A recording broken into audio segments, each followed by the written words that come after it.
Yeah. Well, you better say something. Okay. Mm. Well, I think you should say, welcome to Ricky Gervais show on or whatever podcast. I'm not on this, am I? Yeah. What am I doing here? Well, just saying hello. Hello? No, let us do the introductions. We're doing 2 introductions in the 2 shows. Fuck me. The Ricky Gervais Show on Guardian Unlimited.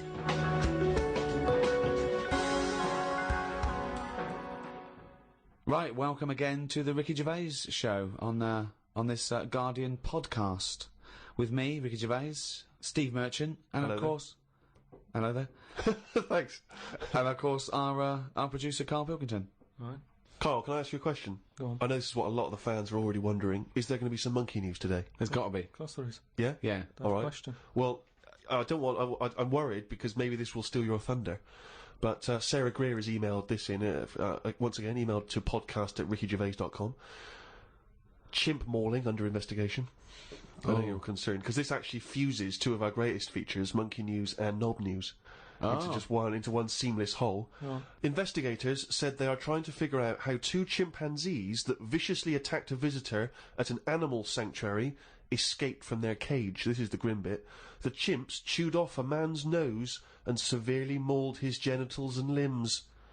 Why did they go for his genitals? Both of them did as well. Eh? Both of them. Did you say 2 chimps? No, you're right, yeah, it was chimpanzees too. Yeah, I don't know if See, both which of them one went, did it? they just saw that they're dangling away and they You just go went, for the nose? Yeah. I go for his bollocks. I Now, know what accent have they got there? I those don't chimps? know. Were they kind of New York gangster chimps? They like soprano chimps. What happened to them anyway? What happened to what? The 2 guilty monkeys. Well, unfortunately, they were shot dead by the authorities. You see, that annoys me a bit. I know, well, again, What are you talking about? They're attacking people's gonads! I know, but they were in an African jungle a couple of years ago. That's what they do, isn't it? That is what they do. That's what animals do. Animals fight. Do you remember when that bloke? So what are you supposed to do? You're supposed to let them just wander off into the local mall and maybe savage some young children? Or a bucket with a face paint on it? hang on. No, all I'm saying is you don't shoot them for doing what's natural to them. They Yes, didn't you want do. to. Why? If anything attacks anyone's balls... No, and but why- bollocks, you Well, attack them. no. Maybe they were shot during it. You're allowed to shoot something that's doing something. But if were they executed or were they shot in the attack? No, it says he shot them. Well, he shot them to death. I'm assuming he shot them to death as they That were legging it doesn't- off. But why aren't they just sort of tranquilised? Where was Why this? have Was I this been in a zoo? accused like it was my fault? Just because I happen to be reading Sarah Greer, who emailed it in, the one who should be getting a It bollock just in. annoys me how one way it's kind of like, you know, we're trying to save the pandas, and then the next day someone's shooting them or whatever. I know it's not a panda, but all I'm saying So is it's double therefore the whole standards. argument falls apart, but go on. No, but what I'm saying is, what would happen? I've talked about this before, about St. George killed the last dragon, right? No, it didn't exist. It's the same thing though. No, there's never been any dragons. No. It's a mythical creature. Well, you don't By know mythical, it means we made this up, like the unicorn. Well, I don't even understand. What was your point about the dragon? What's that got to do with because this? I'm saying out, like, why is it alright to be going around, going mental with a gun, shooting all the monkeys and killing them? Because one day we're going to run out. What are you talking about? How have you extrapolated from this one incident of a couple of testy, happy That's what monkeys? I'm saying. That's what I'm saying. One incident. They only did it once. And they've got a bullet But they're in not their head. shooting around and making them extinct, are they? If they carry on like that, they will. But Well, it's up to the monkeys to stop attacking people's private parts. It's It's But got that's to be what a give and take here, No, I'm come sorry. on. That monkey doesn't know why it's in a cage. It's not going, oh, this is for my own good. It's like, even if it's animal husbandry, they're not sitting there going, well, I'll tell you what, let's stay here, because it's, you know, they're trying to do a nice little breeding program here. Or we could get out and do what we do best, run amok, eat some bollocks, right, and have a good time. Right? They don't know what they're doing. They don't, and Carl's right, the poor little bastards get a bullet in the head. For what? And I'm saying, if they're attacking a human, shoot them to stop them, that's fine, okay? But if they're running away and they're, you know, don't shoot them in the back like a coward. This was an animal sanctuary, though. So presumably they had quite a cushy time there, because most of the ones I've visited, they've always got it easy. They're But hanging you around don't- on tyres, they got comfy chairs, they're wanking, they're going berserk, they're loving it. So, you know, you say that, I think I don't know, I just think there was something nasty, there was something a bit warped in these monkeys. I mean, But hang on a minute, you've just answered your own question there. You said they're in a sanctuary, so they haven't had a good upbringing. So they're going to be a bit more, like, madder than other monkeys, aren't they? Because that's where the ill ones go, innit? isn't it? Sorry, what do you understand by sanctuary? Well, I've been to one for seals. It's not like a borstal. Yeah, exactly. He thinks it's a borstal. He It's thinks like scum. That they did some bad stuff in the jungle, and that they had a little monkey caught, and they went send him to Borstal. So, well, what is it then? No, it's a monkey sanctuary where it like a haven. Well, it's not a haven, is it? They've got a bullet in the head.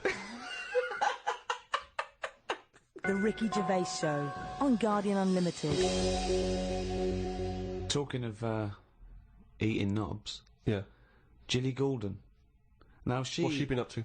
well, you saw it in I'm a Celebrity, Get Me Out of Here. I haven't been watching it. She popped a little kangaroo knob in the mouth, chewed it up. What, she just found it? Did she line around? No, it was one of the things that she had to Oh, it was eat. one of the challenges. Carol Thatcher, you know, a daughter of one of our leaders. Sure. She popped a couple of bollocks in the mouth, chewed them up, swallowed them. Oh.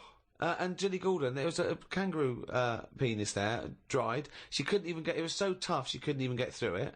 And then she, eventually, she eats What, was it like a pepperoni? Yeah. And she. What do you think of that, Carl? What, eating that sort of stuff? Yeah. I watch it. I like those little trial bits, right? Yeah. But what I don't think people realise is, right, it is hard eating a little kangaroo knob. Right? Really? How do you know? No, it's just, you know, you think about it and you go, oh, couldn't do that, right? But what they never mention on the TV programme, which I think takes it to the next level, right? They're eating that at like 7:30 in the morning. Sure. Right. Which for is breakfast. worse, innit? Yeah.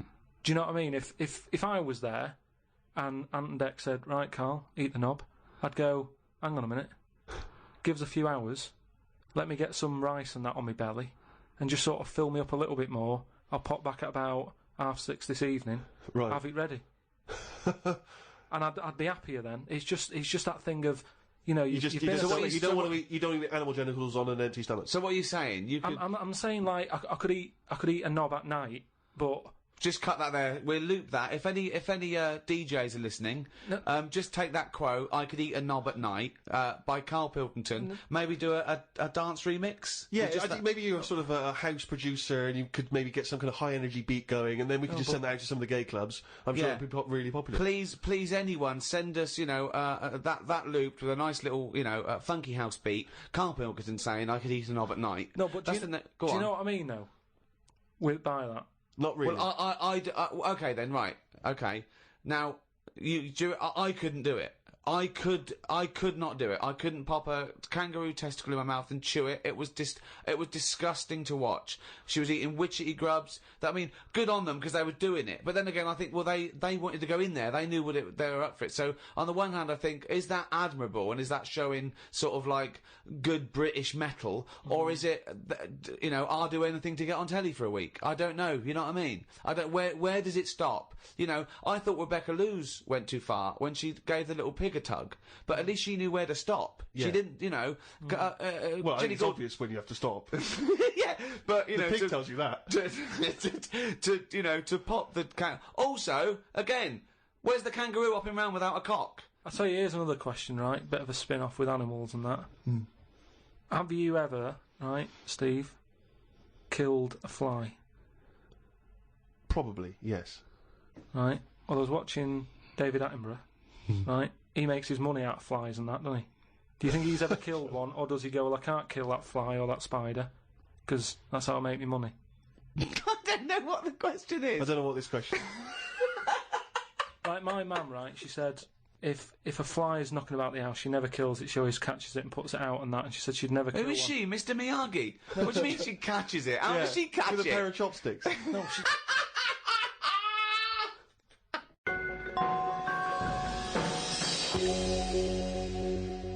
Rick, it's that time again. It's what everyone's waiting for. Can you do the jingle for us?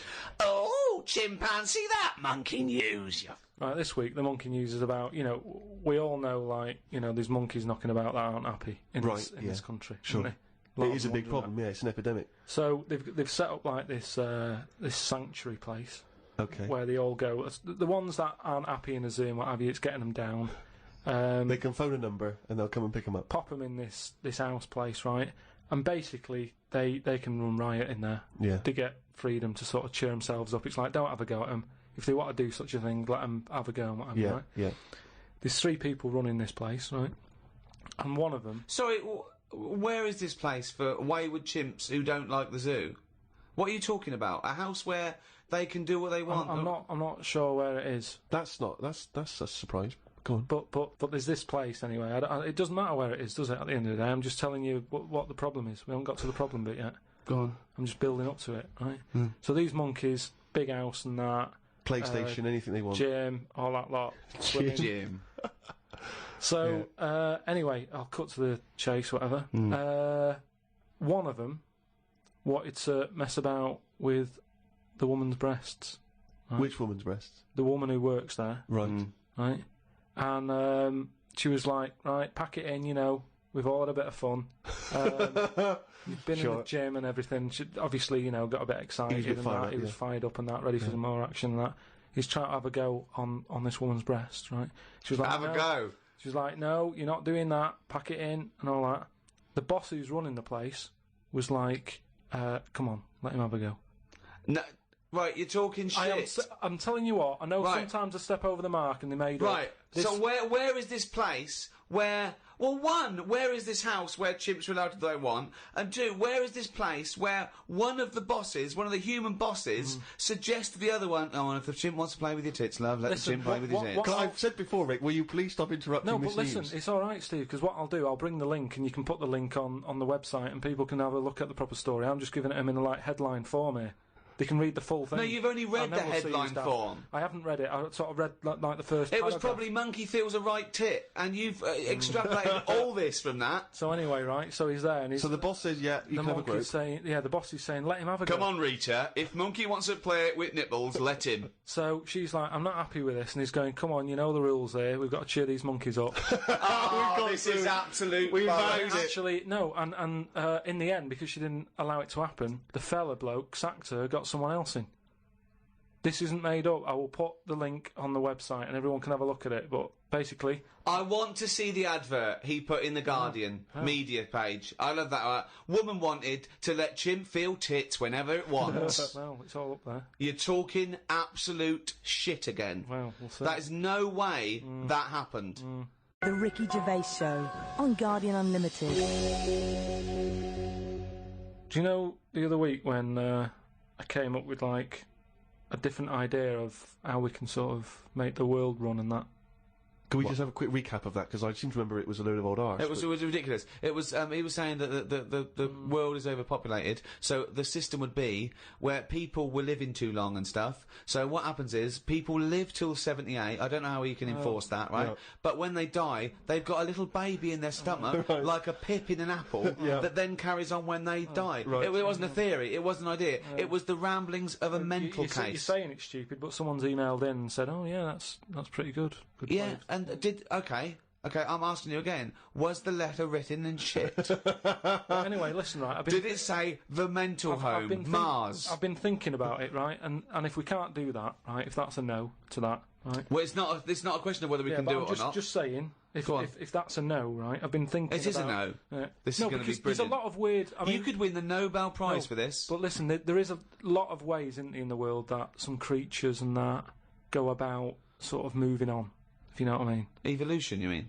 Yeah, there's a lot of, like, on that David Attenborough programme that he's doing at the moment, he's always showing you little insects and what they've got to do, and there was one about a wasp, right, that had to fly about, right, for ages, looking out for a certain type of spider, right? It lays its egg in the When spider. I saw it, it whizzes down, right? It lands on its back, so that he's got to get that right? It lands on it. I don't think the spider's up for anything. That isn't even aware of this is how things move about. He's not going, I've got to look out for a wasp. So all this is like, it's got to be perfect timing. So this wasp dived down, right, sat on the back of this spider, it injects it or something with a maggot or something, right? And then that maggot then lives off the spider for a bit. The spider knows it's got a maggot in it. No, it doesn't. It does. No, it doesn't. And it's making a web for it. It goes, I've got something to look after here now. I've got responsibilities. It makes a web, right? It sort of reverses into it and puts the maggot on the web. The maggot sort of clings onto the web. Spider's there. Maggot eats the spider, and then it moves on. If I came up with that idea for like a method, you'd say that's never going to happen. No, wake up! It's not the fact that you came up with the idea, right, for an old lady dying at 78 with a baby growing in her that then lives on. It's nonsense. It's no idea. It's how can it be enforced? It's like, so even if scientists thought that was the best idea in the world, how would they enforce but it? what I'm Who's saying going to is- go, that's a good idea, we've never thought of that. Yes, but what I'm saying Get in is, Elsie. who told the wasp to look out for that spider, to go on its back, to do, you know... What do you We've mean who explained told this the wasp? before to It's you. evolution, it's natural selection. Yeah, but I can understand, you know, we've chatted about it before about giraffes having a long neck, but you're talking about a wasp and a spider who... That's because as far as you're I'm attributing thought and will behind their behaviour. Behaviour in humans is linked with a free will. Yeah, but most of what we do, say like how we have a kid at the moment, you don't just jump on the back of a woman and go, there you go, love, and then a baby pops out. You do if you come from Bristol. No, what I'm saying is, right, it's all, you build up to it, don't you? You have that bit of a chat and you go, right, how's it going? Yeah, and you get on and that, and then a little baby will come out. This is the most... Wait. Well, I want to go back to the dating procedure there. You have a chat, you go alright, and then a little baby comes out.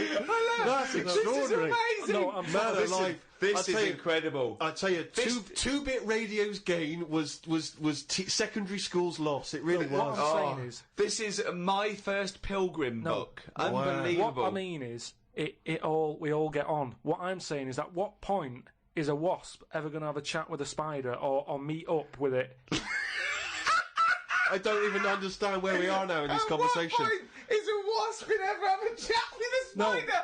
What world do you live in? What's in your head? No, but... I can't believe it. Carl, what point is a wasp ever going to have a chat with a spider? So in some kind of weird insect nightclub, these wasps and these maggots are meeting, they're getting on. Is that how you're imagining but that's what I'm saying to you. What are the odds on that actually happening? But listen. You're thinking because behaviour in lower forms of life is purely chemical. It's purely, it bypasses any form of consciousness. Right? There's a parasite. That's like a flatworm, a platyhelminth, or it might be a nematode. It's some sort of invertebrate. Yeah. That it lays its egg. The beginning of its cycle is in a stickleback. Okay, and it literally has to change the stickleback's behaviour. Okay, because it has to get into a warm-blooded animal to complete its cycle. So what it does is, this parasite makes the stickleback not flee from the shadow of a heron. So it makes the stickleback get eaten, right? So it then is in the belly of a warm-blooded animal and it can complete its life cycle. But at no point is the nematode or the platyhelminth, whatever it is, going...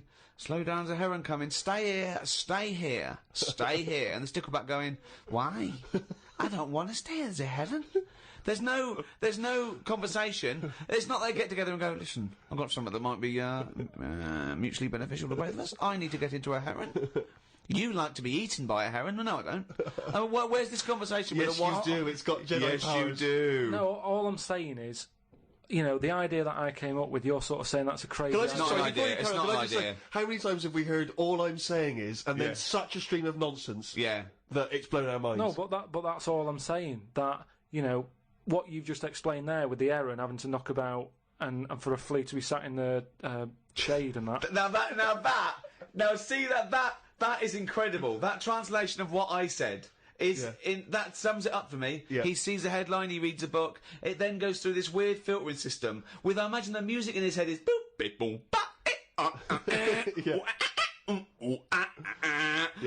discordant piano. Like I think the noise in Carl's head is like a fax machine, if you've ever got that at full volume. I think it's like a Czechoslovakian cartoon from 1963. Yeah. You know what I mean? Like noises like woks being hit, and pianos just being hit by the elbow. He's the only person you can give him a body of information, and he strips away the facts. But the way he said that, I talked about clearly talked about some sort of parasite in a stickleback that makes its behaviour change so it doesn't flee the heron's shadow. He said, so there's an heron with a flea who doesn't like the shade. How did it come up? I mean, It doesn't matter, forget that, right? But what's anyway, your theory? What's your theory? what I'm saying is I've come up with something else that I want to run by you then. Go on right? then. So you've sort of boo-booed the idea. Boo-booed. We've boo-booed it. We have boo-booed it. He shows a completely different bear. It was originally Poo-Poo the bear, but now it's Boo-Boo the bear. Brilliant. So you've said no to, the old woman having a kid, right, Yeah. before she dies. What about if we do it the other way, right? Ah. Go on. Somehow, I don't know how A yet. kid has an old lady? That's what it's going to be, isn't it? A child that gives birth to an old man. No. Right. What I'm saying is, right, Go on. work the other way round. Come on then. So if somehow we can inject something in like a body that's just died, right? Listen to this. Imagine this as notes. So- when he hands it into the Nobel people, Yeah. and they go, if there's a way that we can inject something, they go, well, what? Well, I don't know the chemical formula, but something HO2. Right. So anyway, so you inject it in the temple. He's narrowed it down to the temple. Well, that's Fine. right. Yes, you inject something. So you inject it in. What are you? Who are you injecting? This old woman who's she's been ill and that she died. So she's dead. So Yeah, we're bringing old people back to life. Okay, fine. That's step one. We just got to sort that out first. But fine, we'll crack that. Go on next. So we've brought people back from the dead. Fine. Yeah, And but this is a way of controlling population. Remember, they can't be having it away and having kids. This is just the way we're going to Okay, work so from now. there's an old lady. So we start now. We start now as the world is now. So what happens? Right. So you get like an old woman. Who's dead? Yeah. Yep. Injector and that. Injector. And then what happens is she sort of wakes up. Amazing. Right.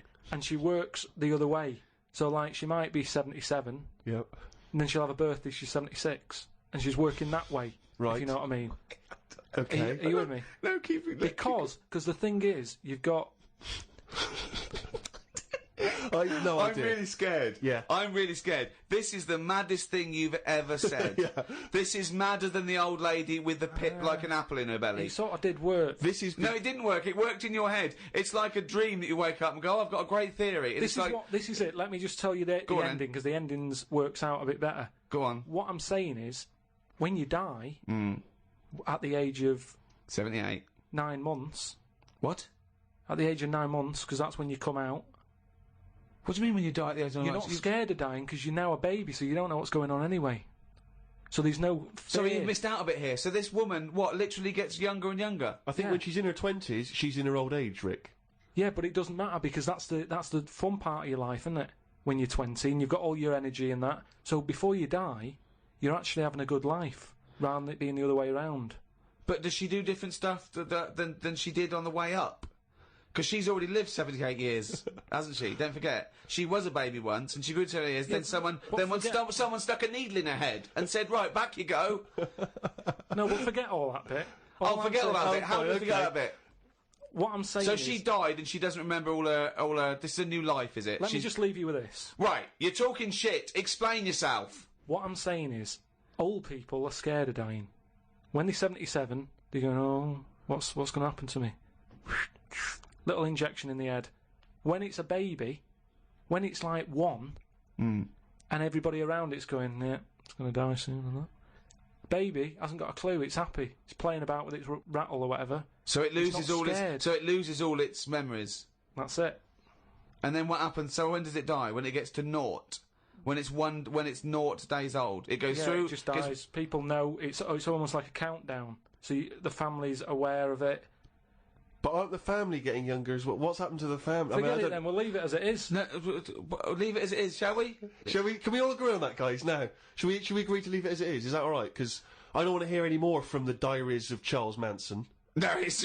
I mean, you're a fucking maniac. If you're a maniac and you'd like to get in touch, then please email us at podcast@rickygervais.com.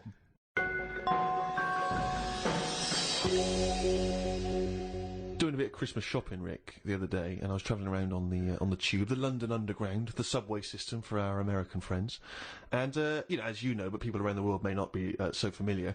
There's a recorded voice that you sometimes get on the tube that says, "Mind the gap." Oh yeah, before you open the door. Yeah. Mind the gap. And the reason is that sometimes in some stations there is a gap between the train and the platform, and obviously, you know, theoretically you could fall down. And it's there different or whatever. sizes, so just that little reminder, mind the gap. You look down, it's safe. Just makes you stop. Seems to make sense. Yeah. Saw a kid, teenager, wearing a T-shirt. Don't know where he bought it. It just said, "Fuck the gap." He was tired of it. Yeah, he didn't want to mind the gap. But what I like is, what's he protesting about? I don't you know. What I know. mean, it's not the police or the man keeping you down. That's just good, sensible health and safety information. That's like You know? saying fuck looking both ways before I cross the road. Screw penicillin. I know. No, do you know what? I'm going to drink and I am going to use threshing machinery, and I don't give a damn. It's I love that about teenagers, that kind of screw you sort of mentality, but not. It's kind of blind, isn't it? It just anything's a target, anything's valid. When I was a teenager, I think maybe 17, I had a T-shirt. I was rallying against just stuff, really. It was slightly more abstract than the gap. I wasn't specifically against the gap. It just said bullshit. Just in general, bullshit. You were raging against the machine. I would just go, yeah, people say, hey, what are you, I just open my, I go, bullshit, alright? Just bullshit. But I assume that these forms of protest have never made any dent in anything in the world. Because I remember when there was all these protests against the war, a couple of months back, and there was one guy, so there was a huge march in London, as you know, and they did these all around the world, didn't they? But there was thousands of people in London. There was one guy, he was riding around on a 3-wheeled bike, wearing a jester's hat, blowing a horn. That was his form of protest against the war. Was it like, what sort of horn was it? It was one of those sort of hunting horns. Well, he was showing him, he was saying, this is what I believe. Yeah. And if that doesn't change people's opinions, I don't know what will. But I like the idea of Bush, just about to invade Iraq, and just the news comes through from his chief of staff. And Bush goes, George. What is it? No, listen, no, seriously, we've got some information coming in from London. Go on. I know you're thinking of invading Iraq. Definitely, but, yeah, why? Well, let's just think about it, because there's a guy riding around on a 3-wheeled bike. Oh. He's not got the regular 2, he's gone for 3 wheels. So... Okay, well listen, what's he wearing? I don't want to tell you what he's wearing, he's just... What's he wearing on his head? He's just wearing, he's wearing a jester's hat. Okay, no, well, calm down, it's not that bad. It's not going to change my opinion about... He's blowing a horn. Okay, get the troops out. Get the troops out now. What do they think they're doing? You've got to get involved in the... I saw a girl once again, a teenage girl. I was behind her on the tube, and she had this bag, like a rucksack, and it was kind of black, and it had...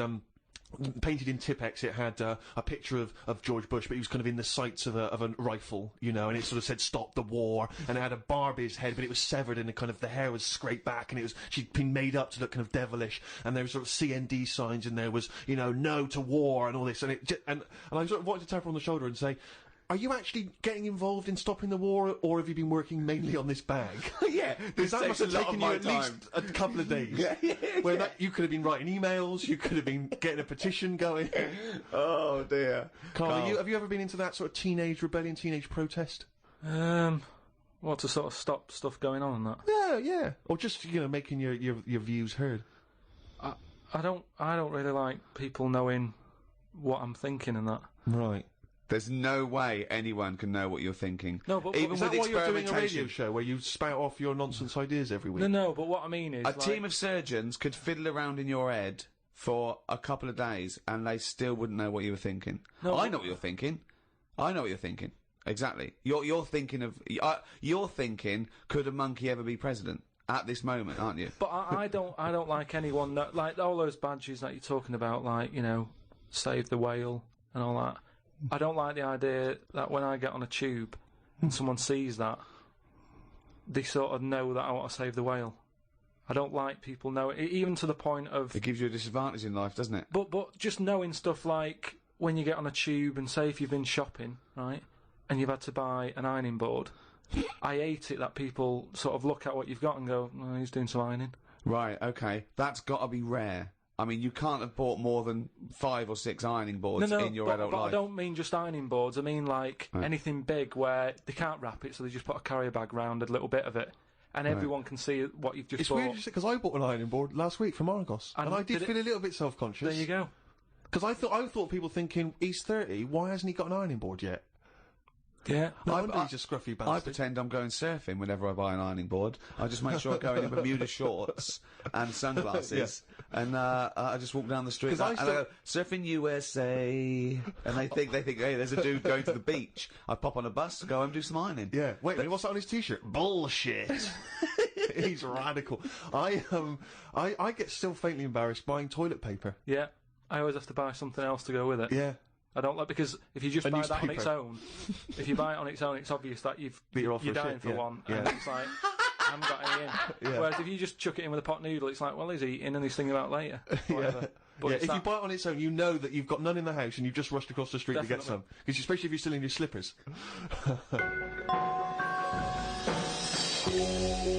Well, that's about it for another podcast. And a new one in a week's time after Christmas. So, Merry Christmas, everyone. Have an absolutely blinding Christmas. Or a lovely whatever festival you celebrate in your part of the world. From Ricky Gervais, Stephen Merchant, and Karl Pilkington. If you want to send us anything, as ever, the email address is podcast@rickygervais.com. You can email just your thoughts on the show, if you've got some monkey news for Karl, or anything you think might intrigue Karl, or indeed maybe just some Christmas wishes. Then that's the email address, podcast@rickygervais.com. I would like to wish a particularly Merry Christmas to those guys at Positive Internet for all their genius input and good work hosting this podcast. Goodbye. Merry Christmas. The Ricky Gervais Show on Guardian Unlimited.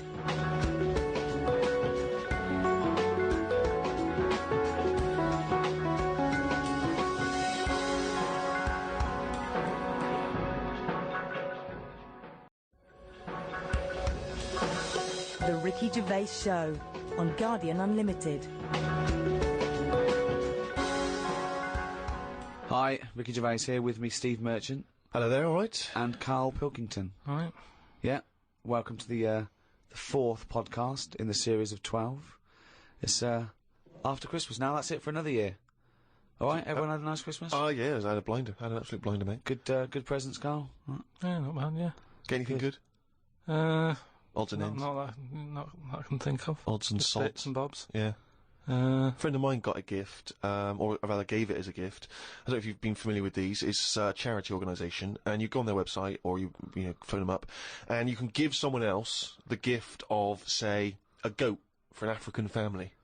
So you say, "This is what I've bought. I've bought goat," and they go, "Oh, brilliant! Where is it?" And you go, "No, it's going to a family in Africa." And it's a sort of goodwill thing, you know what I mean? So People you buy an African family a goat that will it's, help them for years. and it's to come. like you're saying, well, I would have bought you a present, Yeah, but I've used that money wisely. Yeah, so it's almost like they've given Exactly. the present. They've given the goat. Yeah, it's a beautiful idea. But as soon as he told me about it, I thought to myself straight away, knowing Karl's views on charity and giving, you know, Yeah. particularly this seasonal time, Yeah. I wondered what his views would be. Well, are they happy with the present over there? Like the people who are getting it? What, the African family? Yeah. Is the African family sort of going, oh, I hope someone gets us a goat? That's nothing to do with Christmas for them. They're not sitting around thinking, I wonder if Santa brings us some food. It's a long-term thing. These are happening all year, I assume. It goes towards a pool of money that goes to... It's not like they get a... You're an idiot. What, you think an African family wakes up and there's a little goat with a ribbon tied round it, and they go, oh, look what Santa brought us. Look, and that mince pie's gone and that glass of milk. You're such an idiot. No, but what I'm saying is, does that family want a goat? Yes. But why? It's not they want a goat, it's they need a goat. Do you think... What All right, do you forget think it. this organisation is? Just arbitrarily giving goats to They're people. going to say, oh, I wanted Nintendo. What are you thinking? Well, what I'm saying is, right, let me put myself in their shoes. Well, This'll be they a haven't got first. any. But say I'm one of them, right, over there, right? I'm hungry, right? I'm sat there, it's Christmas Day, right? I open it up, open the present, little goat there, right? Now, if I was one of them, I'd be going, not another mouth to feed. At the end of the day, there isn't enough food to go round for themselves, never mind a goat. Don't they say, like, having a dog and that is quite expensive? Sometimes they say, you know, what with all the injections you've got to give it, the food, the tinned food and everything, it mounts up. And what I'm saying is, that's all very well giving them a goat. Who's looking after it? Well, I'm assuming it's all above board. The goat's had its injections. That's what some of the money goes towards. It's given to them so they can milk it and have milk and cheese and whatever. I don't think it's a burden. What is this? What do you mean? They wake up Christmas Day and open a present.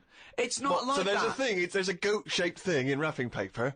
I wonder what that could be. I hope it's that goat we asked for. Oh my God, it is! All I'm saying it's just a nice marketing way of distributing wealth. It's the way of going, this is a nice gift. It's like people, sometimes they say, don't send flowers at a funeral. They don't send flowers. Give some money to the local hospice. Yeah. It's just a way of redirecting cash. But the thing is, why do they want that goat? What's the main reason? What does a goat give you? Milk. Right. Now, wouldn't it be easy to just send them a bottle of milk? Without all the hassle and the headaches that come with it. That's all I'm saying. And the other thing is, think about the goat. That was happy over here. Suddenly, it's on barren land. No grass. I'm gonna burst! What do you mean? You didn't send a goat from here. I'm saying, who's happy at the end of this, right? You've got a fella who hasn't got a present over here because the mate bought him a goat, right? So yeah, let's do this properly. So there's a tick. He's not happy, right? Then you've got the person who's opened it, who, like you said, wanted something else, right? It's a goat. They go, who's going to look after this, right? So tick, they're not happy. And then you've got the goat going, what am I doing here? The Ricky Gervais Show on Guardian Unlimited. Tell you what, a lot of people are wondering, Carl, is what I received from Ricky this year. Go on. Nothing. Absolutely nothing. I remember actually after my birthday, he said, "Oh yeah, I'll be getting you a little gift." Forgot. So I've had nothing from him this year. He's a man who's got a little bit of cash in his pocket now. What I'm hoping is that maybe he'll pool it over the next 5 years and buy me something I've been reading about recently. Now, you definitely love this, surely. Have you started seeing this now? Virgin are starting plugging Virgin Galactic. I think it's something like 200,000 quid, and you'll get a chance to go in a space shuttle into space. Now, I don't know what your feelings are, Rick. You know, I know you've probably got a bit of cash in the bank. Honestly, I was thinking of giving you another signed extras DVD. Anything. It's the thought that counts, so that would be great. But I've got some knocking round. I can give you one of those. I know you've already got one of those, but Sure. I don't mind. They don't cost me much. No, great. And do you like the book Flanimals? I know it's aimed at 5-year-olds, so I don't know why I personally would want it. But you know that's going to be in the little selection box for you. Great. But no, the trip into space. I don't know about that. I mean, you've got a bit of cash. Would you think about that? Would you be interested, you and your missus, going up into space? I don't know. You'd have to be. I mean, it's not the money. There are things that I would spend 200 grand on as a little folly, but I think an individual jetpack, for example. Right. You know, I'd do that. Yeah. I'd like to see the Earth from a couple hundred miles up. That'd be good, but I don't know if that's quite worth it yet. The other thing is the safety, because I'm worried that I want to see a lot of people go up there first. Yeah. I wouldn't be the first bloke to go on an aeroplane. No. I'd want to see a few pioneers go. It's really safe before I got on something like that. Well, I believe the actress Victoria Principal is volunteering herself. So I think she maybe used to be in Dynasty or Dallas. So, well, I'll see what happens to her. Yeah. If I think if she can do it, then no. If Vicky P comes back all right, rather like those monkeys they sent up years ago, then we'll all be a lot more relaxed. Exactly. If they put electrodes on her and it all works out fine. And there'll be a banana, chute issuing bananas, and there'll be buttons. Press left, press right. Yeah, and I might consider it. Carl, thoughts? Going to space? No. It's not worth it. Why? Wouldn't it be a fascinating experience to go into space and look back at the Earth? There's no out there, though, is there? There's no there. Say that again. Well, there's no out there, though, is there? Right. I mean, at what point are you all meant to be happy? Do you know what I mean? You're floating about up there, and because you don't get out, do you? What, you mean to do some duty-free shopping? I'm just talking. You don't go floating about, do you? You stay in your seat. Well, they probably let you move around on the shuttle. Yeah, no, but I'm talking about getting out. For me, when you go on you holiday, want to get out into space? Yes, but that's what I'm saying. When you go on holiday, the flight bit isn't the best bit of the holiday, is it? That's the bit you've got to do. So what I'm saying is you've got to stay on this and then you go back home. So you don't take luggage, right? I don't see the point. Right, so you're there, you're sat in your own clothes for the whole time, same clothes the whole time. But I don't understand what is the point. I think it's the view. I think it's two things. I think it's the view and being able to be part of an exclusive club. I went into space. It's all that thing about man conquering nature, and you're one of that elite few that have managed to pop up, see the world from a distance that no one else can see it from, and then pop down. You know, that's it. Of course, yeah. So you all that way just for the view? Yeah. Is it worth it? I mean, there's a lot of other places I haven't seen anyway, right, before I think about that. I think if you've done everywhere... I haven't been to Scotland yet, right? Right, yeah. I'm not being funny, but do you know what I mean? So just have a look in your back garden before you go looking in someone else's. In space. Yeah. Yeah. What would make it a trip worthwhile for you? I mean, if you did go into space, if we gave it to you free of charge, we said, Carl, go up I know into the space. answer. I know the answer to this, Steve. He's thinking, I'd like to meet some aliens that can talk like I do, Yeah. and I can understand them, and they can tell me something. Like what? Oh, they met God, he was all right. That's the sort of thing. That's what he's going to say. He'd like them to look like monkeys in spacesuits. Yeah. That would be his ideal thing. He'd like to go to the planet of the He'd apes. like to go to the planet of the apes. He Yeah, I was would doing that. If love they to could go arrange to that. Look, he's nodding. He's Yeah. nodding. Thoughts, Carl? Yeah. I mean, for me... What do you mean, it's just- yes? Well, yeah, that'd be brilliant. What would be brilliant? Seeing a little alien and that, having a chat with him, finding out what's been going on. What's been going on? No. But don't you think that... Like, I mean, if you bought me that as a present, right, Yeah. either of you, Yeah. I wouldn't be that happy. For me, that's a little bit like...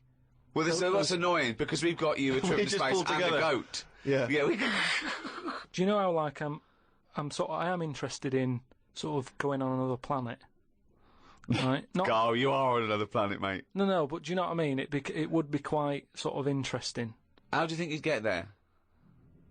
Well, yeah, you'd go on a rocket and stuff, but what I'm saying is, at least you know when you get there, you're getting out, you're having a bit of a wander. But I wouldn't be happy in just the journey bit of it. That's all I'm saying. That's great, isn't it? But the thing is, right? I was looking into it a bit because I was reading about the Virgin Atlantic Yeah. thing, right? And I was reading something that in 1971, right? 3 of them went up there. Can't remember the names. Wasn't the main one. It wasn't like the Buzz and the Armstrong one and that. Just another 3 blokes went up, and there was one bloke in the rocket, right? The other 2 wandered off, had a walkabout, seeing what rocks they can find and that. And that bloke who was in the rocket, right? He was the loneliest man ever in the world. I don't know what to do. I don't know what to do. I don't know if that's some sort of profound poetry or I don't. Do you know what I think he's trying to say? I think he's trying to say that he was. What are you trying to say? No, stop for a minute, because I just want to just recapture that moment. Just say that again, that sentence again. Right. The other 2 had gone off picking up rocks. Yeah. Right. He sat on his own in the rocket, and he was the loneliest man in the world. Okay, I know what he's trying to know say. what he means. I do. Right.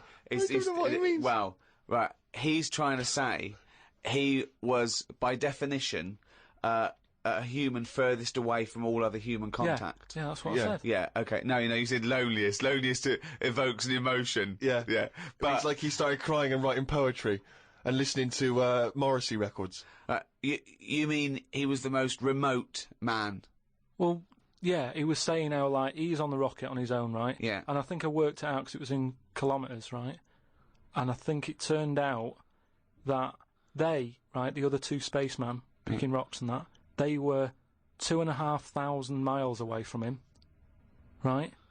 So they were miles away. They What, 2,500 miles? Yeah. But they had each other. They had each other. Yeah. You had the world right across the other way. Everyone getting on with their lives. Yeah. He was on his own. That's weird, isn't it? But what I was thinking is, right? Say, because I always sort of try and put myself in a situation. Yeah. When I hear about a weird thing that's gone on, I always think, what would I do? You know what I mean? And I was thinking about it, right?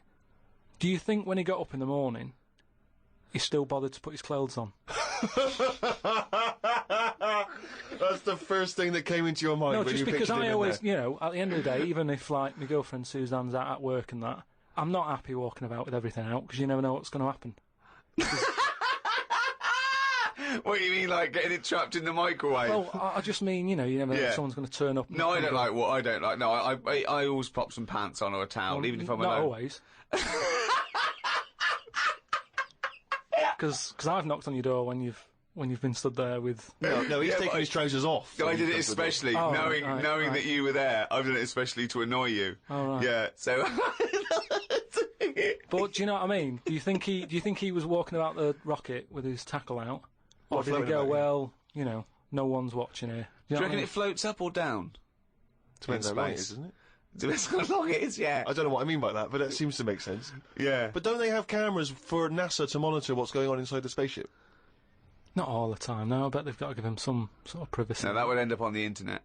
Yeah. Floating around with his floaty knob. Well, if you are the man who was up in a space rocket and was for a short period the loneliest man in the world, we'd love to hear from you. We'd love to hear what you did with your time, how lonely you felt, and also did you float around with your cock and balls out? What was that like? Did it float up or did it float down? These are just some of the questions that we'd like. So if you are that person, or maybe you know them, maybe they're a neighbour of yours, then you can get in touch with us at podcast@rickygervais.com. The Ricky Gervais Show on Guardian Unlimited. We've done radio and stuff in the past, Rick, and we have never had the kind of response that we've had from these podcasts. So, It's people amazing. Are emailing in by the hundreds of thousands. It's meant, well, maybe not hundreds of thousands. I didn't count them, but thousands certainly. Crazy amounts of email. I couldn't really get through them. I've just managed to pick out a few. It's because it's global now. It's people all around the world are listening, and that's so exciting. We've got just loads from America, Australia. It's mad. Yeah, New Zealand, Canada, and these are just some of the ones that I've pulled out from the email because there's so many of them. Podcast@rickygervais.com if you want to get in touch. Rob says he listens to the show in his exams, which I'm sure cannot be a good idea. I mean... No, because that's a waste. What I'd do is the night before, I'd record all the answers and then listen to that, as opposed to me, you and Karl Pilkington. But surely you're not allowed to listen to your stereo or your iPod in an exam. That would be crazy, wouldn't it? Well, he's probably got it's probably up his back, a little wire, wired to him, covered in sort of like some sort of fake flesh and hair, and then just pops into his ear. It's all changed now, though, isn't it, as well? What do you mean? Well, they're allowed calculators and that, innit? It's just sort of... Sorry, I had calculators in my exams. What world... What do you know about exams, Carl? You never showed up. But what I'm saying is, years ago, a calculator wouldn't have been allowed. We've moved on a bit now, haven't we? What year was this, I don't though? have an iPod. With loads of people with abacuses? I don't know. Anyway, Rob's question was this. Brilliant. I've never heard him admit that before. I think we've broken his spirit. Yeah. Carl, you go, I don't know. Oh no, we might have put an end to the phenomenon that is Karl Pilkington. Monkey news still to come. He's back! Anyway, listen, Rob's question is this, Carl, and it's specifically to you. Carl, if you could have a superpower, like Superman, what would your superpower be? Can I suggest consciousness? Yeah. Can I have the power of thought? Remember, you've already got opposable thumbs. So cross that one off the list. Oh, go on, Carl. There are so many to choose from. Telepathy, X-ray vision. Flight, invisibility, Choose it wisely. strength, intelligence. But why have I been picked? Oh, for God's sake! No, but I'm just saying... It's Rob's question for you. But I'd just say, does anyone else want this? Or... Do you know what I mean? Oh, what do you wish you could do that's impossible is the question, what? What do you mean? Because with that comes a responsibility. With enormous power does come great responsibility. So, would you like Spidey senses? Is that what you're saying? Would you like some senses? Would you like some sense? The power of sense? Come on, Carl. You know what these superheroes do. They can. I know, but it they always can freeze things. They're never happy, are they? Do you know what I mean? Spider-Man that wanted to tell that girl that he could climb walls and that. He's like, I can't. Superman never told Lewis and that. Who's Lewis? Who's Lewis? Who's Lewis? Yeah. It's just a pen pal of Superman's. Lewis, his little secret chum. Yeah. All right, Superman. Hello, Lewis. What are you doing? Superman. Who are you? I can't tell you, Lewis. Yeah. Brilliant. You know, Hulk. He wasn't happy. So. But you're being allowed to choose the superpower. You don't have to get it forced upon you like the Hulk. Hulk, he wasn't happy. It's true. He's got a theme. He has got a theme. There's not many happy superheroes, are there? Leaving aside the superheroes you're already aware of, Yeah. What superpower would you want? You don't have to fight crime with it, Carl. Everyone around the world now is thinking, what can Karl choose? Let's deliver it to him now, Karl. Think about it and give us the answer, please. Let me just remind you of some of the other things. Invisibility. All the time, though, or can I sort of turn that on and off? Let's say you could turn it on and off. Would that interest you? Yeah. I'll have that. Right. Okay, and what would you do with this power of invisibility? Just sort of wander about and just not get seen. It's a brilliant power! It's a brilliant... And it's put to such brilliant use. It's brilliant! Well done! And why would you want to walk around and not be seen in that? What would you gain from that? Don't know, you could sort of go in shops when they shut, so you don't have to go. How would you get in? Just get in just before they lock up. Oh yeah! How would you get out? Wait till the morning. Brilliant. So hang on. So that's your use of invisibility. They found the power of invisibility. You want to sneak into... Never mind. No, hang on. You want to sneak into HMV, right? Wait for 12 hours and then buy something. Ah, I love it. Just so that you don't have to be in there with other people. Do you know what? I don't want it. I don't want a power. Why not? Because I just don't think it'll do me any good. I think it's more of a hindrance. I love this. It's like, just think of his presents. We've given you a trip into space, and the chance to be invisible. Not happy with any of them. Yeah, what he wants is a voucher for HMV. Yeah. He just wants some tokens for a record shop.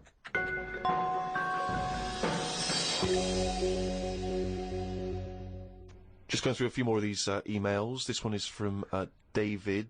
He's in Los Angeles, California, 22 years old. He says he loves the show, but he says, with respect to Karl, never before have I understood so little of what a man says. Virtually everything that Karl talked about was aloof to me. What on earth was he ranting about? Flies and condoms, monkeys and pushing the left button, cavemen and dinosaurs. And that's just some of you... I mean, let's be honest, if you are in America, I mean, firstly, the accent is probably a problem. But that is the best write-up we've ever had. Yeah. Flies and... Imagine if you're a new listener, flies and condoms. What on earth does that mean? This one's from Kent Plummer, from Nova Scotia, Canada. He says, Karl, he's wondering if you've got any personal mantras that you could pass along.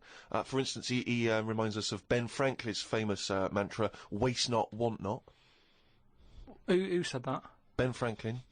What did he do? What was his job? Benjamin Franklin was a well-respected American politician from the 1800s. He was a sort of thinker, a philosopher, a scientist, deeply respected. Also a big political figure. He features on the dollar bill or the $10 bill or something. Yeah. So he's one of the great sort of American Enlightenment thinkers. Right. And he came up with the mantra, waste not, want not. You must know waste not, want not. I mean, that's just... Do you understand the phrase waste not, want not? No, not really, no. What does it mean? You've never heard that? I think I've heard it, but I don't know. I've never used it.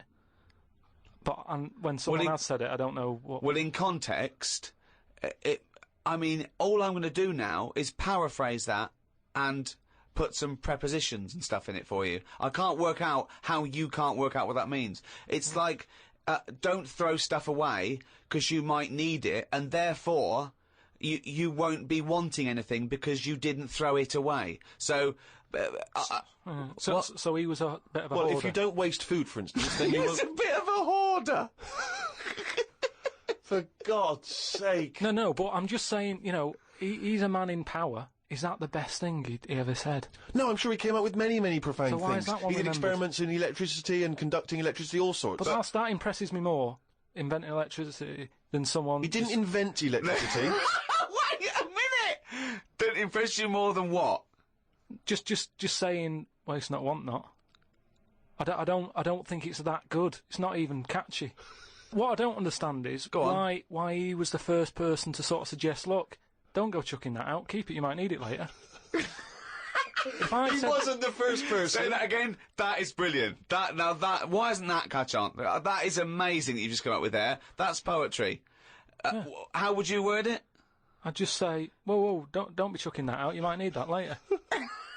Don't be checking that out. You might need that later. Karl Pilkington. Whereas some would argue 2005. that waste not, want not is perhaps a little bit more pithy, a little bit more... We should go through great sayings and phrases and say See if he Karl- could, well, firstly, Yeah. does he know what they mean? And then secondly, can he improve them? That would be brilliant. We'll make a note, we'll do that Okay, next every time. week. So, all right, let's see. Okay, Winston Churchill. Never have so few done so much for so many. What do you think of that? How would you... Do you know what that means? So he's saying... Well, it's with regard to the Battle of Britain and the pilots that gave their lives. Yeah, I'd just be annoyed if I was one of them who gave a lot for a few or whatever, right? No, gave a lot for so many. You were, Yeah, if you were well, one of those few yeah, if that I- gave so much for so many, i.e., it means these few good men, their actions freed the world. They freed the world. They have an impact on Yeah. every person in the world, and they Brilliant, were few yeah. brave men, yeah. And that's Yeah. what he's saying. Yeah, but what I'm saying is, if I was one of them men who gave up his life, right, I'd want a name check. I don't want to be bungled in with everyone else who is saying a load of blokes gave it their lives. Well done on that. See you later. That's brilliant. Did you just say bungled in? Yeah, bungled in. Yeah. He made up a I don't word. want to be bungled in. You made up a word. See, that's it. You see, we've been looking for it. That's original. That's Karl Pilkington. I don't want to be bungled in.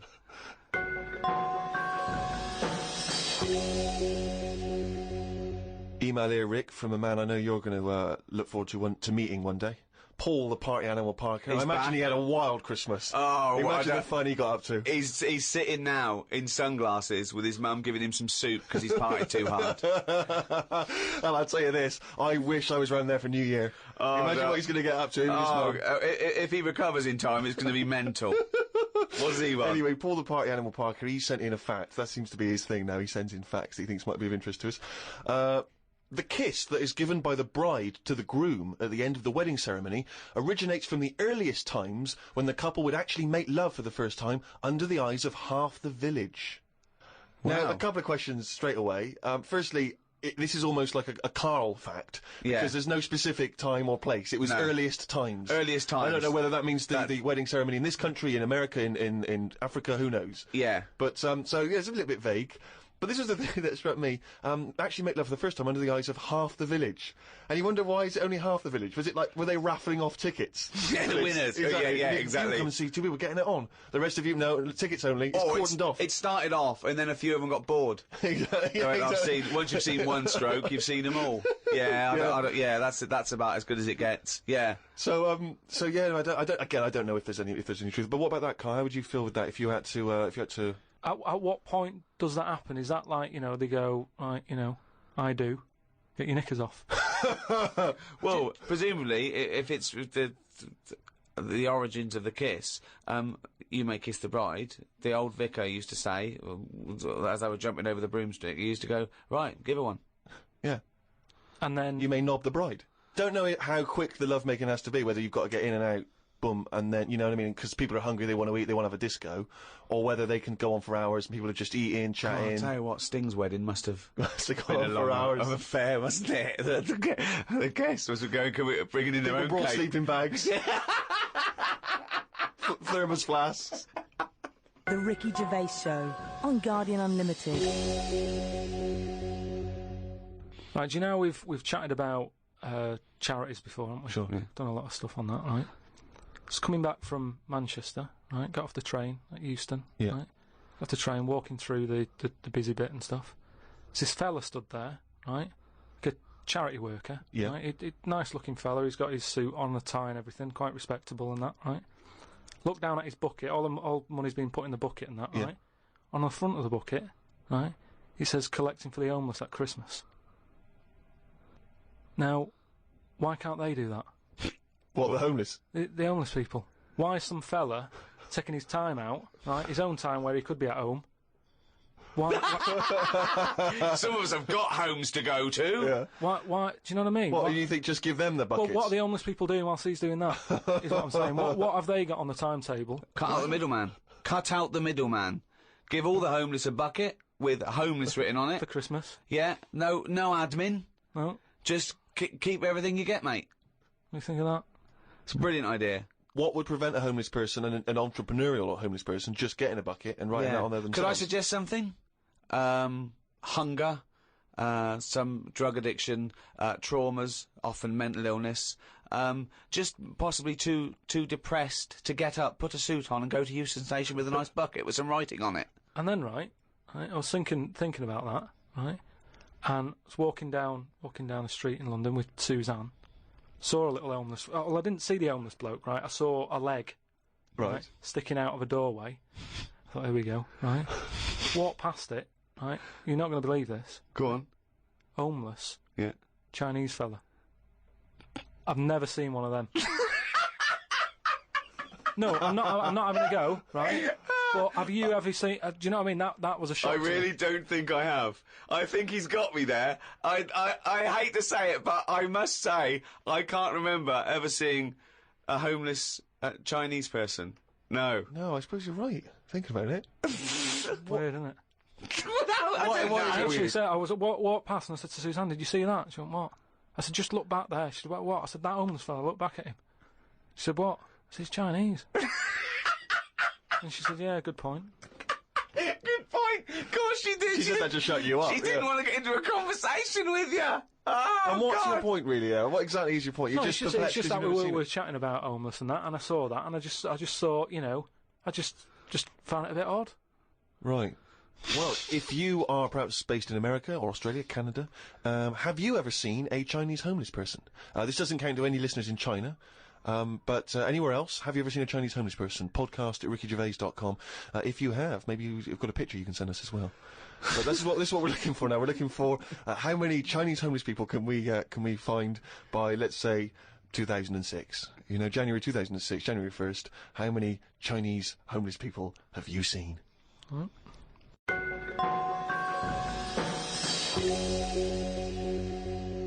Rick, it's that time again. It's what the whole world is waiting for now. Is it every Monkey week. News? It is Monkey News. Please perform live the jingle. Why'd you say that? Well, we've got a few people saying, "Oh, is that a pre-recorded jingle?" Yeah, like anything's pre-recorded. No, it's different Well, every we've got week. that technology. I'll give it a big one, shall I? Give it. Oh, chimpanzee, that Monkey News, you There we go. Right then, well, got an email from John. You know, if you've got any monkey news going on in your area, Let us know. Podcast at rickygervais.com. Oh, God, amazing! just bung it on email. And this one's sent in from John. Don't know where he is. But do you know, like, they're running out of TV ideas and that? They're running out of TV ideas. Well, you know, Are they? they've done a lot of stuff. I mean, if you had to come up with a TV idea now, you struggle, don't you? Because every idea you come up with, it's kind of been done on it. Sure. Okay. Right? It's like inventions and that. Right? They're not so- getting monkeys to come up with TV ideas, are they? Well, no, right? But there's a TV channel in Moscow, right? And I think they had a bit of bad luck or something, a lot of redundancies and that, right? And whoever was in charge of it got a bit mental and got rid of loads of people, right? Yeah. And they come in the next day and they were like, right, are we ready to go live and that?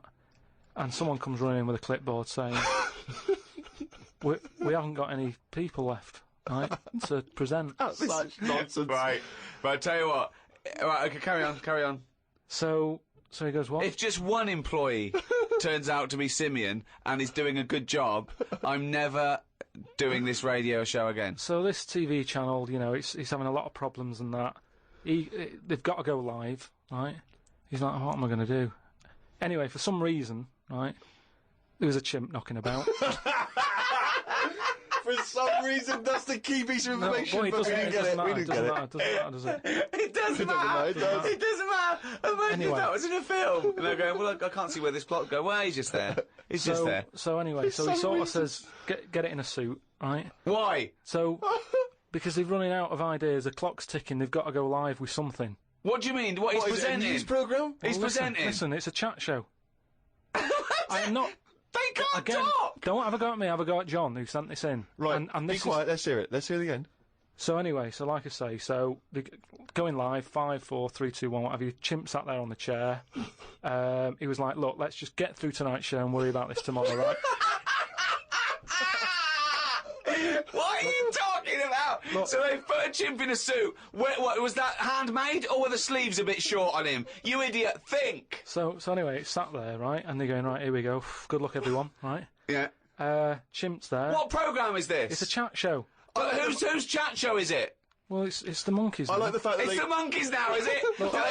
I like the fact that they put the chimp in a suit. It's like, no one's going to take this chat show seriously if he's not dressed up, if he's not smart. Slovenly, look at that slovenly ape. So anyway, let's get to the point of it and that, right? So anyway, they go on, right? It's all going Didn't brilliantly. happen. There's no way this happened. Here's a fundamental anyway. question. How was the chimp asking questions?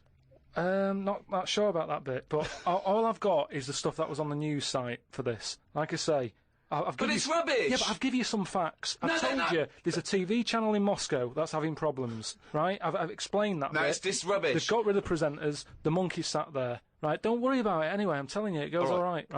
It goes okay, in case you were worried, Rick. He's sat there, right? Absolute They get shit. to the first break, they're like, can't believe it, right? You know, viewing figures and that, they're loving it, right? What? No. What? Haven't they got the viewing figures in the break? Please do not interrupt the And news. what did the chimp At do the in end the of it, first half? They had a big guest on that week and what And what have did you. he do? Just talk to himself? They walked off. So Cher comes on, I'm yeah. not sure, but say if it is Cher, right? No, Right, what- the main gaffer is like going, "Oh, Cher's going to go mental." That was right for putting. Say on it with is. the No, monkey. it is Cher. No, it's In Cher. his mind, it's Cher sitting there talking to a chimp in a suit. So anyway, she and they're comes filming off- it for Moscow TV, and the ratings are going through the roof. Presumably there's a translator, because Cher doesn't speak either Russian or chimp. So she comes off, right, and the bloke who's in charge is like, she's going to go mad. She's going to go mad here. She walks up, she goes, "I love that." Right? She said that's one of the best interviews, right? So anyway, they decided, right, it went so well, kept him on. He's still there. I love the fact that Cher was an idea that Steve threw up, and now she's going, "I love that, I love that, I love that, Jim. Get me back there. I want to go to Moscow. Never mind." Unbelievable. Don't have a go at me, have a go at John, but, you know, if you've got any monkey news, send it in. Podcast at rickygervais.com. From the creators of The Office, Ricky Gervais and Stephen Merchant. Extras, the first series, now on DVD. Who are you? Nobody. What's that? Who? Nobody. That's right. Nobody. And who am I? So the Starsky Hutch I can never remember. You are guaranteed an Oscar if you play a mentor. I've just written a sitcom, but I wonder if you could give it to anyone you know. Is there any nudity in it? Well, it could be. Men or women? Either. Well, just women. Yeah. I will make it so. A painfully funny double disc. Extras on DVD now.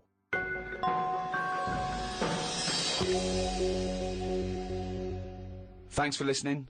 Happy New Year, particularly to our friends at Positive Internet. who Oh, those guys have a wild They time. host this podcast and they do a brilliant job. Happy New Year to everyone around the world, and in particular those guys at Positive Internet. And also, Paul Party Animal Parker have a blinding New Year, because I imagine it's going to be crazy. You don't need to say round it your to him. mum's house. I'm insulted that you have to tell him that, because there's no way you need to tell him that. He's going to have a blinding New Year, so don't waste your breath, Steve.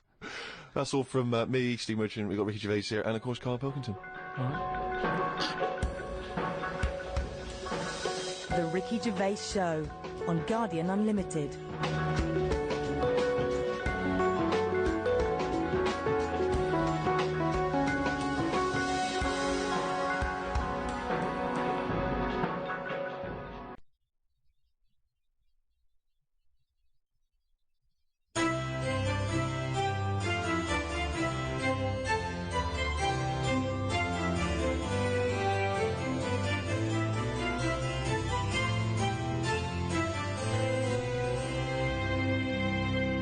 Pablo Picasso once stated, "We all know that art is not truth.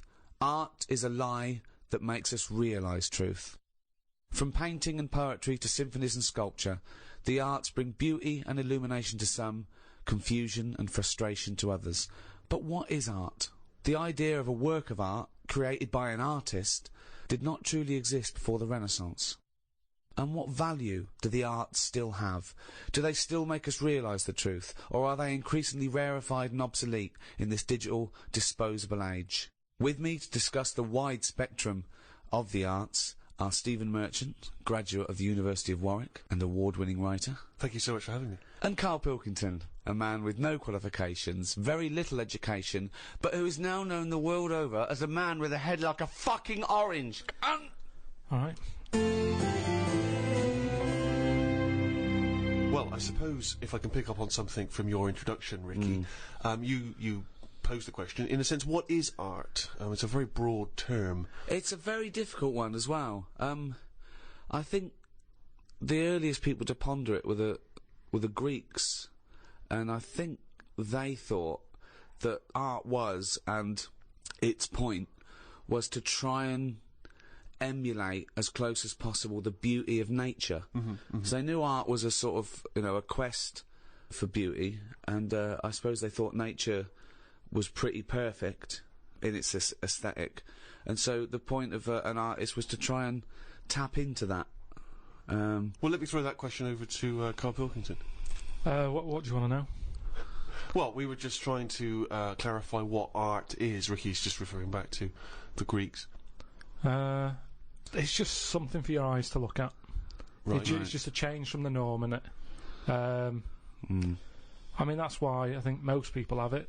But then, the problem is, I'd never buy a piece of art. I don't see the point in buying something, because I know that my eyes will get bored of it eventually. Right. So it's better to keep it in a museum, like a lot of places. A lot of museums keep the stuff. They rotate it, because people get sick of looking at it. They shift the art around, don't they? People go, I'm sick of that now. They move it around the world, let someone else's eyes look at it. Well, that's more to get everyone the chance to see it, as opposed to the people who looked at it once and now sick of it. Oh, not the shitting Mona Lisa again. If No, I but have to how stare many at times that can you little look at bitch. the same thing? I think there's a snobbery with art. I think people do go, well, Well, have I you seen think the new one at the Louvre? Oh, Well, yeah, I think it's there should lovely. be a snobbery with art. Why? Because the world is full of idiots, and just because there's not safety in numbers with art. I think you should be a complete fascist when you're creating a work of art. I don't think it is open to utilitarian or democratic referendum. You end up with the X Factor winner that way. No, I know, but that pleases the masses. That's what I'm saying. When there was a painting knocking about when I was a kid, right? Art is, to me, is filling a gap that would otherwise have now in it. But you're obsessed with the functionality of things. This is all you're ever obsessed with. What's its function? Things always need to get you from A to Z in some way, and art's not about that. Have you got much art in your house? Yes. Yeah. Because it gives me pleasure, and I don't get tired of it. I don't get bored. Do you look at it every day? Well, it's there, isn't it? It just adds. Yeah, but other things a are there. pleasure to Dust it. is there, but Surprisingly, I've not compared I think art I've to dust as often as I perhaps should. But the thing about, and this I think may be intriguing to you, Damien Hirst, of course, is more of a conceptual artist like Tracy Emin, and a lot of what contemporary art does is followed on from a guy called Marcel Duchamp, who I'm sure you're familiar with. Now, he famously took a gentleman's white urinal like you'd find in a pub toilet, and he put it on its side, and he signed it with a fake name, and he put it in an art gallery. Now, he did that in about 1917, perhaps a bit later. It just annoys me, because there'll be snobby people who haven't got a clue, and they're looking at that and they go, oh yeah, see what he's trying to say. Well, that might make them think. They might. Damien Hirst, I don't feel angry with Damien Hirst, really, because he's Right. getting away with it. But why does that annoy you? Because it's people falling into the trap. Damien Hirst, before he dies, I bet he goes, what a laugh that was. I had everyone on. There's a very good point as well, because some people think that the greatest art form of the last 100 years is marketing. Yeah. Some people say that is his art, that it's not good enough to do it.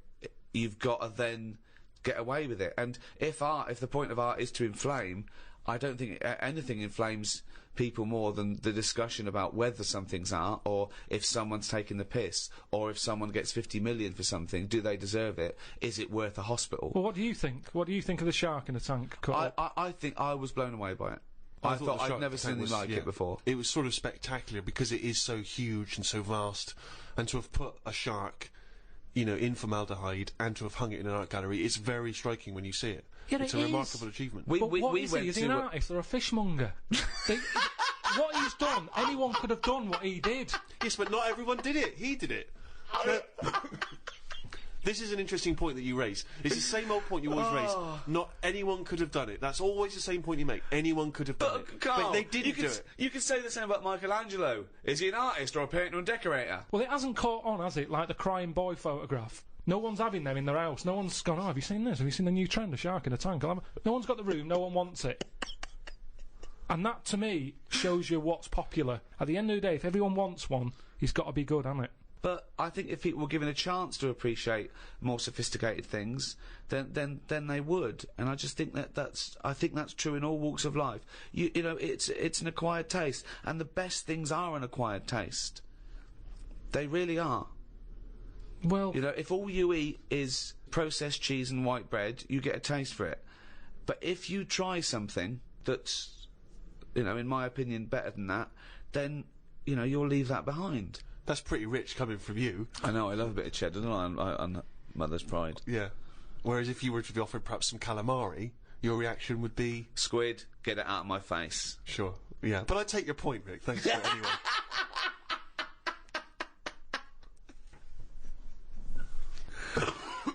Calamari was an artist, by the way. I mean, I haven't got pictures in our flat because of that mirrored wall I've got. Yeah. Right? So, I mean, it's tiny. You've been in it. I've got windows on one wall, door to get in on the other, kitchen on the other, mirrored wall on the other. So there's no nowhere space for there. art. There's no space for art. I'm intrigued how you sit at home. Where's the sofa? At home. Yeah. Facing the mirror. So you sit looking at yourself all night, Yeah. as opposed to a painting. Yeah, but at least that changes each day. No, it doesn't. It does. The picture No, changes. it's not. It's round and miserable every fucking day. No, honestly, it's good to, because you don't look at yourself otherwise. Especially me, I haven't got any hair to comb or anything, so I don't look in the mirror as much as the normal person. So, whereas now, I'm looking there every day. So you're sat at home staring at yourself? No, because the telly's in front of the mirror. But are you not distracted by yourself? Yeah, you do. When the adverts are on, you look up, and if Suzanne's sat next to me, I tend to talk to her through the mirror. What do you mean? So why don't you look at her when you talk to her? Well, you don't have to turn your neck or anything. There's no neck usage going on. I can just look forward. I look at the telly, lift the eyes up, look in the mirror, look at me, look at her. What does she do? Look back at you in the We're used mirror. to it. There's nothing wrong with that. It's like there's more people in the room in a way. It's like, And they're further away. there's nothing odd about that. Why wouldn't you use... It doesn't matter. Your Sorry, eyes, remember, your why eyes wouldn't are you still... talk to your girlfriend via a mirror all the time? Is that your question? Well, no, I think it's quite normal. If your head is facing a mirror where you can see everything in that room, remember, it's a small flat, I can see everything that's going on in there without moving my head. Stephen Hawking would be well happy. So I can look forward, she's sat next to me. If I'm watching the telly, I can say something. Now, she's getting the sound from me still because she's sat close. Yeah. But yeah, we're further away, but things look better from a distance anyway. So that's how you managed to keep this relationship alive? Maybe. You're such an odd little man. But no, it's not odd. You see, there was a woman on the estate who did use... have I told you about Miss Piggy before? No. It rings a bell. Go on. I think I told you ages ago. It's this fat woman who used to be on the estate. She had a three-wheeler bike. And her husband... Push bike, pedal bike? Yeah, like a tricycle thing, but a big one. Right. She used to sit her husband in the basket in the back. Cycle about, what have you. Yeah. She was known as Miss Piggy. Anyway. Oh, is this the one that she used to beat him up so your dad pretended to be a policeman? Yeah, that's it. Oh, That's yeah. the one, yeah. You remember? No, I don't remember this. Yeah, she used to always duff her husband up and that, and people in the area knew that she was being a bit tight on him. And my dad went round with his mate and sort of... But what's this got to do with the mirror? Anyway, well, the way she used to communicate, she used to always go in quick save and nick biscuits. And if anyone went up to her to say, stop nicking the biscuits, she'd pull out like a little mirror out of a bag, and she'd look in it, but talk to you via the mirror. Oh, man! What? This So she's place you insane. grew up- It's weird, isn't it? It's It was really weird. Like It used to scare me. It's like a Salvador Dali painting. you exist in there. Yeah. It's really, really So weird. hang on. So she used to talk to people through the mirror because she was mental. I couldn't sit, watch the telly, and look at me watching the telly in the mirror all night. No, That's no, weird. that would be Why? really weird. It's really weird, Carl. I'd be very conscious of myself. No, yeah, conscious I of the think way it I'm sad. gives you confidence and that. And if you are Gives you sort of... confidence. Well, yeah, because you're seeing yourself more and you pick up what habits you do and stuff like that. So what have you changed through your viewing of yourself? I sort of grew a beard the other week, just something different to look at for a bit. And then you get sick of that. It's like a piece of art. Change that, have a bit of a shave. Can you see the back of the telly in the mirror? A little bit, yeah. If the flat's a mess, it's a mess twice. Oh, God. the earliest art, which we know, which we call cave paintings, they date back between 30 and 10,000 years BC. Even those people tried to brighten up their cave with a bit of art. So in many ways, they were more advanced than you. Yeah, but they didn't have a big mirror. I mean, if you're living in a cave, let's face it, you're not going to go mad if your kids start drawing, doodling on the cave wall, are you? Doesn't matter. Right. Brighten it up. But they always did the same thing. It was always a yak, wasn't it? Well, it was always a yak. Yeah, but they drew what they saw. I mean, yeah, I love the fact that 30,000 years ago they're being criticised for being a bit literal. No, but surely, if all you ever see when you step out the cave is a yak, do something different on the wall for when you get in. What? Why is it always a yak on every wall? Is it always a yak? It's always a yak. Whenever you see these Tom Robinson Time Team programmes... Who's Tom Robinson? He's the guy who did Motorway, isn't he? Yeah, and a 70s singer-songwriter. Tony Robinson, you mean? Tony Robinson, whenever you see him digging around, they say, hold up everyone, get the brush, what's this? It's always a yak. Yet they pretend they're interested. So you're saying that you wouldn't have, you'd have been, no, I'm not going to draw a yak, I just saw a yak outside. This is what I'm saying to you about trends. One person has it, the next caveman goes, oh, I'll have one of them on my wall. Oh, I'll do a yak. Why was there no one just doing something a bit different? Well, it's not true. They did. It's not true. This thing about it's yak. It's just in your own head. The programmes I've seen, I've been to Pompeii, where they had doodling on the walls, and that was all like knobs, tits and arse, all over the shop. Now, do that now, people go, that's a disgrace, rub that out. Clean that, get it down. Whereas now, if you see one in Pompeii, they go, oh, look at that, look at the detail on that. Well, that's what I'm saying, this snobbery in art. It's the same knob. The knob has not changed. Yeah, but I imagine in 50,000 years' time, if they dig up, a cubicle and there's tits and arse, people will take pictures of it won't again. Be. This is the interesting thing with the way we live now. We're cleaning stuff up constantly now. There's no almost no record of our time because we're getting rid of everything. We clean everything up. Everything's clean. Getting rid of rubbish. Recycling everything. Well, that's a very good point. Is graffiti a valid art form? Some of it is. I think it is, yeah. I mean, we're not talking about the classic spunking dick, which is still, it's still great, isn't it? Well, I mean, if you see a lovely clean white wall and you see a spunking dick on it, you're going to laugh. Always laugh. Do you add hair to the testicles when drawing a spunking dick? A few. The testicles.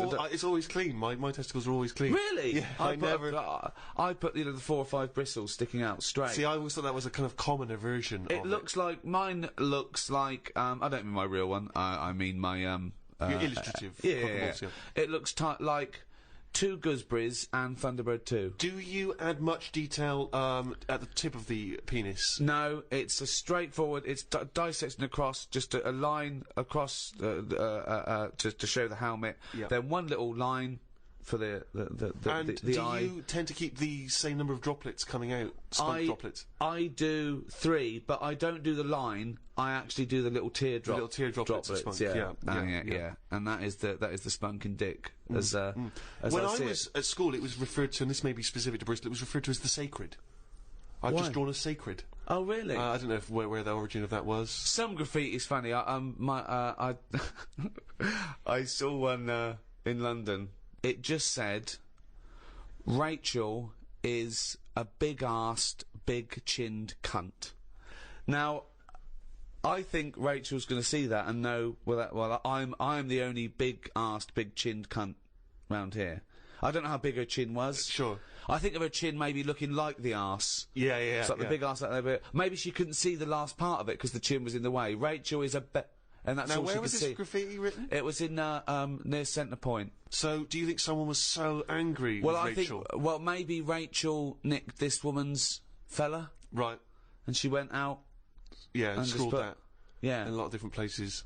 I saw one that was something, I don't know, it was back in Bristol, it was something like, Michael Peters is gay.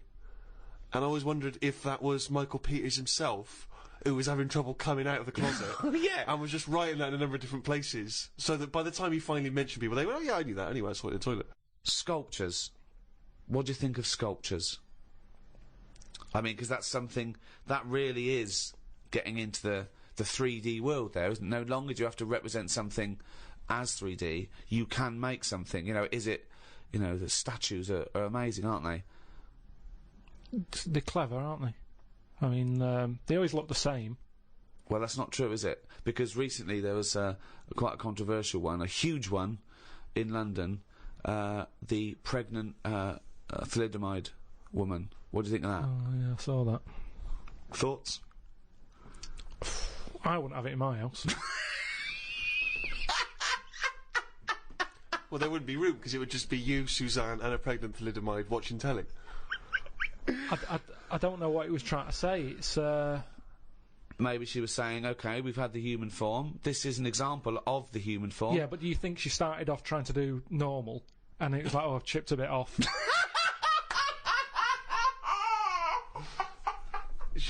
One of the arms got chipped off. Well, it makes you wonder, doesn't it? And why? You see that square, Trafalgar Square. You've got that. Nelson's column. He's got one arm and a leg missing or something, and a patch over his eye. Then you've got the thalidomide. Why can't they just do a full person?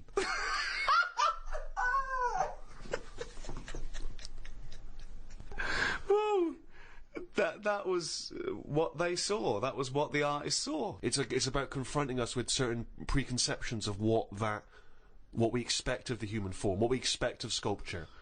It's probably a little ironic comment as well on the famous Rodin.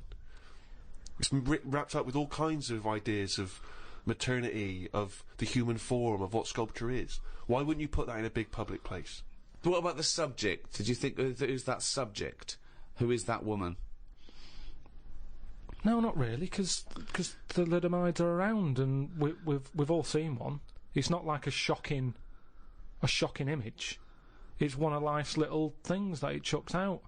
There's some out there, so Amazing. it's not shocking, is it? I don't understand what you mean.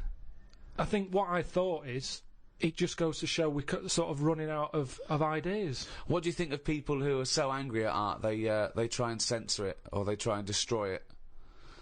Do you think art should ever be censored? It's where you put it. If it's in a gallery, then it doesn't have to be censored. If it's in Trafalgar Square, where everyone's wandering around having a nice time, you don't want a 12-foot cock. So it's all about where you put it. I think some art looks better because of where it is. Angel of the North, that's a bit of art, but it's a bit of a surprise, isn't it? You're driving along a miserable motorway. Yeah. Oh, what's that over there? Gives you something for your eyes to look at again. Motorways are the most boring place to drive. But you go, oh, look, there's a bit of art over there. Yeah, but then again, should you North. be looking at art when you're going at 70 miles an hour along a motorway? Well, yeah, because it's really big. You can keep your eye on it and Look in the mirror. It's not a problem. Wait till you go past it and look in the mirror like normal. So you like the Angel of the North? Because it's something in the middle of nothing. Right, but if you put it somewhere else... Stick it in Trafalgar Square, you'd go, oh, more clutter. Now, you've spoken, Karl, about, art and what impact does it have, blah, blah, blah. And as Ricky's just pointed out, of course, in some instances, art has been considered incredibly controversial, very provocative, and has been banned. Famously, one thinks of the Nazis banning and burning certain books, not all of which were just books, criticising them. It was often artistic works, things which they felt were subversive in some sense, and you get that in many repressive regimes, where people's artistic work is not allowed to express the way they feel about something. Stalinist Russia, for instance, art there, literature, are not able to express its views, because people see it as dangerous, as provocative. Well, yeah, the threat always comes from scholars, with, like, any dictatorship, and they know that. But not just scholars writing, scholarly texts, criticisms, but also people expressing themselves through poetry, through creativity. Well, yeah, things which are not direct. Dangerous. Yeah. They can be abstract, and yet they can still be subversive. Yeah, but I think if it's done in a way that isn't just like a lunatic, they get away with it. Like a nice poem, some people would read it in a different light. I might read it and go, I don't even know what they're going on about there. So, as long as it's done clever, get away with it, don't they? So it makes the artist better. But that's not often not the case, that's what I'm saying. Often, in these regimes, these things are repressed. No, but there's always, like, code words and that you can use and they can't have you on it. Such as? I don't know. I'm not into that sort of work. Right, well, so you've just made a statement there, but it's not backed up with any actual information. No, if you well, do there it was in a good clever point way. there. No, there was a very good point there. The McCarthy era, where he was threatened by communism infiltrating the country, and he thought that entertainers might be a part of that, the conspiracy. It was a hotbed, and he made everyone come forward, writers, actors, say they're not a communist, and some people were out in the cold, and so people had to be a bit cleverer, like was it Arthur Miller, The Crucible? It's a metaphor. It's about witch hunts, but it's about the McCarthyism. So yes, good point. You can put coded messages. CB into radio art. was the same thing. Go on. Well, it's all the codes. As long as you've got okay. codes. Well, I thought you had. I mean, I was trying to make your point sort of more valid than it obviously No, was. but if you need to refer to CB radio, that's the obvious. Well, that's what I can relate to. Sure. Yeah, we've done this. There's no point in CB radio. They go. How many candles are you burning? What? How old are you? 8. Okay, yeah. I mean, there's no point to those codes at all. You know. So this is in no way relatable to The Crucible. Why would you be talking about one of the most respected plays of the 20th century, and suddenly this in your head reminds you of CB radio? Just having this code going on that only certain people know how to break. Everyone knew it. No, it's pointless. Not back then. It didn't. Pointless. I remember we were shown the cartoon version of Animal Farm when we were about like 15, 16. We were discussing it afterwards about Napoleon. Oh yeah, great. Oh yeah, communism versus the poor proletariat and all this. And this bloke went, "You lot make me sick. It was just a nice film about some animals." Brilliant. Yeah. What's your take on that, Carl? No, go on. What's your point? Because you can see the irony there, can't you? I haven't seen it. No. If you want to do a serious point, don't use animals. No. Well, I disagree with you there because we're going to get onto literature later, and I think my favourite is probably Charles Dickens, and I think the greatest story ever told is A Christmas Carol, and there's only one way that could ever be improved, and that is a Muppet Christmas Carol. That's absolutely right. Yeah. So, and I think that you could, and I think people could take a lesson from that and maybe do other films with the Muppets. A Muppet Schindler's List. Yeah. I mean, you could make it so moving, couldn't you? Schindler's List in space. Yeah. Well, I think it would certainly help bring that story to a wider audience. I think so. A Yeah. lot of people who, like Carl, who were put off perhaps by the depressing black and white of it, they would suddenly see the Muppets singing and dancing. Miss Piggy's Choice. Miss Piggy's Choice, yeah. Well, have we talked about that? What? About things like that in art as well. Do you think that bringing something so serious to the masses, like films do, things like the Holocaust and like Sophie's Choice, where she has to choose which child lives and dies. Why did she have to pick? Well, because the Nazis were horrible, nasty, evil people. And which one did she pick? I don't think that's the point. I don't think that's the point. I love the idea that this is not a betting game. No, but I imagine this is like Deal No Deal. It's kind of you're down to the last two. Which one you're going to go for? Oh God! But why did you ask which one did she choose? Because even if he'd said the names Robert and Alison, what difference would it make? You don't know the story. Why is it? No, because then I'd ask more. Then if he said Alison, I'd go, what was it with Alison? What did she have over Robert?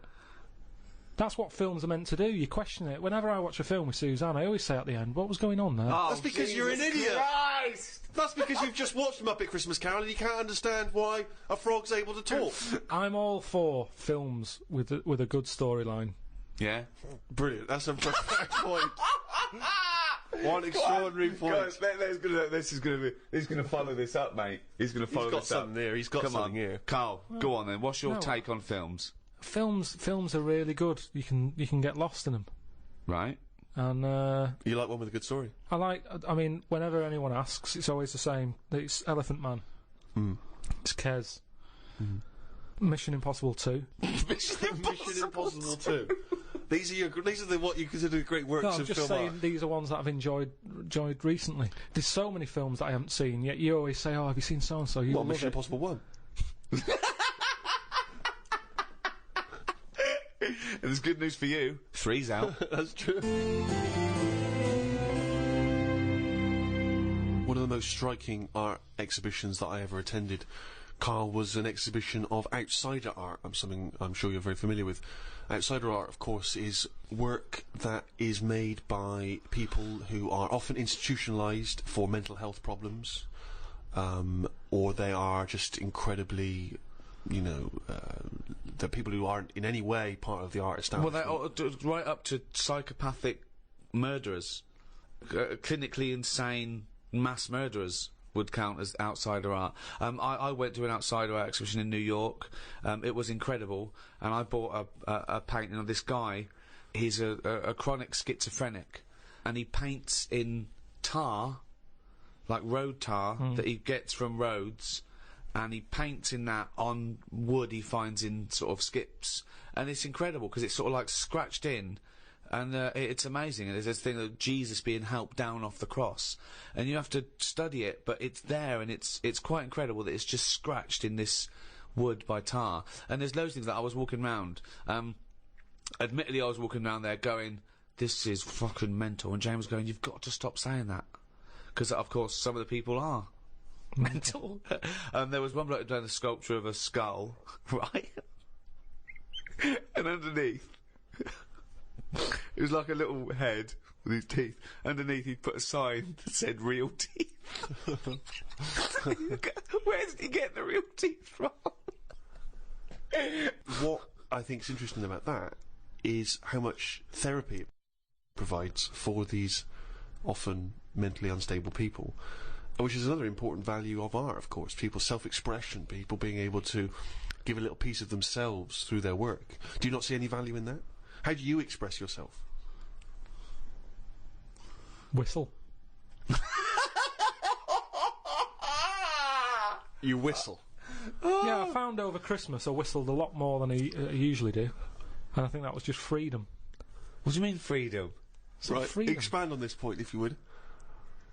Well, that's what art is, isn't it? It's you being free of all the world's heaviness on your shoulders. See, that's a great quote, that. That's great, that. For art is freedom. I love that, because I think you've really hit on something there. Would you include the free of all the world's heaviness?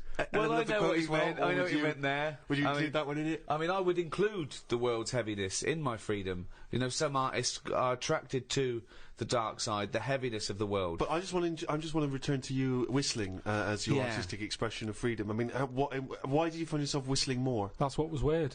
So just take us through a typical day. When would the whistling begin? So this was that you spent Christmas down in Kent with Suzanne and her parents. Yeah. Yeah. Could I suggest something? Your freedom was thinking, I'm in my own place now, I'm going to annoy them. Well, it was mainly, it's when we were playing Scrabble. And they were taking ages to have their go, and couldn't have the radio on because the boiler affects the radio. It works, it just gives something off. Every time it kicks in, the radio goes all staticky. Right. So I just was sort of supplying the soundtrack. I think you've really hit on something there. Would you include the free of all the world's heaviness?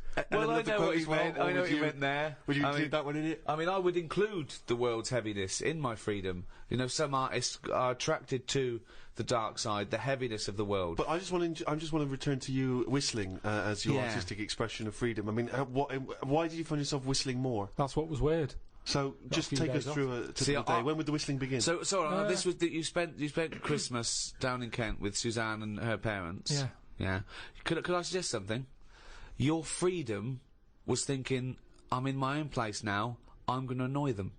Well, it was mainly, it's when we were playing Scrabble. And they were taking ages to have their go, and couldn't have the radio on because the boiler affects the radio. You've got boiler problems down in Kent as well? It works, it just gives something off. Every time it kicks in, the radio goes all staticky. Right. So I just was sort of supplying the soundtrack. And what kind of things would you be whistling? It was like, I just sort of did a whistle medley. It was going from one thing to another. A wedley? And a man was impressed. She was like, "Oh, you can whistle, can't you?" I was going, "Yeah." And then she was saying, "How loud can you go?" I was just doing all different levels. Sorry, this sounds like a scene from One Flew Over the Cuckoo's Nest. The boiler's setting off the radio. I can whistle. Oh, you're good whistling, aren't you? Oh, let's grab out. Talk about outsider art. I love the fact that Karl's life is like living in a home when you're in your 80s. Yeah. But you felt that this was your way of expressing yourself. I just found it odd because I don't whistle that much. I think just because I think I'm fed up most of the time when I'm in London. And you don't whistle when you're fed up, do you? Whistling's a happy thing. You never get an angry man suddenly breaking into a Well, whistle. the people who aren't whistling are usually pissed off. But yeah, the bloke who's whistling, it's like, it's the least. He's the least annoyed person in the room when someone's whistling. Same as holding a drill. The only person that noise doesn't annoy is the bloke who's drilling. Everyone else wants to punch his face in. Same with whistling. Whistling, there's no point in whistling. No, there is. No, there's not. The only point to whistling is in a bloke's changing room. Everyone's whistling, going, "I'm not looking at your cock." If I'm whistling, I can't be looking at your cock. Anything else? There's no calling a dog. Maybe calling a dog It changes the atmosphere. Yeah, it annoys everyone else. Don't know. I mean, our window cleaner was known as that's how you knew he was there. He always whistled. And in the end, he fell off his ladder, broke his front teeth. Oh. Retired.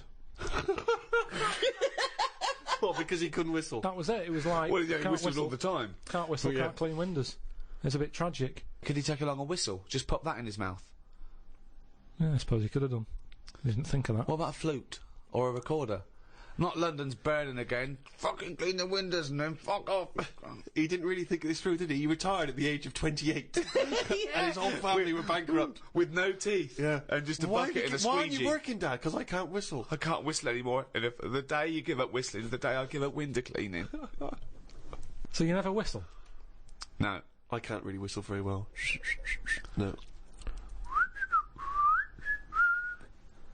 I don't whistle, but I can whistle better than that. What, you did this for hours on end while playing Scrabble? About 2 hours. 2 hours? Hell. Put my word down. And this, sorry, can we just hear that again? Can we hear it? So you were whistling after you had your go as well? Yeah. Fucking hell, Carl. But hang on, let's just hear a bit. That is Carl's self-expression. That is his artistic self-expression right there. A name. No tune, no nothing.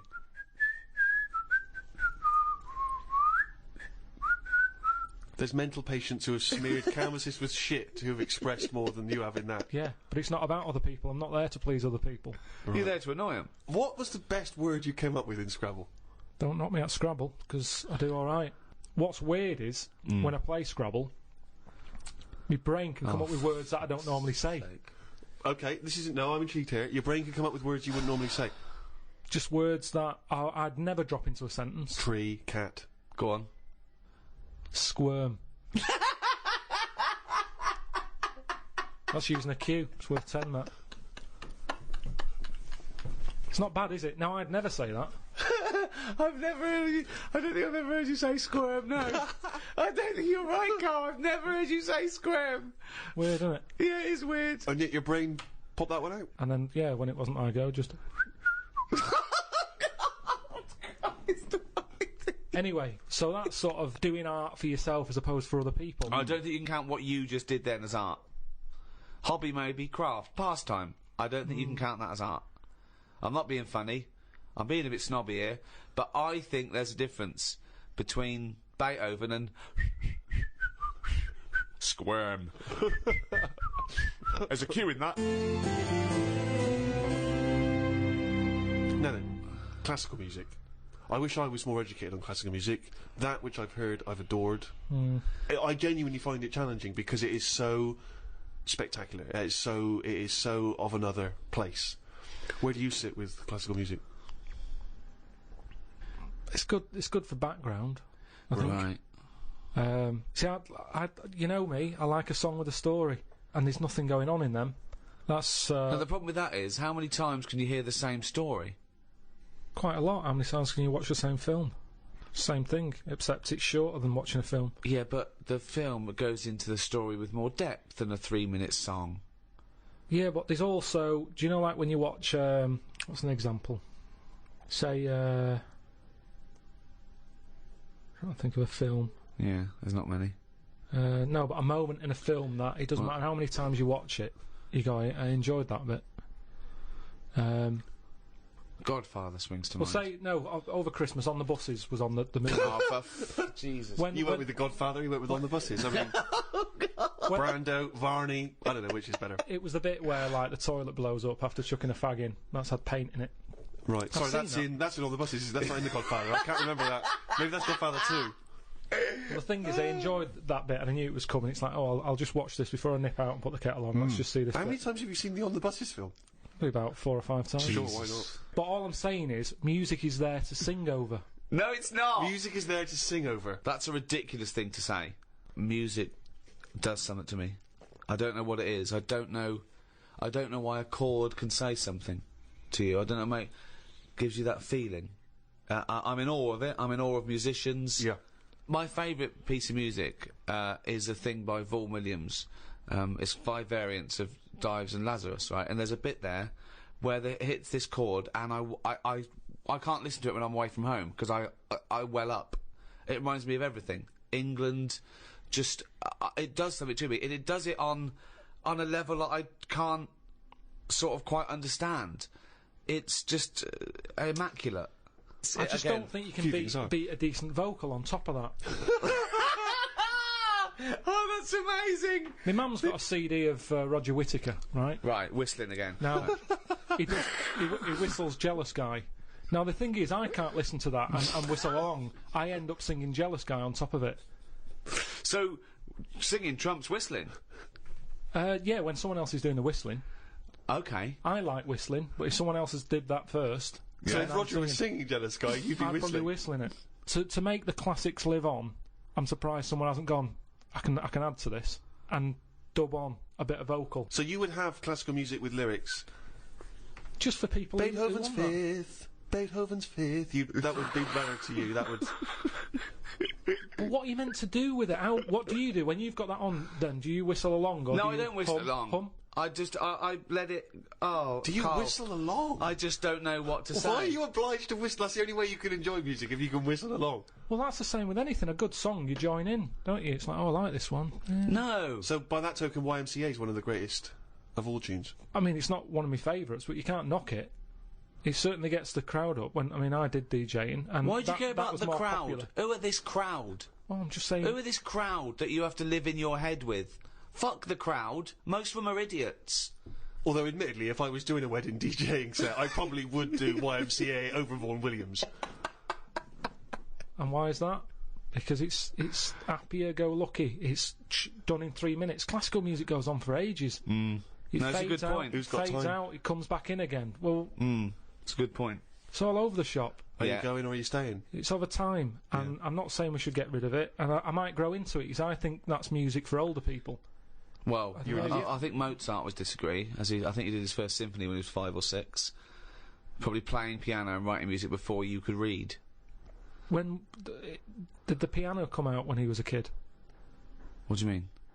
If it was trendy to have a piano when he was a kid, it's like how kids now, they're messing about on Google at the age of 2.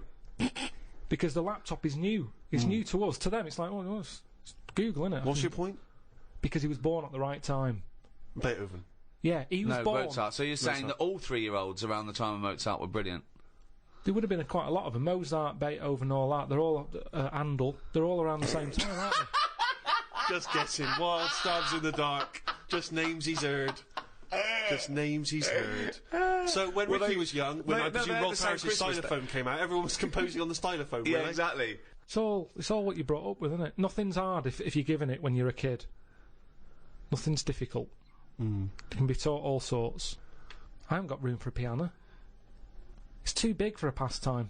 A hobby shouldn't take up a whole corner of a room. It's so limited, isn't it? His scope, his imagination. Yeah. But a piano, the idea that a piano in a house would be a frustration and annoyance. Music. That you could play harmony.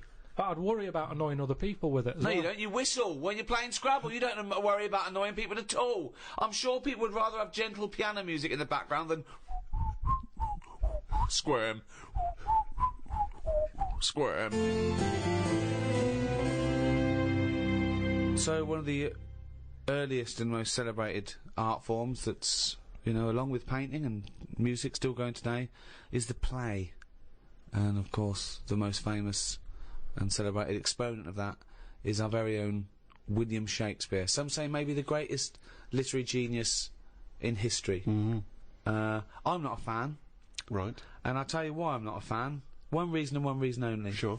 Nothing to do with the structure, his themes, fantastic. The pun. Right. Oh, I can't stand the pun. Yeah, but I mean, although Shakespeare did include a few puns in his work, I don't think you could... No, I suppose it's the people that have It's not taken gonna on bring the you pun. It just reminds me of a bloke in a beard and a pipe at a party doing puns, you know. And it's things like Shakespeare, things like, take their maidenheads. And you have to look at your Brodie's notes to go, okay, cut off their heads and take their virginity. Oh, brilliant. You know, you can't, it's like you can't explain a joke in retrospect. You don't laugh if you then explain to you. I'm going to have to take issue with the idea that Shakespeare was not a truly great master of our language. I think he was. If you listen, he added to the language. He invented words, or at least he stole words and changed them a bit. He took them from, you know, other languages, which is totally valid. And he made up loads of sayings that are still around today. And there's a poetry in that, inventing new. Actually, Karl, you like sayings, don't you? Got a list here of some of the sayings and phrases that Shakespeare made up. Really, in a pickle was his. Yeah. And we know what in a pickle means. Yeah, we know what it means. It's a saying I'd never use. Because when you're in a pickle, it's not something that you would say. No, if you're being if you're captured and you're being tortured for information, yeah, you wouldn't, and you get access to a phone, you wouldn't go, MI5, I'm in a pickle. You'd be screaming, going, he's taking my teeth out. Much as I love Shakespeare, is when that play was first staged and someone said during the play, "Ooh, I'm in a pickle," did the audience understand, or were they baffled? Or was it like watching Ken Dodd when he goes, "Yumbunctious"? Exactly. Oh, hilarious. Yeah. So Shakespeare is about as good as Ken Dodd. That's what we appear to have established.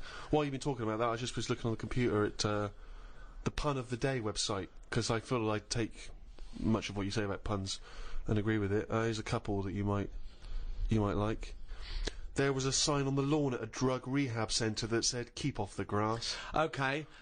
Now, if the pun is the lowest form of wit, and let's face it, sarcasm isn't. Sarcasm is up there compared to the pun. Then the drug pun, I think, is one of the lowest of the low. Oh, people who congratulate themselves on getting drug references. Keep off the grass, will you? Grass, get it? Grass. You know, smoking the grass. Yeah. Show me a piano falling down a mine shaft, and I'll show you a flat minor. Oh, God. Okay, good. Okay. Do you get that? Well, these are... I mean, that sums up puns, isn't it? It's things that kids get in a cracker. I think pun should be short for punch him in the mouth. Idioms are better. Go on then, what's an idiom? Is that a new word you made up? No, I think Karl Pilkington's a complete idiom. Yeah. I found out what it was because I thought, I like them, what are they? Right. And it's like little sayings. Yeah, that's right. That sums stuff up. Go on, give us an example of your favourite. Can I just say one, talking about sayings, Karl was getting fed up with something. He was fed up with not getting replies from something. He's having a hard time, And I went, "Oh, the worm has turned." And he went, "What?" I went, "The worm has turned. You've..." Stupid saying, isn't it? No, okay, tell him why you think that's a stupid saying. Because how do you know when a worm's turned? Of all the creatures that you could flip over and know it's turned, why pick a worm? It's the worst thing they could have picked to express something turning. But you're taking turning literally. It means changing, doesn't it? Changing your attitude. A new broom, turning over a new leaf. Yeah, but things are going to be different now, and I'm sick of it. Chameleon. No, but chameleon is a brilliant thing to use for something to change. Chuck that in a sentence. There's nothing that you can link a worm to human life to. You're talking about something that's... It's blind, isn't it? It's blind, it's deaf. Gay. It's got no features. Why is he having such a go at a worm? Just because it's a weird thing to use. Something that... Its arse is more... It does more than its head. That could be said of you, Karl, to be fair. We've talked about what art is, we've talked about painting, sculpture, we've talked about music briefly, we've talked about whistling over music to make it better. Poetry, a completely different type of art form there. Karl, what's your thoughts on poetry? I've never really been a fan of it. There's a surprise. I think it's sort of...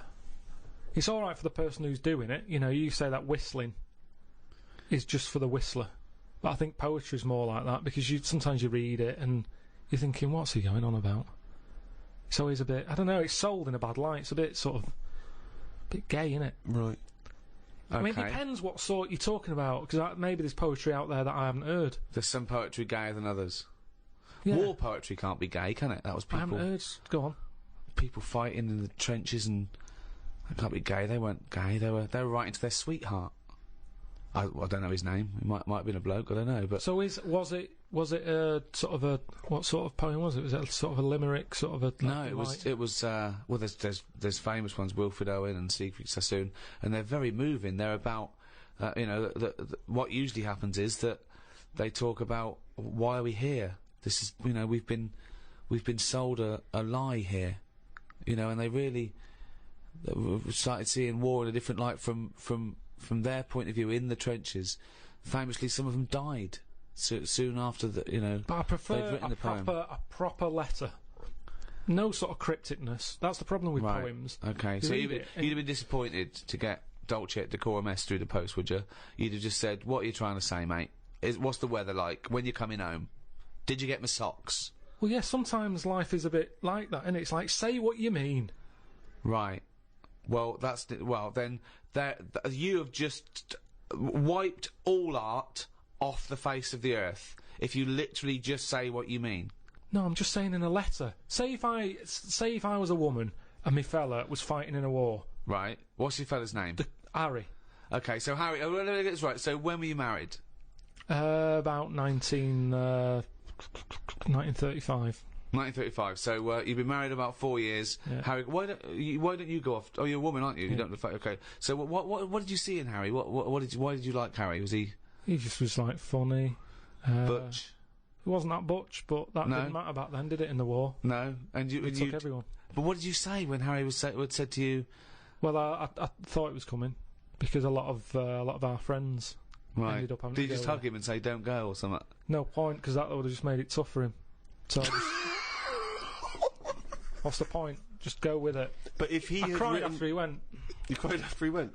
That's what you do, innit? You wouldn't do it in front of him. He's got to go to battle. Okay, so your man goes off to battle. Right.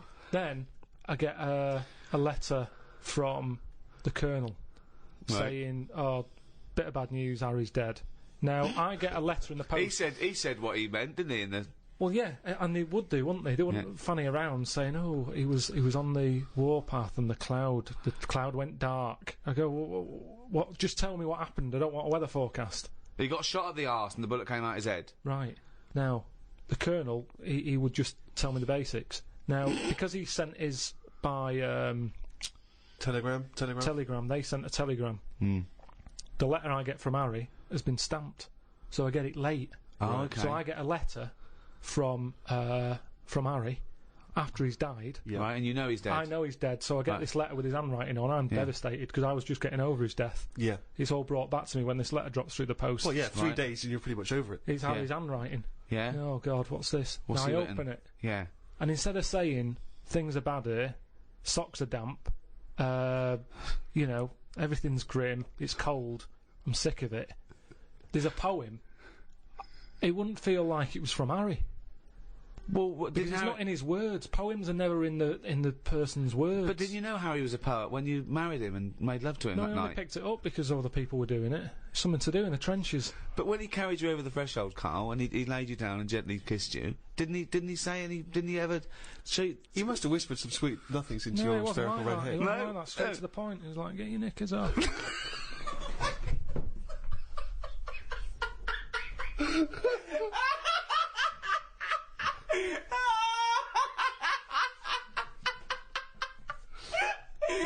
That's one of the weirdest fucking scenarios I've ever heard. Why the fuck was the telegram coming before the letter? So specific. It wasn't like Harry. The fuck's Harry?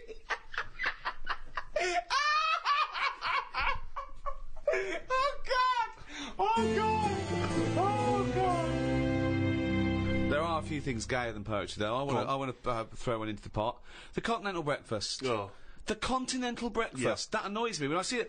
Who orders that? If you've got the choice of eggs, beans, burger, chips, sausages, Bacon. all that. You've paid for it already. If I was a waiter and someone said, what do you want for breakfast, mate? And the bloke went, oh, I'll just have a little bit of grapefruit juice and a croissant. I go, do you? Do you want some cum on that? Or you can go back to the hotel and suck a cock. Yeah. So, No, I'm with you there. What else is gayer than poetry? I remember when I was at school once, right? The worst thing you could be growing up was gay. Yeah. In school, it was the worst thing. It was and I remember I was about 14, 15. I was talking to this bloke. I talk about him on my stand-up. David Beasley. He's the one that said if you get captured by cannibals, they show you pornographic pictures when you're in the pot, so you get an erection. And there's more meat to go around. So he was an idiot. He made Karl look smart. Wow. Really. Wow. He said, you know that thing that kids always do, what would you rather be, blind or deaf? Yeah. We did that, and we discussed that for a while, and he went, what would you rather be, blind or queer? And I went, well, I'd rather be gay, because... Still got all your sights, yeah. And he went, oh, would you? I went, well, yeah. Well, rather than be blind. I said, yeah. I said, also, if you were gay... you'd like being gay. He went, I wouldn't. I went, no, you would. I said, if you were gay, you would like being gay. He went, I wouldn't, Gervais. Sounds like you would. I went, well, if I was gay, I would like being gay. He went, well, I wouldn't. And he looked at me accusingly, and I went, no, nor would I, but gays would. Which made no sense at all. Right, yeah. Just the idea. But this is just like such a stonewall that I'd rather be anything than gay. Yeah. Karl, thoughts? Blind or gay? This is about art, is it?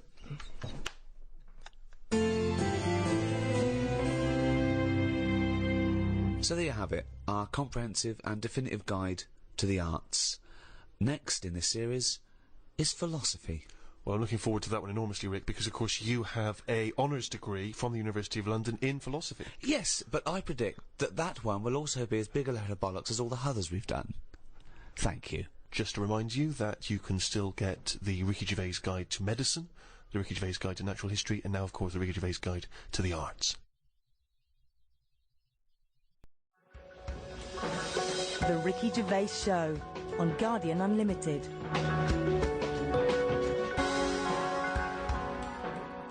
You're listening to Ricky Gervais, with me, Stephen Merchant, and Karl Pilkington. Now, you probably know me from such works as The Office and Extras, Stephen being my co-writer and co-director on those things. For those people who are not so aware of Karl Pilkington, he was our producer, sort of given to us when we first started on XFM, and you're thinking, well, why are we doing a podcast? Why are we doing a podcast for no money? Is there no money? No. It's free, innit? It's free download. But this is what I'm here to answer. It's because I like to be in a room with Karl Pilkington. You know, like some people go and help sort of chimps. Do they? Yeah. Well, they go to the jungles and things. And help out little sort of endangered Diane species. Fossey or whatever. Exactly. You're very much the Diane Fossey of the Manchester scene. Of the little bald mank world. And Karl Pilkington is an ongoing experiment for me, because I've seen him blossom from an idiot into an imbecile.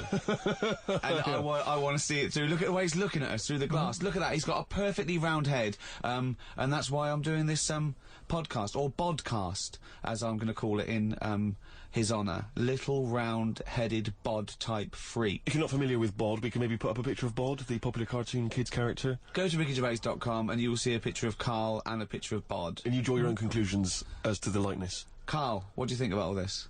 That's alright. Are you excited by this new technology? What? Podcasts? Yeah, exactly.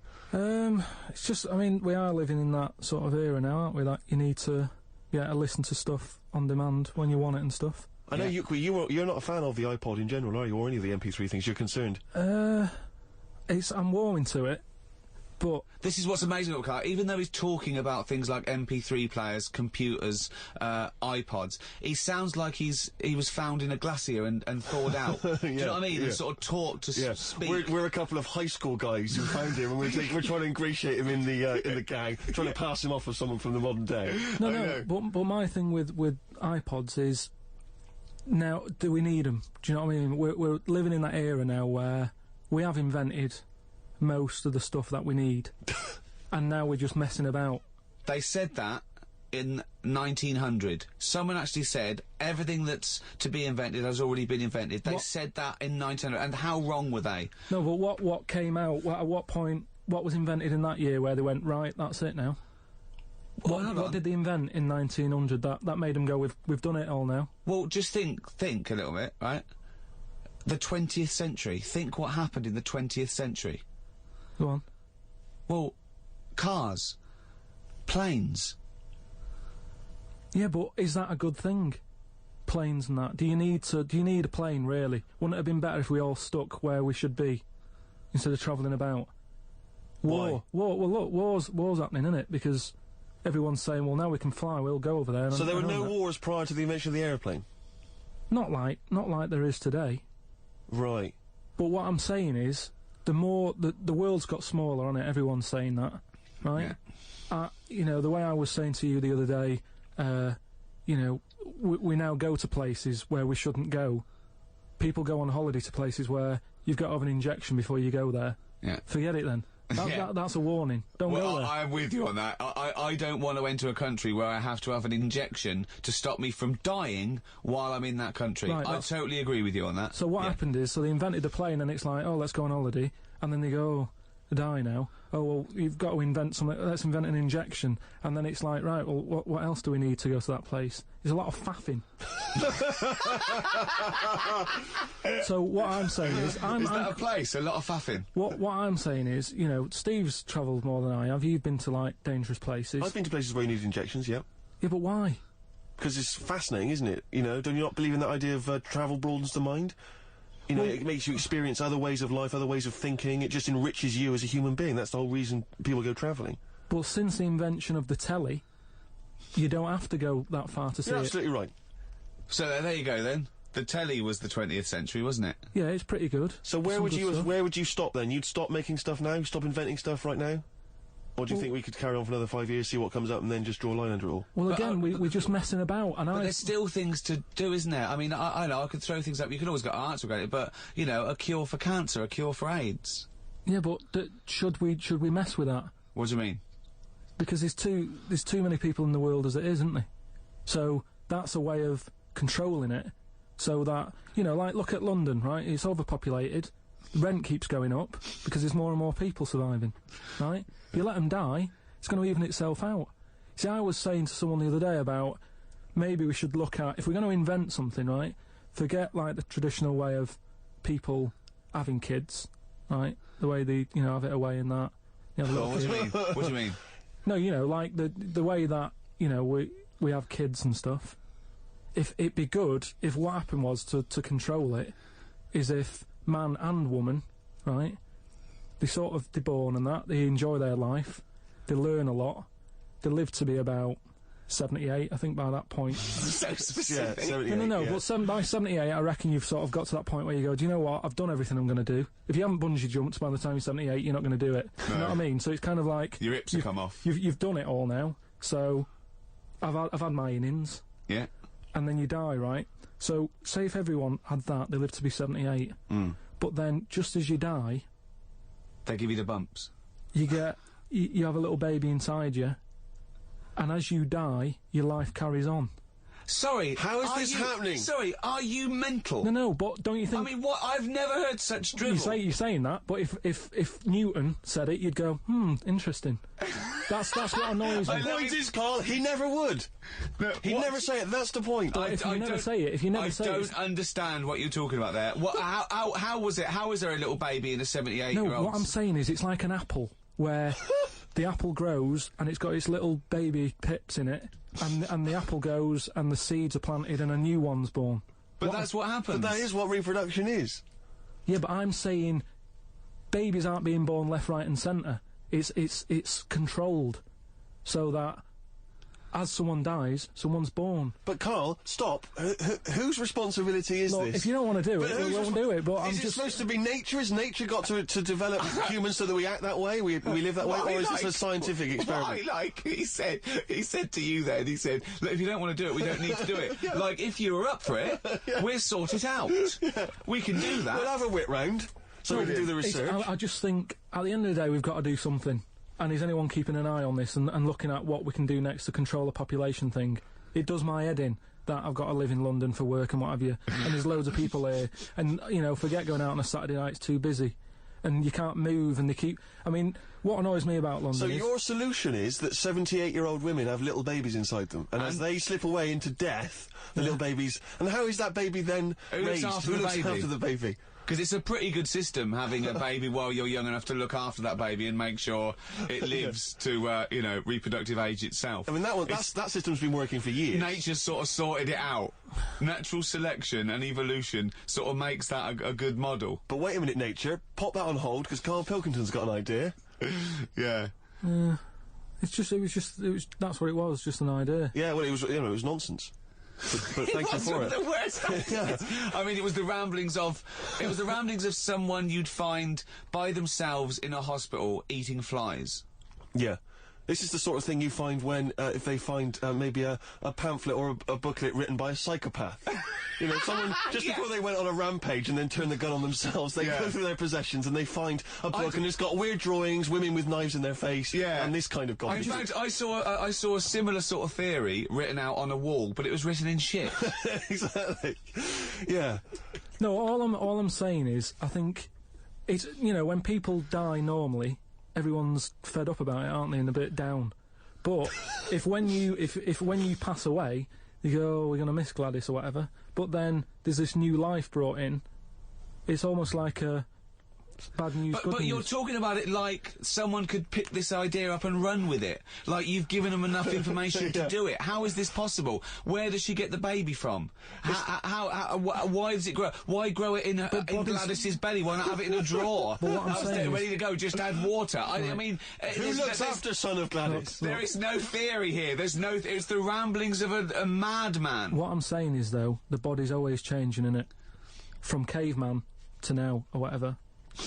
In some cases. And they're always finding out more and more. Like I read the other day about how they're saying, do you know, like they say, people have 6 senses. Yeah. There's loads more than that. Right, and there's this one... I say, show me that you've got one. No, right, and there's this one that's knocking about. Go on. That, what it is, say if I'm in a pub, right, and I'm just doing a crossword or whatever. Unlikely, but go on. And there's some woman who's walked in, right, and she's staring at me. Yeah. I know she's looking at me, and I look up and I look round, she's looking at me. Right. And they're saying that's a new sense that they found out from, like, you know, doing tests and what have you. Yeah, it's rubbish. And they're saying that's been around since like man and dinosaur was knocking about. But it could be, you know, peripheral vision. It could be a footstep stopped, and usually when someone's footsteps stop, they've stopped. No, they've explained I think it's safe to assume that, you know, that with your perfectly round head, people are always stopping and looking. No, but they explained it. You just know that there's probably going to be someone there if you look right. They said it's from the time when, like, caveman was, like, wandering about, and he'd go, hang on a minute. And he'd look round, there's a dinosaur there or whatever, and he'd leg it. This is nonsense. I hate when people use the word when caveman was wandering round. Caveman and dinosaurs. Oh, they used to live together, yeah. Oh, that's the same era. Yeah. What have you been watching? Raquel Welch. What do you mean? Well, what do you mean caveman wandering, knocking around with a dinosaur? You know the Flintstones is only partly based on fact. Dinosaurs and man did not coexist. The dinosaurs had long gone before man arrived. Extinct. Kaput. You don't believe us? What, you don't believe because you've seen... Because you saw that film where they took pictures of lizards and magnified them and put them next to men in films so they looked like they were fighting. Yeah. No, but why couldn't that have happened? What is the film with Raquel Welch? A Million Years BC. A Million Years BC or something. A Million Years BC. Brilliant. Yeah. Yeah. No, but... She had a sort of woolly mammoth bikini. Fact. But why wasn't the dinosaurs back then just like how we have dogs now, in a way?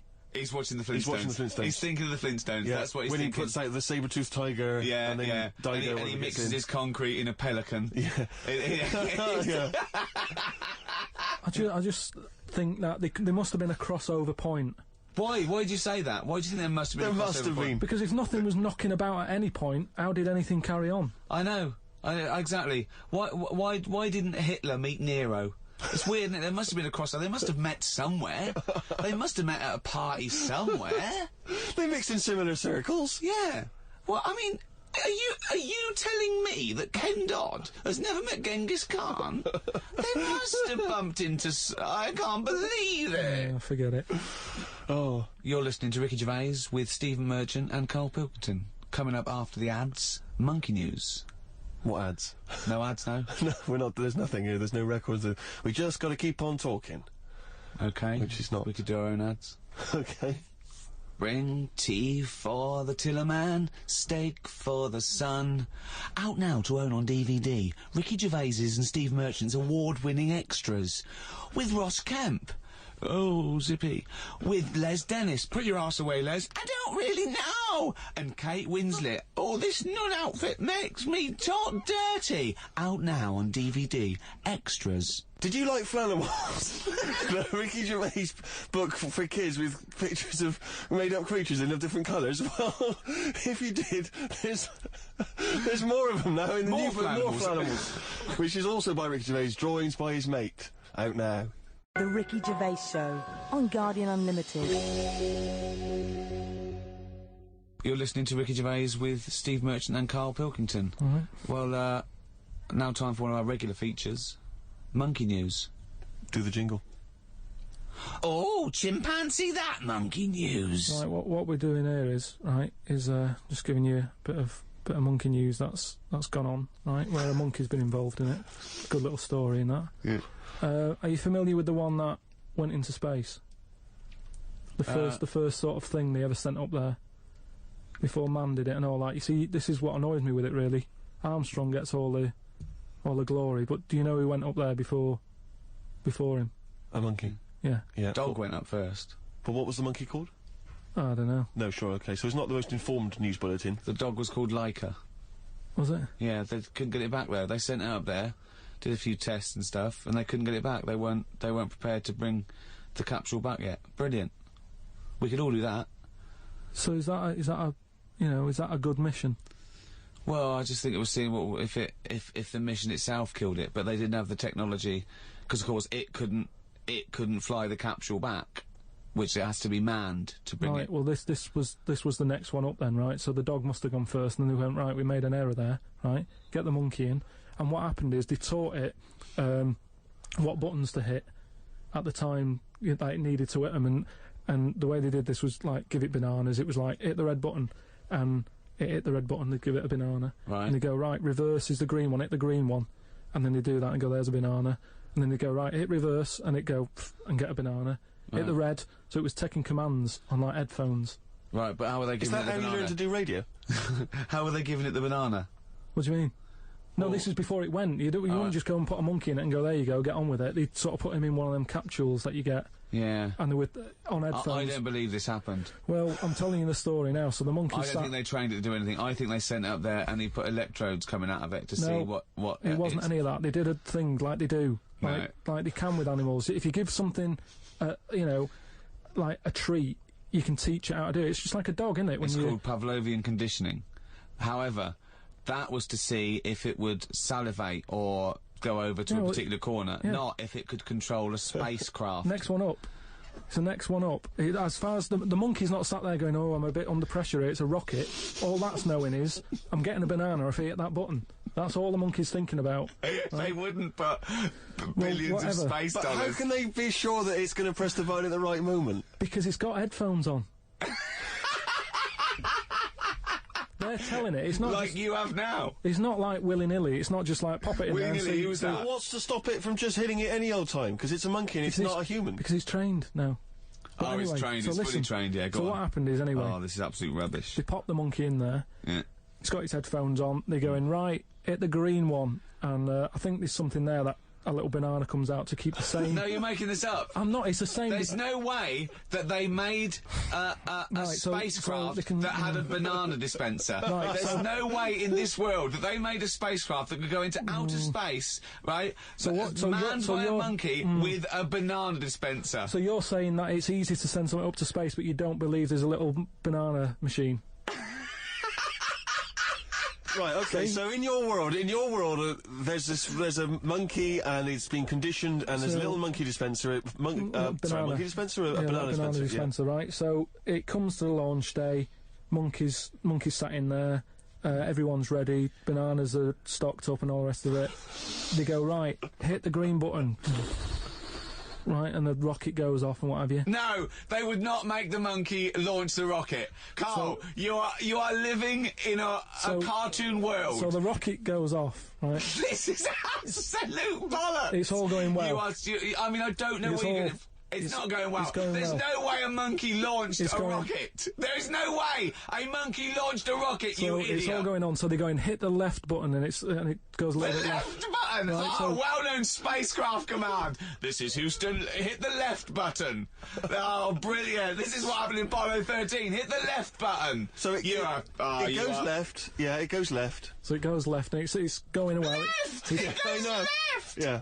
No, the moon! You're going right! It goes for the moon, everything's going well. Right. They get up there, it does whatever it does. It reverse, it comes back. Right? So then... honestly, you are brain dead. So you are one of the most stupid people. That I would rather have the monkey drive me home than you. So the thing is, so it lands back, it does a good job and everything, it gets out, and this is bananas. This is where it turns a bit sad, because after it done that mission, right, because it happened and it was all safe and everything, the next one would have been to send man. Right. So the monkey enjoyed it, and it was like, well, I want to do it again, right? But they were like... So how did they know that? How did they know he wanted to... Just the way it looked and what have you, it was like... Fuck off! Just the way it looked!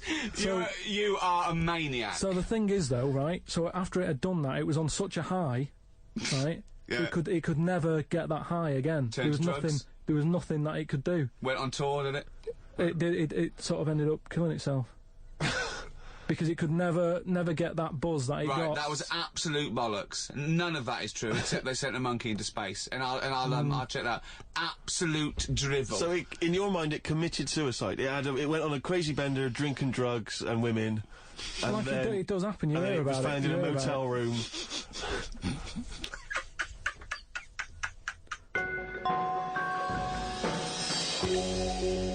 Right, do you know, like, you don't believe in, like, scary stuff? Just like, you know, ghosts. No, I believe in scary stuff. I don't believe in things that are totally logical. Yeah, ghosts. Vampires? No. Anything made up by man. Well, there was something in the paper the other day about a vampire. Oh, they found one. They dug something up. It was in the paper? And, it's true then. It's definitely true. But we'll leave that because you're just going to do that, so it doesn't matter. No, come on. Go on, quickly, tell us about... No, it's just that they found a body in a coffin with a bit of wood through its heart and a knife in its mouth. But if you don't believe it, then what's the point? It was a vampire pirate. But that's definitely proof of a vampire then, and of course, and not some grotesque murder. Yeah. That's definitely proof of a vampire. If it wasn't made up. Hang on a minute. As far as I'm aware, when you put the thing through their heart, they just turn into dust. And also, all their victims get their own life back. Yeah, exactly. Yeah, that's right, and here was the second bit. Yeah. Somebody dug it up, got the heart, blended it, burnt it, popped it in some water, drank it, and they're in prison now. Now, if it wasn't dodgy stuff, why are they in prison? Because they're mental, because they dug up a body, liquidised its heart, burnt it and drank it. That's why they're in prison. There's your answer. Right. But anyway, that isn't what I'm talking about, right? But I met Derek Acora the other week. Oh, yeah. Right. Now, who's he? Which one's he? Is he a medium? He can contact the dead, is that right? He just chats to them and that, passes messages on. Nice of him. So I said, oh, tell us something a bit weird and that. So he said, what do you want to know? I said, just something weird. So he goes, all right then. He said, here's one for you, right? And he said, there's this pub out in the country, and he said, there's this mug. Do you know those old mugs that they have, where they used to like leave their own cup knocking like about, didn't they? Oh yeah. The tankard thing. Yeah. So there was one of them mugs in there, right? And everybody... Tankard, let's use tankard if we've established that's the word. Tankard, yeah. Because you're the only mug in this story. Right. Believe in it all. High five. Great. So this tankard's knocking about, right? And everyone who's running the pub keeps going, oh, I wish they'd stop leaving this tankard about, right? And they pick it up. It must be a pain. having a tiny small tankard in a pub. That must be a real grind. So every time they sort of picked it up and went, we'll have to wash that, and they popped it on a different sideboard. Next thing you know, that person who's touched it died, right? Sure. So They must have been getting through bar staff. So they kept getting new staff and that. And they were like, what's the connection here? Right? What's the connection here? Oh, God. So anyway, Call Australia, we've run out. So they sort of, someone notices and they go, you know, it's a bit weird. It's that cup, right? So they get Tankard. They get, so it's that tankard and that. So they get a vicar in. Of course they do. And they go, look, there's a lot of weird stuff going on here. This tankard, every time someone touches it, they die. So he said, leave it with me. He gets his special water out and what have you. He comes round, does a little prayer, sprinkles it. He goes, right, not a problem, don't worry about it. He picks it up, chucks it in the bin. Guess what? What? Dies in a crash on the way home. Because he'd picked it up. Well, but Carl, you're telling me this like it's fact, and I'm meant to go, that's amazing. Cora, he told me. Carl, I have no opinion of that story, other than I'm pretty sure there was absolutely no connection between touching the tankard and him dying. That's all I'm sure of. It's not just him, though, is it? I'm not going to even contest the chain of events. All I'm saying is there is no connection. There is no connection possible because I believe in logic and the laws of the universe. So when you're telling me miracles and strange things outside coincidence, you may as well be telling me about the Tooth Fairy and the Easter Bunny, because they're equal to me. That it's ludicrous. It's absolutely ludicrous. So what would it take though for you to go, oh, I'm actually a believer now? But what you're saying is I can't answer that question because I'd have to base my beliefs on some of your premises, which I can't do. It's like you saying, but what if you found out that 2 and 2 equaled 5? I can't. It's a necessary truth that it doesn't. I'd have to go back and fundamentally disagree with what I think twoism is, two-ness and fiveness. And you've never been in a situation though where you've gone, this room feels a bit weird. Could be something, do you know what I mean? Could be something knocking about, or. But that's a different question. I could go into a really rough-looking pub and think, this isn't good, because it's based like on induction then. Because I mean, like, you know, if you've been to Cornwall on holiday and stayed somewhere and you've gone, do you know what? Sure, something's died in here. I'm sure someone's died everywhere. Yeah, but what I mean, you never pick up a vibe of like I've got a mate, right, who is living in this big stately home, right, and why is he living there? He's paying £100 a month, right, and it's almost like he's being a security man. Oh, right. But he's not. He doesn't sit out the door with that on and everything. He just goes about his life, but he bases most of his work in this stately home. So what is it, like a housekeeper, like he's sort of house sitting? A little bit, yeah. I mean, it's massive. It's bigger than Buckingham Palace, this place, right? So what is it, a billionaire that's gone away or something? I think it's some sort of. I think he said something about a viscount or something, right? He said he owns this place. He's living in America. This place he owns, but it's falling to bits. Wow. And he's worried that people are going to go in there and squat and what have you. So he said to me, mate, you know, there was an advert in the paper, he doesn't know him, advert in the paper saying, do you want to live in a big house, £100 or whatever, and he went and had a look, right, and he's living in there now. He pays £100 a month. There's about 80 rooms. Gee. And it's this big stately house and what have you, and I went down there. He said, oh, come down and have a look, right, and from outside you go, oh, this is brilliant, it's like something out of, you know, like the Man of Born or something. You go, this is impressive. But then when you get in, it's like, it's a wreck. It's just falling apart because they can't afford. Well, it's just been left. No one's doing any vacuuming up or anything. There's like rat poison everywhere. Like windows are smashed, doors kicked in. That's a real shame. Why is it? Is it? I don't think he's doing his job, is he? Is it because it would cost like millions to do up or something? Well, apparently it'd be like I think they're going to have it done up, but it's going to cost like 80 million, right? So anyway, that's a big house. That's a big house.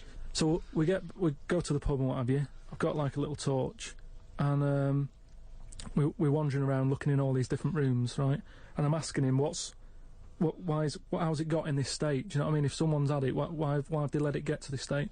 And he was saying how, you know, it was like a mental home at one point, and it was like a drug thing as well. People who had problems with drugs, they popped them out there because it's in the middle of nowhere. Do you know what I mean? If you needed drugs or anything, forget it. It's not going to happen. You know what I mean?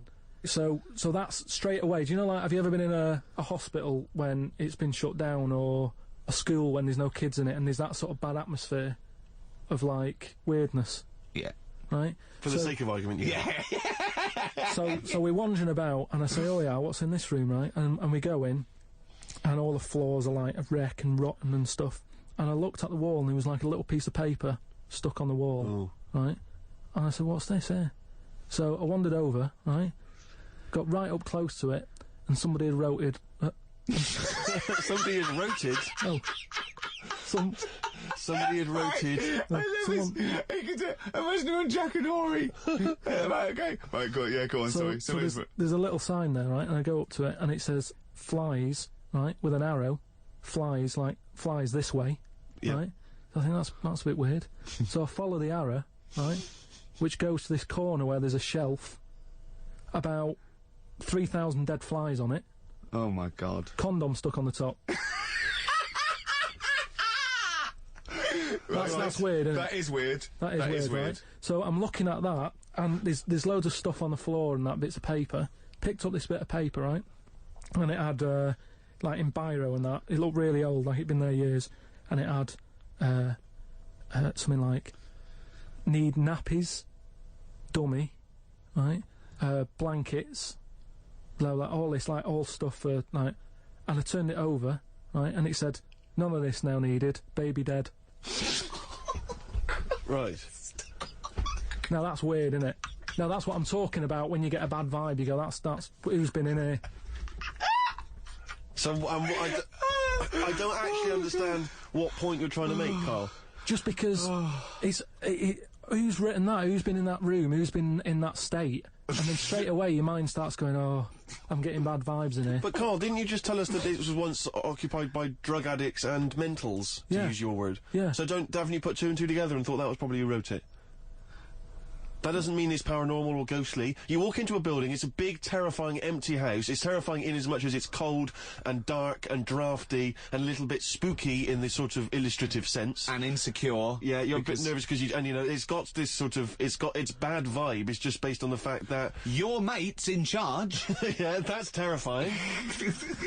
I mean, yeah, so it's like saying, are we scared of the dark? Yes, I understand why people are scared of the dark. I'm a little bit scared of the dark. You're walking along. Because you don't know what's in it. Yeah, you don't know what's in the darkness. That's why people get nervous. It doesn't mean you have to make the leap then that you've got some paranormal sense. Oh my God, I'm Karl Pilkington, and hang on, just like Derek Acora, I have sensed something strange and evil in this room. Wait a minute, there's some flies in a condom.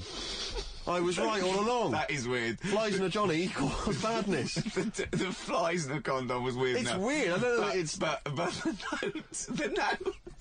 Yeah. I just think of his face when he saw that, reading it by torchlight. You must have been terrified. It's a bit odd, isn't it?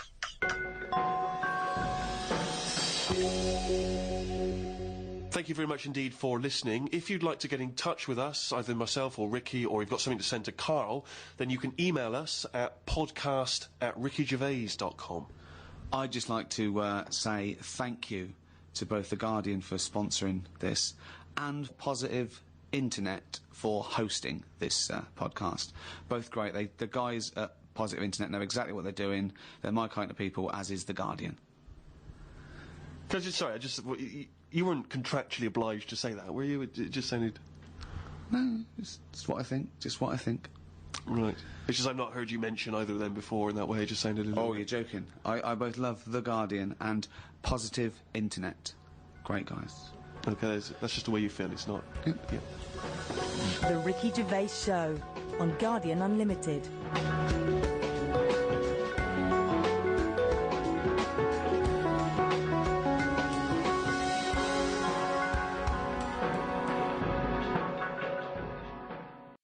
Testing. Better level, Steve.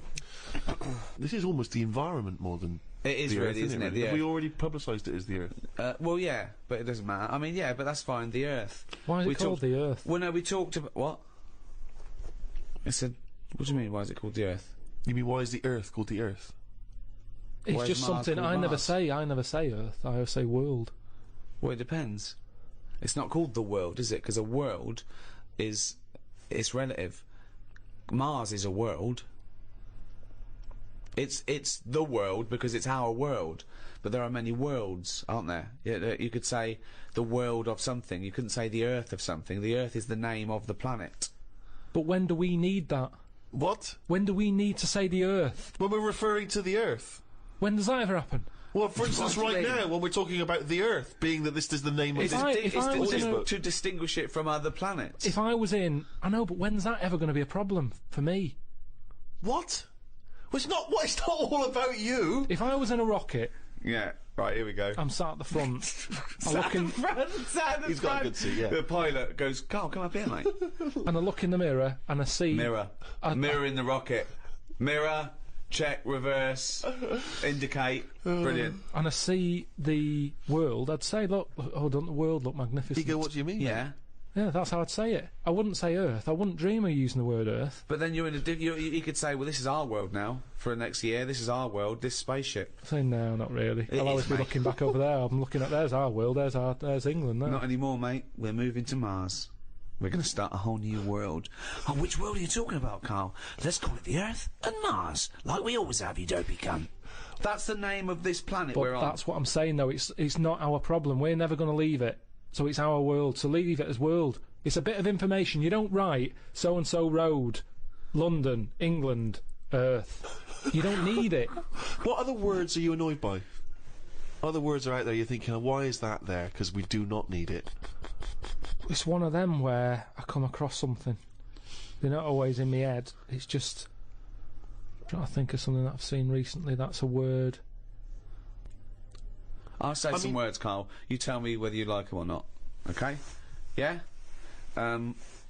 Route. What sort of route are we talking about? Good question. What about a pre-planned journey? No, I don't need it. You just go, which way are you going? I thought you meant beetroot. That's all right. Vegetable. What, you don't mind beetroot? Depends what I'm having. He doesn't mean the food, he means you don't mind the word existing. This is because you have such a limited vocabulary that it annoys you and intimidates you that people are using words, correct words, the correct English language. Are you happy with chair? Should we keep chair? It works. It's fine. Are you happy with the chair you sit on, or the chair who's in charge of, like, a forum or a meeting? What would we call a bloke who's in charge of a meeting? Chief. Chief? Okay, what about, bloke who's in charge of a group Native of Americans. Native Americans? I don't know any. Again, not going to affect my life. No, but what would you call him? He's a bloke who's in charge of all the Indian... Seriously, not a problem Yes, to but me. it's a problem for someone, so Yeah, you've got to have a word for Head it. chief. Head chief. Oh, so he's... that means he's the bloke in charge of people who are in charge of meetings. That's No, confused. you've got- I'm confused. I don't know Yeah, who I'm you're talking about, confused, mate. actually. I'm confused here. I mean, some words I know you're not happy with. There are certain numbers you're not keen on. What about number 7? Would you get rid of that? I've heard about that tribe where it is just like they have 3. They say that's all they need in their life. 1, 2, 3. Really? Yeah, give us 3 of them. And then actually it gives another 2 with them 3. It's all like just easy. I love the fact that they're still saying they're talking like that. Still down the market. Yeah. We should have a word for this 3 and this 2. Nah, fuck it. I very rarely want 3 then 2. Keep it at 3 then 2. How many do you need now? Just 1 and another one. Or say 2. Oh yeah, I could say 2. Yeah. Do you want one more? If I wanted 3, I'd say 3. Do you want one more? Yeah, go on, give us 3 and 1.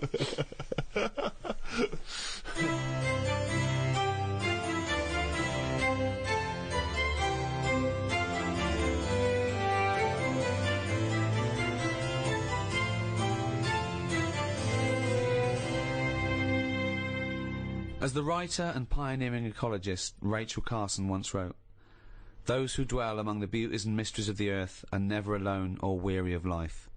Earth, third rock from the sun, and the only known planet in the universe to accommodate life, was formed about 5 billion years ago. Extensively covered by saltwater oceans, it supports a myriad of organisms, the most evolved of which is man. Yet how we humans interact with our world could be sowing the seeds of our own destruction. With environmental concerns still high on the political agenda, what is the future of life on Earth? How are we coping with the threat of global warming, and is our newfound ecological concern too little too late?" To discuss the past, present and future of the Earth, I'm joined by Stephen Merchant, award-winning writer and graduate of the University of Warwick. Hello. and Karl Pilkington. Oh, look at his round-head, the cat! All right.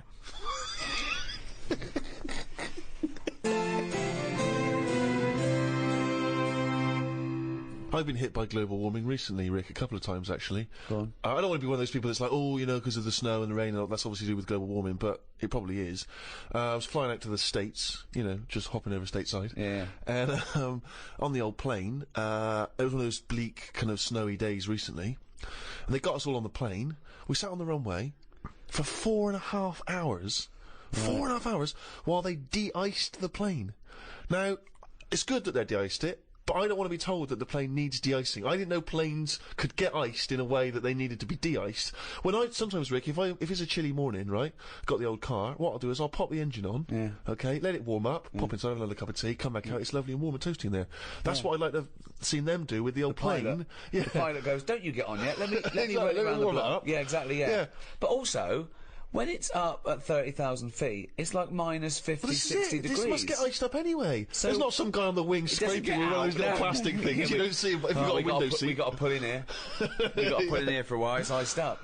Yeah, I mean, that's it, but also, I didn't see anyone de-icing, so I don't know how they do it. It's not presumably with, you know, like I sometimes use a CD case if I haven't got one of those scrapers. Yeah, that's good. I mean, I don't know if there was people with, you know, probably with a vinyl record scraping away, but, 4.5 hours to de-ice it. Bunch of people on there whinging and phoning and calling and making me annoyed anyway. Get to Los Angeles, City of Angels. Famously, you know, glorious weather all year round. That's why people move there. Pissed down with rain the entire time I was there. I know, you hit the storm. I think I moved out of LA and went to New York the day before it turned horrible, didn't I? The problem was, I hired a car, right, and I was going to get a relatively cheap car. They persuaded me to upgrade to a Mercedes convertible. I thought, yeah, I'll look good driving around LA, you know, and that. Couldn't use the top down, obviously. Every day I'd get in this car, every day it would be pouring with rain. I could hear it splattering on the fabric roof, thinking, I just paid the odds for this.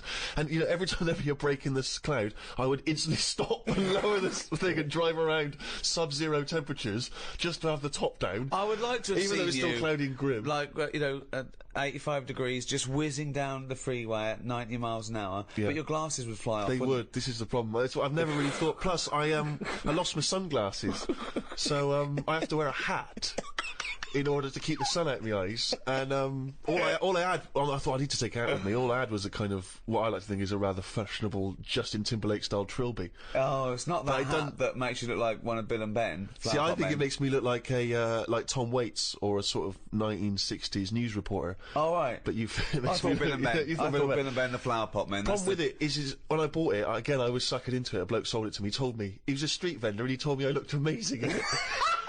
I'll be honest.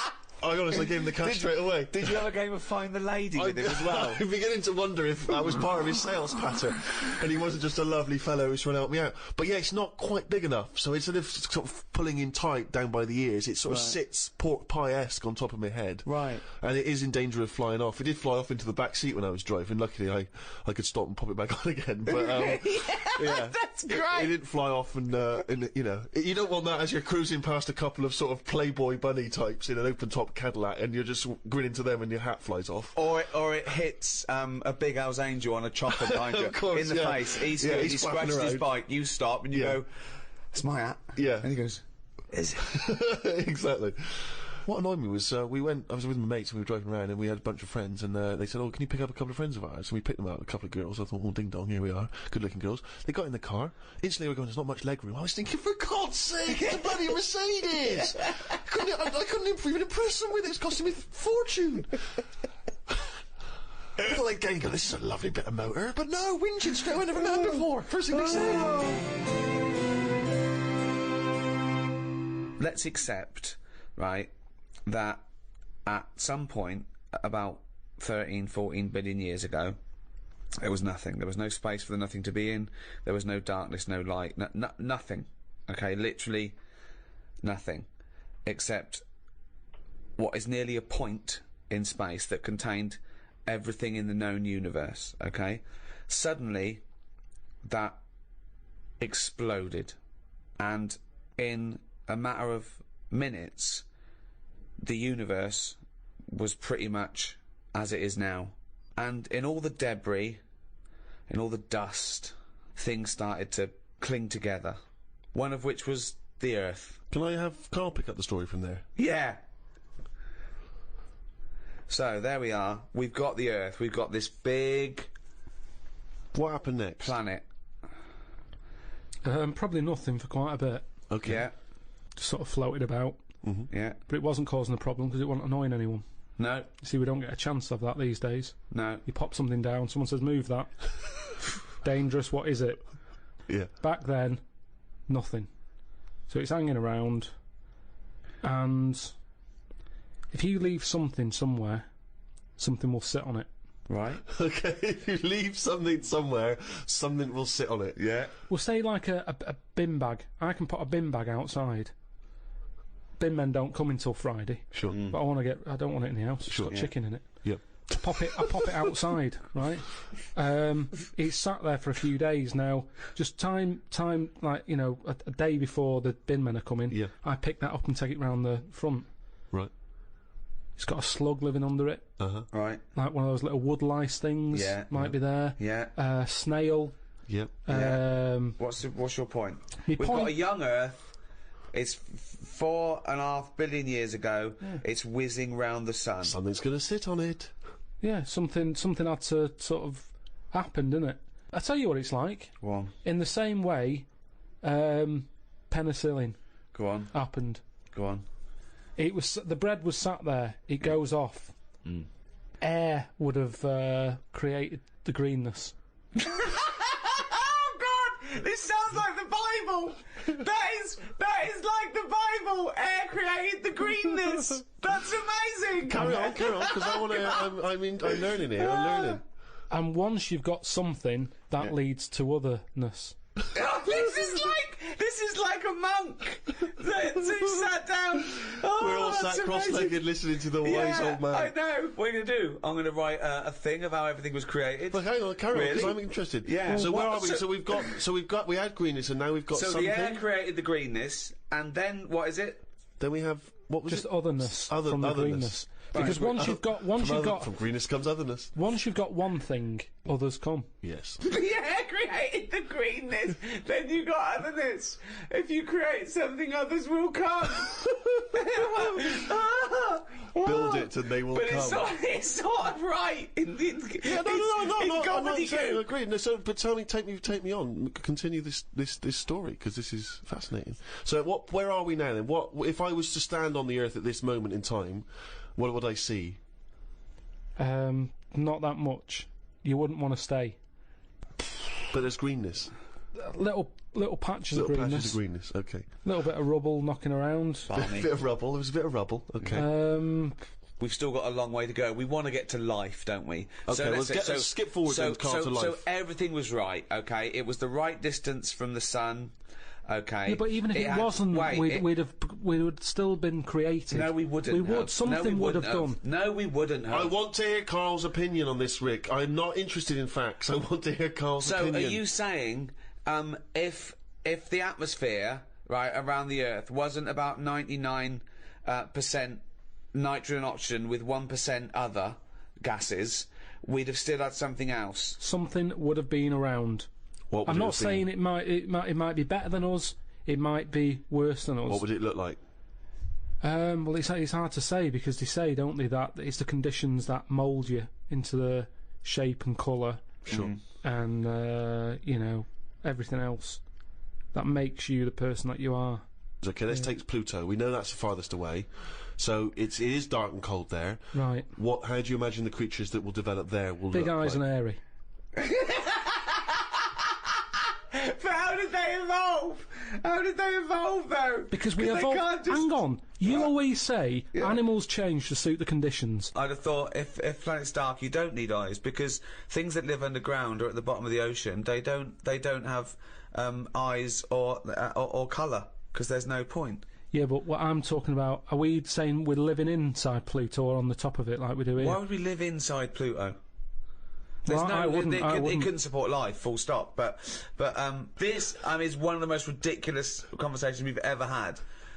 He's seriously considering whether we live inside or outside. On a ridiculously false premise. No, Karl, we're listen. saying now that the world's overcrowded. Right. There's too many people on it. Right.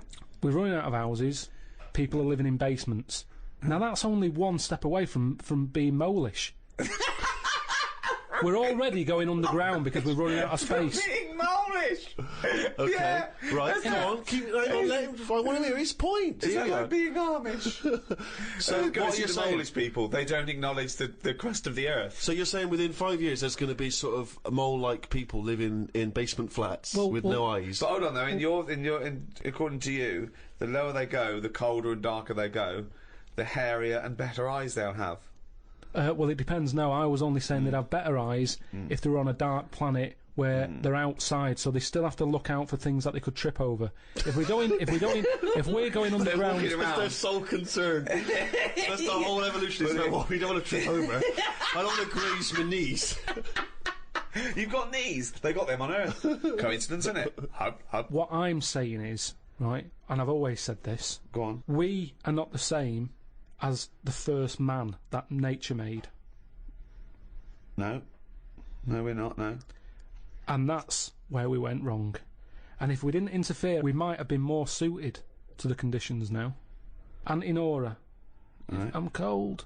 She doesn't want double glazing. Why not? Just because she's worried that when people come round and sort of knock on the door, she won't hear them because it's all sort of double glazed. But they're knocking on the door. No, but she said that she didn't like a bell. It makes her jump too much. Well, That's how how do they get in now? Well, it's a thin door and thin glass. You hear it. It's not like soundproof like double glazing is. What? So they have to knock. They on knock the... like that on the door, and she can hear that because But it's why like are a they going wooden to double door. glaze the door? Is it a glass door? No, they want to put that PVC door in with Hang the on, thicker so glass. she's scared by... You don't want a doorbell because that alarms her, but the knocking is fine. The knocking's fine because you get to know knocks. Why don't they have a bell that when you press it, it makes that noise? Because they haven't done that yet. Well, Maybe that's an idea. you could do a sample of a like that. So when they press the doorbell, she hears. That's easy. That's done. You could sort that out for her. Well, I don't want to start getting dragged into it because... But why don't you tell her? Say, Auntie Nora, have double glazing. Be warm. Be safe. Hear the knock of the bell on the doubly door. This is it, though, isn't it? She wouldn't be around now if it wasn't for people interfering, coming up with tablets, making weak people live longer. Right. So you're annoyed at that. You're I annoyed. know, he's such a fascist, isn't he? Anti-Nora, a weak person who has been allowed Yeah. to live. No, but Eugenics is where you'd be happier. Do you recycle and not leave the tap running and turn off lights because you're worried about a child born in 100 years' time? No. No, because I don't think... at the end of the day, we have to face facts here. Go on. The world is old. Hold on. Right, okay. The Yeah, world's it's old. Really old. And it's the same as if you've got a gran who's 70, Yeah. there's not much you can do for her. You can say you're warm, but at the end of the day, she's still going to be shitting her pants. She's still going to be, forgetting things and all the rest of it. And you might be taking care of her, but at the end of the day, the good days are gone. Right. Yeah. So, in a way, like the world, it's got to a point that it's old. And yeah, we can say turn the tap off, turn the lights off, close the windows, stop letting heat out. The earth, metaphorically, is shitting its pants. You've only got to look at what's happening, right? It's freezing, isn't it, at the moment out there? Yeah. Ice everywhere, snow everywhere. Now, an old person, what happens to them? They're always cold. It's like the earth, isn't it? Brilliant. The earth now is freezing. Yep. It feels the cold It's more than winter ever. as well, it's also because it's winter, but yeah. And I think if you try and make it better now, you end up doing more damage. Does that make any Doesn't sense at make all? any sense. Doesn't make Doesn't make sense any sense. at all. Well, just you can sometimes it's too late to make something better. Like I've had old relations who smoke like 50 a day. Doctor said you've got to stop smoking. Stop smoking. 2 weeks later they're dead. Shouldn't have stopped them smoking. Yeah, Their smoking was insides. keeping them alive, is it? Well, Good advice. their insides are used to all that pollution. Yeah. Take the pollution away. What will the world do? Oh, good. That is a good It's point. interesting. This is scientifically grounded, is it? You've done a lot of the research, read a lot of the information about this. Or is it just a wild harebrained speculation again, backed up with nothing? Is it bullshit? Which of those two is it?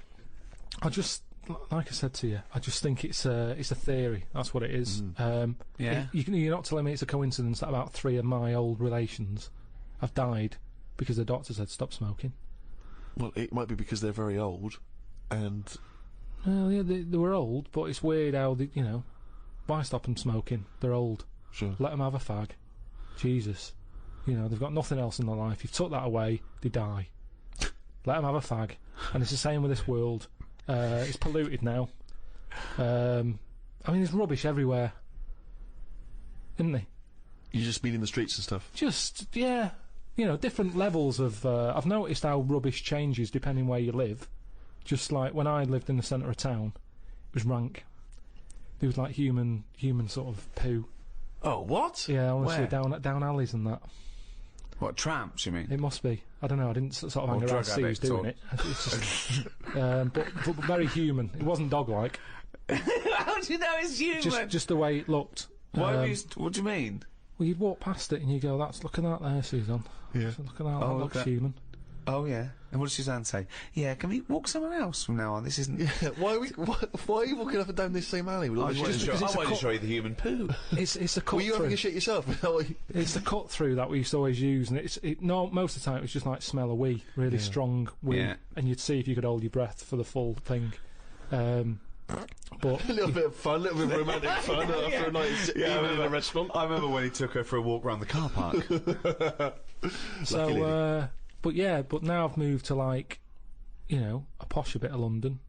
You still get litter, but it's I saw like a rice cake. That's what I chucked on the floor. Yeah. That's like, you know. It's just hummus tubs and... Yeah. But it's still rubbish, isn't it? Yeah. It's still rubbish.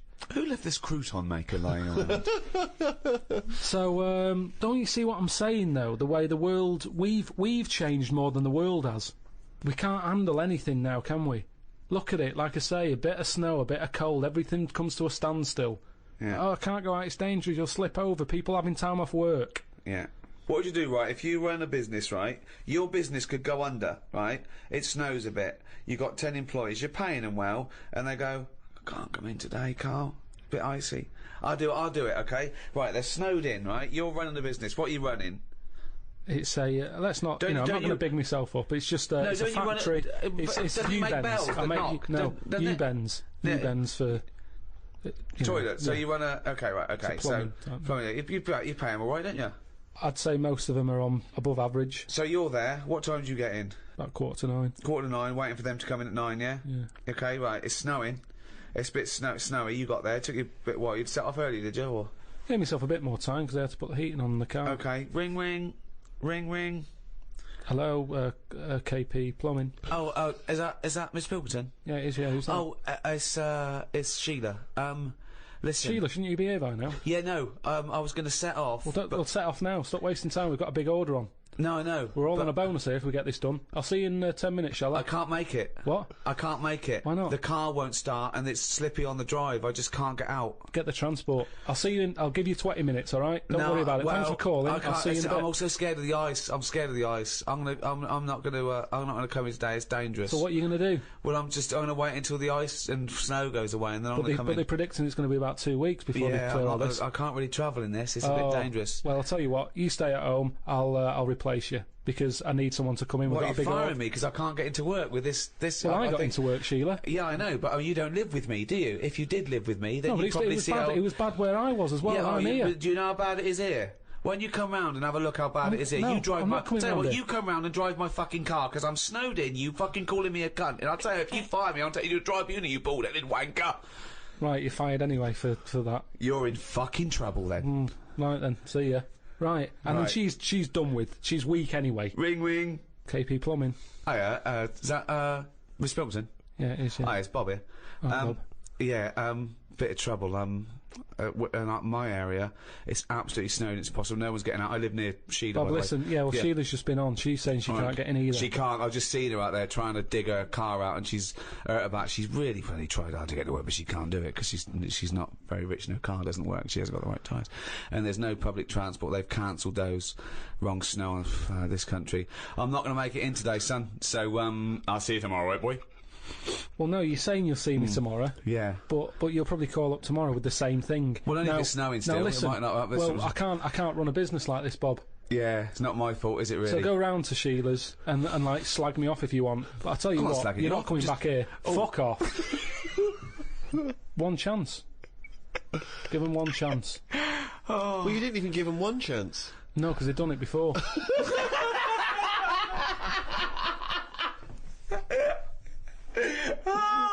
Fucking hell. Just annoys me.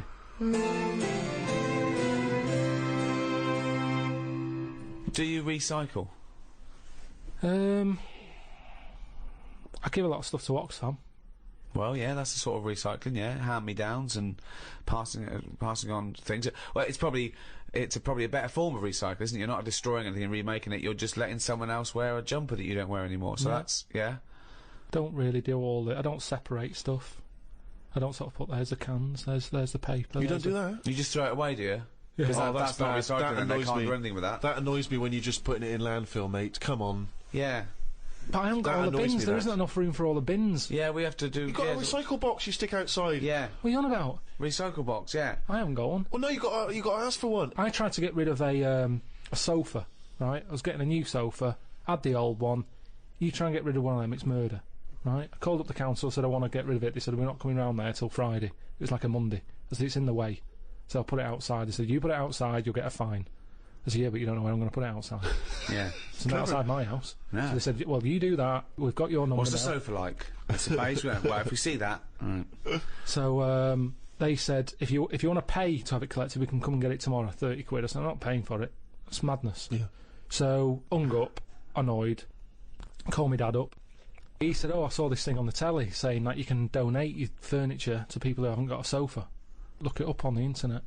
So I looked it up, there's a firm that does it. Right. Right, cheeky sods.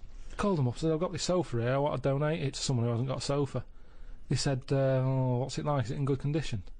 Yeah, it's alright, yeah. Well, why are you getting rid of it? I said, because we've moved into a bit of a bigger place and the sofa looks daft in the corner. It's too small, so I'm getting a bigger one. There's nothing wrong with it. How big is it? How many people does it sit? So it depends how big you are. You can sit 2 people on it, but it's not the comfiest. But it's in good condition. It's none of your nonsense-like stuff. It was expensive when I bought it. He said, right. He said, is it safe? So I said, what do you mean? He said, is it fag-proof? So I said, I don't smoke. He said, well, go and get the, lift the thing up. He's got me running around looking at my sofa when I'm giving it away. I had to lift it up, it had a picture of a fag on it. I said, yeah, it's got a picture of a fag on it.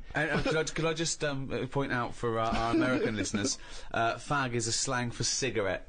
When he says, is it fag-proof, he's not going to open the cushion and someone's go, it's me! So, I should explain that straight away. So anyway, it turned out it was fag-proof. They came and picked it up, took it away. That was that. But look at the hassle. Look at the hassle it takes to get rid of something. And then they say to you, do not be dumping stuff on the street. You know, it's that thing of having to wait for certain days of the week, and you can't always keep hold of something till a certain day of the week, because it's big. A mattress it's one of them things you can't get sort of rid of, or you can't stick it somewhere because it's in the way. It's a big clumpy bit of furniture, isn't it? Yeah. It's not a bit of furniture really, a mattress, but I know what you mean. Well, it's a new sideboard. Yeah, don't lean on it. It's a bit spongy. What do you keep in it? We can't keep anything in it. It's just full of springs and stuff. No, but you know what I mean. It's a furniture, to be honest. Well, it's part it should be on a bed, to be honest. It's part of a furniture bit, isn't it? Did I tell you that time when? I don't think you could even ever count a mattress as a piece of furniture. Of course you can. It's functional. And where do you stop? Is a pillow a piece of furniture? Is a blanket? Oh, a nice bit of furniture you're wearing. They're my trousers. They're furniture if you pop them up against a wall. Did I tell you that time when we first bought a flat? Go on. Bought a flat in Manchester, right? And yeah. You know, when you first buy a place, it's expensive, isn't it? And it's a big bit of furniture, a flat, isn't it? So, you know, we bought a sofa, we got a table. Sorry, you don't mean you bought a sofa, you ended up with a table? No. You bought a sofa and a table. Yeah. Table. Yeah. Now, I didn't know. Suzanne sent you to buy a sofa and you came back with a table. Now, back then, I wasn't as wise as I am now. Fucking hell! Oh, what was he? Some snot in a jar.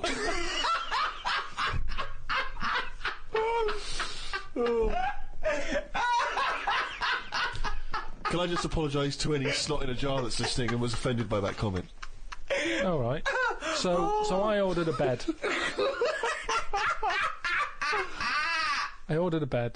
Yeah. It turned up. Oh, well done. Fucking hell, that's a victory! I thought... Nothing went down shit creek this time! That's not the end of the story, is it? No. So I thought, I'm going to get this in the bedroom, set it all up. Suzanne comes home from work, the bed's done, she'll be well happy. Yeah. So I get it all up there in the lift and what have you. I think it seems like I'm missing something here. Put it together, no mattress. How would you not notice there was no mattress? No, just because it's like, you know, I'm thinking, yeah, I've got all the screws, I've got the slats for that at the bottom, there's the post and that. So put it together. Where's the right. softy, spongy bit of furniture that usually sits on top of the more rigid bit of furniture? So I called them up and said, there's no mattress with it. They said, no, it's not part of it. So what do you mean it's not part of it? A bed isn't a bed without a mattress. It's a climbing frame, right? So they said, you know, you can buy one. We have got them in for that thing. But it was like 400 odd quid. And I don't know why you're telling me this. I 300. know this. I've walked beds. I understand this is how it No, works. the mattress isn't a bed. No, the bed is something else. Yeah, but that's wrong. You cannot use a bed without a mattress, is what I'm saying. So don't sell it without it. No, but some people replace the bed frame That's and fine. keep the old mattress or the That's other way fine. around. Once you've invested in it and you go, oh, will I buy a new bed or will I just buy a new mattress? Fine. Well, they're not going to keep selling beds with new mattresses in case you've already got a mattress. What? A bed and a mattress without any pillows and blankets is no good, but you don't expect that to come with it. At least you can sleep on that. You can sleep on a spongy bit. You can chuck a coat over you. You can use a cushion off a sofa. They're not thinking some fuckwit might buy it without the mattress. We better include it. So anyway, I was like, oh, I didn't think of this. I didn't think of this. So I called my dad up. I didn't think. So I called my dad up. Dad, it's your fuckwit's on again. All right, son, how's it going? What have you done? Bought a bed without a mattress? Oh. So I said, listen, I bought that bed. There's no mattress on it. Can you get us one? So he said, oh, I'll have a word. I'll call around, right? So he calls back like an hour and a half later. He said, got your mattress, go round to Alf's. Alf is me sort of uncle who isn't an uncle. All right. He's the one who I've told you about who had two tellies. We've talked about it on the podcast. He had two tellies, one that worked picture-wise, one that worked on the sound. Perfect. Slept in a rubber dinghy, right? Now the thing is, I remember Alf, yeah. he said, yeah, I've got a mattress, come and get it. So I go round there. Why does he sleep on the fucking mattress if he's got one? Why does he sleep in a fucking boat if he's got a mattress? He's terrified of flooding. Yeah. So anyway, I get there and it's in his van. Right. Drag the He's mattress driving off. around with a mattress in the back of a van. What is he, a fucking serial killer?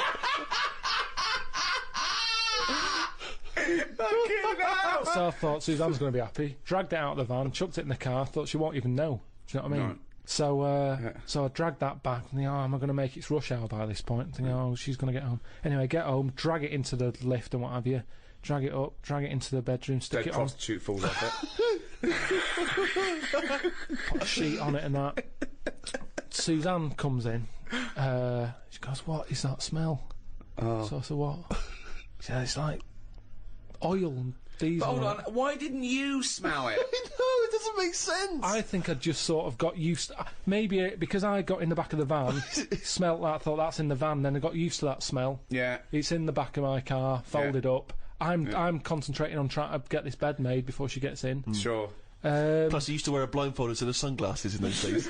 So anyway, she's going, what is it? I said, I've got this off Alf. She said, we can't have that. She said, you know, it's a new flat, nice clean flat and everything. We've got this old thing that stinks. Get rid of it. It was murder getting rid of that. And I had to tip it. I went round the back of some supermarket and left it there. Because you call Fly around... tipping. Illegal fly tipping. Well, no, because I think it's illegal and bad when you're chucking it out, say, at a bus stop or somewhere on a high street or something and people are going, that looks a mess. I chucked it near the bins at a supermarket. I'd gone out of my way. I thought, where is this not going to be offensive? Why couldn't you just go down the tip? I think I did try the tip. Oh, no, there was a massive queue. There was a massive queue. Laziness, Rick, A queue sorry. at the tip? A massive queue. I Where remember was it this? now. Oh, it was laziness then. Stretford, that was. Why I is there remember. a queue for the tip? Don't know. I remember, yeah. I remember driving past it thinking, I haven't got time for that. And that's... So don't go on about you couldn't get rid of it. It's because you couldn't be asked to queue up, you lazy bastard. Couldn't get rid But of it. what was he thinking? Why was he panicking? One, why did he get a bed without a mattress? Two, why does he call his dad to get him out of mattress-related problems? His dad goes, Alf's got one in the back of a dirty old fucking van.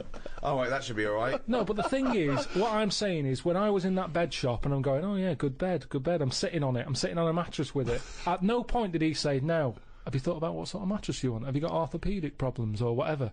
That didn't come up. He said, there's your order, there's your address. I'm not a bedman, I go to the bedman to get bed advice. In the same way, same problem here. I've had work done recently with... Dad, what? How to get rid of a body? Let me call Alf. I'd work done recently, right? Bathroom retiled. Yeah. Right? It's been a nightmare. Polish fella. Right. Not a word of English. which makes it hard. I've got him in as a professional to do it. He's sticking grout down the toilet. So then, like, he sort of finishes... Who's grout? Is that another mate? You know, when after they put, like, the grout in the tiles to finish it off, anything that's left, he didn't put it in the bin and dispose of it properly. He stuck it down the toilet. Yeah. And now it's there, the grout's there at the bottom of the toilet. Is it really? Yeah, with a screw in it. Well, you can drain it, can't you? You can turn the water off, get rid of it, drain the water No, off. it won't seem to go around the U-bend. Well, no, you'd get it out there, you'd dry it off, wouldn't you, so there's no water in there. Well, just stick your hand in. Get your hand in there. Why don't you put a Well, last time marigold I did that, last time you called up when I had my hand down a grid, and you were going, what are you doing? Get someone out to do that. Yeah, but it's putting a marigold on and taking the screw out, isn't it? Oh, yeah, the screw's not a problem. I'm not that bothered about that. Still I'm down worried there, about though, the is it? grout. Yeah, the screw's there, yeah. So you could have taken that out, no problem. Yeah, but it's half a job, that, isn't it? I want to get rid of the grout first, and I'll get rid of the screw. Yeah. But I will, I'm not scared about putting... You called up here, I was up to my shoulder, Steve, in, like, glunge. No, what annoys me, Rick, is he makes up his own words. Well, I'm going to use that for Flanimals, mate. Yeah, So you're I'll up get to your out of arm in glunge. Yeah. Yeah, and Ricky called, and it was in Kent. The bloke had done the kitchen, been pouring down cement into the grid outside. I'm sort of washing up, look outside, loads of water all over the place. I mean, what's going on here? Yeah. I go out there, all the water's like, because it runs to a grid outside, you know, that sort of system. Yeah. Yeah. It's not going down, is it? Sure. There's loads of water there. Right. So I call up the main fella who does the kitchens. There's a message there. Sorry, I'm away in Cyprus. Right. So I can't get hold of him. Right. So he's ballsed it up, but he's on holiday now. He doesn't want to know. There's all this, like I say, gloopy stuff. Lunge. I'm scooping that up with my hand. Up, seriously, it must be close to my shoulder. Right. Not my problem really, but all these people, you're saying recycle properly, don't pour stuff. All these bottles you get now, Domestos, it has like little pictures of dolphins looking unhappy because people are pouring bleach down a sink or whatever. I've never had that problem. I've never upset a dolphin, but I know if I hadn't sorted that out, it would have caused loads of problems for me and the neighbour, and it would have been my problem. And that's what I'm saying. I'm not that selfish, really, when it comes to the environment of the people around using me. reliable tradesmen, And please. also, He was. start caring about the dolphins, please, because they're all we've got on this planet. Why don't you care about what's happening? What are we going to swim with if not the dolphins? I'm Yeah. not going to swim with one. It's never going to happen. Never Well, going to happen. What if you had a little div, right? Didn't have long to live. What do you want to do? And he went, swim with dolphins. So you don't want to do that? I go, oh, Uncle Karl killed them all with Domestos. They're all bleached There'd and be blind. some other animal. Anyway, it's not about the dolphins, it's about the ocean, isn't it, that the dolphins are in. I told you, if dolphins were in the Thames, they wouldn't be that keen jumping in there saying, oh, let's swim with a dolphin. Right. Says you want to swim with a carrier bag in the Caribbean. Oh, yeah, I'd love to. It makes no difference. I'd love to see that on Noel Edmonds. We've got a little kid here. What's your name? Andrew. And, you want to go swimming? Yeah. What with? Dolphin. Okay, well we can't arrange the dolphins. dolphin. They've all died out because of environmental ignorance. Would you like to swim with a carrier bag? Well, good, we can do that. We can chuck it in the pond, get in. And you can take him out with you after, and he can be your best friend. Come on, Tesco. You know that's the problem, don't you? That's why. Do you know the carrier bag problem? Sure. I was in the supermarket, and it's that point when they turned round and said, "Do you want a carrier bag?" And I said, "Yeah." I'd bought like milk, loaf. I think I bought some pikelets. Some what? What's a pikelet? It's like a thin crumpet. I think you told me that before. I forgot it. There's a word I'd get rid of. Pikelet. There's a word I would get rid of. Thin crumpet. I've got time to say thin crumpet. I do not need a specific Thin word. crumpet. But, These that's not a crumpet. Why? Too thin. Call it a The pikelet thing or is, fuck off. I'd spent over a tenner anyway. Right. I get to the till. What? Can you make a pikelet by squashing a crumpet thin? It's tough to. I've Hang tried on, that. What if you cut one in half? No, it doesn't. It's not the same. No? I've tried squashing a Thick and crumpet. dense is a crumpet that you need a thin Depends one. where you go. They've got thicker. I'm not enjoying the thicker crumpet at the moment Why? because the outside burns and the inside does nothing. It's like eating dough. I've cut them out of my diet. Have you? Yeah, well, no, you I'm go straight to pikelets now, is It's that also because it's not the 1950s anymore. Yeah. So I bought all this stuff. It's over a tenner. She said, "Do you want a carrier bag?" I said, "Of course I do." With all this, you know. She said, "5p." I said, "You what?" She said, "5p for a carrier bag." I said, "I come here all the time for the pikelets." I'm right behind this. Right behind this. Why?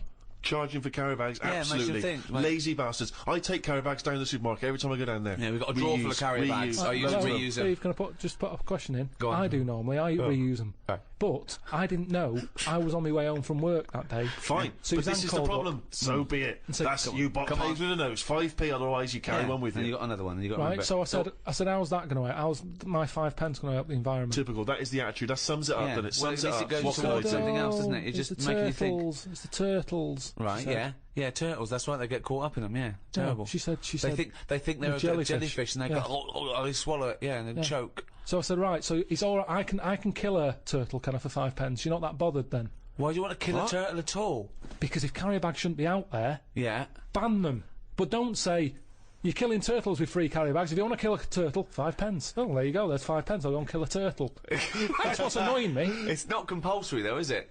But what they're saying is that 5p goes towards something, doesn't it? What? If they're the What's it going towards? well, we don't know. Why are they She charging just 5p? told me. She said we can't give you carrier bags anymore because you're killing turtles. There's no way. She said we can't give you. Karl Pilkington, stop killing fucking turtles. 5p. All I'm saying is, if carrier bags are killing turtles, stop making carrier bags. Because the thing is, I can afford 2 carrier bags. 2 turtles are dead since I've been going in there. So what? Flash. So does it matter? Does it matter that much or not enough or what? What's the point here? There could be for that 5p. You could get a little fella out there when he sees a turtle going. He goes and sticks his finger down his throat. But what taste are they getting out of a jellyfish anyway? Wow. Will they? Carrier bag's better, innit? It gives. Oh, it's pikelet. Someone threw a perfectly good pikelet away.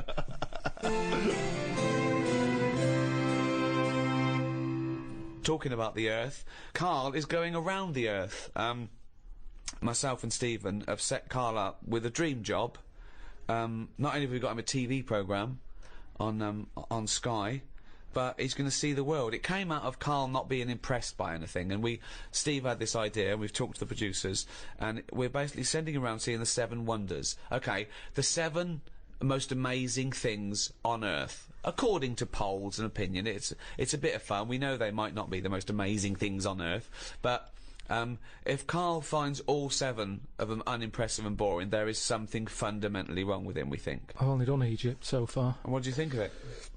They're probably the greatest and earliest civilizations. Yeah. Yeah, but they harp on about that a lot. Well, And it's like, that's slowing them down, I think. Unlike the English, we don't drone on about our great past. no, But we shouldn't. yeah. I don't think we should. Karl, Move on. you go on about doing boxing when you turned up once and got battered by Leroy. Yeah, because you asked me about it.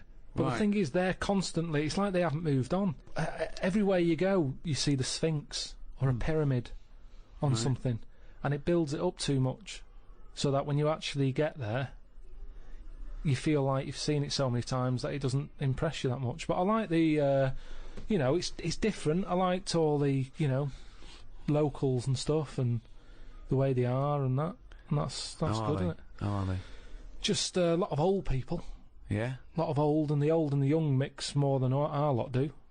There was only a couple of things that I didn't like, and that was the toilets. Toilets are pretty depressing. Sure. Why? What's up with them? Just it's just a hole in the ground, isn't it? Right.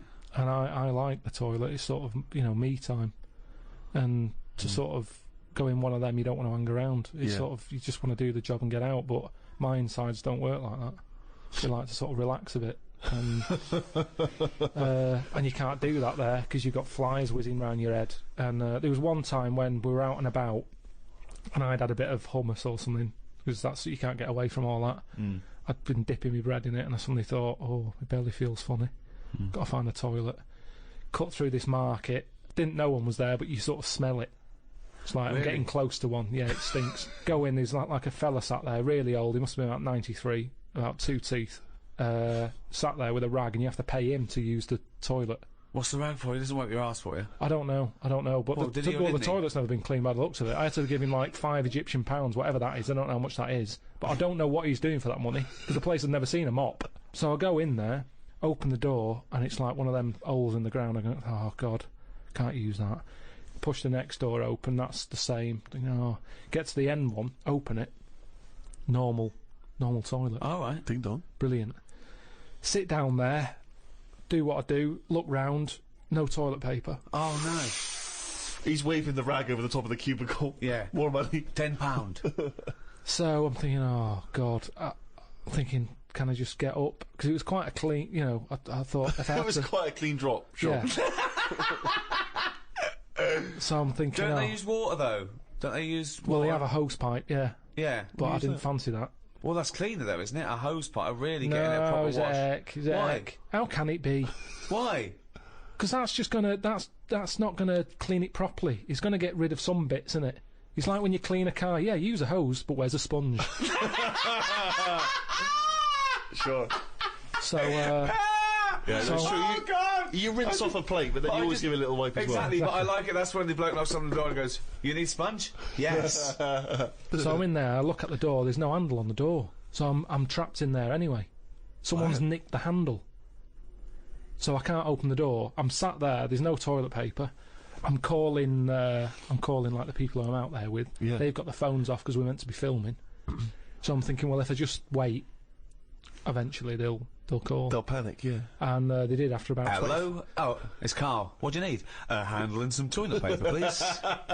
So they called up and they had to come down. That fella don't let you in unless you pay 5 Egyptian. So they all had to pay 5. I mean, I don't know why they all had to come in to see me. Like it's a bit embarrassing. Yeah. Did they bring you some toilet paper then? No, they got it from the fella with the who you pay the money to. He had a should have supply. paid for some on the way in. I think that's what you do. But they don't give you a full roll. They give you like a strip. Right. Which I'm pretty wasteful with toilet paper. I prefer to do a good job, use it up, replace it, rather than 5 sheets. I've never done that in my life. Right.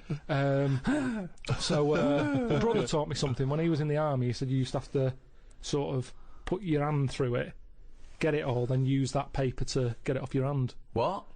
When you're in the army, Yeah. they're taught survival techniques. Right. And they said if you're caught with very little toilet paper... It's a survival technique. Yeah. Not like- Yeah. What did he die? Died of a dirty arse. Hold on, wait a minute. Right, what is this technique? You get the toilet paper, Right. use 2 sheets, Right. fold it over, so you've got... Normally, to 1 sheet is 2 ply. You've got 4 ply. Right. So Two it's a sort sheets. of, it's like a bog glove, a bog paper glove. Yeah, so you put your hand through it, so you make a hole. Yeah. What do you mean? Make a hole? Make a hole so your hand goes through it. Yeah. Then you can wipe your arse with that. What, And with then- your hand? Yeah, and then the toilet paper that's left, you pull it off like that, and you wipe your fingers with it. So you've still got shit on your hand? This is horrible. Yeah, Why but don't, it wipes it off. why don't you just wipe your ass with the toilet paper? Because you've only got a couple of sheets because you're in the jungle, right? And it's Hold survival. on, though. It's almost survival, Rick. So what's the difference between don't know. wiping Maybe you your got it arse wrong. with your hand and trying to get shit off your hand, or wiping your arse with a toilet paper and putting your fucking trousers up? I don't know why this is a technique. That's some sort of mad sergeant's idea. What I do, boys, is I like to smear shit all over my face and then use the 1 sheet of toilet to wash my face off. It doesn't make any sense at all. Should I suggest something for you? You like wiping your arse with your hand. You don't like paper and water, you like a sponge. One of those big foam hands that you see at sporting events. So you just go in with that, like Kenny Everett. You go in there with 2 big sponges. You sit down, you wipe your arse, you just leave them up, you just leave them And then there. you can cheer about it as you leave. But everyone will know. Be careful with the giant sponge finger then, it'll go up the arse. And cause damage. That is a problem. Oh, God. Well, that's it in the last series of the Ricky Gervais Guide To's. Maybe the last guide to ever. Maybe the last audiobook ever. Who knows? As you've seen, we've running out of ideas. Well, I've had enough. Yeah, so Let's be have I, yeah. honest. Right. Well, I mean, that was about the environment, and we certainly recycled some old shit there. So, it's goodbye from me, Ricky Gervais, Stephen Merchant, Bye. and the global village idiot that is Karl Pilkington.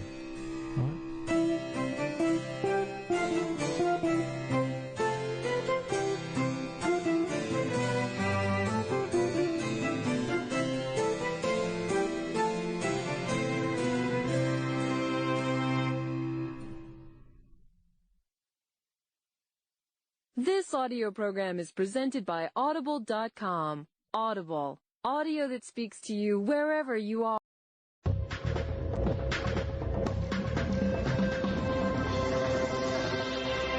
Hello, welcome to number 5, season 2 of the Ricky Gervais Show, with me, Ricky Gervais, Stephen Merchant. Hello. And Karl Pilkington. Alright. Coming up, Karl's going to teach us all about Sigmund Freud. No, we're not doing that. Well, no, Yes, we we are, are. because last week we promised people that you'd research Sigmund Freud. Yeah, but I had a look, but I didn't find him that interesting, so... But that's not... But this is what I mean, this is what we were talking about. You say you wish you could go back and learn stuff in school because you didn't. You want knowledge. You always say about you want to learn something a day. I want to learn something interesting every day. Yeah, but you've got that...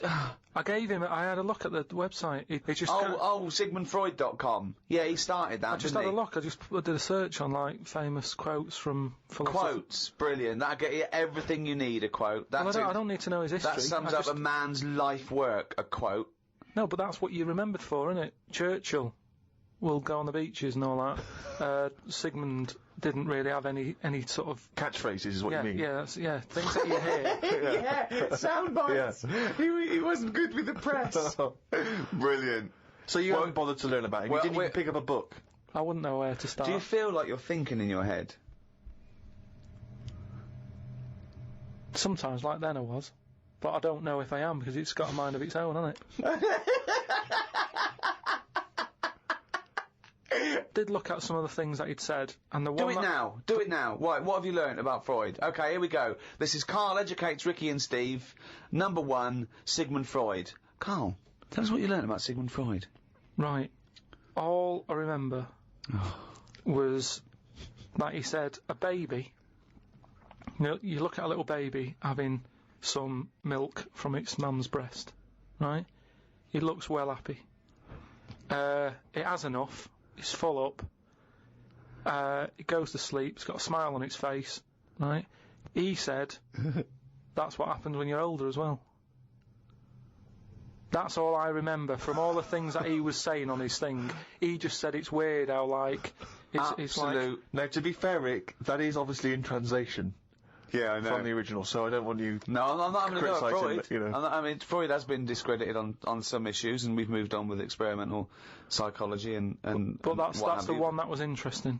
I don't quite follow... So what do you take from that? Explain that to us in layman's terms. I don't know. Well, that's pointless. Without application, knowledge is pointless. But it's not knowledge, is it? He's just saying drink milk all your life. It's good for you. Calcium. No, he's not saying drink milk all your life. What is this? Is this an advert he's doing now? He also came up with go to work on an egg. Yeah. Oh, Christ Almighty. But like I said, I wasn't that impressed by his work. So unbelievable. Karl is allowed to vote. I know. He's allowed to cast a vote in this country. It doesn't make sense. Yeah, I wish I hadn't. I've only done it once, and look what happened. I got called up for jury duty.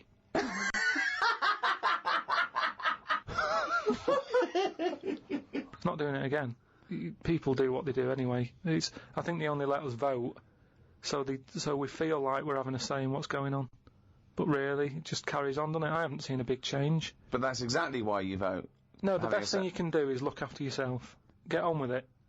Brilliant. Okay, well, I hope that's a quote. I hope someone out there who's, maybe making a dictionary of quotes or an encyclopedia, and they've finished with Freud, they've done Pavlov, he hit a dog on the head with a stick. Next, Karl Pilkington. Karl Pilkington, what do you say about the world? Just get on with it. Well, we're not in charge of it, is what I'm saying. That's nearly as good as let's go to the beach. Winston Churchill. I spoke to my dad about it, and he called up saying, "Oh, I'm sick of hearing about this." Some quality thinking here. Go on. Go on. No, he was saying about global warming and that. Yeah. He was saying he's sick of hearing about it. Right. Because at the end of the day, that's just the world, and we're all getting old, and the world's getting old. That's the end of it.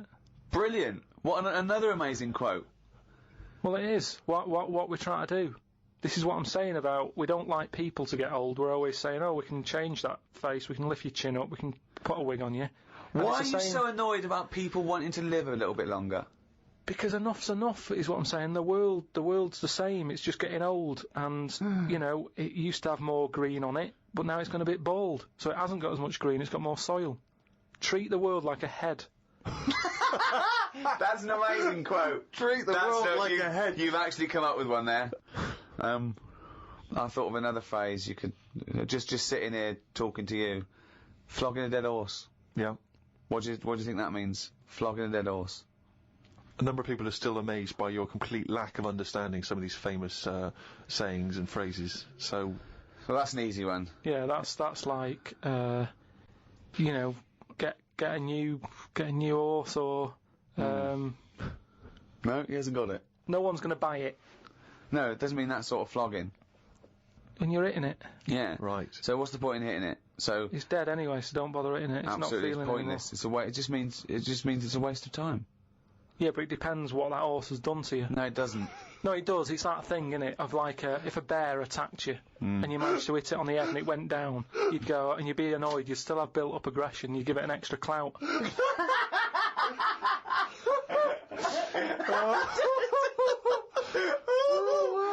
Unbelievable! That's extraordinary. I don't know who's compiling this book. Sometimes it's worth flogging a dead horse if he did something to you, if he annoyed you. Carl, I've got a couple of little facts for you, just to try and inflame your imagination. Go on.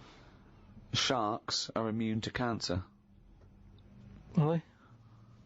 Yep. So what? How have they found that out? Well, I don't know, but I've never heard of any fish having cancer though. I haven't heard of a cod being ill. So why are we focusing on that one?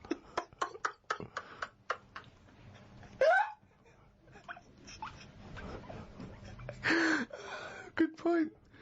Okay. Stroking a spider can cause its hair to fall out.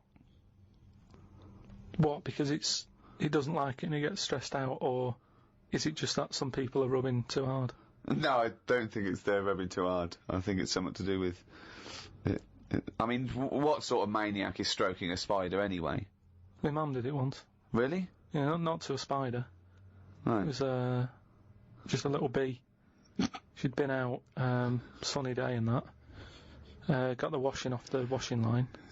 She was bringing it in. Little bee sat on the top of like the bed sheet or whatever it was. Yeah. And she's in the kitchen with it, and she goes, "Look at that little bee there." She started sort of stroking its head. And it loved it. How did it make it clear that it loved it? Well, it wasn't struggling. It was just sat there like, because it must have been like a bit dozy. They get a bit dozy, don't they, in the heat and that. And he just stayed there on the sheet, and she sort of stroked its head for a bit, and she had to put it out. It didn't go out. It didn't try and escape. It was like, "You've had enough now." And that was that. She sent it out. She loved all that. She loved little flies and stuff, and we had Harry the housefly. What? Harry the housefly. What do you mean? It's just a fly that always seems to knock about in one corner of the room. Right, it's the same fly, was it? Yeah, it was the same fly. Yeah. How do you know it was the same fly? So whenever she saw a fly, she went, "Oh, look, it's back." Well, we weren't letting him in. It's just that it stayed in. Carl, what makes you think it was a pet housefly as opposed to a different fly every day? Because it was always in the same place, in the corner. But it could have been that something about that particular place that attracted flies rather than it was the same fly. Well, I'm never worried about it. It wasn't harming us. It just always hung about. But how do you know it was the same fly? How do you recognise it? We weren't worried about it. It doesn't matter, does it? If like we're thinking another fly's getting a bit of free rent or something, just let it stay. I don't understand why. But why no? Well, no, right, okay. You're in a house, right? There's flies, okay? Not flies, fly. Why do you think it was the same fly for all those years? Just because we haven't got loads of other flies. At no point was there a crossover period where there's two, and it's like, hang on a minute, he's trying it on here. That's what I mean. It was always just one on its own. And we just thought, leave it, it's all right. I don't know why are you suspicious? Why you always think someone's out to do you? No, I don't know why you assumed when you see a fly every now and again that it's exactly the same fly. It just was. was. It's Harry. The one in our house was the same one. How do you know? Well, all right, I don't, but at no point did I feel suspicious. Speaking of flies, though, and that, they've got one, right? I was out with Ricky, right, and he was reading the paper. There was a story there about a fly that its eyesight was bad or something, and they've made it a pair of glasses, and it had a picture of a housefly wearing. Okay, this is incredible, Steve. Glasses. Can I take over? Hang on, let me just need to finish a couple of questions for that. So there's a small fly and they've made it a pair of glasses. Yeah. So that it can see better. Yeah. And your concern is what? Well, again, it's just that thing of we're looking after everything now, aren't we? Sorry, I've got to come in here, Steve. All right. I showed you the You saw story. it, you saw It was it. a picture of a housefly with a pair of glasses Glasses right? on, yeah. Right. It was about a one-sentence thing. It was about how far technology's come, Yeah, and and a we're group helping of flies scientists out. using microscopy, right, and laser tools had. As an exhibition, shown that they could make a pair of glasses smaller to fit on a hat. They put it on there and they've taken a picture of it, and it's on as a display. At no point was it actually, because the fly had bad eyesight, the fly was presumably dead, it was purely an art installation, or a show of technology. I thought you were going to say, Rick, that you'd drawn the glasses on there. Yeah. And he believed it like, there's a bearded lady in this paper. No. my God, Tony Blair looks like Adolf Hitler. No. What do you think of that, though? But they did it as an Flies out. experiment. Yeah, but all things start as an But experiment. why would they make a pair of glasses for a fly? How would they know he had bad eyesight? How would they know it was the same fly? Bumping into stuff? I don't know. Bumping into stuff. But why would they bother making glasses for it? And they've got a compound eye. They'd have to make about 1,000 pairs of glasses for a fly. It's just that thing, innit, of human nature is something's wrong with something, let's fix it. And they try and help people out all the time, don't they? When you know, we're always doing it. We're always trying to help people out. Instead of just going, you've been dealt a duff card, cope with it. We're always fiddling. Always fiddle about. It's like that bit about, what was it? This is technology going mad and that. They're doing operations on people, right? And instead of injecting you with stuff that knocks you out, they're going to hypnotise you, and they operate on you when you're hypnotised, but you're still awake, so you're sat there awake, you're aware of what's going on around you, but you can't feel anything because someone's hypnotised you. Why are we messing about with that when there's nothing wrong with the injection? Well, there are. I mean, it's not healthy to constantly give someone Very anesthetics. dangerous. Yeah, Very but you dangerous just said it yourself there, constantly. If But you if you keep do coming in multiple having stuff operations done, on someone, don't be doing multiple operations. well, sometimes you need to. Why? Because of Knackered, whatever the forget complaint it. may be. Yeah, but no, not multiple. Give them 1 or 2 max. After 2, it's like, enough's enough. We've operated on you, we fixed that. We're not fixing anymore because it's just going to be, there's going to be something else wrong with you. Because you're getting old. Like the world. Get on with it. That's what I'm saying. Stop sort of ploughing stuff into it. Like I've said before about a car. You know, the gearbox has gone. All right, we'll replace it. Oh, exhaust. Well, all right, we'll put an exhaust on it. Oh, the oil filter. Forget it.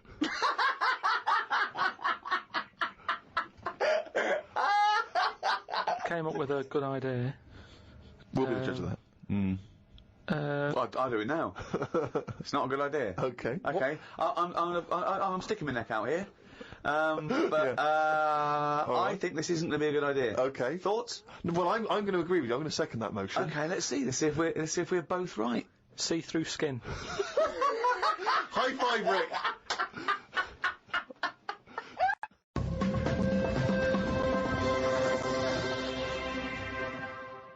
Well, I heard, and you told me this, so I know it's true. Do you know when I talked about replacing blood with ink? Yeah. They can do it, not with ink. With coconut, what was it? Well, one, it said coconut milk can be used as plasma, but I haven't had that verified because it's off one of those websites where there are spurious facts. I've seen facts like the Impala's fur is just nearly the same colour as grape juice, which I don't know who's that aimed at. I don't know, you know. So.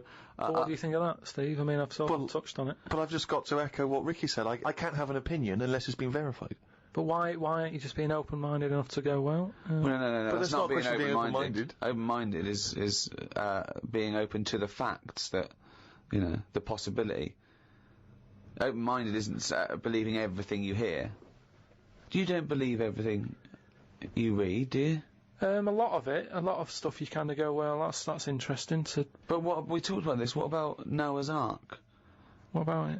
Well, you know, you said you believed it because it's in book form, but according to that, didn't he get 2 of every species on a big boat? But we know that's impossible, don't we? Depends where he was. If he was above a zoo, there would have been a lot of different stuff knocking about. That's my only problem with that. A zoo hasn't got 1% of all animal species. No, but they've got more. What I'm saying is, where was he floating where he could get an elephant, a giraffe, a cat, a dog, a gerbil?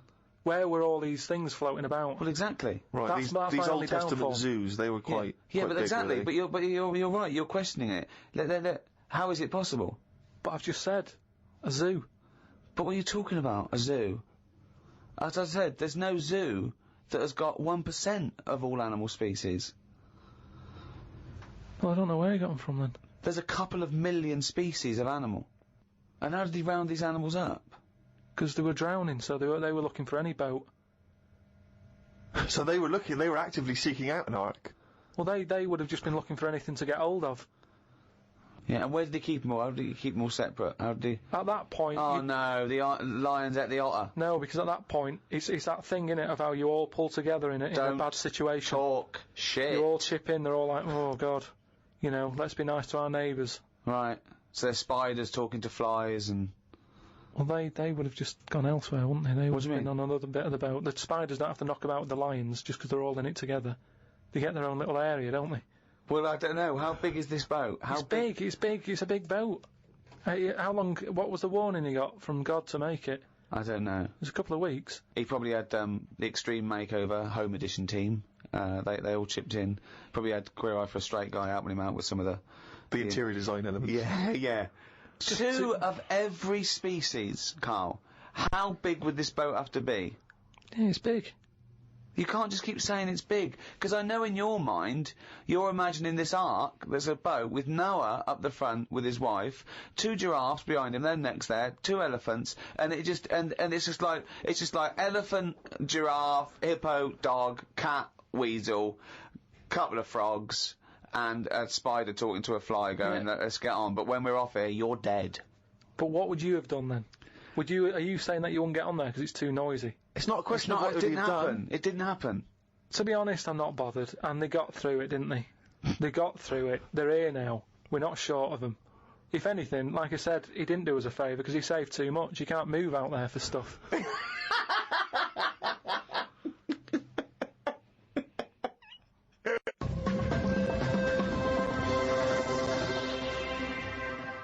Oh, chimpanzee, that is raining down again, you fucking... That's the jingle for excerpts from Karl's diary. This is all legitimate stuff. Ricky and I have had no input in this. This is the first time we get to read it. Went and did some shopping for stuff as it was my turn. Suzanne moaned a bit because I forgot orange juice and bought some cheap toilet paper. She always buys the expensive toilet paper. I don't know why they make toilet paper with pretty patterns on it. That made it into the diary. Up and out at 9 o'clock to go to the Cotswolds. Now, I think this was a gift for your girlfriend, wasn't it, for her birthday? Yeah, it was You went to the Cotswolds, so I just went for one night. Got the car and headed off. We stopped at a service station to get some breakfast. We had fried toast with an egg on it, 1 sausage and beans, twice. Cost us £13.85. They sell everything separate, so it seems cheap.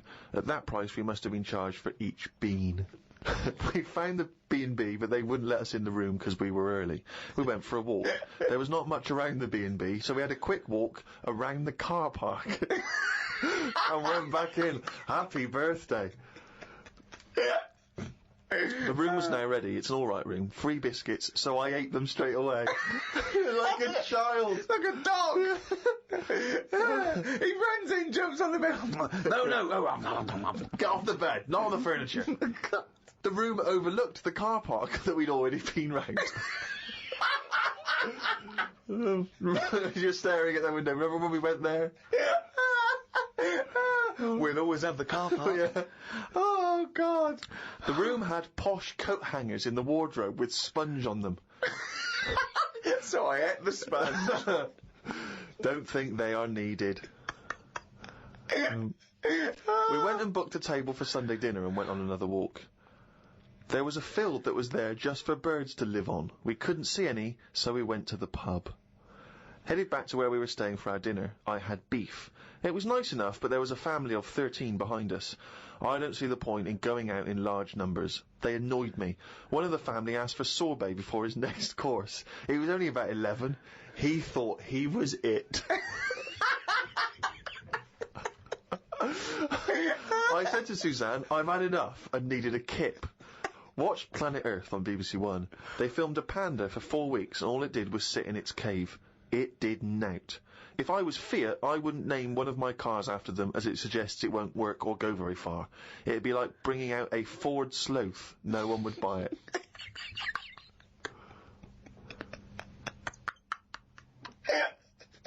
A Ford Sloth. I would love that ad campaign.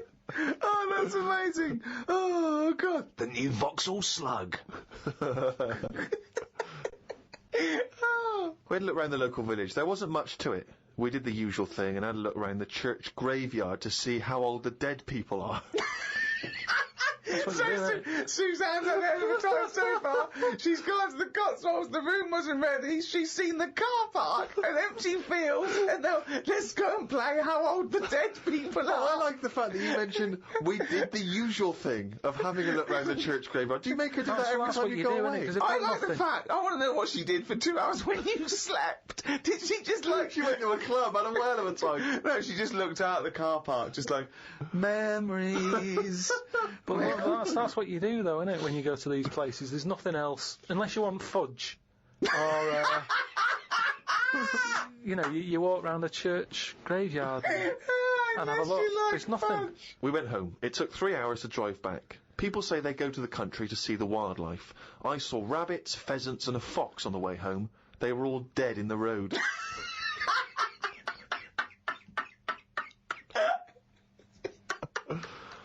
I was just intrigued to know, because Rob from Burton-on-Trent has sent this in, and he wants to know that, because he's just started seeing someone, and he wants to know what your advice, Carl, is on how to keep her happy. You know, he's just started a relationship with someone, he wants to know what your advice would be to keep her happy, because, you know, I mean, he won't have heard that you took Suzanne on that wonderful trip to the Cotswolds, so what's your sort of, your advice, really, for someone who's perhaps just started a relationship? I mean, you've been with Suzanne for, what, 9 years? Ages. Mm.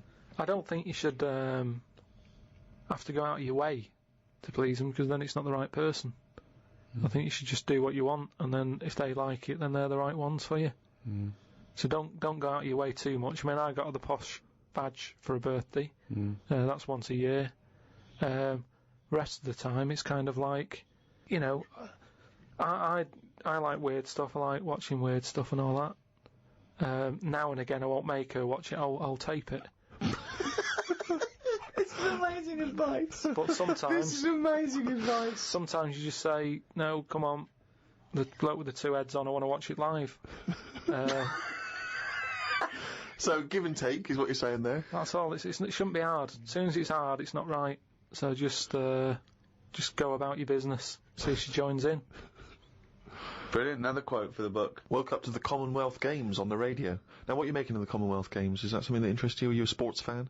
I'm not really. I mean, Suzanne's sort of been getting up early, especially to watch it.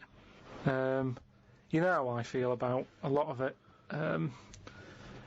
It just seems to be sort of wasted. If people are running fast, use it. Do you know what I mean? Rather than just trying to beat your own record or someone else's, do something where you do have to run. If you're a good swimmer, be a lifeguard. Don't be messing about going up and down. I was swimming recently, I do a lot of swimming, and I've never quite mastered my front crawl.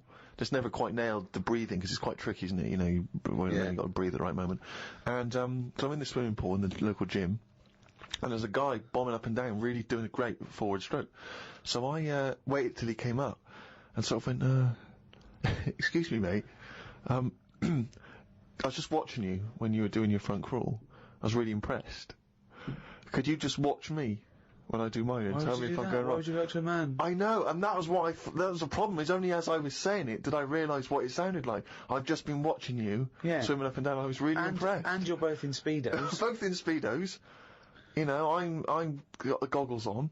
Oh, you've got a special orthopedic, special prescription goggles so that I can see when I'm swimming. How much were they? Quite pricey. But why do you need them? There's nothing in a pool to look at. It's not like you're scuba diving. There's nothing. Hold on. Clearly there is something to look at in a pool. Well, no, I wasn't checking. Well, I was checking him out, but I was checking him out for swimming tips. And he just looked at me when I asked him, can you just watch me and offer me any tips? And he just looked at me like I was just mental. That is such a strange thing to say. Can you just watch... I don't know how you had the nerve to do that. Well, it was innocently motivated. Well, I know it's innocent, but what a strange thing to go up to someone and... But what civilization are we living in where we can't just ask our fellow man to help us out with our forward crawl? But we're in a society where we can't. But you know that. It's a strange thing to say. But sometimes it's nice to just think, no, do you know what? I'm not going to fall into the trap of thinking he's immediately going to think I'm gay, or that I'm chatting him up. I'm just going to ask him to do me a favour. There's nothing wrong with that. What if he said, yeah, it's good, yeah, do you mind coming and help me with, my plastering? You'd have said, no, I can't. But it's not the same. He's in the swimming pool. He's there in the pool. He's swimming up and down. He's, it's not no skin off his nose to just offer a bit of kindly advice. If your car's broken down in the middle of nowhere and someone drives by, it's a generous thing to do. Just stop and maybe look under the bonnet and help them out. I agree. But I don't see how that's any different. Yeah. And in the end he did, and all he asked was that I wake him off. No, he didn't. I'm joking.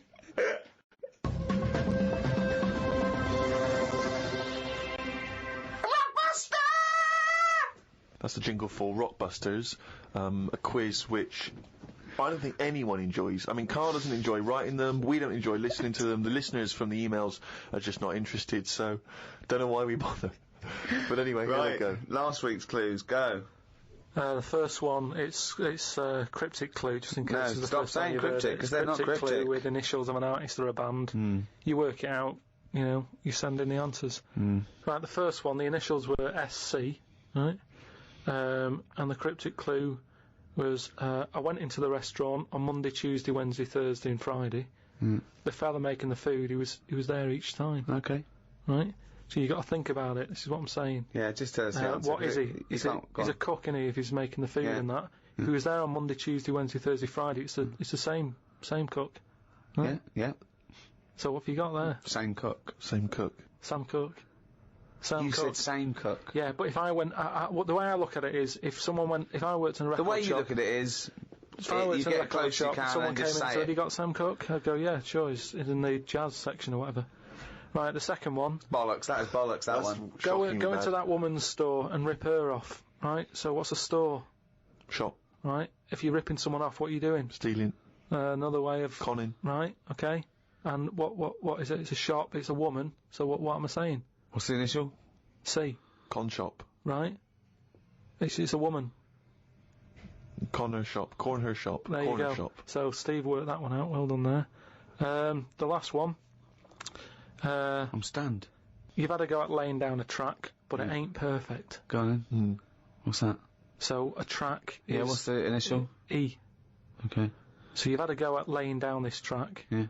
So when you're laying down a track, it's like it's a mix, isn't it? Yeah. You've had a go at doing it. You've just it ain't perfect. So you could say it's what's another word for not perfect? It's a bit of a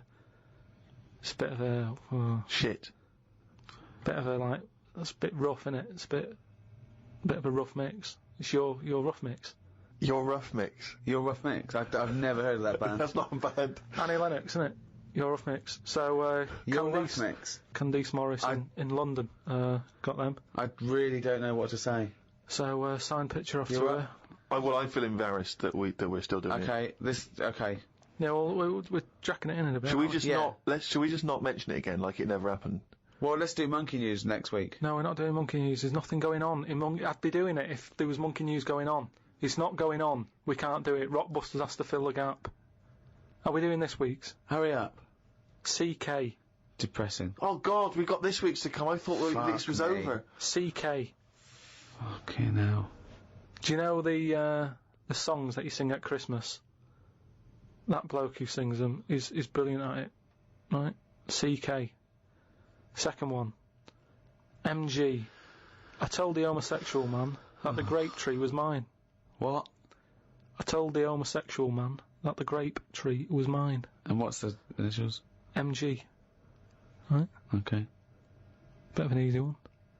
And I ask you if you believe in Father Christmas, right? What would you say if I asked you? The initial is S. Is that specifically Ricky? We might as well keep it as Ricky, yeah. I asked you if you believe in Father Christmas, what would you say? So have they got... Is there any prior knowledge? Do they have to guess what I'd say? Well, they'd know. It's obvious what you'd say about it. Oh, this is so bad. So it's an embarrassment, this. Yeah. So it's a little quiz. Leave them thinking with that for the next week. Right, what are you going to learn about Email next in. week? Podcast@rickygervais.com. Just send them in. Embarrassing. Don't bother if they're shit. Right. Well, that's about it for another week. It's the end of number 5, number 6 next week. Keep coming to rickygervais.com. We'll keep you abreast of things that are going on. We've made a little video, haven't we, Carl? That we might pop up there. And we've had a few emails about the old shows. People came into them late in the season. Well, you can now get all 12 episodes of the first season on iTunes. And I think that's a 2 or 3 quid in England, or $5 or so, I'm not sure. But you can get those now, all 12.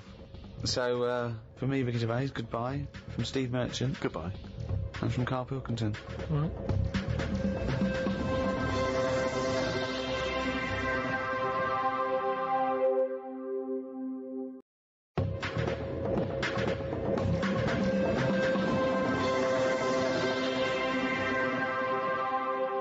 Hello, welcome to number 3 in the 3rd series of the Ricky Gervais Show.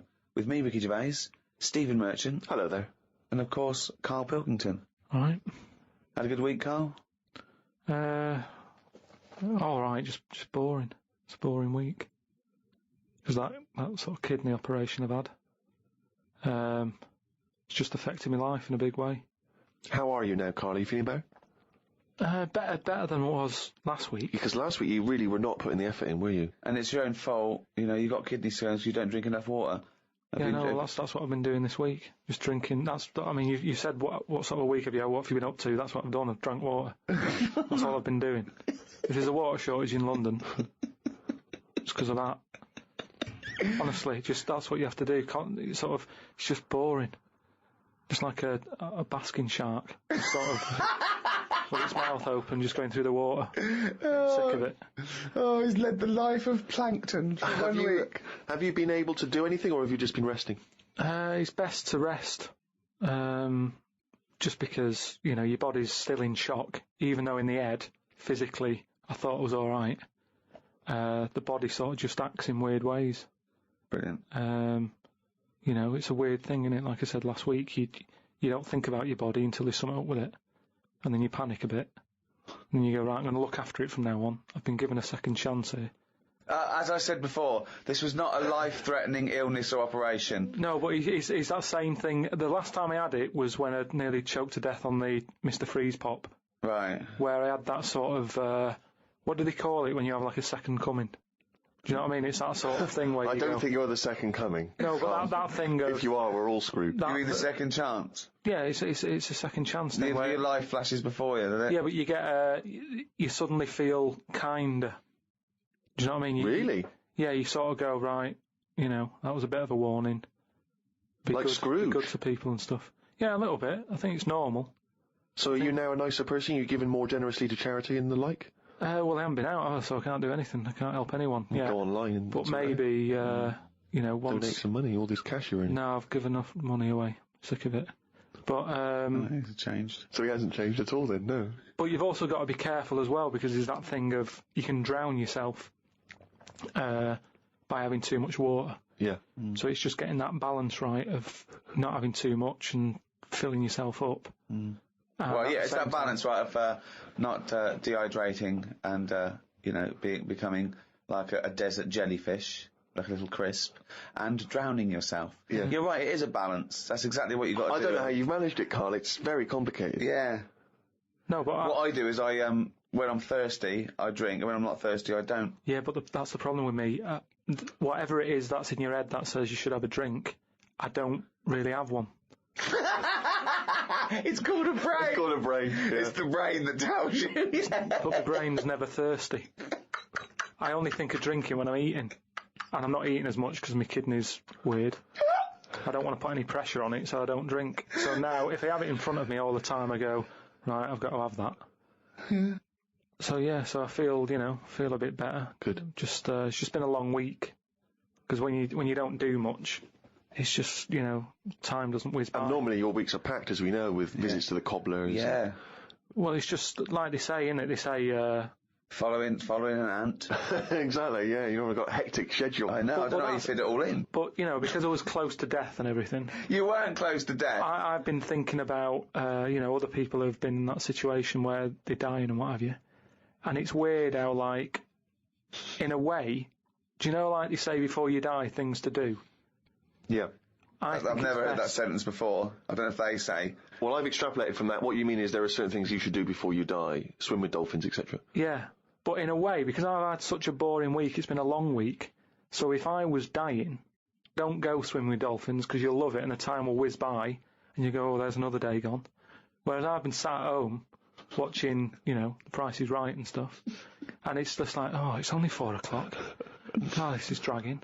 So if I was dying, I'd go, yeah, it's dragging, but I've got ages more left to live. Yeah. But what's the point? But it's really about quality of existence, isn't it, when you're dying? No, but anyway, I'm just saying. Oh, okay. Been a boring week.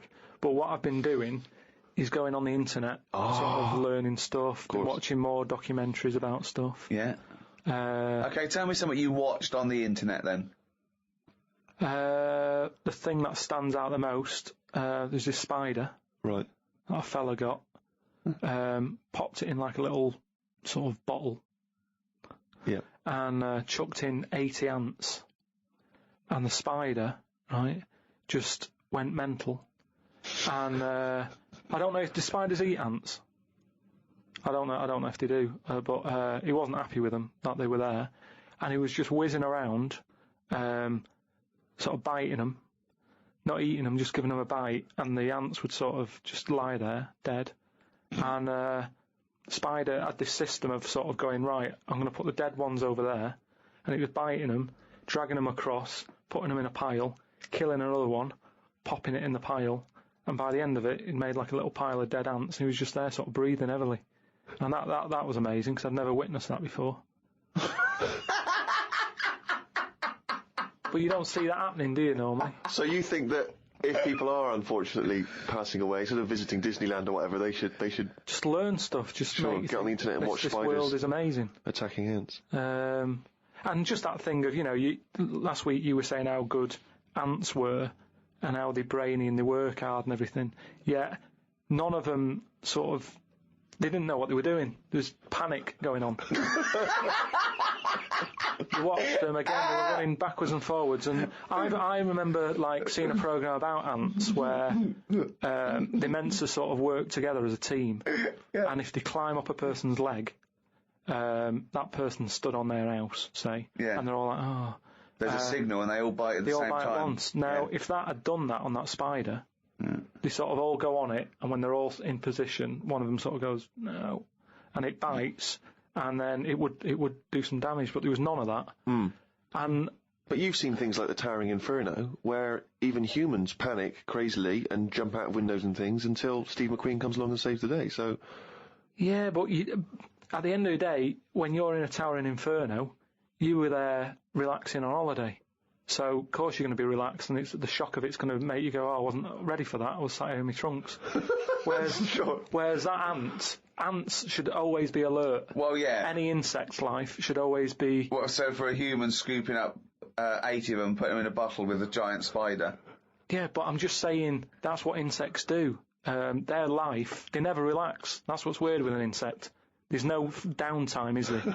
It's you wake up, you go and get the food, you build your house. That's what you do, so you're always alert. They shouldn't be sort of running around going, oh, what do we do now? That should be in them. I love that you're annoyed at these poor ants that were bitten to death. But also, they say they're clever. I was looking at it. If I was an ant, I would have just crawled under the pile of dead ones. Just sit under there, wait for the spider to go. None of them were doing that. They were all staying on one side and the dead ones on the other. So I'm just saying that, you're always sticking up for insects, saying they know what they're doing. They don't. Where's this come from? When have I ever stuck up for insects? It's you that's follow them and saying they're brilliant and that, and ladybirds are right-handed and Christ knows what. No, but, so I'd learnt that. Brilliant. You haven't learned anything. There's nothing to learn from that. There's nothing you learned from that. Something about jellyfish. And what else was there? There was this fella, there was a programme on the telly about survival. And a fella who, he looks after elephants. And he's in this little hang glider, looking for an elephant that he's looking after. He has to keep a track on where it's going and all that. And one day he's saying, I haven't seen the elephant today. And the fella's like, well, look for it tomorrow. He's like, no, it's best if I go and look for it now, because it might go further away or something. He said, I wish you'd leave it, till tomorrow. So straight away you're going, this is trouble. So he's going out in his glider, sort of at night. He's looking for. I doubt it's a glider. It's a glider with an engine. It's one of a light aircraft then. Yeah. So he gets in that on his own. He's wandering about in the air, looking down. Like I say, it's loads of land. He's looking for one elephant. He's not having much luck. Anyway, I think he gets to a point when he goes, I'm having no luck, I might as well go home. Goes to turn round. Something happens.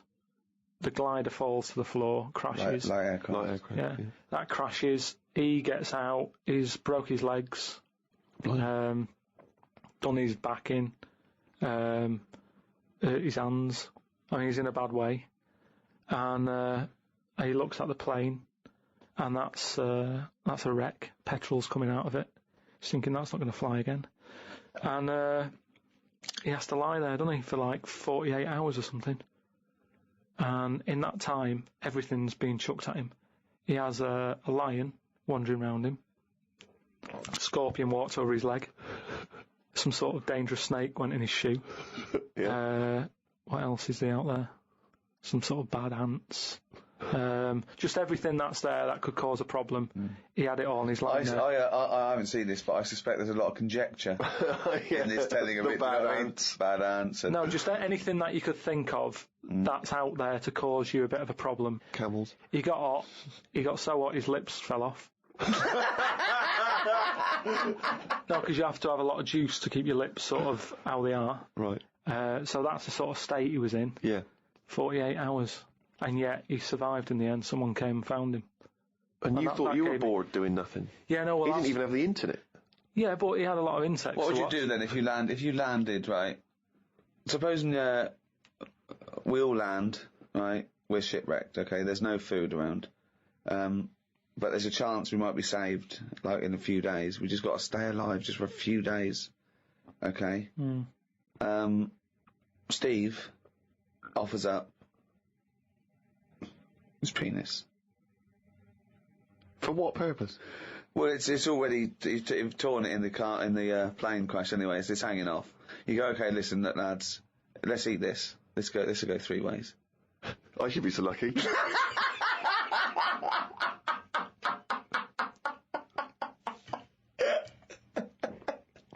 Okay, fine, yeah. I'll look for something else. Because we're surrounded by water. Why are we eating knob? There's loads of fish and everything. There's more fish in the sea than there is stuff on land. That was something else that I've read about how there's more sea life happening. There's loads more. What do you mean? Than what? Than stuff happening on land. Well, yeah, it's a bigger place, isn't it? Yeah, and there's more. They're all coming further in because it's getting so crowded. Everything's being pushed outwards. So we're going to get to a point where people won't go walking in the sea because there'll be something deadly just floating about on near the shore. Again, that's no information at all. I don't know. There's no information in that statement at all. Yeah, I said how the sea is so overcrowded that everything's being pushed to the edge. It's not overcrowded. It is. You mean things that are in the sea are being pushed to the edge of the sea? Yeah, because there's new stuff happening all the time. There's new creatures being made, they're changing quickly. They were saying how, like, I don't know, 50 years ago, jellyfish didn't even have a sting. That's rubbish. Try 50 million and you'll get closer to the truth. But what I mean is, in terms of, like, land, we all look the same, don't we? We've had 2 legs and 2 arms for ages. Whereas in the sea, things are changing at a really fast rate. So, like, jellyfish were knocking about. The sea is a much more stable environment than the land anyway. What are you on about? Well, I wouldn't have thought evolution is any faster in the sea than land. Yeah, it is. Well, no. What's the evidence for this? Well, I'm telling you now. I'm telling you how jellyfish have changed. And look at them. And how have they changed then? So 50 years ago they didn't have a sting. Yeah. Now they have. Yeah. Trilbys, they wore trilbys 50 years ago as well. And they just spoke with a much more, refined accent. Just that is quite a lot though, isn't it? Because jellyfish are nothing. But no, you've made that up. That's not a fact. There's no facts come out of this. That's not, that's interesting. That you haven't said anything. Jellyfish haven't changed in 50 years. No, they have. They've changed a lot in terms of... Well, they haven't changed in hundreds of millions of years, so I don't know what the 60s had to do with anything. I just don't know what influence the Beatles and Mary Quant suddenly had on jellyfish, when they hadn't changed for hundreds of millions of years. With all this sort of loose, free sex, free love, they were just going berserk. I know, yeah. There were no inhibitions amongst the jellyfish anymore. Things are changing a lot. To think that jellyfish, when they first came out, they were nothing. Jellyfish are nothing, aren't they? They're just a blob. So when they first came out, when they were first released, new by Ron Cal. Yeah. But what I'm saying is, even though they were nothing, they've grown to have a bit of something, just to get by in a busy place. Which I don't know what you're talking about. It's all guesswork and conjecture. It's not guesswork. I've been up all week. I've been reading all this and watching stuff. Carl, you haven't learned anything. Well, that's not entirely true, because he's obviously learnt enough to have written a poem about some of these subjects. Oh, I love his poems. Are you getting into poetry now, properly? I really like it, yeah. Is Carl going to read this for me, Steve? If you want him to. I think so. I did one about my kidneys. What was it called? Didn't have a name, it doesn't need it.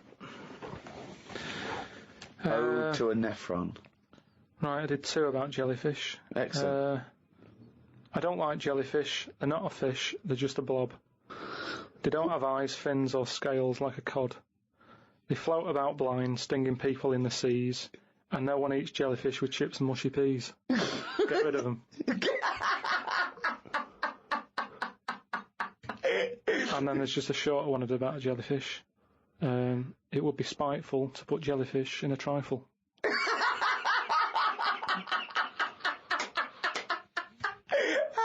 Yeah, it certainly would. So. That's great! That's really good! Because it's jelly. He's done us this. Yeah. That's a really good poem. It would be spiteful to put jellyfish in a trifle. Yeah. A little half rhyme. Yeah. Do you want the one about my kidneys? Yeah. For God's sake, me belly ache. The doctor said it's me kidney. He said he's got to stick a tube up me knob. I said, you got to be kidding me. For God's sake, knob ache.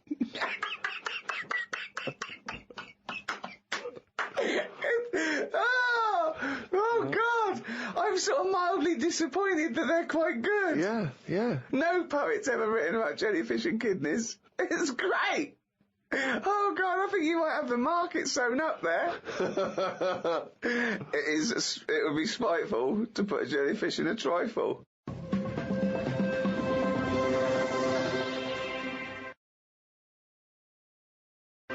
I mean, I'm both impressed and fascinated and worried by Karl's new literary outlook. Yeah. You know, we've said to him, we've tried to make him appreciate the arts and poetry and explaining like what metaphor does and symbolism and all that. But I'm worried it'll backfire, because what if he becomes clever and erudite and then we lose our little endless well of stupidity? What if we lose our little shaved monkey? I mean, these podcasts without, It's almost like he were evolving into a human. I mean, you've authored a book. Well, I have to say, I mean, without at the risk of sounding like we're shamelessly promoting it, I've only just looked at the book today, because that's the first time I've seen it, The World of Karl Pilkington, and I was very impressed by how legitimate it feels. I mean, it does feel like an actual book. He's put so much work into it. I mean, he's done drawings, he's done extra thoughts and ideas, and it's very odd to think that has probably gone now into the British Library, which I think is obligated to take a copy of every book published. Incredible. I mean, let's be honest, it's not going to be on anyone's bookshelf. It'll be on their lavatory cistern, possibly next to their bed. But nevertheless, it's hardback and it's got pages. It's a real book. Yeah. Will you now read some great works? Will you read poetry at all? Probably Probably not. I don't like reading made-up stories because Fiction. life's interesting enough, innit? Right. If I'm going to read someone else's lies, I might as well make some of my own up and save me money, is what I mean. But you do read lies and made-up things, you just take them as the truth. Most of the spurious facts and apocryphal tales and ridiculous stories that you read on the internet are, fiction. Yeah, but as long as it gets you thinking, then it really doesn't matter. Say, like, I was telling you about the sea being full up, right? How there's too many fish in it, and they're all being pushed out. Then, it was saying about how the jellyfish is changing from a bit back, just being a blob, to now being a blob with stingy bits. You go, and then... No, I don't. I wonder what he read. And I wonder what he was reading. Then I'll think of what other things are in the sea, how are they changing? And then that's when I might do a poem about an octopus with two heads. Because it's got me thinking. So no longer am I just reading someone else's story, spending a full week reading some other story. I've read a little paragraph, and that's got me thinking about it's an inspired octopus you to make great art. with an octopus with two heads. And you just think, yeah, that would work. That's a good way for them to evolve. They've got all the arms, give them two heads. They've got all the arms. And, it would work, because like I've said to you before, it is one big head to make it two smaller heads. So it's just looking at science, looking at how things can move. It's not looking at But it's science. not looking at science. You then speculating on an octopus having two heads is of no value, is it, to anyone or anything? But there's people out there who are bringing out books who are writing stuff like that for sci-fi stuff. And I think, why am I reading That's theirs? entertainment. Everyone knows it's not true. They're doing it to...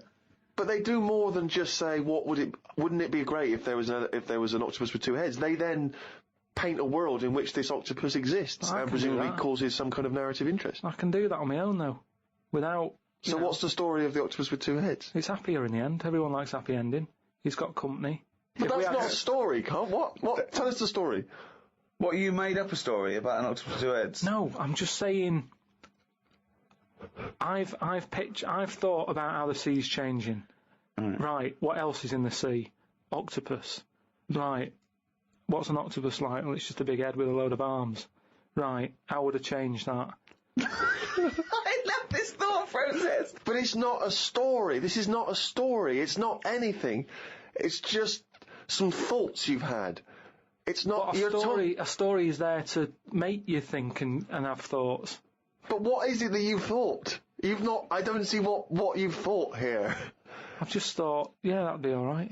I know, but... Well, like King Kong, then. That's only someone who's gone, oh, monkeys are getting better at stuff. Yes, but it has a story, doesn't it? They go in search... No, it isn't.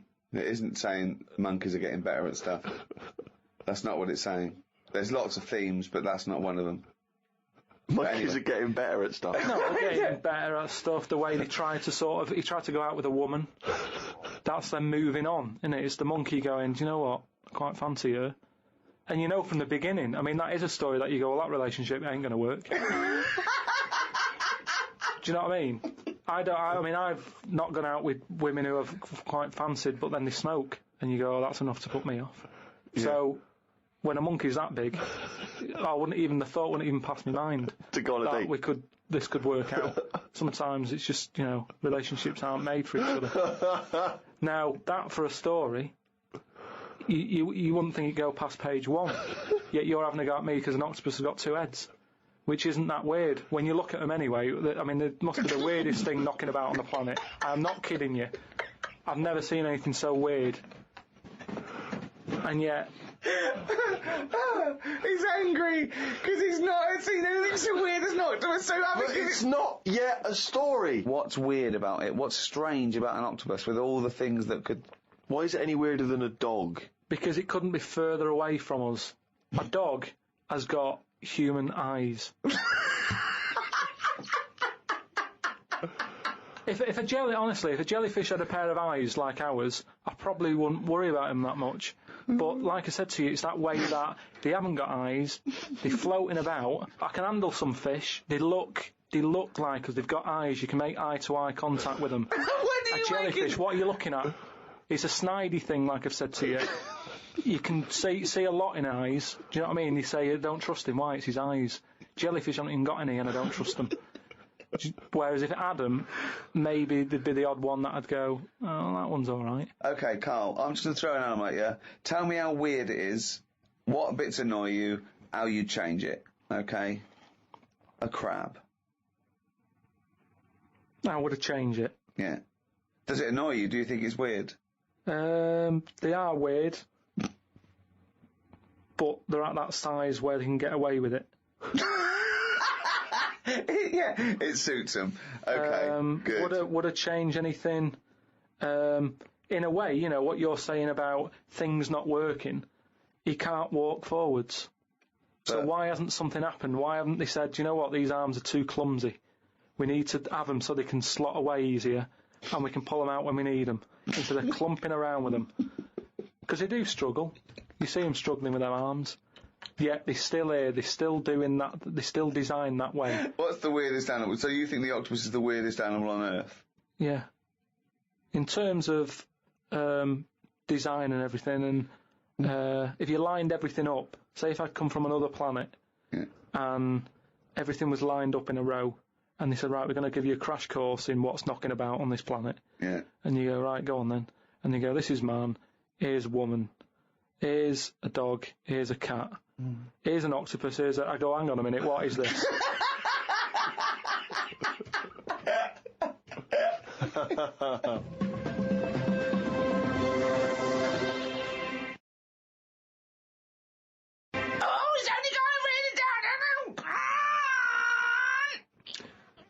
That jingle, of course, signifies another reading from Karl Pilkington's diary. There was an animal in the paper today that I've never before seen. It's called an alpaca. They are gormless looking. The fellow who breeds them said they are easy to look after because they're used to harsh conditions because they normally live in the mountains. The problem with this is they will turn useless eventually, and then if we tried to bung it back on the Andes, they won't like it. It's like how people win these live like a star for a week competitions. They're not good for anyone. Okay. Do you know what I mean? If something's living somewhere... But he's not going to send them back to the Andes. He's presumably breeding them for something else. Yeah, but say if eventually, you know, the world's getting busy, there's hardly any room, and we go, right, what can we shift here? What's getting in our way that we can shift? Well, those funny-looking things came from the Andes, bung them back. All right, then let's put them back. And they go, oh, they don't like it. They're not surviving, they're dying out. Why did we bring them here? Oh, it was closer. Yeah, but look, we've died out now of the... Sorry, this is not arguing with yourself. This isn't happening. Don't get angry about it like it just happened and you're sick of it. None of this has happened yet. I'm just looking at how it will happen. Leave them where they were. But you're getting angry about things that you're speculating on now. It's absurd, Carl. Not once have I read here about your anger about terrorism or international, you know, political injustice. Not once have you written about that. Only about the fact we may send animals back to the Andes. I know, but just because it just annoyed me, that's all. They brought them here. Some fella's getting a load of praise because they brought this weird animal into the country. And yet, it's like, well, they were on the Andes for a reason. Leave them there. It was happier there.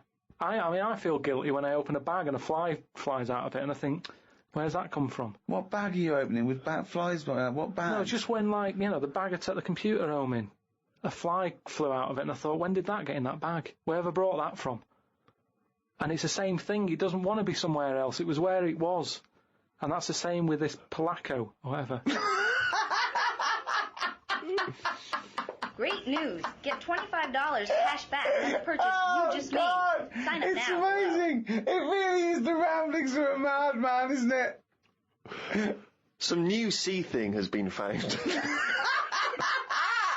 the headlines on the news. It wasn't found by sea experts. It was found on eBay. Someone was selling it for $5.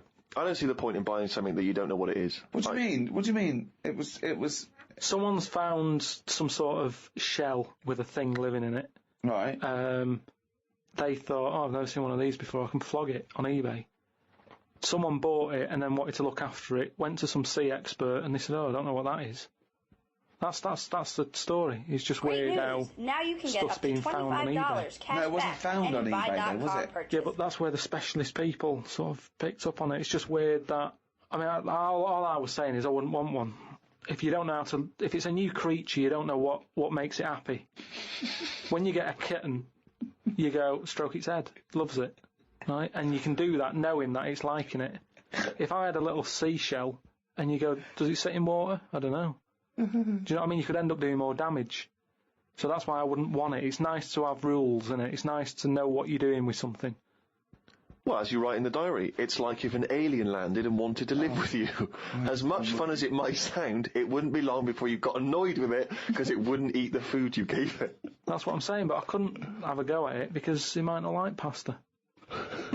It might not. Everyone likes pasta. Well, that's it for another week. I hope you've enjoyed this half hour of drivel. I mean, some of the most stupid things ever said. I mean, it's like he's got a contempt now for the world. Like, he doesn't care what comes out of his head. Learning can be frustrating, can't it?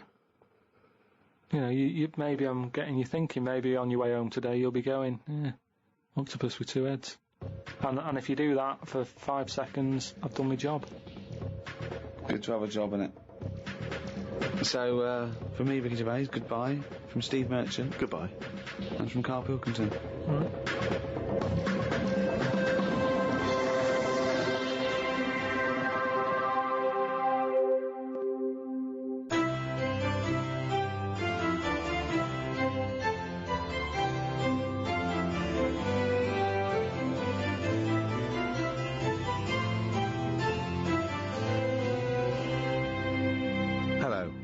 I'm Ricky Gervais.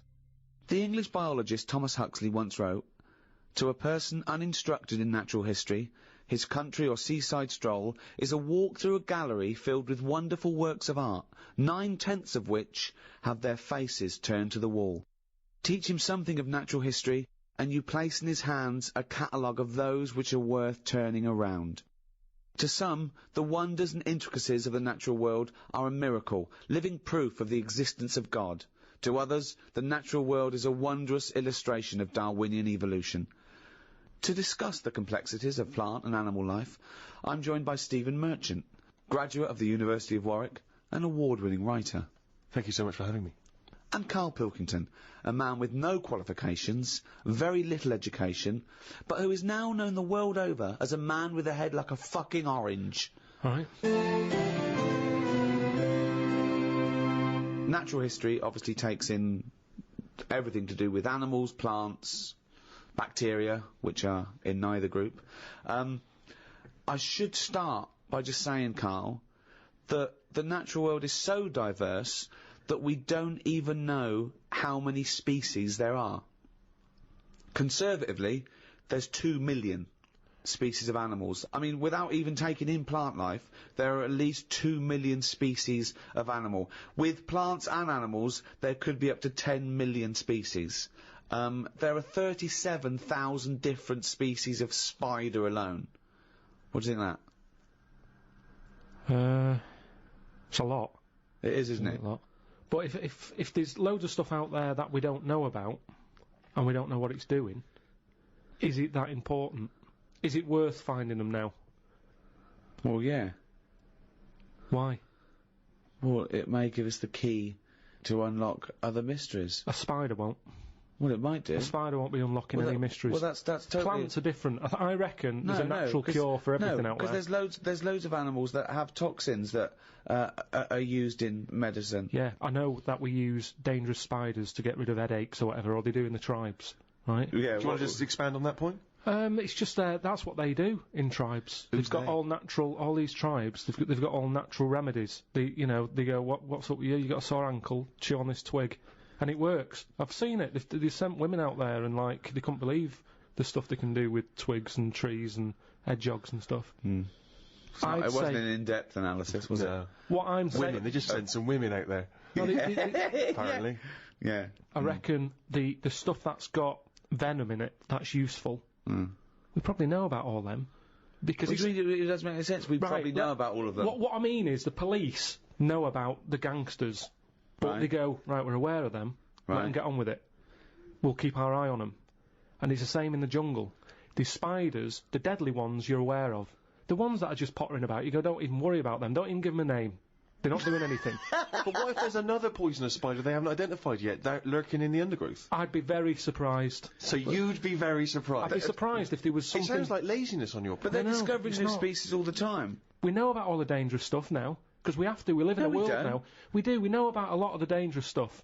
Whenever they find something new now, it's like a new butterfly or... Well, no, look at AIDS. When I was a kid, no one had ever heard of AIDS. Yeah, but that's not a natural thing, is it? That's not like a spider or What do you mean it's not a ladybird. natural thing? It's not a natural thing. It's not something that's... AIDS hasn't been, like, living under the soil for millions of years going, I'll wait till the 1980s and I'll come out and kill a load of people. No, but it is a natural thing. It's a new thing. It's new. Yeah, but loads of animals are new, aren't they?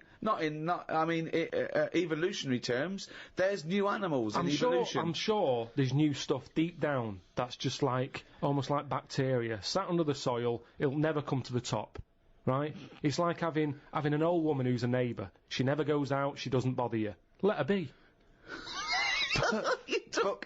But what if that old neighbour could unlock the secrets to... I don't think she can. Just even to us understanding the complexities of the universe, of the way things have developed and grown. Because we know about it.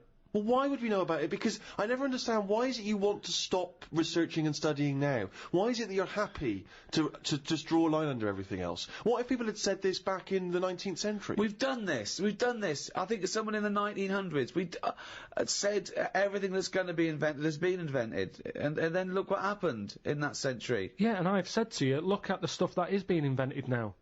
The frisbee and stuff like that. It's all stuff that you kind of go, it's all right, it's a good idea, but we don't need it. Yeah, but the frisbee wasn't being worked on by the top brains of our generation. That was some novelty toy that some manufacturer made. Yeah, but it's like, look at the fuss we made over that fella who came up with a Dyson vac.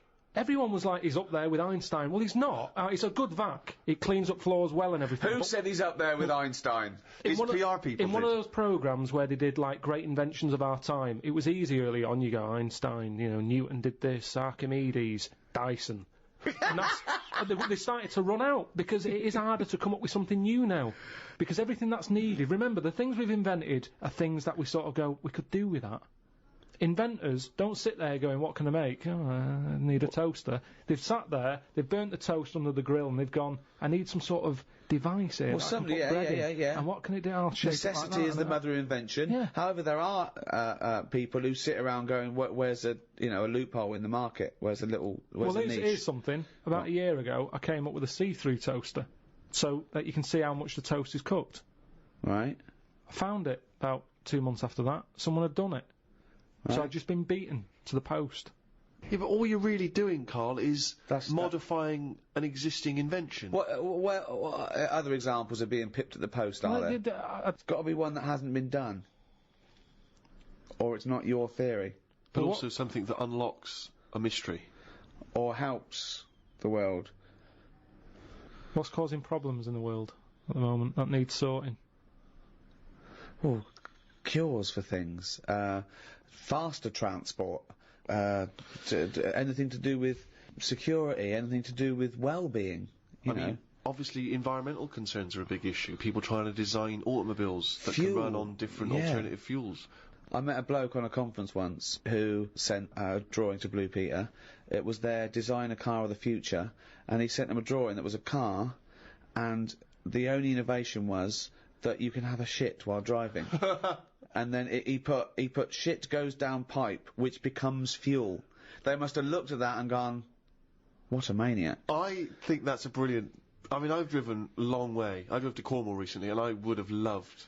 But I think he did it when he was about 9, and he must have thought, oh, I'm being driven to school. Oh, I need the toilet. Wouldn't it be good? But why hasn't that been done? What? Well, like Steve says, I've been in the same situation when you're driving and you go, oh, where's the service station? You see a sign saying 36 miles. So what would you're in agony. So you suggest pull your trousers down and shit down in the seat that's a toilet?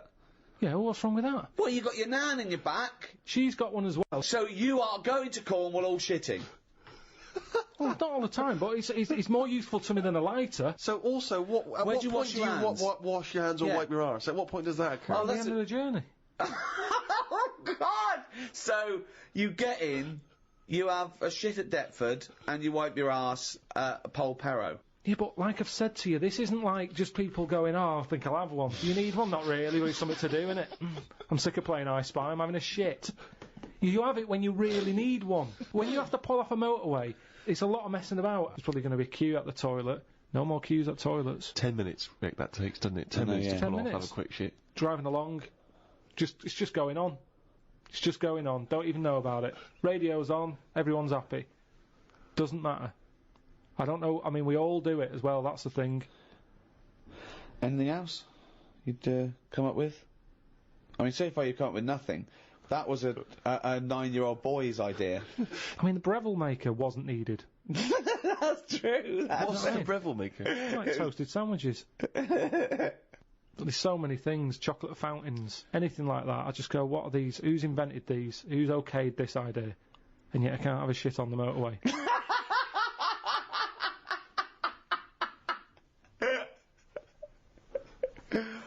Think of computers. What about them? Well, I mean, that's in the last few years, you know, 100 years in our existence. Okay, they've been dabbling with anything even close to a computer. Nothing before that. Yeah, computers are a good thing, and it baffles me as to how they came about. When you think a computer chip is just made out of sand. Now, for someone to come up with that, you go, there must have been some sort of alien involved here. What do you mean? Why do you think that? So I love it. So the frisbee, rubbish. Anything too clever, well, it wasn't an invention, it was an alien. So there's nothing between frisbee and computer chip. What I'm saying is, it's not even an idea, is it? What do you mean? A computer chip, where's that come from? Oh, it's amazing. Well, it's astounding, yeah. So you think it was an alien? What are you talking about? Great. Because I can't believe that someone would go, right, I want to make something that will hold information and be able to do, I know, let's use some sand, we've got loads of that.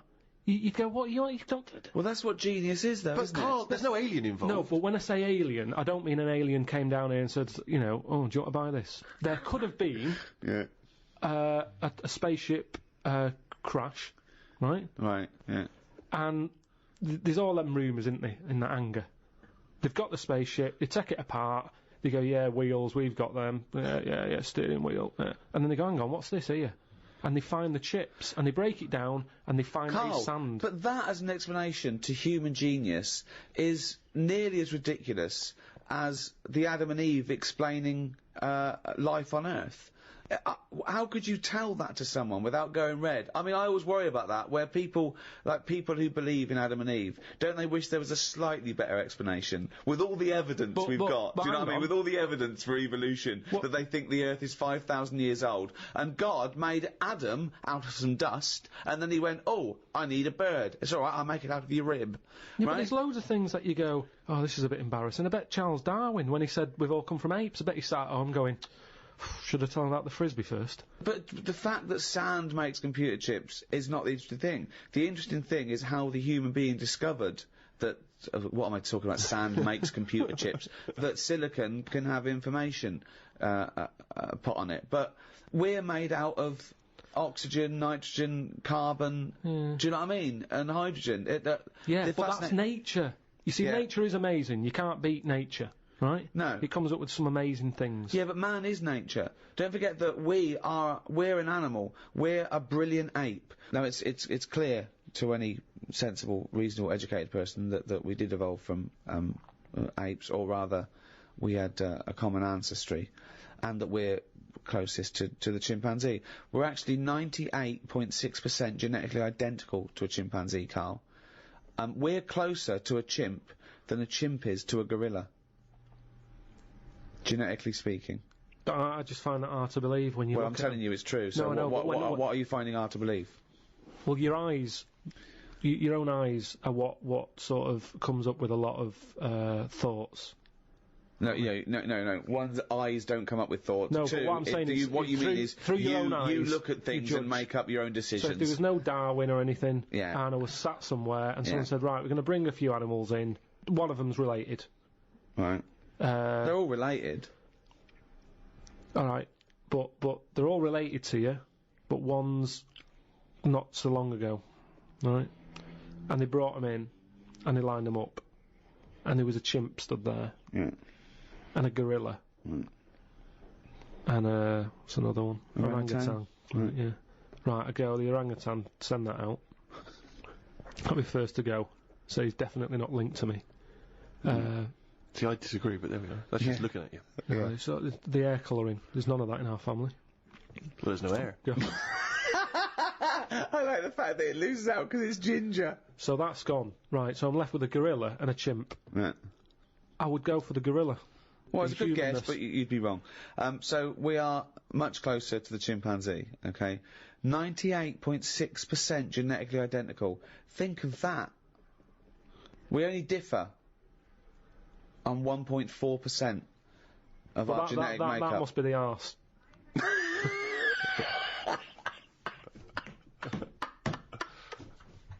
Because that's a lot different.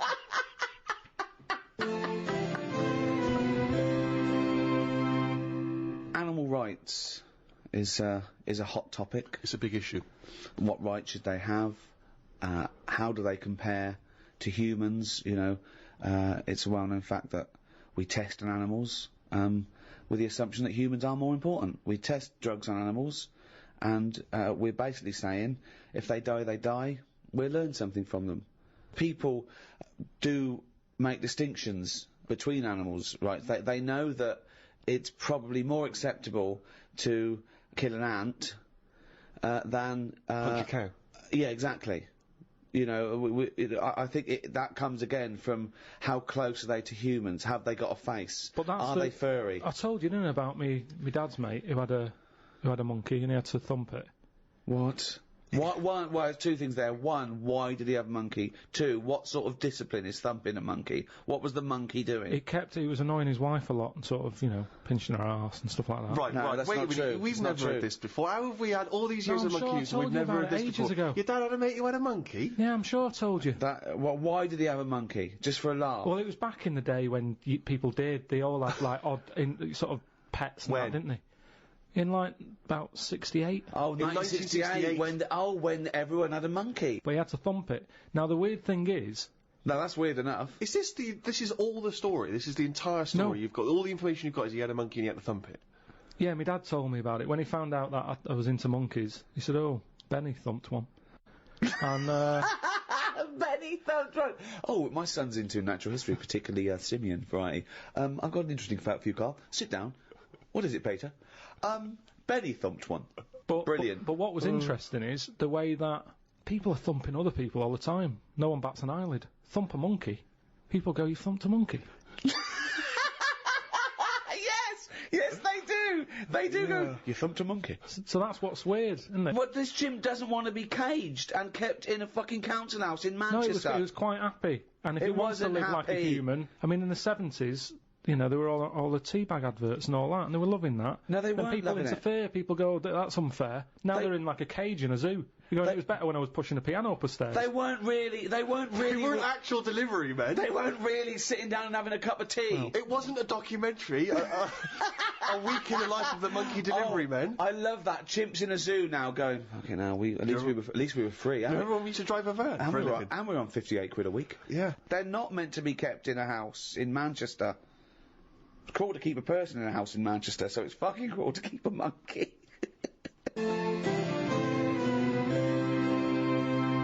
Are you aware, Carl, that 99% of all forms of life that have existed on Earth are now extinct? So there's only 1% of everything that's ever been still alive. Yeah. But that's just as well, isn't it? Why? Well, I think it's pretty crowded now. So it's just as well. You see, this is what I'm saying now. Years ago, they accepted that. Cavemen wouldn't have been going, oh, we're losing stuff's dying. Whereas now, everyone's, oh, the panda, polar bears, not got any ice, and all that. At the end of the day, the world's only so big, we know it's not getting any bigger. Right? Stuff's got to die, hasn't it? You can't keep everything.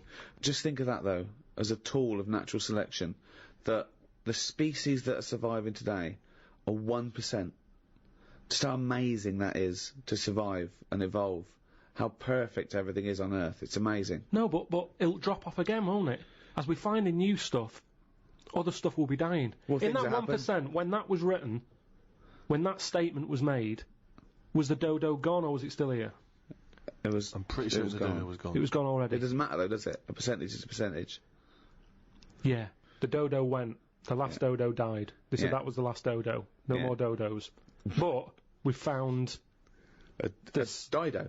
Still making great tunes. albums. Although Yeah. We lost the dodo, but we've got Dido. a recent album's not sold very well, actually. I've heard it's dying doo-doo. out. Dying out. Everything has a lifespan. Dido's dying out. But and I think that's life. So it's not amazing, really. That's That not is- either anymore. No, that's not either. That's life's gone. That's gone. That was good. What else? Esther Ranson forced to just die out in the jungle. now. Yeah. It's a shame. When I went to Natural History Museum, there was a thing called Cytherea or something. Right, died out ages ago. No one knows about them, which is weird because everyone knows about the dodo. Well, Yeah. that's because it died out in, I think, was it the 18th century or something, wasn't it? Well, within what might term recent history. Yeah. Yeah. Well, this thing's sort of. I don't think it was far behind it. It's just timing, isn't it? Got more press, the dodo. The Cytherea, or whatever it's called. It was a big thing. It was a cross. You've seen it, and you still don't know what it's called. Well, it's spelled awkwardly. But it's but they said it was a cross between a moose and a giraffe. Now we don't need that, do we? At no point have we said, do you know what we need here to get us through this? Well, that's funny because when they first named the giraffe, they called it the camelopard because they thought it was a cross between a camel and a leopard. Really? Yeah. Well, I can tell you that when zoologists examined a platypus for the first time, some of them thought it might have been a hoax, because they thought it could have been different parts of different animals sewn together. Because the platypus has the fur of an otter, the tail of a beaver, the bill and feet of a duck, and the venomous spurs of a fighting gamecock. So they assumed that It's must like have a been scrap hoax. heap challenge of animals. Yeah, I remember, right? But they actually... Sorry, go on, say, sorry. well, just to clarify that, it actually is descended from a link between reptiles and mammals almost 150 million years ago, a sort of living fossil. When I was about 13, 14, I once tried to improve the animal kingdom by making the hardest animal ever, the most perfect animal. Now, just to clarify, you didn't, in sort of Frankenstein style, No. try and bolt various bits of animals together. It was a drawing that I sent to Blue Peter. There was no competition going on. You just thought they would be appreciative. I thought they'd look at that and they'd go, well, he's a genius. Yeah. This is like Da Vinci. Sure. And this is the animal. This is what I thought, the perfect animal. I mean, when I say perfect, I meant the hardest animal. This animal, it could take anything. It was just the strongest, hardest, fastest. Right? Yeah. So, I started with the head of a lion. Of course, that makes Do you know what I mean? perfect sense. It looks good. Bite you, right? Okay. I popped that on the body of a rhinoceros. Okay, so it's got the toughness, the armour, if you like. It's full strength. Head of a lion. Think of that. So you've got this picture. Head of a lion, body of a rhino. Perfect. Okay? Hold on, though. Pop some arms on it. The front arms were the arms of a gorilla. The arms of a gorilla. So it okay. could punch, grip, it could make stuff. The lion, I mean, that's where the lion falls down, because it can't make stuff. Sure. It can't climb, you know. So, okay then, wait a minute. You think that's got enough weaponry? Sounds like it. No. Pop on the tail of a giant scorpion. A giant scorpion? Yeah, yeah. So a scorpion that's the size of a rhinoceros. Exactly, so the tail was as long as that lion. So now this is a scary animal. Yeah. And this is where the animal fell down. I thought, right, legs. Well, the fastest animal is the cheetah. Cheetah. Popped on 4 cheetah legs. 4 cheetah legs. It would have collapsed. Crushed under It the would have weight of the collapsed rhinoceros. immediately. So, Yeah. yeah. And you drew this, did you? Drew it, yeah. Did you show it to anyone Yeah, other my than mates went, that's brilliant. Right. They said, that's brilliant. And then just sent straight to Blue Peter. Yeah. Any reply? No reply at all. Really? No reply at all. Surprised. What do you think of that, Carl? What would you, how would you, though, what would, if you wanted to make the ultimate fighting animal, what would you come up with? If you had the power, like that fella in Arabian Nights, size of a chimpanzee, you could change into anything, but you could change into, you know, like that. I don't think I'd go for strength and that. I'd go for survival. What would you do? Cockroach. No, I'd have like an armadillo's body. Right. Okay. So that's as big as you can be now, then. So you can't really pop on a lion's head because it'd just lay there going, I can't fucking move. All right. I'd have head of an owl. Right. The head of an owl? Yeah. Why? What does that bring to the table? The head's there to sort of make it look friendly to the human race. So, Okay. because if you look half decent to the human race, they'll look after you. Right. That's the way it works, Yeah. isn't it? With a cat and a dog and all that. Okay. So the owl makes it look nice. Right. I'd have, I wouldn't have legs, I'd go for like the slug juice. What do you mean? So now you're a really slow-moving, legless armadillo with the head of an owl. Slithering along. How is that going to be friendly? They'll see the beautiful face, but then they'll be terrified by the sludge. No, because the head's that nice that they'll forgo the sludge. But hold on though. But wait a minute. So it's got this thing that's stuck, right, going at 0.1 miles an hour, with a going hoo, right? You come over, you kick the head off. How is this? No, because the head can go into the thing like a tortoise.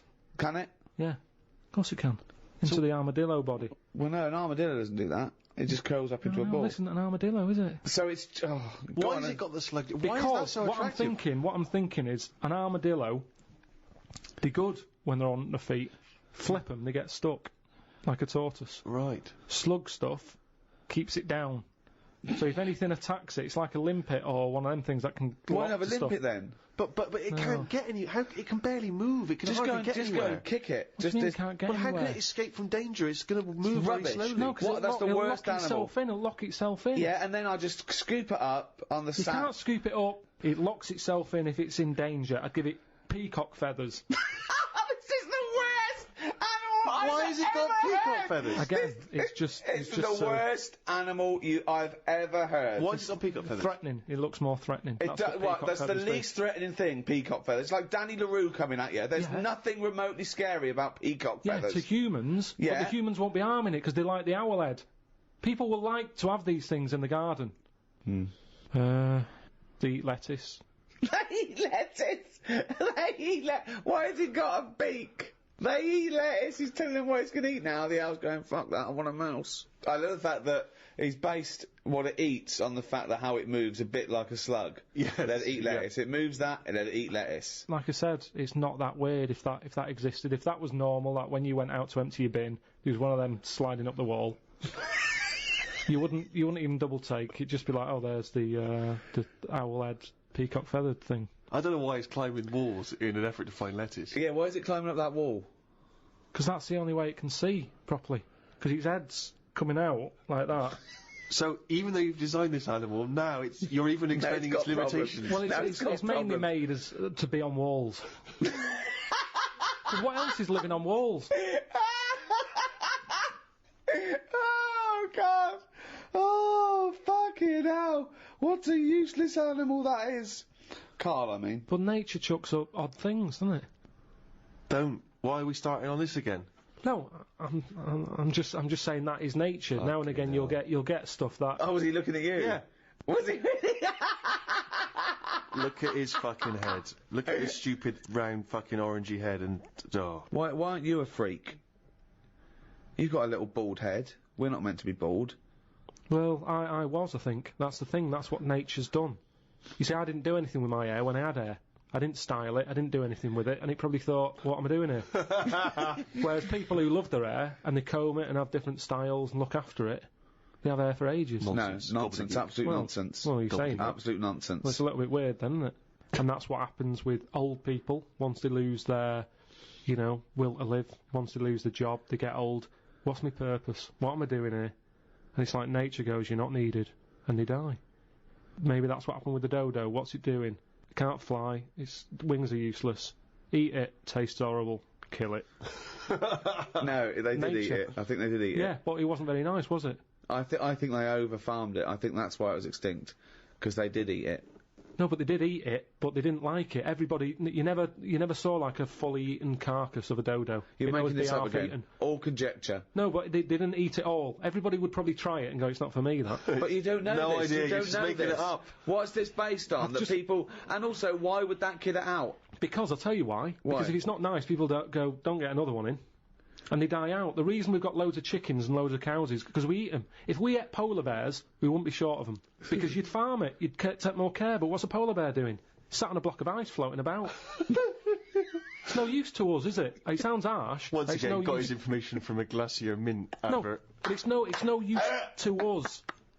We know they're there, and it's all very sad when you see them on the news sort of struggling and all that. Yeah. But it's going to make them stronger. If scientists could bring back to life the creatures that have existed in the past, do you think that's a good idea or a bad idea?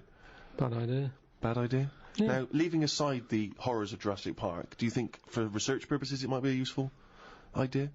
I don't think it is. For me, it's like a Friends reunited. It's like people who you knew ages ago getting back in touch, and you go, I don't want to get in touch with you. That was then, and it's the same with a mammoth. That was then. You had your day. It didn't work out. Now to bring it back, it's unfair. You're messing with nature anyway. I think I've said to you before about I don't know what they do with them. They're massive things. I think it's like. They're just not thinking about it. It's like rushing into buying furniture. That's massive. And then you get it back and you can't get it through the door. No, and it'll be like that with a mammoth. Where are we putting them? Oh, I didn't think of that. But what about if you could say you could feed the third world with mammoth meat? But what's wrong with we've got loads of cows and stuff. Why do they need a mammoth? No one even knows what it tastes like. Imagine that. You bring it back and you've got another dodo on your hands. No, People go, this is horrible. Well, they used to eat them because what humans found out is they could take down a mammoth, but they got greedy and they found out they could chase them, and so they'd go over an edge of a cliff. And what they did, they went crazy and they used to herd them and they'd all die. But of course, then they'd waste the meat because they couldn't eat it all. Yeah. Well, that's. I think that's why we shouldn't bring them back, because they are too big. So even if... Didn't hear a word of what you said then, didn't hear a word. No, I did. Everyone can eat them, but the problem is they're so big that you couldn't eat it quick enough, so it all went off. Yeah, but I was saying that they killed too many at once. Yeah, I know. He doesn't know what you're talking about. I heard that. But what I'm saying is, why not bring back an animal that's smaller, manageable for everyone? Yeah. That's why the chicken is perfect. Out of all the animals, perfect. Good size, feeds a family of 4. Whilst it's alive, it's giving you eggs. I agree. So it tastes nice. But it doesn't if you think it's not having a good life. If suddenly said to me, I stopped eating it because I found out about how badly they were treated like 10 years ago, and at least I have organic. And honestly, eating an animal that's been tortured doesn't taste nice. Foie gras would make me vomit. The thought of it, the evil involved in torturing a goose because the liver tastes slightly better. I mean, where does it end? I think if they're looked after, they don't want to die. The ones in a nice warm little, hut, being fed lovely food, you're going, right, we're going to cut your head off, and they're probably like, oh, God, I'm going to miss this. I'm loving this life. Whereas the one sat in its own shit's going, have me first, I'm sick of it. There's different ways of looking at it. Good point. So what you're saying is, give animals a bad life, torture them, and they'll be happy when you eat them. Brilliant. But we've ordered we've ordered a turkey. Right. It's way too big. So I don't know what we're going to do with it. And it's worrying me now, actually. It'll be nice on Christmas Day, but it's my job to look after the kitchen and everything, tidy up. And I don't know what I'm going to do with it all. The fact that he's been given a job to make him worthwhile, really, it's like a little home. No, but a chicken, your chicken... Arthur, you're washing up today, aren't you? Yeah, Arthur's job. And that's the problem with a mammoth. I think the idea of it's probably quite pleasant. You go, oh, that's something new to try out. But afterwards, when you've got to tidy it up and stick it in cling film, you'll be going, how much of this have we got? So I wouldn't bring back the mammoth. Brilliant. Charles Darwin, of course, once said, I cannot persuade myself that a beneficent and omnipotent God would have created parasitic wasps with the express intention of their feeding within the living bodies of caterpillars. His point being that, creatures and their reproductive cycles are so complicated, so intricate, so bizarre, that alone is proof of the non-existence of God. Where do you stand on that?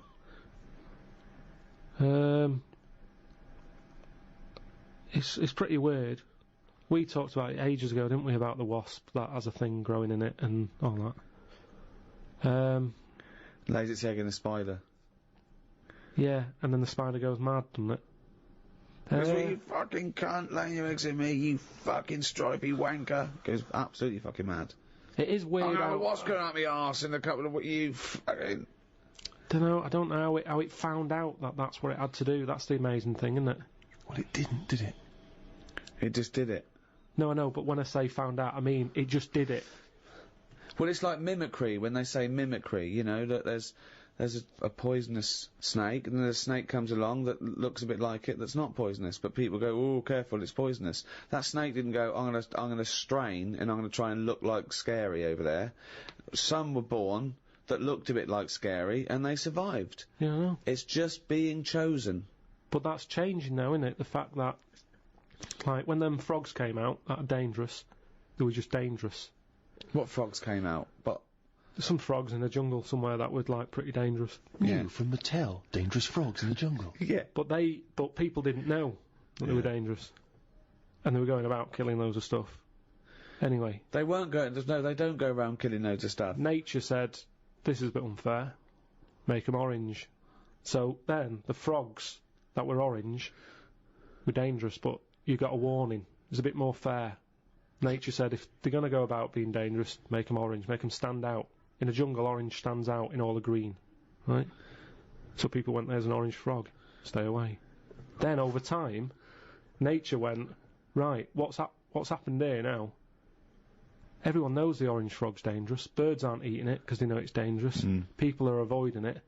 They don't even need the poison, it's just the orange it needs. So now you've got a load of frogs that are orange, not even deadly. But people go, is that a deadly orange one, or is it a friendly one? Well, best to leave it. Again, he's explained my point, but took 30 times as long over it. But listen, let me finish what I was going to say. But what's interesting with all that is, evolution has taught stuff to lie. Because that orange frog isn't deadly, it's going about like it's the big I am.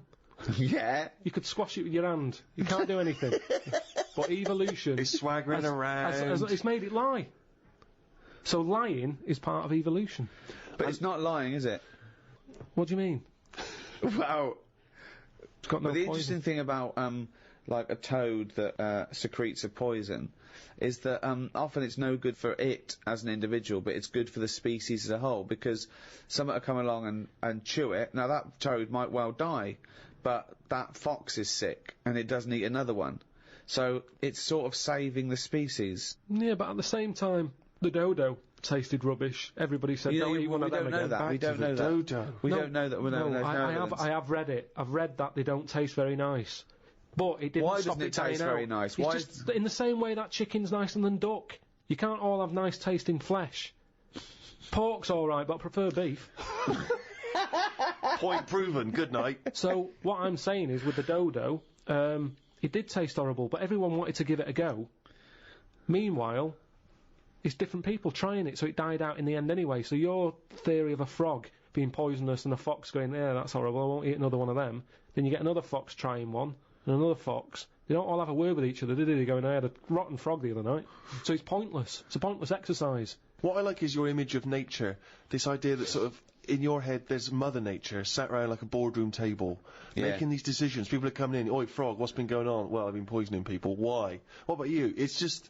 You just picture everything as one large Your confusion is that you still think of evolution has a will. You still believe that things are striving to be something else, as opposed to surviving if they adapt or change.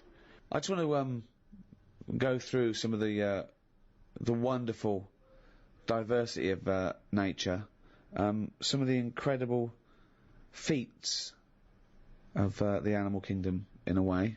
Yeah, that's an interesting one. Alligators and old people have something in common. They can hear notes only up to 4,000 vibrations a second.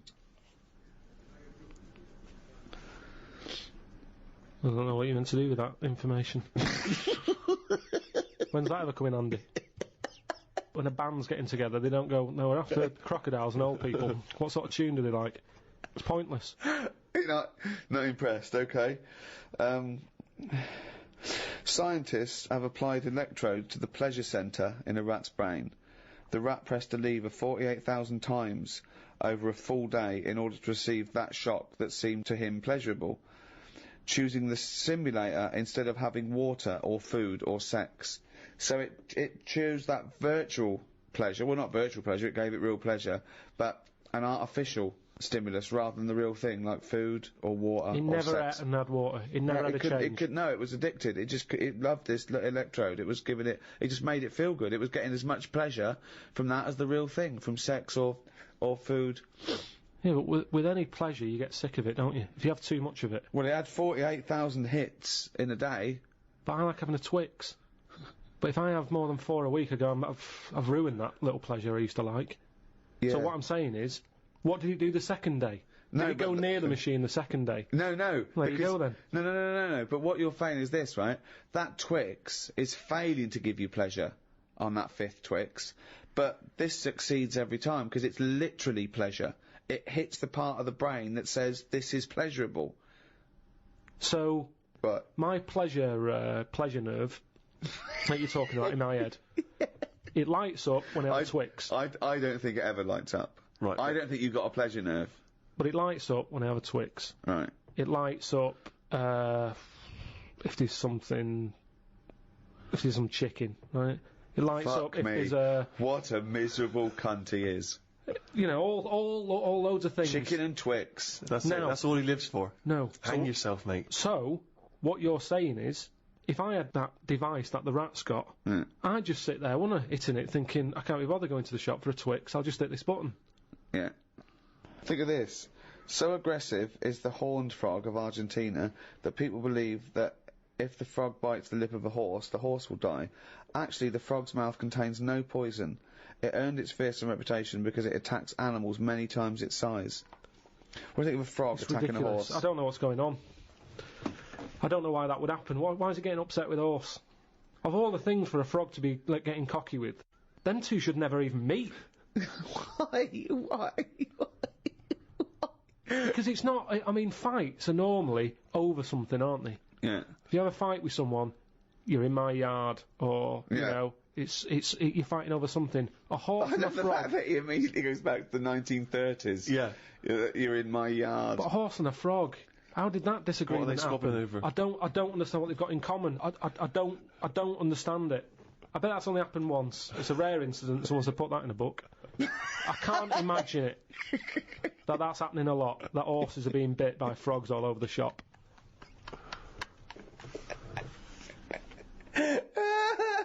Oh God! I saw this trailer for this documentary that said the man who's having a baby, and I turned on, and it's a woman going through a sex change, and she's pregnant. That's not a man having a baby. That's a woman having a beard, having a breakdown. Why is that? That's a con. That is pure sense. It's a man having a baby. Look, the world's first. No, it's a woman. It's a woman. What do you think of that? What would you do for your doctor? And I came to you and went, Carl, listen, I'm having a bit of a rethink of these. The penis, I hate it. I hate this cock. But what do you mean you hate it? I hate it. I don't want it there. It doesn't look right.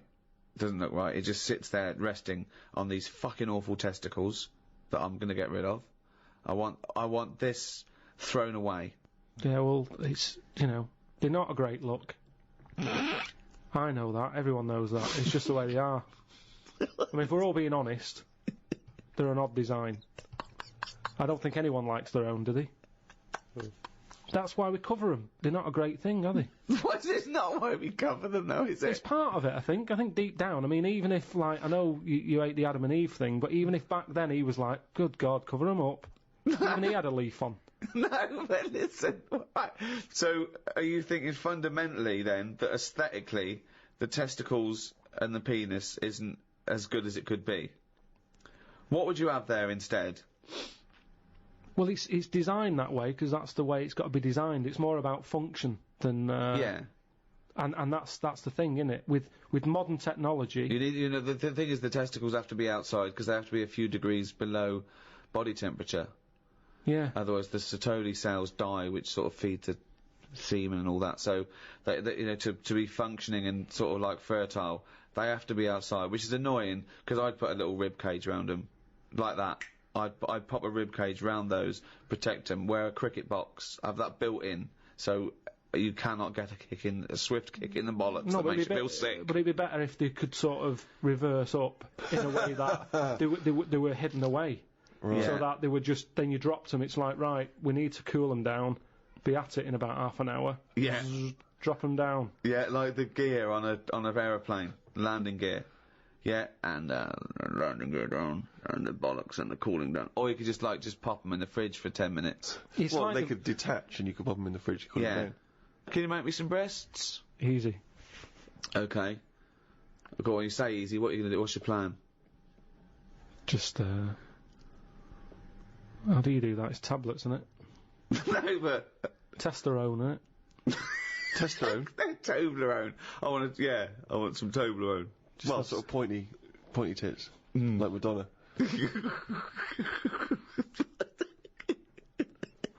Where do you stop, though? Supposing I came to you and said, Doctor, listen, I like the bollocks, I like the penis, but I don't like them where they are. I want them in the middle of my chest. I want breasticles. Yeah? The arse, I don't like it round the back, I can't see what's going on. Pop that on the front where the bollocks were.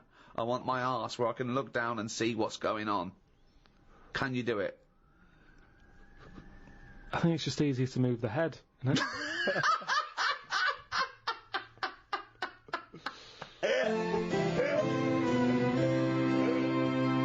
Rick, I know you're a big fan of Professor Richard Dawkins, the evolutionary biologist. He wrote a book, The Ancestor's Tale, in which he predicted a post-human world.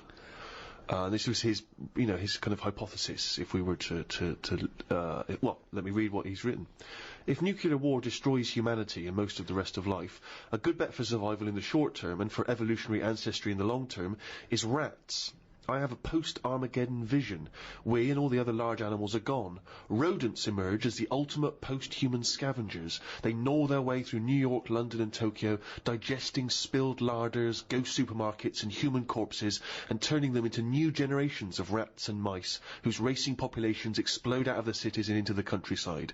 When all the relics of human profligacy are eaten, populations crash again and the rodents turn on each other, and on the cockroaches scavenging with them. In a period of intense competition, short generations, perhaps with radioactivity-enhanced mutation rates, boost rapid evolution. With human ships and planes gone, islands become islands again, with local populations isolated, save for occasional lucky raftings. Ideal conditions for evolutionary divergence. Within 5 million years, a whole range of new species replace the ones we know. Herds of giant grazing rats are stalked by saber-toothed predatory rats. Given enough time, will a species of intelligent, cultivated rats emerge? Will rodent historians and scientists eventually organise careful archaeological digs and through the strata of our long-compacted cities reconstruct the peculiar and temporally tragic circumstances that gave rat-kind its big break? Karl, thoughts?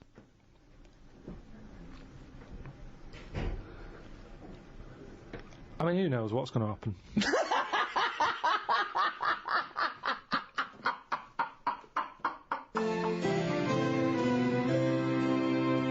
Well, that's about it for the second in the series of the Ricky Gervais Guide to. That was Natural History. I think we've left no stone unturned there, Rick. I think that is a definitive work. If you've enjoyed the Ricky Gervais Guide to Natural History, why not go back and listen to the Ricky Gervais Guide to Medicine, if you haven't already, or if you have, because it'd be revision. Exactly. You know what I mean? There will be a test. There won't be a test. There won't be a test. We can't be bothered. No. And next in the series is the Ricky Gervais Guide to the Arts. Look forward to that. Sorry, just to clarify, that's the arts. Yeah. Right. Not the arse. Sorry, just yeah, because the way you speak. Well, yeah, I mean, I think you should never go away. People speak your words all. Yeah, well, no, but just be clear. Well, no, but you be clear. Clearly you're not being clear, aren't you? You're making dumb, bumbling fool. And we won't even get on to Karl Pilkington. Dopey twat. Anyway, thank you very much from me, Ricky Gervais, with me, Stephen Merchant. Goodbye. And Karl Pilkington. All right.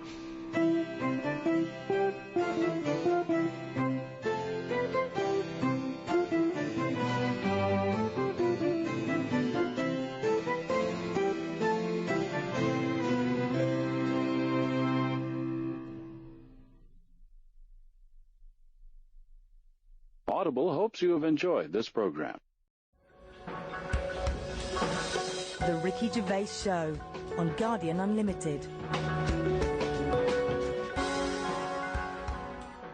Hi, Ricky Gervais here, with me, Stephen Merchant. Hello. And Karl Pilkington. All right.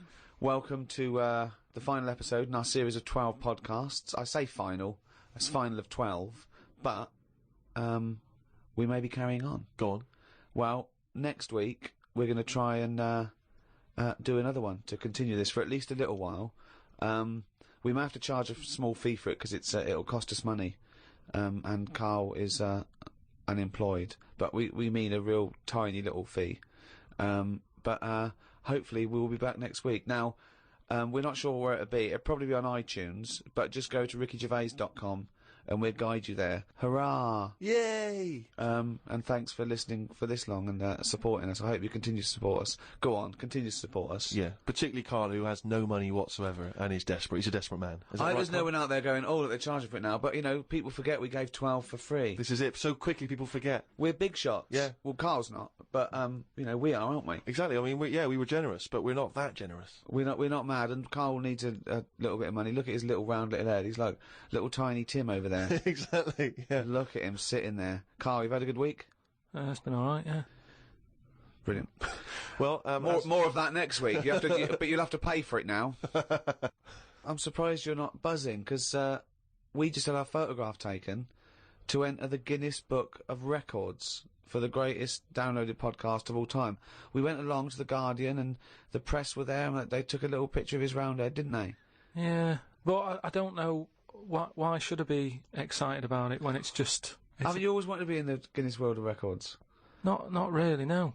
I've been looking at the they presented us with the this year's, and I've been looking through it, and there's some fascinating ones. I used to get this as a kid. That's what I'm saying though. There's loads of things in there that I used to go to. Like I looked at it online the other day to see if what's on there. You click on it, the home page that you get when you click on Guinness Book of Records. It's a fellow with the most ear hair, right? It looks amazing. So that, to me, is what the Guinness Book of Records is about. Sorry, you're impressed with the bloke who just happens to have the most ear hair? No, but it's commitment. He could have shaved it off, but he didn't. He left it. Yeah, no, it's less commitment. But that just grew. We actually bothered to do a podcast. All right, forget that then. The one with the rings on the neck where they stretch the neck so their head's tall. That's commitment. If that didn't work out, he's stuck with that head, and he didn't even get in the book. You're stuck with that head, and you have got in the book, so be happy. What if it's a stitch-up? What if you're under roundest head? I'd be a bit annoyed. Why? Just because I don't... I mean, have you got a choice? Say, like, the fella with, the small man. Say if he's not happy about being small. He's trying to go about his life. He knows people are looking at him, pointing at him, going, look at him, he's tiny. But does he want to be in the book? Oh, I think they've got to give their consent. Have they? Because if the smallest wasn't willing to be in there, they'd go, the second smallest man is so-and-so, he was willing to be in here. Yeah, but the smallest one is Frank, and he didn't want to do it, so again, he's in it without wanting to be in it. No, but I don't know. He's got you there, Rick. I don't know if they do. I don't know if they go around. I think that you'd have to be complicit in it for them to measure your head and say this is the roundest head on the planet Earth. Not, you know what I mean? But then what do I do with that? That's what I'm saying. Is it something you put on a CV? I don't see the point in it. Well, I think you are the fellow with the roundest head, and I think a lot of people know that. Because also, I've noticed when people ask for a picture of you, they don't say, can I have a signed picture of Karl? They say, can I have a signed picture of Karl's head? Which is a weird thing to say about a human being, isn't it? They go, look at his head. Look at his head, not look at his face. Or can I have a picture of him? They say, can I have a picture of... Have you got a picture of Karl's head? Why are they allowed to mention that? And the thing is, like, we're on some sort of broadcasting medium where you don't even see me head, so it's not important. Well, I can't see your head because the mic's perfectly round and it obliterates it out like an eclipse. But what I mean is, it doesn't matter, does it? For doing what I do, it doesn't interfere in any shape or form. But the thing is, Karl, what people are fascinated with, and I've said it before, you've got a head like a fucking orange. We'll be charging for more information like that from next week.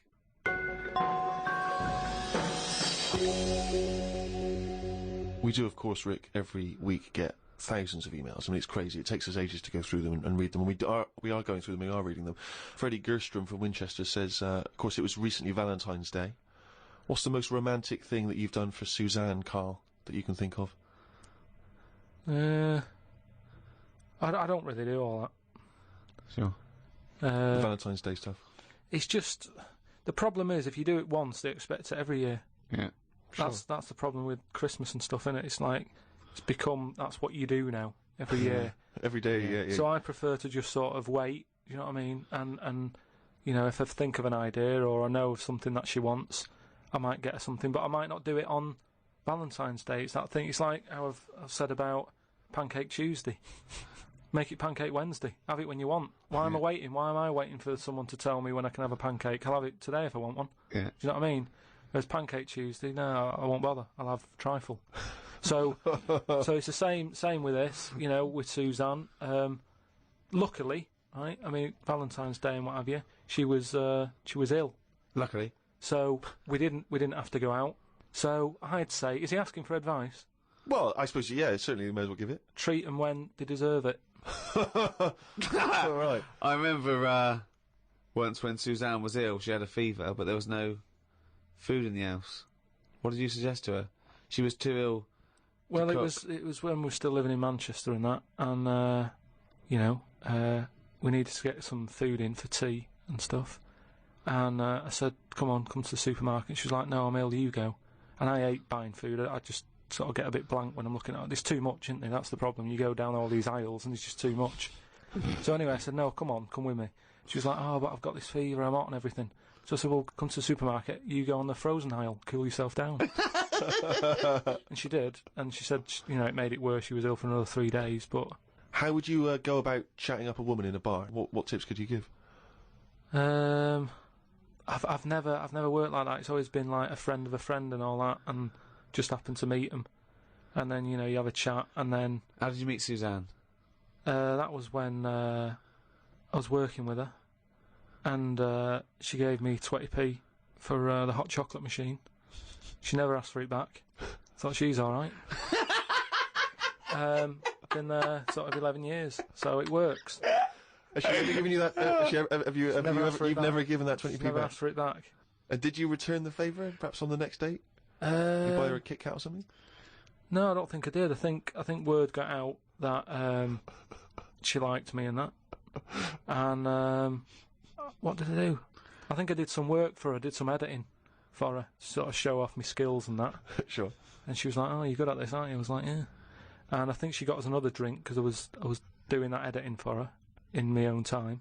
So you're up on the deal, aren't you? Because I know now, I know for a fact you've not spent any money on her in 11 years, so you're 40p up. At least. Lawrence from New York says, I was wondering how Mr. K. Pilkington would interpret this famous saying of philosopher Ludwig Wittgenstein. The quote is, if a lion could talk, we could not understand him.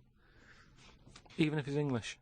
Yeah, if a lion could speak English, so there's no language barrier, he's speaking English words and using all the correct grammar and everything, but you wouldn't be able to understand what he was saying. Why? Because it is from a different world. His frames of reference would be so bizarre that you wouldn't be able to get a grasp on what he was talking about, because you'd have so little in common, even if he used real words. No, but he's talking English. Yeah, no, but his reference points would be just so far removed. You know, they're removed slightly when, if you saw two people talking about Kierkegaard, you'd I wouldn't understand it. Exactly. So remove that 1 billion times to a different species with different input. No, but it depends. If I'm talking to a lion in London Zoo, yeah, he'll be saying, "Oh, I'm fed up of being stuck in here." I'll go, "Yeah." It's like that. It depends what his background is. I mean, there's some people who might have lived down the road from me, but have a totally different life. Absolutely. So it doesn't matter that it's a lion. Does it? Well, yeah, because they're just trying to remove it even more. So now it's not just a bloke who lived a few doors away. Now it's not even a bloke. Now it's not even... Yeah, but I'd pick something smaller, yeah. or something, you know, a worm without a mouth. I'd go, definitely not. What? Definitely not what? I wouldn't be having a chat with it. I just think that a worm that's underground, what's it got to offer me? It's blind and it hasn't got a mouth. It's not going to be a good day out with it, is what I'm saying. It's not going to have that much to say to me, even if it's English. Right? Even if it's English! And how can you tell if a worm is English? Does it wear a very tiny bowler hat? Oh, Christ. But do you understand... What about a jellyfish? No, you see, I think that's where you can say you wouldn't be able to have a good chat with them, because, to me, the sea might as well be another world. Yeah. Right? Yeah. In a way, I think the fish sort of have more rights than us. What do you mean? Just because when whoever made the world, right? Yeah. Say, you know, we're just bigging up God, but if I was to have a go at him, I'd say you added too much water. Criticism 1 to God, right? So, how would you have changed that? Just more land. Fair enough. Now, why have fish got more rights than us? Because there's loads of them, and when you look at the amount of sea on the world, right? There's loads of that. You only have to like you know, I was in Malaga the other week, right? And you know, you look in the sea, there's loads of different fish, and that's just in like 8-foot water. If you go miles out, there's like all sorts of weird fish, isn't there, with like lights on them and everything. So, and there's just millions of different types. Yeah. Now, but why does that mean they've got more rights than us? Just because I think, you know, rights come in numbers, don't they? If you know what I mean. Like, if there's one of you shouting, people go, "Oh, he's an idiot, shut up," whatever. If there's loads of you shouting, they go, "Oh, best listen to them, see what they've got to say." Right. And that's what I mean about fish. Yeah. There's loads of fish. Right. So... But they're not really making their voices heard, though, are they, Carl? Yeah. I know, because they're underwater. But what I mean is... I don't know what I mean.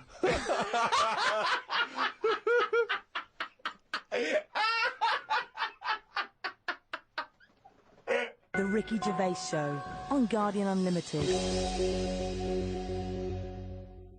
Oh, pleased to meet you. Start me up. I'm here to tell you all about Channel 4 Friday night comedy. So start me up.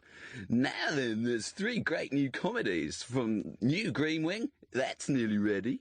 My Name is Earl and The It Crowd. The great new comedy from the creator of Father Ted. Ow! Friday night comedy this Friday on Channel 4. Switch me in. It's gonna be a winner.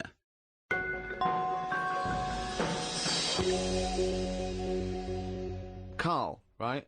What do you think it's like being a crab? If you could go now, your mind into a crab, what would you see? Where would you be? What would you be doing? What would you be thinking? What would you think of all the other things? The crabs you'd see, the squids you'd see. What's it like? Do you think? I want you to. It's like creative writing. Just think. Just let yourself go. Come on. It's got to be a crab. What do you think of a slug? What do you think to be a slug? What would you do if you were transported now into a slug? What would you do? And Suzanne, you're suddenly in the kitchen, but you're a slug, and Suzanne's sort of like there, just making tea and that. How do you let her know it's you? It's impossible. I'd just chuck myself into the salt pot or something. No, because what do you do? I'd hate that.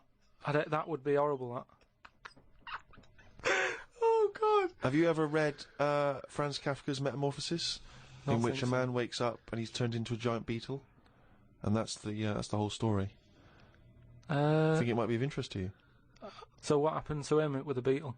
Well, I don't want to ruin it for you in case you read it. I won't be reading it, don't worry. He joined a pop group with 3 other people. He was brilliant. No, it's a really wonderful book. It's a kind of almost heartbreaking because, of course, he does, like Ricky's saying, he finds it very hard then to relate to other people, even though he still has the consciousness of a human. You know, his parents, his rest of his family, they don't know how to deal with him, you know, because he's a giant beetle. He becomes a freak, he becomes an outsider. It's terrible, you know. But hang on, though. Is he a giant beetle? Or Yeah. is he... Well, yeah, that's not going to go down well, is it? That, of course, people aren't going to like you. But if it's a normal-sized one, then you just get in with the other beetles, don't you? Whereas if you're a giant... How would you do that? How would you ingratiate yourself? Right, so you're suddenly a beetle, you're Karl Pilkington, right? There's other people, they're doing their business, they're scuttling around, and you go in there, and they look at you as a new beetle. What's your first... What do you do? How do you ingratiate yourself? Well, for a bit, I wouldn't sort of barge into their house and that. I'd wait until they're out and about. And I'd like in life, right? Sort of help them out. I don't know what beetles do all day. I've never seen one doing anything. They just seem to be going from one place to another. Right. I've never seen them carrying anything. I don't know what they eat. I don't know what they do. I don't know why we've got them, right? But what I mean is, I'd watch them and I'd sort of help them out. And I mean, you know, it's like going on a date or meeting a woman, isn't it? But what if there is? Whoa, hang on. What do you mean? How is it like going on a date with a woman? Well, it's like I said about Suzanne with her hot chocolate. She bought me that, and I've gone, she's all right. Right. She gets me another one before I know it. She's living with me. So, it's... So you're all those beetles, they're scrubbing around, right? You're sort of like watching them, and then you realise that you want to mate with this female beetle. What do? What's your first move? Yeah, but I don't know what beetles do I? So I don't know how what you do. I don't know if you go up and go, all right. What did they do? How did they get on? Well, it's a different world. I don't know yet, do I? Because I haven't done it. Would you feel bad because having your own mind in this beetle, right? Would you feel bad shagging a beetle? Would you feel that was a bit sick because you've got a human mind? Well, no, because you just close your eyes and that, wouldn't you? And go, pretend to think of something else. So, get round it that way. There's no point getting down about it because I'm stuck now as a beetle. So you've got to get on with it. But if you're a slug, you said you'd throw yourself in the salt pot. What would you do if you were a beetle if you got depressed? And you see all the other humans. No, you see your mates, right? They're listening to the iPod. What would you do? But no, that's what I'm saying. No, beetles are different because they do tend to hang about with each other. A slug's always on its own.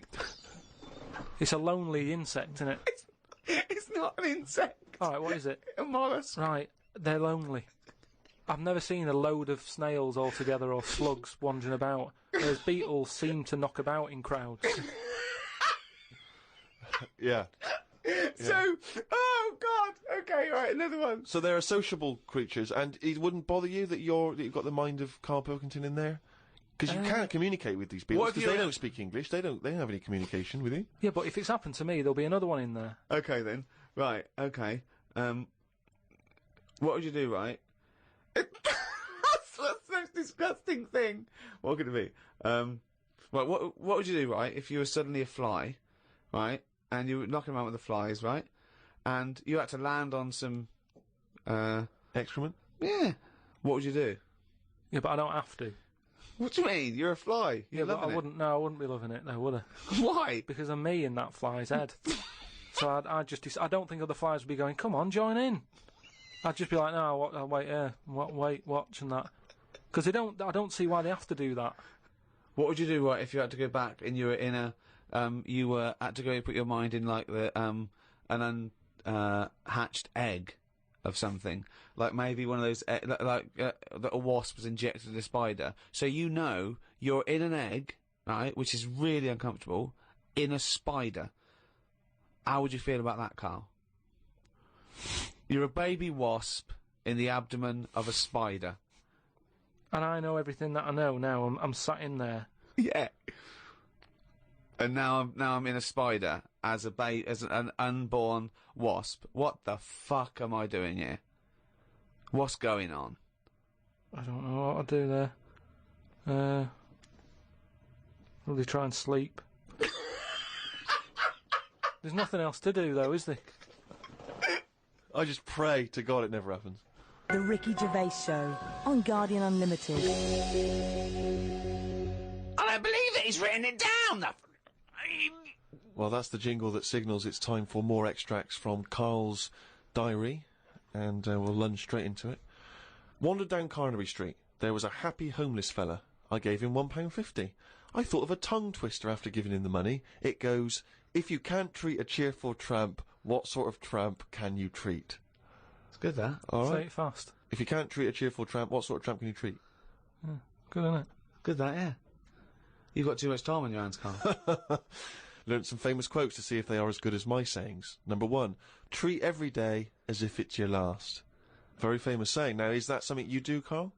But you know, me problem with that one is that if it was your last, you wouldn't want to be doing much. That's the only problem I've got with that. I wouldn't want to, go to a fairground or whatever, because you're going, oh, it's my last day, what am I going to do? And I think you'd spend so much time worrying about what you're going to do that you'd end up staying in. I think you're right. You've taken some of the poetry out of it. I think it means live life to the fullest, right? I like the fact that you were musing on the idea that if it was your last day, you'd go to the fair. It's getting such a 19th century way of spending your final day. I know, yeah. Well, the thing is, the other thing is that the only thing that people get depressed about in terms of sort of like life and death is not the knowledge that they're gonna die, but more the knowledge that they know they're going to die when they're dying. If someone told you, no one ever knows when they're going to die, no one ever gets an illness, no one ever gets hit by a truck, everyone passes away peacefully in their sleep, dreaming they're riding a big marshmallow, right, then you wouldn't care about anything. It wouldn't matter when. It wouldn't matter if you died tomorrow or in 30 years' time. You'd just live life to the full. You'd have it, every day would be great. You'd go out, you'd come back, you'd fall asleep. That would be amazing. There'd be no stress. There'd be no angsty, we're all gonna die stress, because it wouldn't matter. Because it would just be your life. Wouldn't it be amazing if someone guaranteed you, Carl, you're gonna die in your sleep? I'm not gonna tell you when. Yeah, but some people do, don't they? Well, exactly. Yeah, but we never know we're going to, because we stress. What if we get a dreadful illness? What if we, But we're almost not letting people die naturally anymore, are we? Because we're always bodging stuff up. What do you mean? Well, someone who might naturally die in the sleep aren't allowed to naturally die in the sleep because they wake them up with those electric things and get them going again and pop in a new lung or whatever whilst they're at it. That's what I'm saying. They don't just... You never hear it anymore, do you? Frank peacefully died in his sleep. No, he died on the operating table whilst we were putting in a new lung. They don't die naturally anymore. Frank died peacefully with 40,000 volts going through them and a couple of people going, clear! Clear! Rushing about today. Got to get a lot done as I'm flying to Malaga tomorrow to see my mum and dad. Don't like flying. I'd be happy if they give you a parachute instead of a life jacket. They say Da Vinci invented the parachute as well as the helicopter. He never got round to making them though because he only drew them on some paper. Got up at 5 a.m. as I had to get to Heathrow to get on the plane to see mum and dad in Malaga. Went out for a drink with a cousin who lives in Spain. Ain't seen her for 27 years. Oh, that must have been tricky, making conversation. I didn't really bother. Because where do you start? I might as well go up to anyone in the street and start having a chat. Yeah, you have to go further back than... did you want Chantal to win Big Brother? Yeah. Me dad and me talked about history. I said we shouldn't go on about things that happened ages ago because I bet something similar has happened more recently. Brilliant. Read about an island in the Indian Ocean where there are tribesmen still living like they're cavemen. A helicopter tried to land and the tribesmen chucked spears at them. This is what I meant about not having to talk about things that happened ages ago. We have got new cavemen now, so why do we talk about the old ones? People could have lived before, but computers and all that blew up and books got burnt, so all they had left was what these tribesmen have got left. Ramblings And that's the ramblings madman. of a maniac. That's just a few hours before you go crazy with a gun in there. No, but what I mean there is, right, say if all this has happened before, right, podcasting's been happening years ago, something happens. Again, a lot of information from the Planet of the Apes. Something happens, world ends, right, we come back again somehow. Yeah. It's the detail you leave out that makes you intriguing. Just like the watch that you can wear that tells you when you're going to die. How does it work? Pop it on your wrist. That's all the detail you need. So the world happened. We came back. Have you seen the pictures? Forget it then if you don't get it. It's interesting that you had all those profound thoughts about this period in the past when they all lived, but you've still found it appropriate to include at the end of that. It says that tribesmen wave their knobs about when they've had enough of having visitors. That's what it said in the paper. That's what happens. They're quite happy. What paper is this that you're reading? It was in like a paper a couple of days ago. It said they don't mind having visitors if they're bringing them coconuts and stuff that they can eat. Once they've got everything they need, they start waving the tackle about, and that means like, right, leave now. Which you would, wouldn't you? Yeah, at a dinner party. My grandfather used to do that.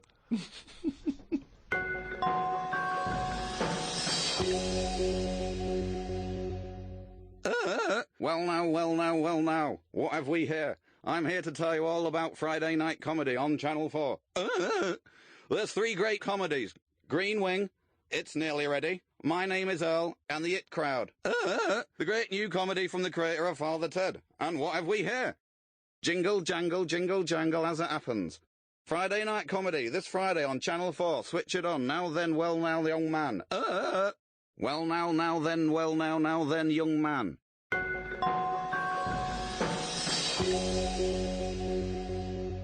Oh, fancy that! Monkey news! That jingle is getting more annoyed by the week. Well, this is the final monkey news, right? I'm not doing this anymore, right? Because we've covered it all. All the monkey news has been covered. It has. We've done loads of them. I think all the news that needs to be sort of known has been told, right? That is the end of the news. Jesus Christ. What? Get on with it. Right, do you know, in the first podcast that we did, we chatted about the monkey that went into space and stuff. Mm. So where we left So it... haven't you got a real new monkey news? Well, it's an update, isn't it? I mean, Is all it new? Has No, it happened recently? Has it happened since podcast 1? I have to pick Ricky up on the point that he thinks any of the monkey news we've heard, A, happened, and B, happened recently. It almost always happened in olden times, or ages ago. Or you're right, it never happened.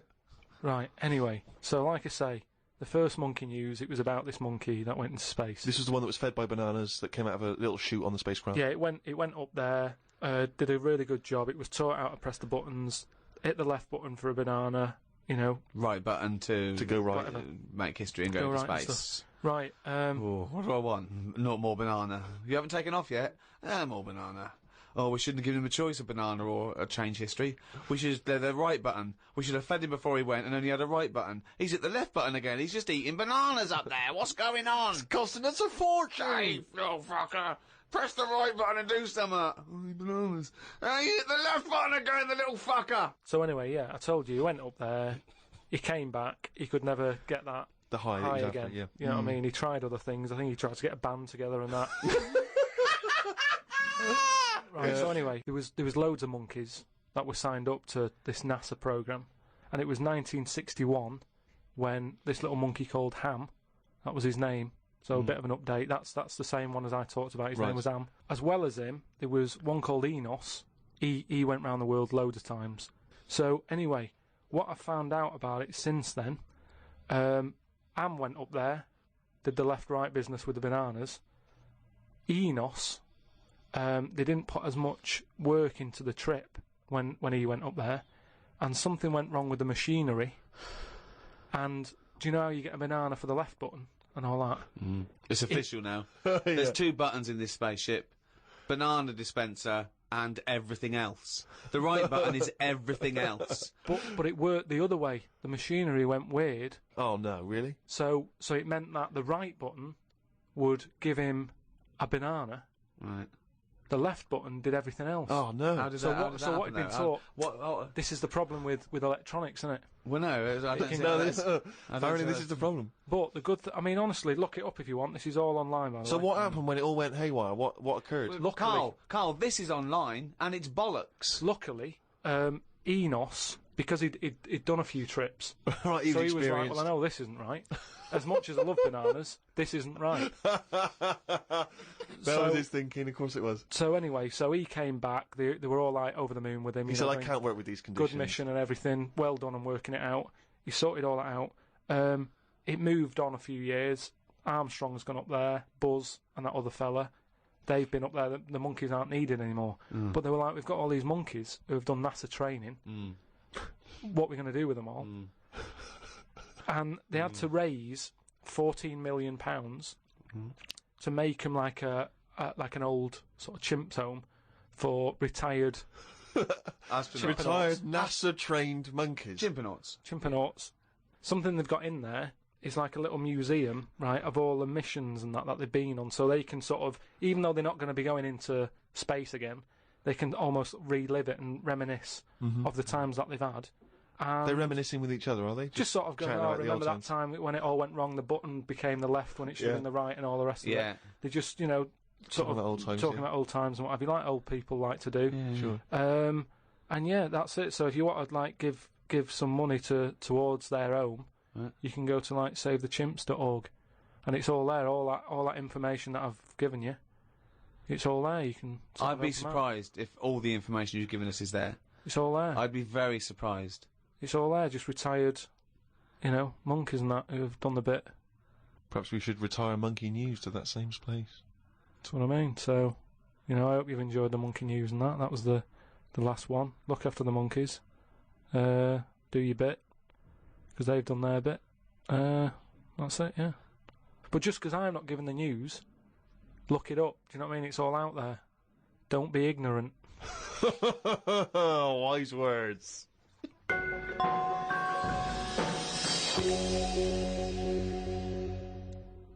Thank you so much for listening to these 12 podcasts. I've really enjoyed it. I know Steve and Karl have.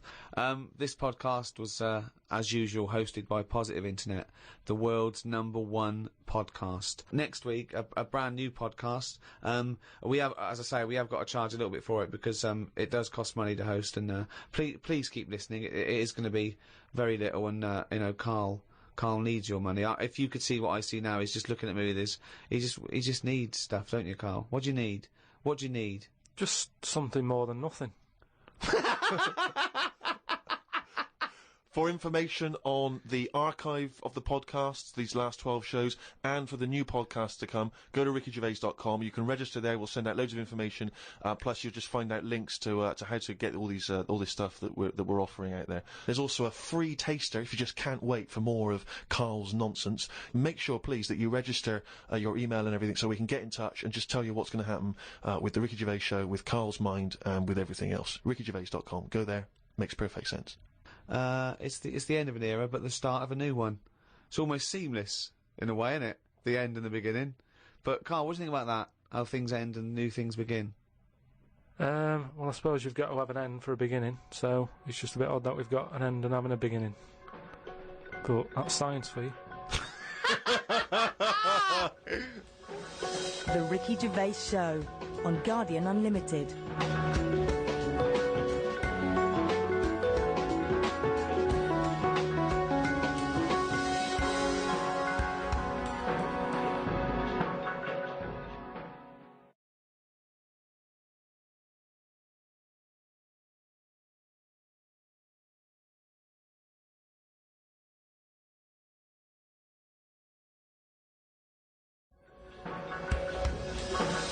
The Ricky Gervais Show on Guardian Unlimited.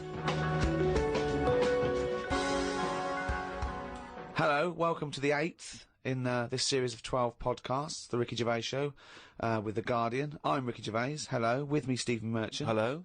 And Karl Pilkington. All right. So, thank you again for all your emails. We're getting thousands. We're up to about 250,000 hits a week now, people listening to this show. Blimey. 250,000 people bothering to go in and listen to this show. Nothing else in their lives. Nothing all around the better world. to do. It's unbelievable, though. North America, Asia, South America, all over Europe, and thanks to everyone in England as well, where we do it from in a little room in London. Keep going to rickygervais.com and registering, because so when we finish these 12, we can email you when we come back and start again. We're going to need a little bit of time off to record the second series of extras. Well, I'll tell you more than that, Rick. You're going to need some time off just to have a little breather, because I know how hard you work. And you, mate. Well, thanks, mate, but I mean, you blinking work hard. But Karl's been on holiday again, hasn't he? Oh, yeah, that's right, yeah, because, Karl, you don't do anything. And you have weekends off. You take at least 5 or 6 weeks holiday a year, even though you haven't got a job now, you're meant to be doing this, and yet you still go on your whole holiday. life's a holiday, basically. Yeah, why do you need a holiday? You potter around... Your big day last week was going to the cobblers, so... Why do you need a break so much this week? It's just that, you know, it's good for your brain and that, isn't it? It opens it up a bit. You are not evidence for that. Where did you go? Gran Canaria. For a week? Yeah. Just sitting around? Well, there isn't much else to do at Gran Canaria. I mean, I don't want to go slagging a place off, because every time I seem to talk about somewhere, I get into trouble for it. Right. But it's just like a big rock. It's just volcanic, innit? And you must have looked like a little barnacle on that. Have you been there before? Been near it before to another rock, which was just. But what, you had your fingers burned? Why did you go back? Because you think, well, they can't have loads of these islands that are the same, like just a big rock with hotels on. They can't get away with it. So you think, they well, obviously the next are one... getting away with it. But why do you keep going to these places that are rocks? Why don't you investigate first? Ask your travel agent, is this a giant rock? Because that's what you do, innit? You go and find out yourself. I mean, when Armstrong went to the moon, what was he expecting up there? That's a fact. That's a big rock, and he still went all that way. I don't know what that point was. No, so what I'm saying is, though, sometimes... Tell us about the moon landing. As you started it, what do you know about that? You know, because I mean, so far you've given us a lot of insight into the moon landing. So there was Armstrong. There was Armstrong and that. Yeah. There was fella called Buzz. Yeah. And another bloke. Yeah. Poor bastard. Yeah, never remembered. Yeah, go on. and they went up there, got out. 2 of them did. One of them didn't bother. The one whose name, don't know who he was. Didn't even get out, stretch his legs, right? Went all that way. They had a potter about, had a wander, came back again. Yeah. So, that's all you need to know, isn't it? Yeah. And in your opinion, pointless? To me, yeah. But to them, I'm sure they had a good time, and that's what I'm saying. Sometimes you just take the risk, don't you? Go and visit a place, make up your own mind. And so, what did you make of this place? You enjoy it, Gran Canaria? It was just a big rock, but did you I bet the moon was better. Really? What did you do? It was just, it's one of them. It's a big hotel, which is that's where I made a mistake. It was one of those like big, massive places where there's loads of people, and you go for your dinner. That describes a hotel. Yeah. No. You've nailed that. I've been to a few. That sounds like it. No, but do you know what I mean? Though there's the nice small ones where it's just enough people, but this is like mental, and it was all, it was full of old people really. Ugh. I mean, that's probably why it's called Gran Canaria, right? Because there's just grannies old people. everywhere. Yeah, right. But what I thought I'd start doing is start a diary. Okay, why? Just because I sort of had a bit of time on my hands and that. Just thought, write it down, write stuff down. And do you hope that this one day will become one of the great literary documents like Samuel Pepys' diary? I haven't heard of that. Is it any good? You've never heard of Samuel Pepys' diary? No, the most famous diary other than probably Anne Frank's. I've heard of Anne Frank's and that, and I thought if she's sat in a loft, knocking stuff up, not much going on in her life at that point, yet she was still writing it down. Yeah, whereas you've been to Gran Canaria, yeah. I thought, so there is stuff going on that I can chat about. Start a diary. Sure. You started a diary? Yeah. And what are you going to do? Did you keep it up every day? Yeah, just... Oh, can I read it, please? Well, a diary is meant to be sort of... Please, can I read some out on this podcast? Karl... Some of it, though, is only relevant to me. It's sort of... Oh, this is... Please, give me it. Oh, my God. I mean, this isn't... I haven't just... Look how big it is! It's one of those desk diaries. It's huge. It's about a foot long, and it's... Oh, that is amazing. Imagine if Anne Frank had been like that. As she got out... Right. Everyone would have heard it clank down on the desk. Yeah, but my writing's quite big, isn't it? Oh, look! Give us that. Do you know about joined up writing? Have you heard about that? There's no point. Amazing. Sometimes you can't read it, can you? So it's best to... Okay. Look at ancient look! times. Oh my God! It starts on the first day. This is wonderful. Going on holiday to Gran Canaria today. Woke up to the news that Tony Banks had died. There was a piece on the news about how everyone was shocked. Got me thinking about an invention that would be good. Right, a watch that counted down your life. If it says you've got 3 days left, go to the doctors. Told Suzanne about invention. She said she wouldn't buy one. But she said that about the iPod. How would this device work, this watch? I mean, how would you know when you were about to die? Is that a concern? Again, not for you to worry about, presumably the boffins and stuff. No, all I was thinking is that Tony Banks fella, he died and everyone was shocked about it. But if you had like a little watch on... But how does it work? You can't just say, wouldn't it be good? How would this work? Yeah, I imagine you in the patent office going, got an idea? They go, oh, certainly, Mr. Pilkington, what's your idea? Watch that counting down your life. Oh, how does that work? Just wear it, just pop it on your wrist. No, what do you mean, just pop it on your wrist? How does it work? Just pop it on your wrist. Brilliant. You're an idiot. Well, it's interesting that he goes on. The flight to Gran Canaria was a bit bumpy. I thought about the clock that counts down your life again, and I wondered if it would know if you were going to die in a disaster. No, he's querying his own design. He's wondering if it would know. He's invented this. And now he's not even sure. A fella on the plane was reading Koi Mag. It was a fishing magazine. I glanced over and noticed he was reading the Pond of the Month article. Don't think they could make it into a weekly magazine. Well, to be fair to you, because I remember seeing a guy on the train once reading Carp Monthly, a magazine dedicated entirely to carp, and it had Carp of the Month. And I just thought, once you're like 3 months in, the editor must be stressing, have we got any more carp? We got a carp that's actually done anything? I reckon if they used the same one twice, there wouldn't be many complaints. No one would be noticing. No, that's the carp they used 2 years ago. There was a really fat bloke on the plane. He was playing on his PSP. While I waited to go to the toilet, I looked at what game he was playing. It was darts. He's that fat and lazy, he can't even face playing a more active game on a games console.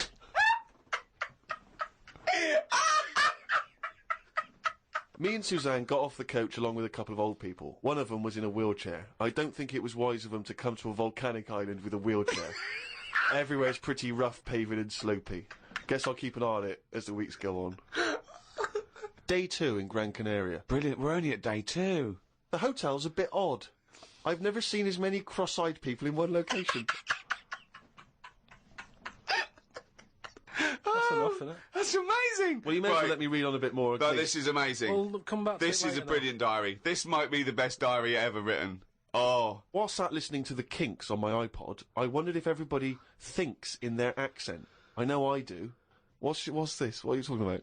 Just that, you know, when I've been sat there lying on the lounger, right, and I was thinking about stuff. How do you know you think in your accent? Tell me a typical thought. Because what I mean is, say if I was like, if I saw something, right? Do you know how I say like, oh, that's a bit weird, isn't it? No, but that was I don't being have said. to. But when you think, I don't think the sentence is like I'm saying it. It's just a thought. The thought appears. It's conceptual and it's already there. It's not like I go, Rick, what? Just looking at that fellow over there, were you? Yeah, I was. Yeah. I was thinking it looks a bit weird. Oh, so was I. I don't think out whole sentences. Whereas you have Carl, stop listening to the Kinks for a minute. Look over there. More cross-eyed people. No, well that's Is that how your mind works? In a way, yeah. And Brilliant. that's when because I thought Explains a lot. It's great that he has to think about whole sentences. Because I thought, that's weird, isn't it? Like, I didn't think, that's weird, isn't it? And I thought, I actually think in my accent. And then I thought, does Stephen Hawking, does he, when he's doing his maths and that, is he, I don't know where he's from, so I don't know what his accent would be like. I think he's from Kent or Cambridge or Oxford. Right, Or so you think he might think in his voice, in that voice the box computerised thing. voice? Just wondered. Had lunch inside today due to shite weather. Sat next to an old fella. Old men's ears and noses carry on growing as they get older. Suzanne noticed his fingers were fat too. Maybe they continue to grow. Suzanne didn't laugh when I said her arse had the same problem. Day 3, cloudy start to the day. Had pie and chips in a cafe. Had a bit of an argument with Suzanne because I thought it was daft that we were paying for food when we were on an all-inclusive holiday. Changed my mind when I saw they sold pie, though. The cafe was called Tattoos. The fellow who owned it didn't have any tattoos. But we never saw his wife.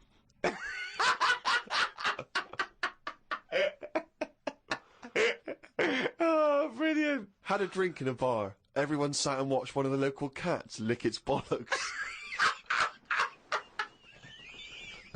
It's the greatest holiday in the world. That's the entertainment in that town. Went back to the hotel and had a sleep before tea. I love the fact you're moaning about old people, but you're just as bad. You've done nothing so far. He's done nothing, he's got a big hip. Oh, God. Woke up to news about ducks being badly treated. There was a really ugly one with bent legs. I'm gonna die. Why does he write this down? Oh, God. Oh. There is a fat bloke from Bolton who is in the pool as I write this. He's got a big tattoo on his back, but I can't work out what it is. ... He just got out of the pool and burped. You just felt like you had to keep us abreast of that. Everything's in the diary.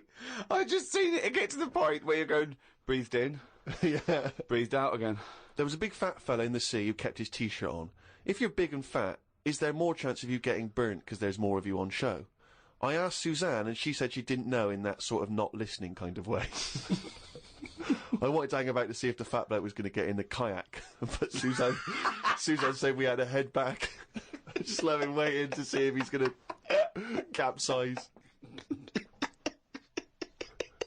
We go home today, so we got up early to get the last bit of cloud. No, it's just that it wasn't. It's not that sunny all the time. I mean, I was sat in weather that if it was like that here, there's no way I'd be sat in the garden. Yeah. But because you're on holiday, it's like, well, we got to sit in it. Put your coat on. So are you going to continue to write this diary? Every single day? It's amazing. Keep this diary up. It's amazing. No, I will keep it up, because what I find as well is, I think earlier on, before I went away, I think I did learn something, and because I wrote it down, I remembered it a bit better. So... What was that? I just was thinking then, I forgot it now, but I remembered looking back at it and not having to read it all, because I remembered the end of it before I read it, if you know what I mean. I have no idea what you're talking about. Well, if you've enjoyed the Diary of Karl Pilkington, more next week, I hope. Another week's worth. That's amazing. I'm going to try and get that published. We'll put the odd page up on the web. Go to rickygervais.com. Don't forget to register there as well, so we can email you and let you know what's happening. Brilliant. The Ricky Gervais Show on Guardian Unlimited. Rick, who hosts this podcast? The guys at Positive Internet. Why? No, I know you're a big fan of those guys. Yeah, because they're brilliant. Well, they are, and I tell you, they're working overtime. Because we've had an email from Jake, who's the director at Positive Internet, and apparently he's been in touch with the editor of the Guinness World Records book. Oh, right. And he's hoping to see if we can get this podcast in the Guinness World Record breaking section, or the podcast World Record breaking section, or whatever they call it. I don't know exactly what record we'd have broken. I assume it's just sheer number of listeners, is it? Or yeah, being the number one? it's the number one podcast, and it's the biggest downloaded show ever at the moment. Right. I think that's because people have only had podcasts for a couple of years. Yes, well, I don't know. I mean, I don't know when the next issue comes out. I guess it's sort of December time. I used to get the Guinness Book of Records every year. I love it. I've never understood why it was such a big seller. I mean, presumably, who's excited to find out whether, I don't know, a man that can balance 3 egg cups on his head has beaten the record? Well, they're real records as well, obviously. I used to go straight for that. I really loved the sort of animals, fastest, strongest, all that sort of thing, biggest. But aren't they the same every year? Well, no, they do change, and obviously there's new entries to keep it exciting. But what annoys me is that it looks like anyone can get in if you're willing to do something that no one else will bother with. Yeah.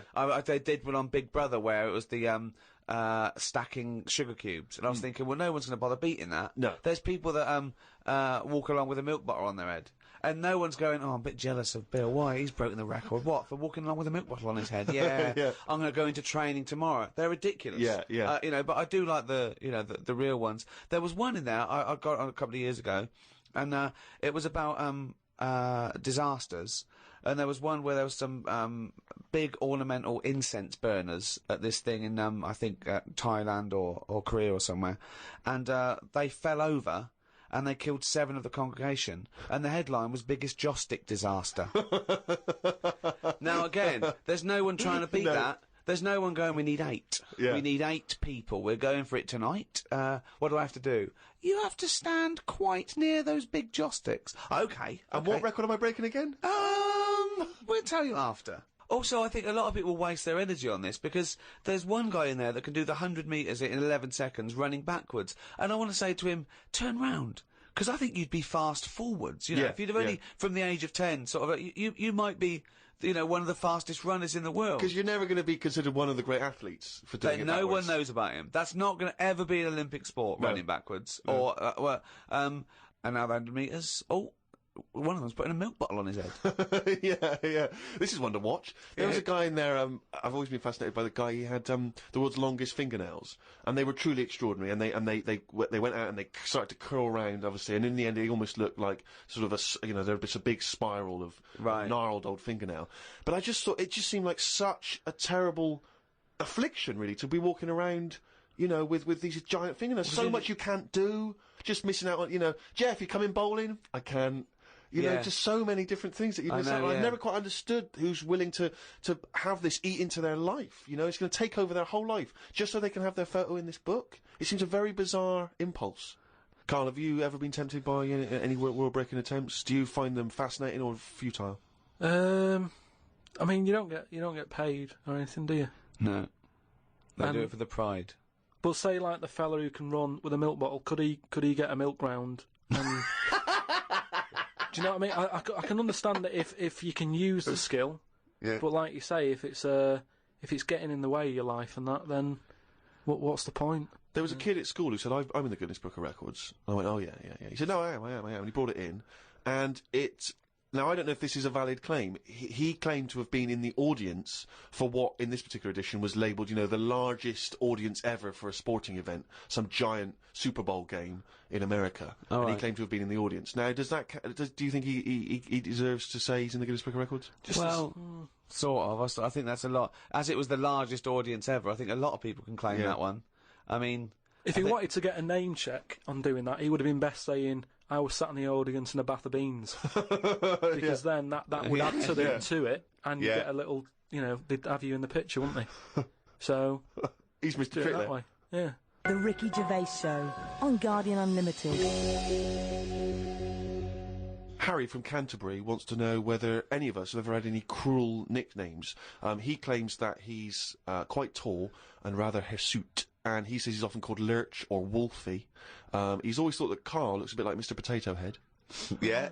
No, there's no potato that round, but I suppose you could fashion a potato to be that round. Yeah.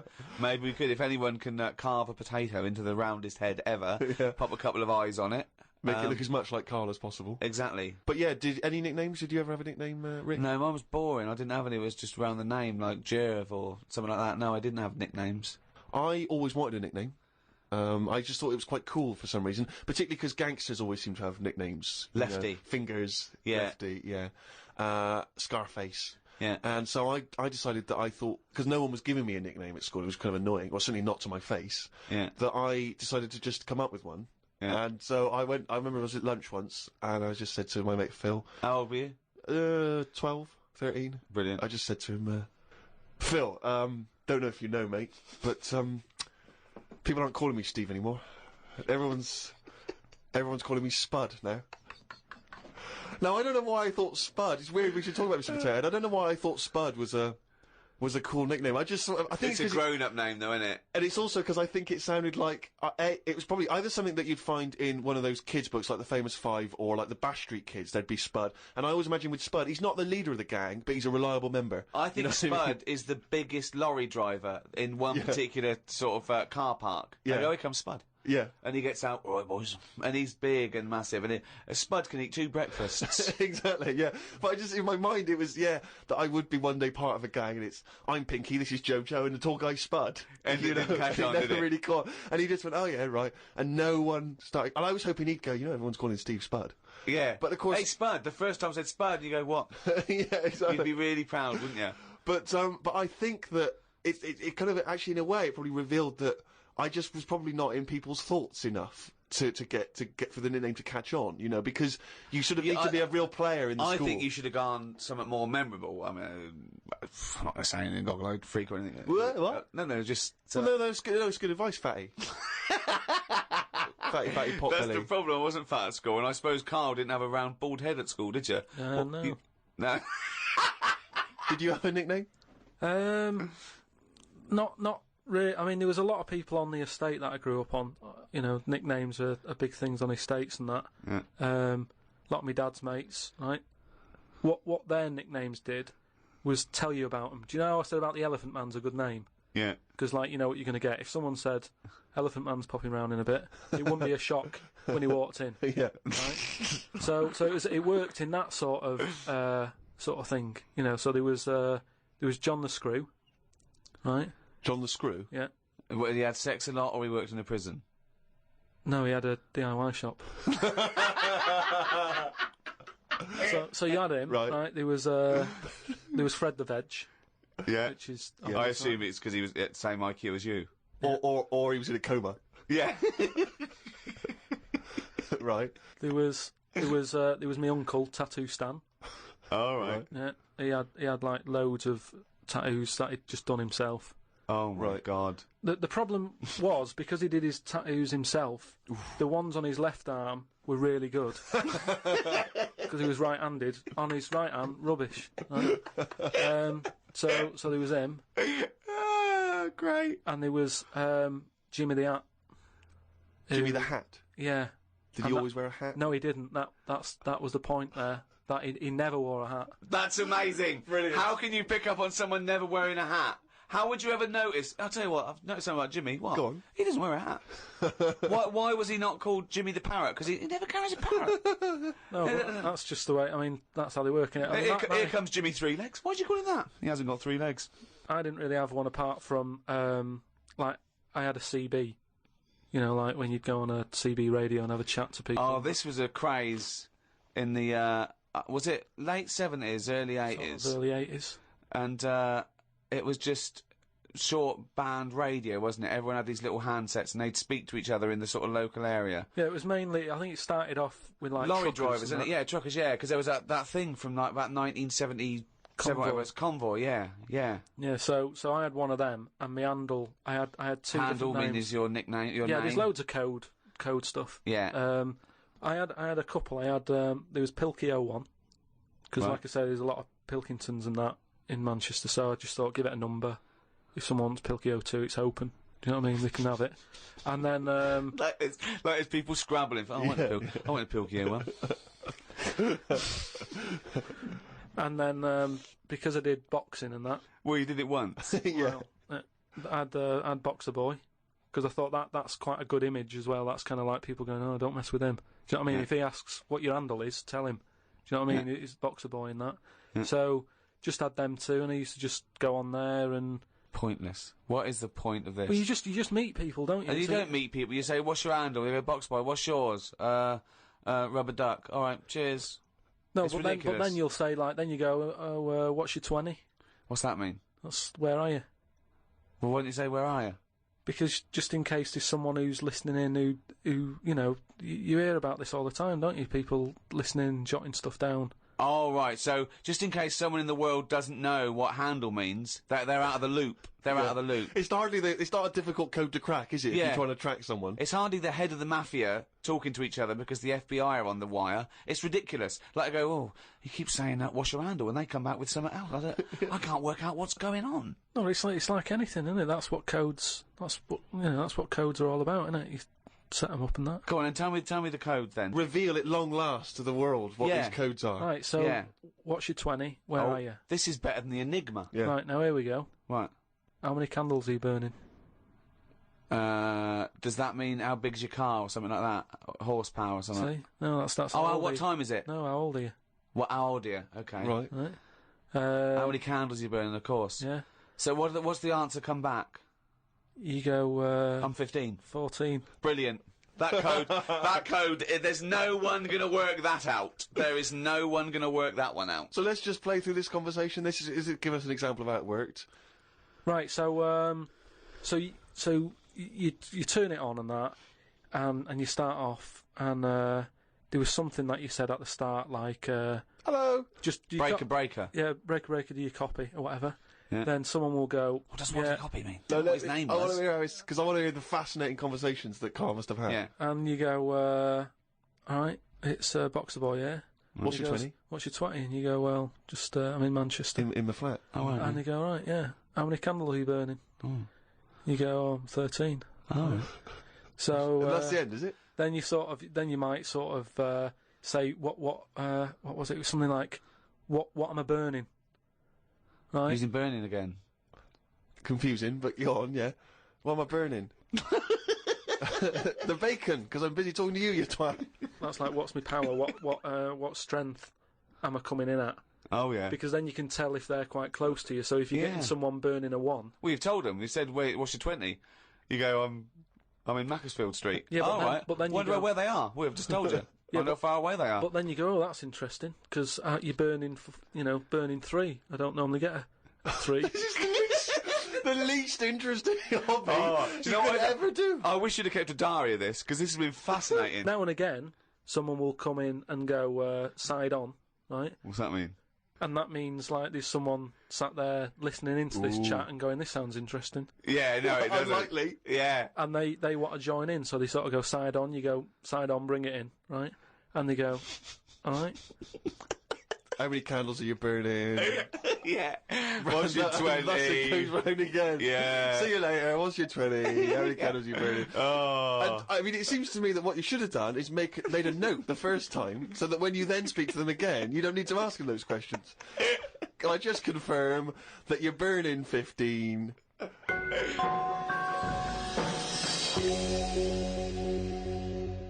It's that time again. Do the jingle.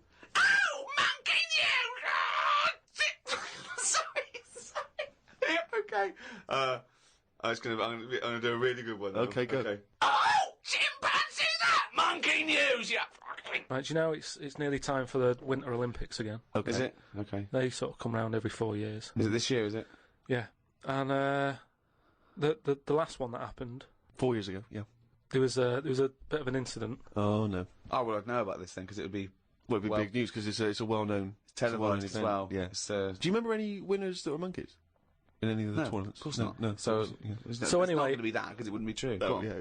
So anyway, one of the popular events, bobsleigh. Okay, right. You know it works. Well, you It's need like a 4 sleigh. men. Is it 4 men or 5 4 men. It's 4. It's definitely 4 men that you need Need on 4 a men. team. Is it and there's 2 team bobsleighs. But they're always men. Is that right, Rick? well, yeah, they have to be. Anyway, so humans. Well, that's be humans. Yeah, it's the Winter Olympics for.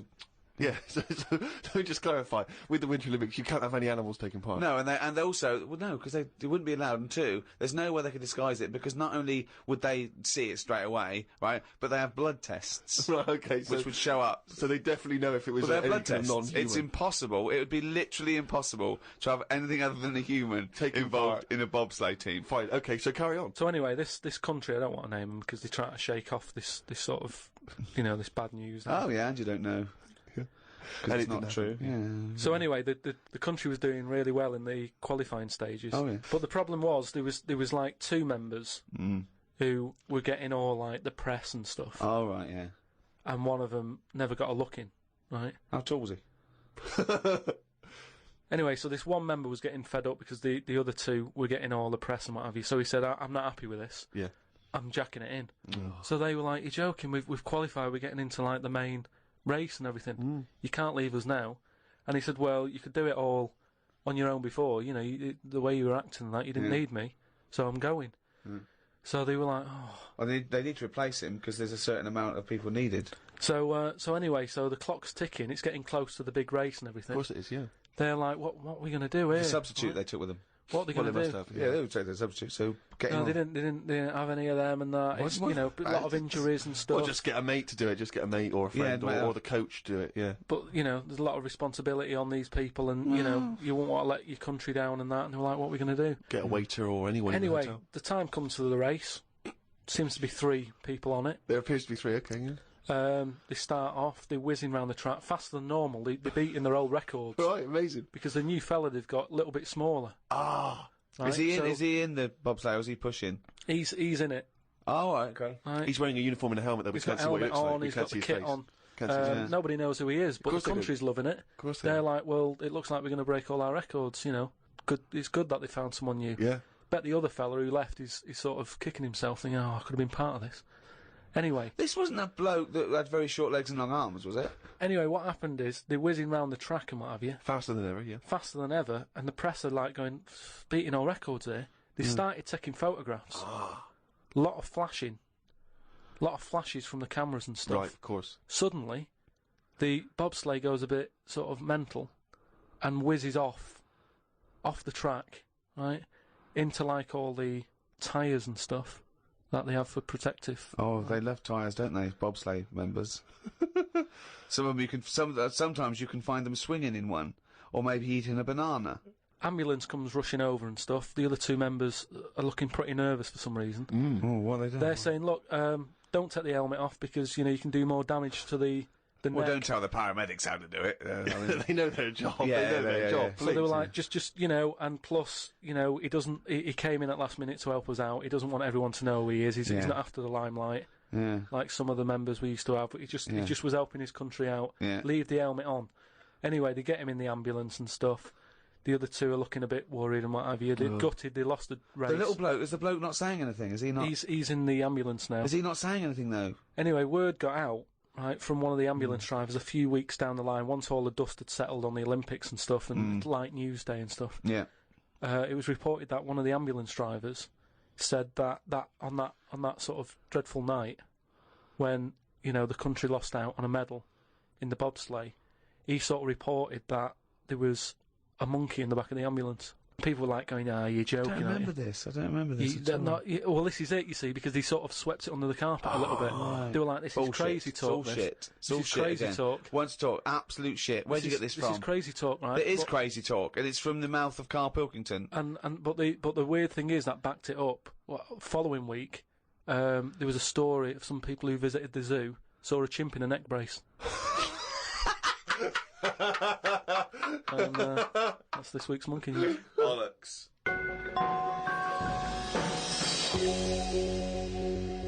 Well, that's the end of another podcast. Thanks very much from me, Ricky Gervais, with me, Stephen Merchant. Goodbye. And Karl Pilkington. All right.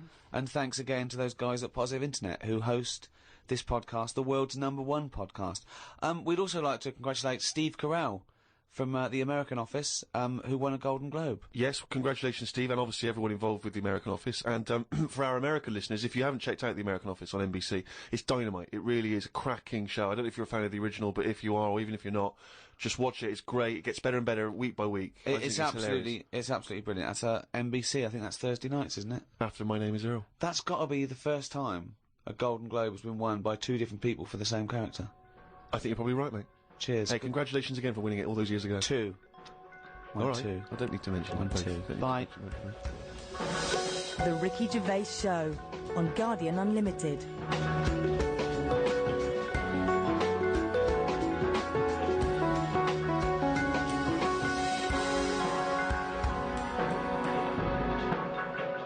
St. Francis of Assisi once said, "Where there is charity and wisdom, there is neither fear nor ignorance." Acts of human charity have been documented since the beginning of recorded history. Yet even now, in the most democratic and economically advanced nations, charity is still necessary. Does this mean that charitable acts are failing to effect meaningful change? Should charity even be the responsibility of individual citizens, or is it the obligation of government?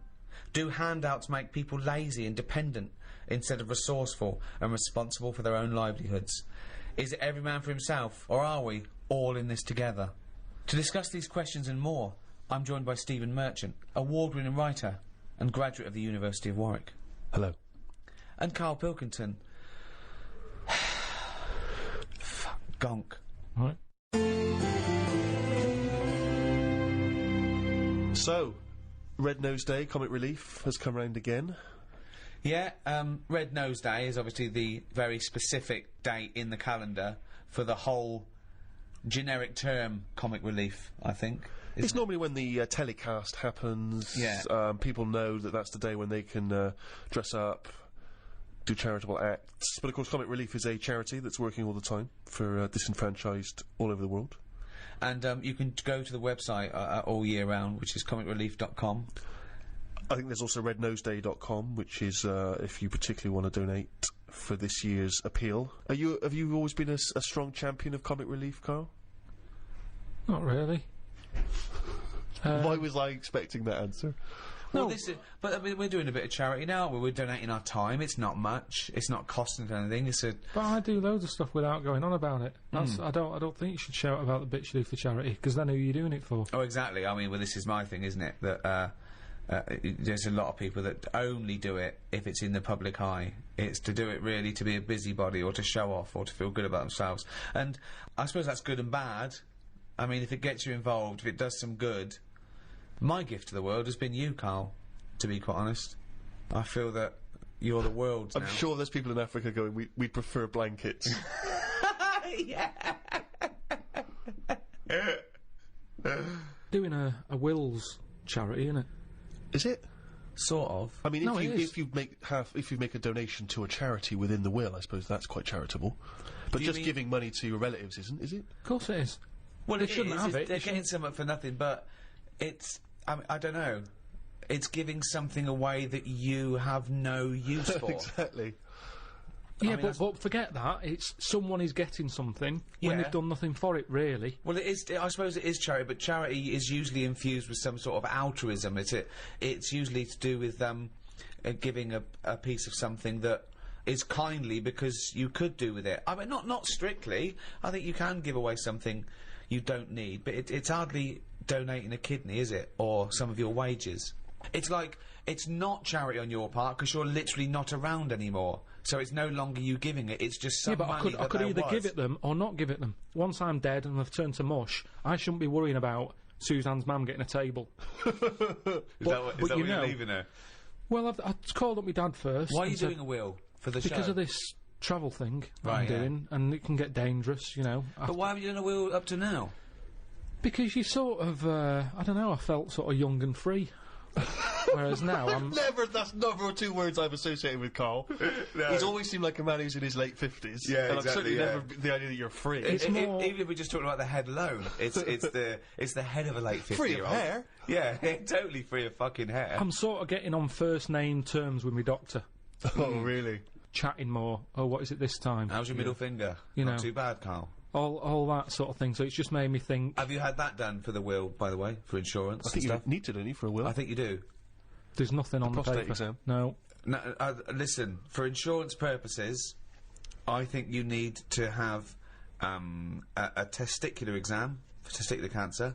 You're just leaving the high risk for testicular cancer, actually, and you're entering the high risk for prostate cancer. And you can have both at the same time. You could have both at the same examination time, at the same time. if he's a very dexterous doctor. I wouldn't want that. Why? Too much like... It's just too much playful. going on. It's like someone juggling you. Yeah, it's like being examined by Squiddly Diddly. And so you said you called up your dad. Called him up. I said, "Is there anything you want if I die?" Right.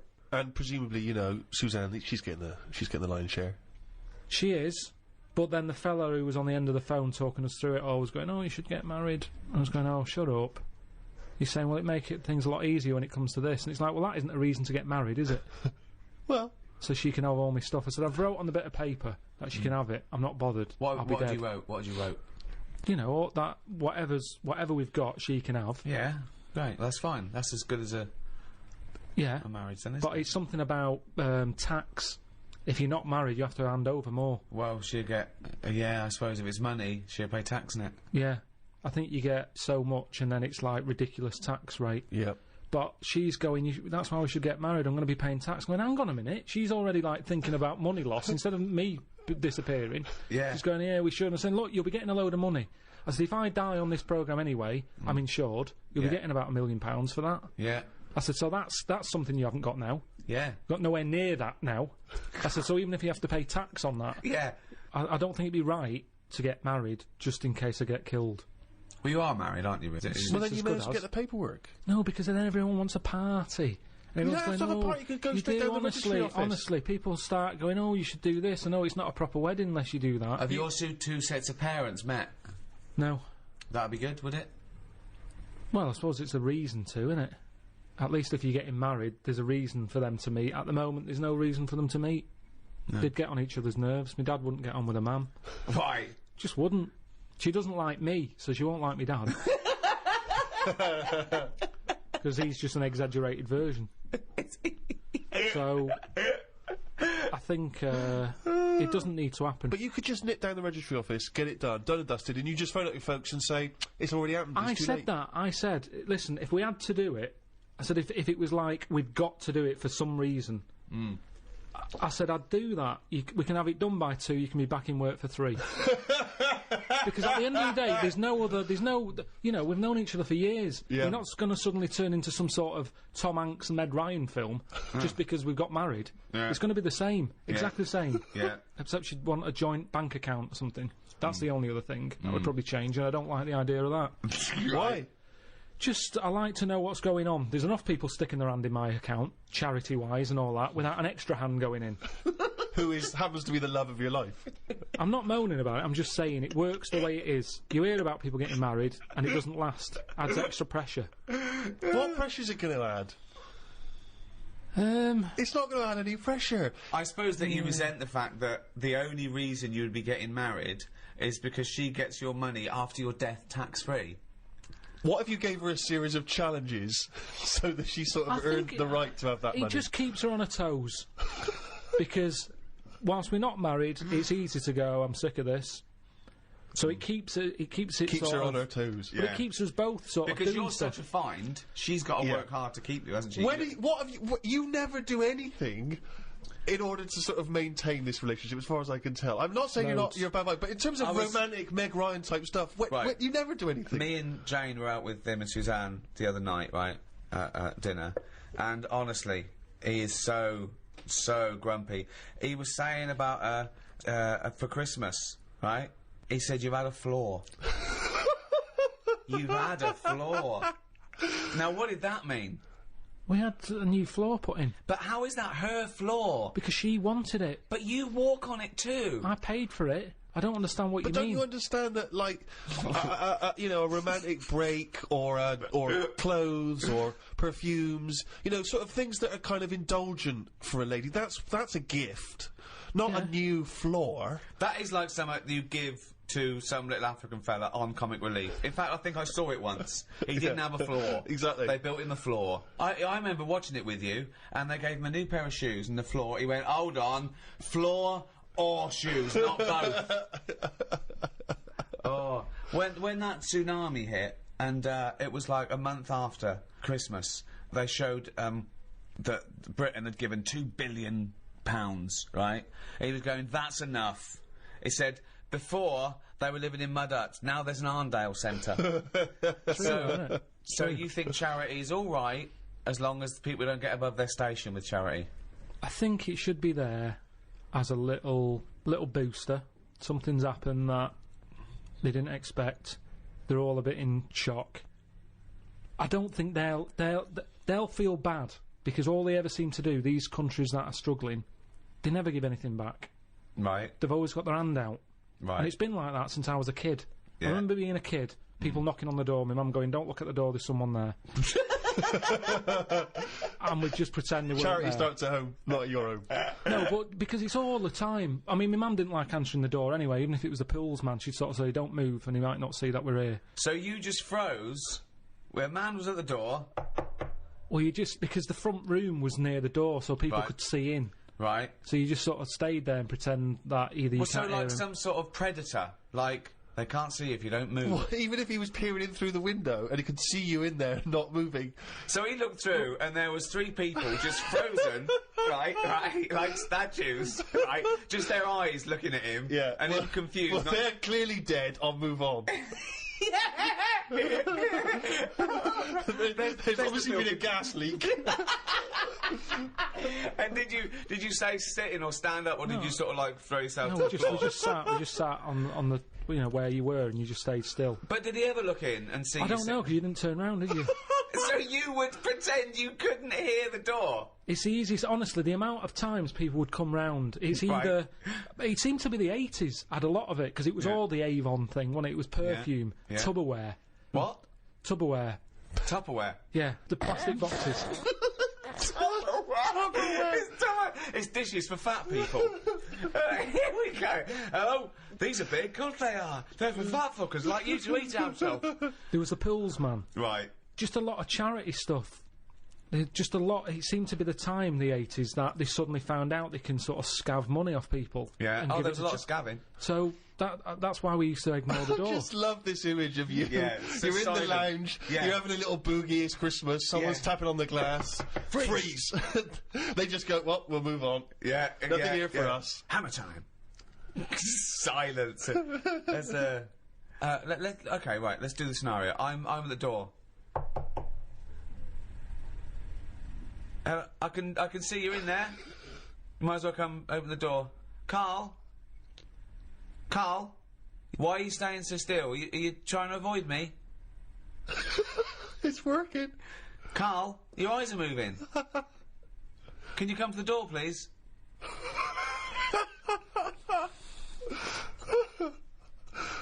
I suppose in the end you've got to move Karl, no, I'm going to stay here. I'm just going to stay here until you have to move. Karl.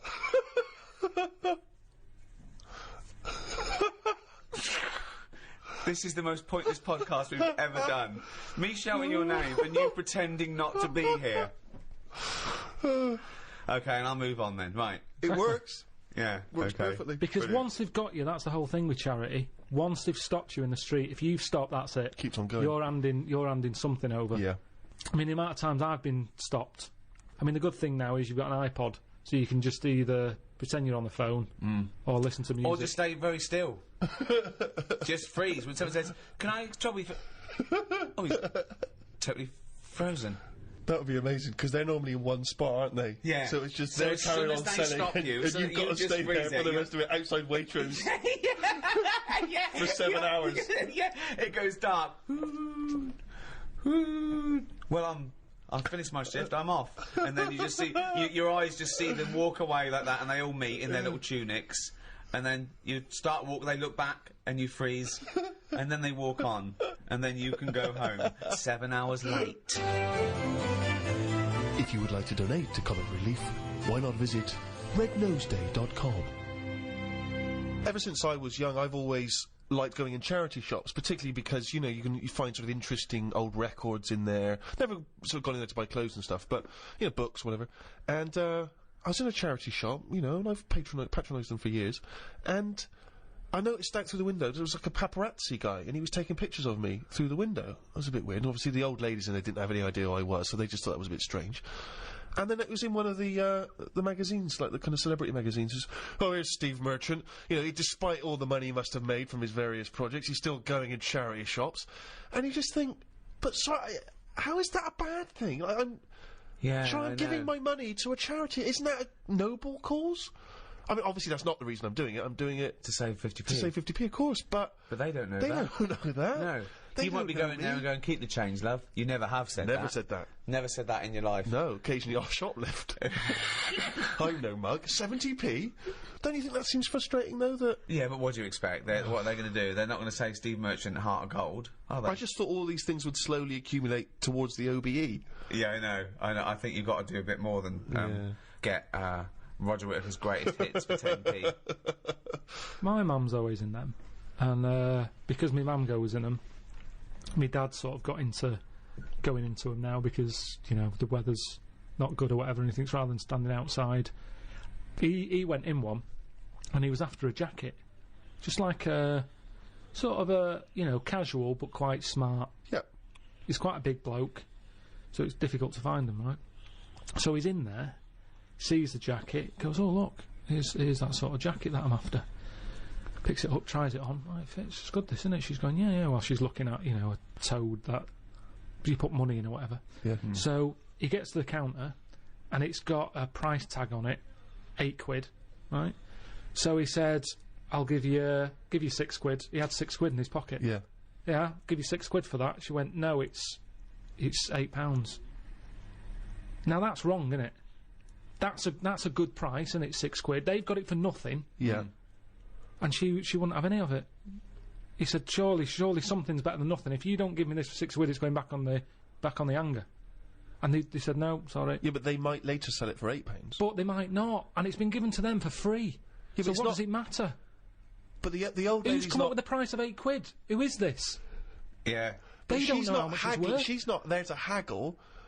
Someone's priced it up, and she's just a volunteer who's... Maybe she thought of it that she was losing the charity £2 as opposed to gaining it £6. But they haven't gained anything because he put it back on, and how many people want it? How many people are looking out for that jacket? It might have been the principle. She might have thought, oh, you can't haggle when it's for charity. It was a fair price. I give a lot of stuff to charity. A lot. Most of the time, just because it's nearer than the wheelie bin is. It's just a way of getting rid of garbage most of the time with me. Stick it all in a bin bag, good stuff on the top, the stuff that you're embarrassed about, stick it in the bottom of the bag. What are you embarrassed about? Just old shoes, trainers. Some of the books you've written. Socks, underpants. Underpants? You do not give underpants to charity. Washed. But who's gonna... Washed, I know, as opposed to just, like, peeling them off. Yeah. Well, I don't know why you've got a problem with underpants, but shoes. You see, I've never bought shoes. Underpants from a charity shop, though? I mean, I don't care how low you are on the socio-economic level. I know. You can get about 14 pairs for £1 in some places. I know. I don't know who's buying underpants. I don't know who's buying your underpants. I definitely don't know. I mean, if they were signed... Yeah, that is something I like doing, though. When I've given to charity, I like going past a shop and seeing if it made it in the window. Any success? Yeah, recently, the one not far from here had me egg cups in the window. So it's like, oh, look, there's... What, you've got a new set of egg cups, so you've got rid of your old ones? Yeah. I don't think we've got any egg cups. Haven't you? No, Why I don't not? think so. I don't... Not have boiled eggs? I can't imagine you... It would take... You'd be too impatient to boil an egg, Rick. Well, yeah, I just don't... It's those things you think of never buying, you know, like, you know, egg cups, a whisk... No, but you do eventually. I suppose you got to, haven't you? Yeah. It's things that were just always there when you grow up, isn't it? That you have to go and you think, but not second hand though. But there's nothing wrong. Honestly, it's hardly. I mean, it's made the window space. That's how good it was. It had hardly been used, that egg cup, because it was a doubler, and I think they were quite small for the egg size that I get. I think they were made more for the small egg, and I have the large egg. Right. So it was never really Just used. like your underpants. But Have you ever been a charity shopper, Rick? Yeah. What I used to do a lot of was records and tapes and things like that. But it ended up sort of being ironic. It really ended up like getting, you know, something like Shane Rich's greatest hits. Yeah. And things like that. a bit of a dilemma that my Auntie Nora had. She likes charity shops as well. She's got a neighbour. Went out to Graceland's, big Elvis fan. They came back. She said, "How was Graceland's?" Said, "Oh, it was brilliant. Best holiday we've ever had. Probably go back again. We've got a gift for you." Right? They get out this clock, like a little sort of. It's like a Swiss. You know, the Swiss sort of looks like a little house, like a cuckoo clock. But on the hour, little Elvis comes out the top and goes, Right? So she went, "Oh, cheers." She's not really into Elvis. She's more into Jim Reeves and Glenn Campbell and stuff. But what can you say? She said, "Oh, thanks for that." She put it in, took it in the house. Maybe they could get attachments. Maybe you get a little Jim Reeves to pop on the spring. Change it anything you like So Solid Crew. You can get a little So Solid Crew, and that pops out, or whoever. So anyway, it's in the house. She's thinking, "I'm not going to put that up. It's not her sort of thing." So thinks, give it to charity. Of course. She goes down to the charity shop, gives them that, thinks nothing of it, goes off to the pub for her afternoon drink. Anyway, next day she's going out for her afternoon drink again. Passes the charity shop. It's in the window. And the chances are her friends are going to pass by. That was a dilemma. Of course. She had to buy it back. That's brilliant. At a hugely inflated price. For those that are American listeners, Comic Relief here is a sort of it happens every other year, and people often do things in their workplace or at school. They can dress up, they can raise money in different fun ways, and we were told in a school assembly, it was Comic Relief next Friday, everyone has to come along dressed up in fancy dress to school on that day. Has to? Yeah, they said have to dress up. They said you pay 50p towards Comic Relief, and you have to pay £1 if you don't dress up. Right? That's annoying, isn't it? So, of course, I'm looking forward to this, because, I'm a sort of aspiring comedian and that. Get to dress up like a clown, right? Spent quite a lot of time getting the old clown outfit together. What did that look like? The shoes, obviously, I just wore my regular shoes. Exactly, yeah. But I had the red nose, a wig, the whole deal, big bow tie that my mum made for me, I thought this is going to be the best day ever, right? Get to school, I want you to picture this scene, right? During the assembly in my class of 30. School uniform, school uniform, school uniform, school uniform, school uniform, school uniform. Lanky kid dressed as a clown. School uniform, school uniform, school uniform, school. There was 3 people in the entire school who dressed up. But Steve, you're 50p. Yes, but then worse than that, it turns out I was furious because I looked like an utter dick. Obviously, it turns out that what happened, I don't know whether I missed this information, but apparently the headmaster must have had another assembly where he told people that he wasn't allowed to enforce that rule about making people pay against their will. Yeah. So obviously no one showed up dressed like an utter dick, except me and about 2 other knobs. What disappoints me is that for a man who was a self-confessed aspiring comedian, you chose the least funny thing in the world to dress as. Yeah. Clowns are anti-comedy. They suck comedy out of the room. It's not... You're right, and this is from a man who wanted to dress as Hitler at the Golden Globes. No, that's He knows funny costumes when he thinks... But you were saying about the guys who bother you in the street. Did I tell you that when I pretended to be foreign to try and get out of that? Did I tell you that story? Amazing. Because a technique I used to develop at university was whenever people bothered me in the street, I would pretend to be sort of generic foreign. I can't really do a foreign accent, but I would just be like if someone asked for directions, I was always worried about giving them the wrong directions, so I would just, sorry, I don't really, how you say, it's just kind of vague foreign. Brilliant. And I've periodically used this method throughout my life. And not so long ago, a guy stopped me with one of those charity tunics. And I sprang into my old trick. I was like, sorry, I don't An elderly Russian woman. I don't know what voice that is. I don't know what accent it went from vaguely French to sort of Eastern European beggar. Yeah, I don't know what it was. And the guy, and I was sort of, I don't. He was, well, just let me explain to him about. Sorry, I'm not from. And the guy, this world. Yeah, I am from planet Snork. And the guy said, "Are you Stephen Merchant?" No. Sorry. Not when you were famous. Oh yeah. No, you didn't. Yeah, because it hadn't occurred to me. It was like a lapse of concentration. God. It was a lapse of concentration because And did your bow tie spin round and you squirted in water and ran away? That's what I'd have done. Because it's one of those things where you don't always remember that you've been on the. It's not like I instantly remembered that. Amazing. So he says, "Are you Stephen Merchant?" And then you're at this position where you've got to go. Either you've got to admit what you did, or you've got to carry on the lie. And I chose the second one. So I was kind of like, I don't know who that is. What? I don't know what you're. And he was like, "Oh God, really? You look a lot like him." I was going, "I've never heard. I don't." In fact, you are Stephen Merchant. Freeze. I'm always getting stopped for.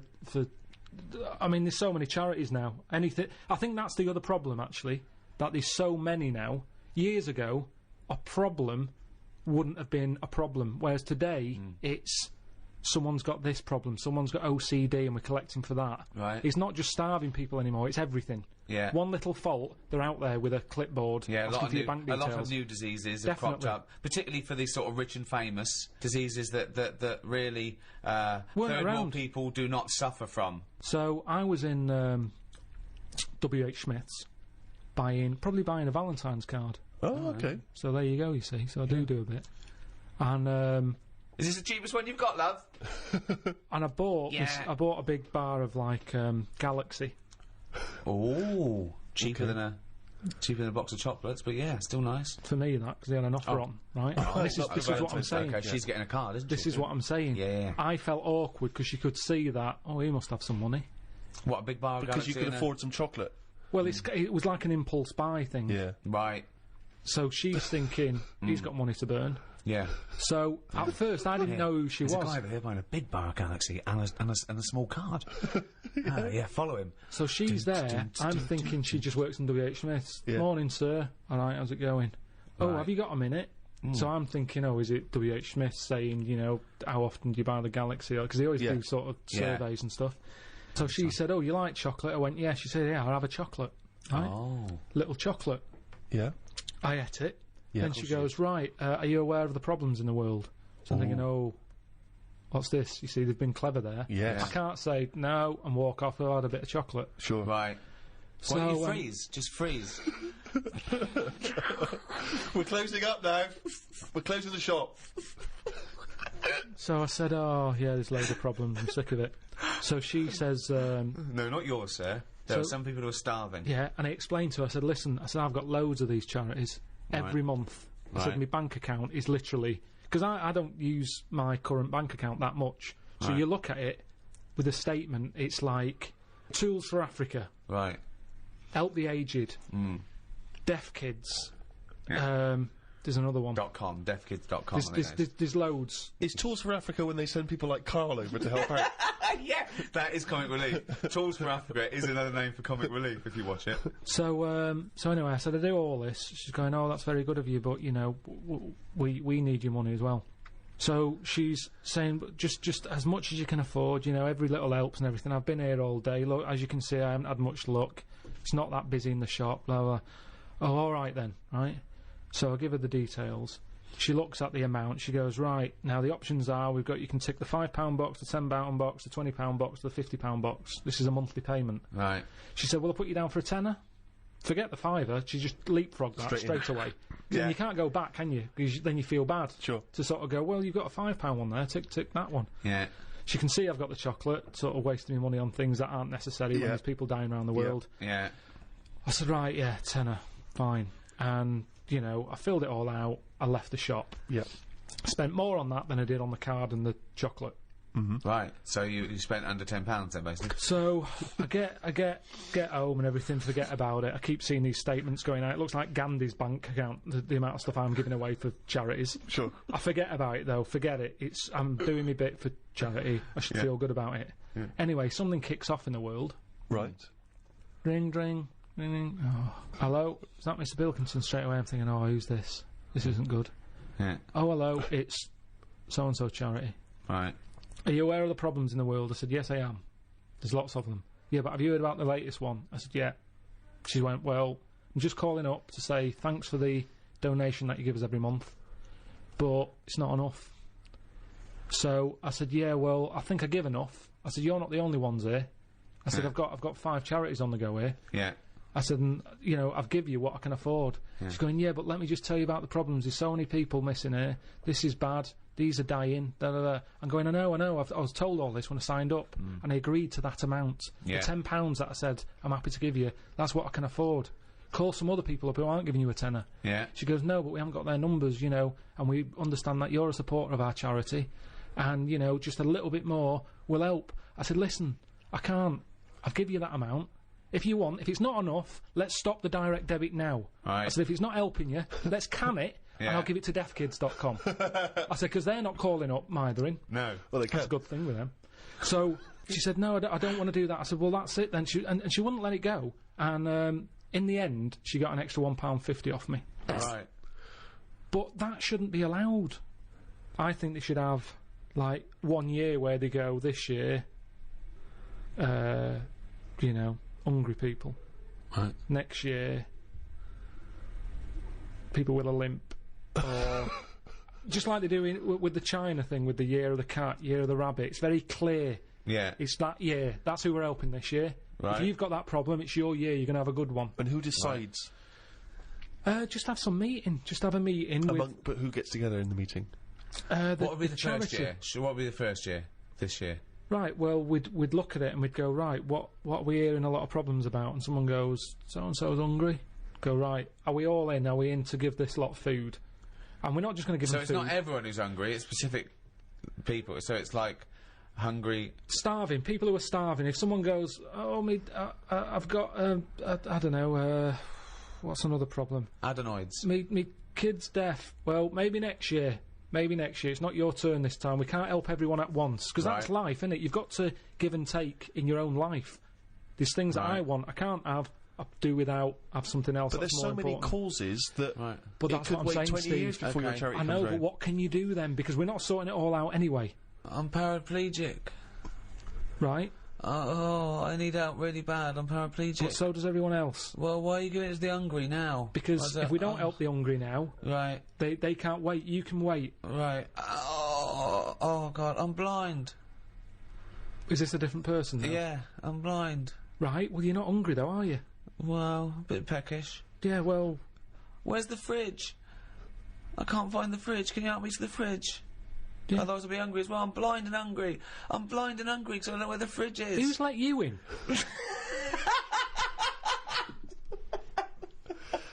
But Carl, this is just a chaotic idea. It's a chaotic because people who are hungry, there's always going to be people who are hungry. Yeah, but then you're not going to just because there's always going to be new people. Yeah. But I sort the problem out. They've eaten all the food. It doesn't last forever. The food, but Carl. I sort it out properly. How do you sort it out? Because I'll go, right, not only are we just giving you food, we're giving you some seeds. We're giving you a pan. What, you think they haven't thought of that? Let me hear the theory, please. Right. Sort it out. Don't just give food. That's going to run out. Right. Give them a proper... You see, the problem is, there's companies who jump on the back of all... Do you know when I was in the jungle? When I was in the jungle, right? On that travel thing. Yeah. I was in that tribe, right? Now, some company had given that tribe a laptop because it makes them look good. They can send out a press release. Well done to so-and-so computers. Right. They supplied the tribe in, you know, out at Amazon with a computer. I saw it. They were using it as a breadboard because they don't know what it is. They've got no electric. It's useless to them. Right. And that's what charity does. Right. Companies use it to make them look good. When I was there and I really needed to go to the toilet, I was thinking, tribe, I wonder what their toilet facilities are like, right? Thinking it might be better than just doing it in a hole.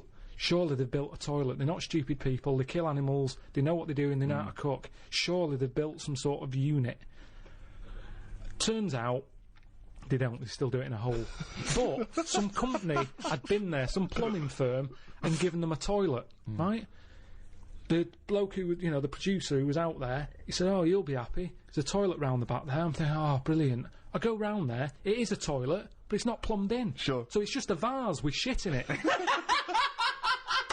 It doesn't work, and this is what we need to do. We need to get out there and say, this is how it works. Educate them. Okay, so let's do this then. So it's with the seeds. You're not giving them a... so I'm a starving African. Hello, Carl. Have you got any food? Got any food? Got any sandwiches? Well, I have, but if I give you my sandwich, there's someone else behind you, and they'll all come out. So what are you going to do then? What are you going to do? I'm going to help you. How? What are you going to do? I'm going to make you think about how to make food. Oh, okay, right. Have you ever grown anything before? No. Right, well, here's some seeds for potatoes. Brilliant. Oh, thanks, Carl. See you later. Do I just put them in the ground, yeah? Put them in the ground and water them. Oh, there's no water, you dopey cunt. There is some water. There's no water, you dopey cunt. That's why we're starving, you dopey cunt. Right, well, at that point, that's where I go, well, this is a lost cause here. Right. There's no point. Can I have your sandwich after all? No, or you're what? not having it. You're not having it now. So not only can I have a sandwich, you give me seeds with no water, you useless, bald-headed fucking twonk. Right, but all I've done there is made the mistake of the computer firm who's given a laptop to a tribe. Right. It's useless. Right. But there's got to be another way round this. Go on, then. Either move... Right. Because every year they're going to be queuing up saying, I'm hungry, give me a sandwich. No, you're not having another sandwich. Once again, it's an utterly ill-informed discussion. I'm just saying, there's no point queuing up every year. Do you want a sandwich? Here's a sandwich. But Carl, the next year, can I have a sandwich? Where's your brother? He died.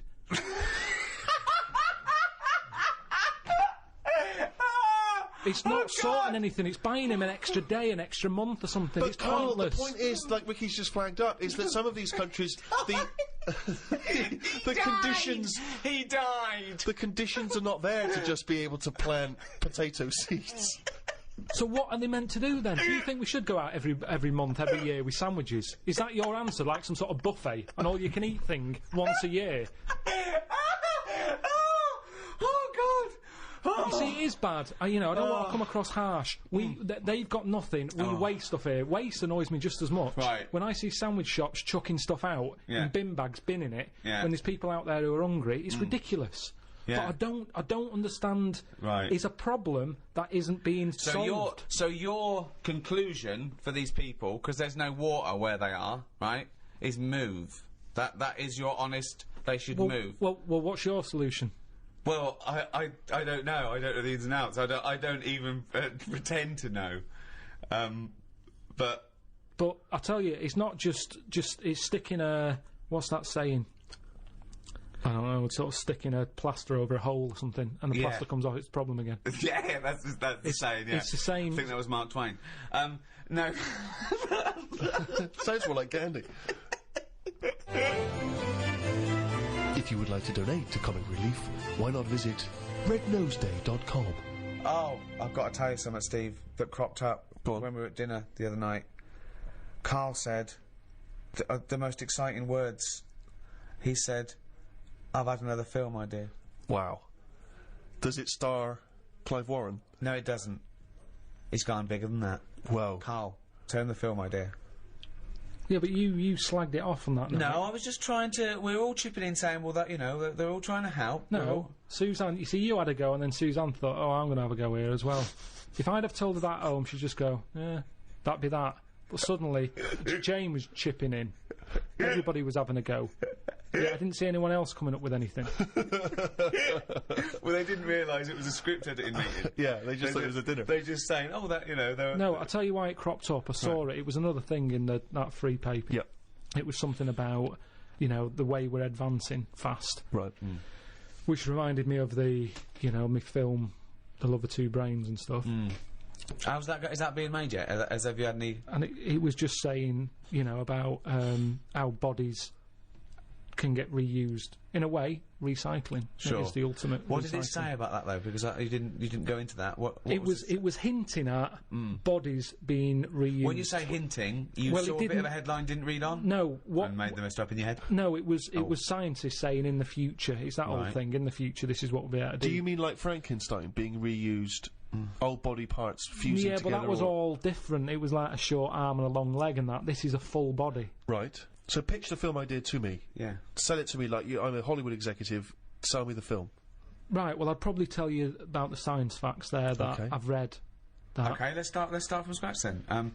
Thank you so much, Carl, for coming in. We heard there was a rumour that you're dealing with a British film company about a thing with a man with two brains with a guy called Clive Warren who we haven't heard of, but Rebecca De Mornay we're very excited about because she wouldn't be a lot to get, so this film wouldn't cost much.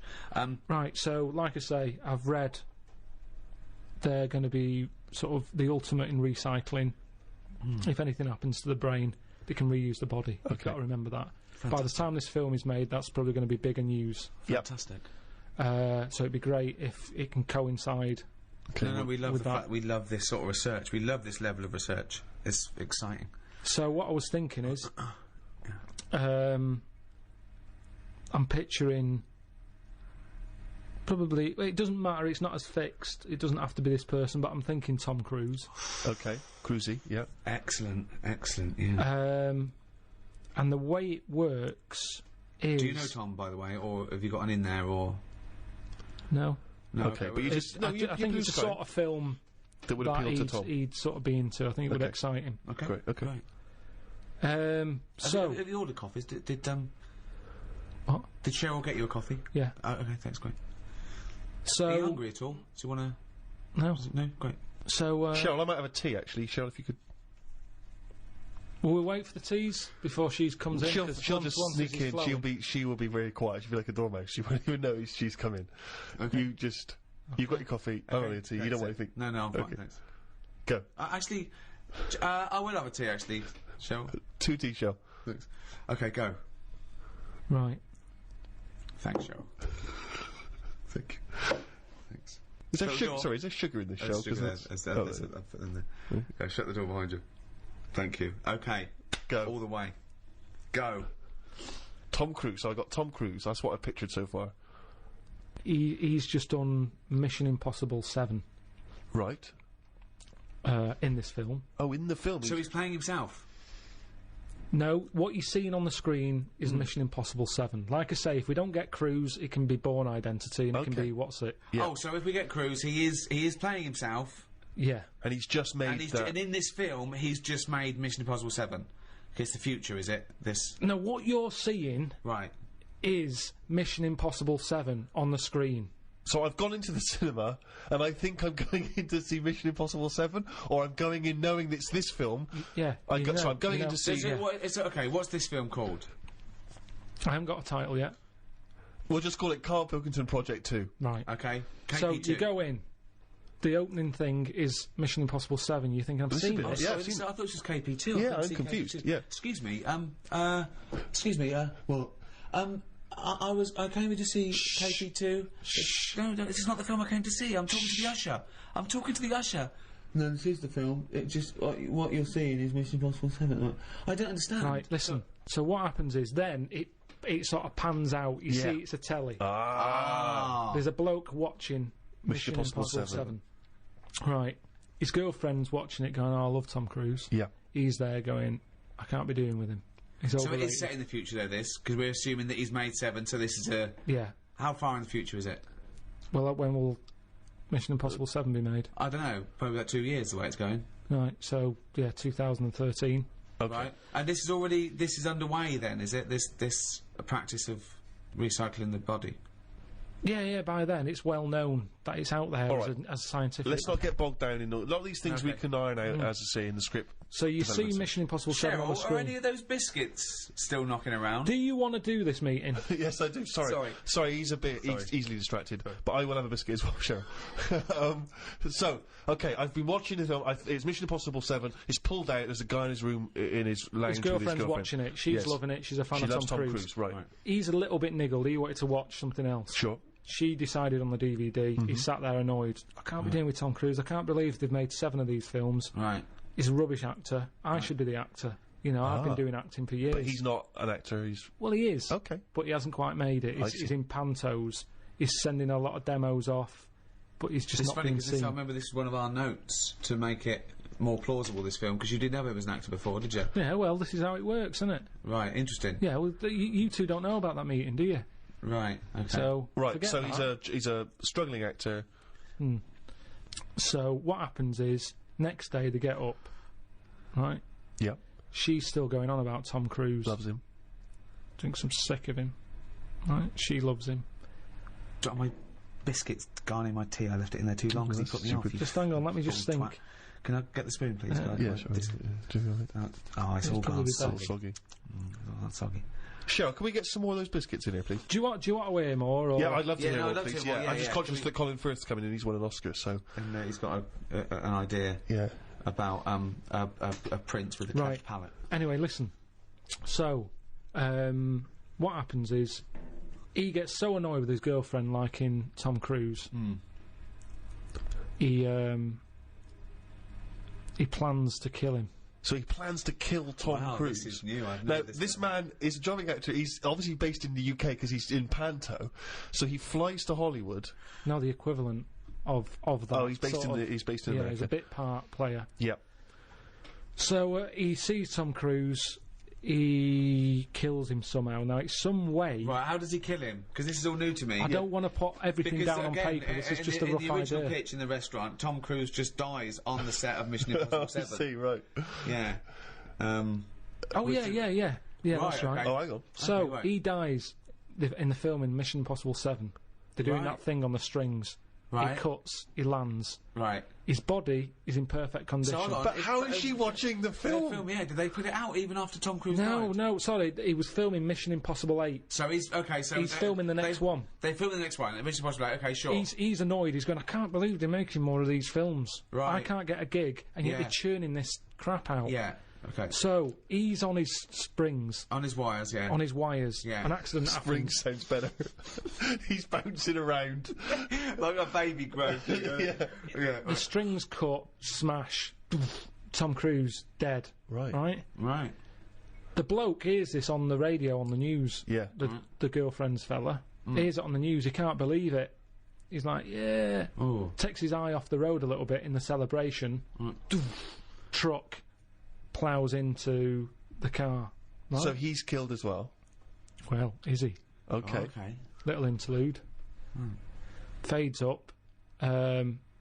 Comes out of. You're seeing it out of his eyes. You see his eyes sort of opening. You know when you're seeing out the eyes, you see the eyelids, Yeah. and you see his girlfriend there, sort of looking at him like a bit startled. Sure.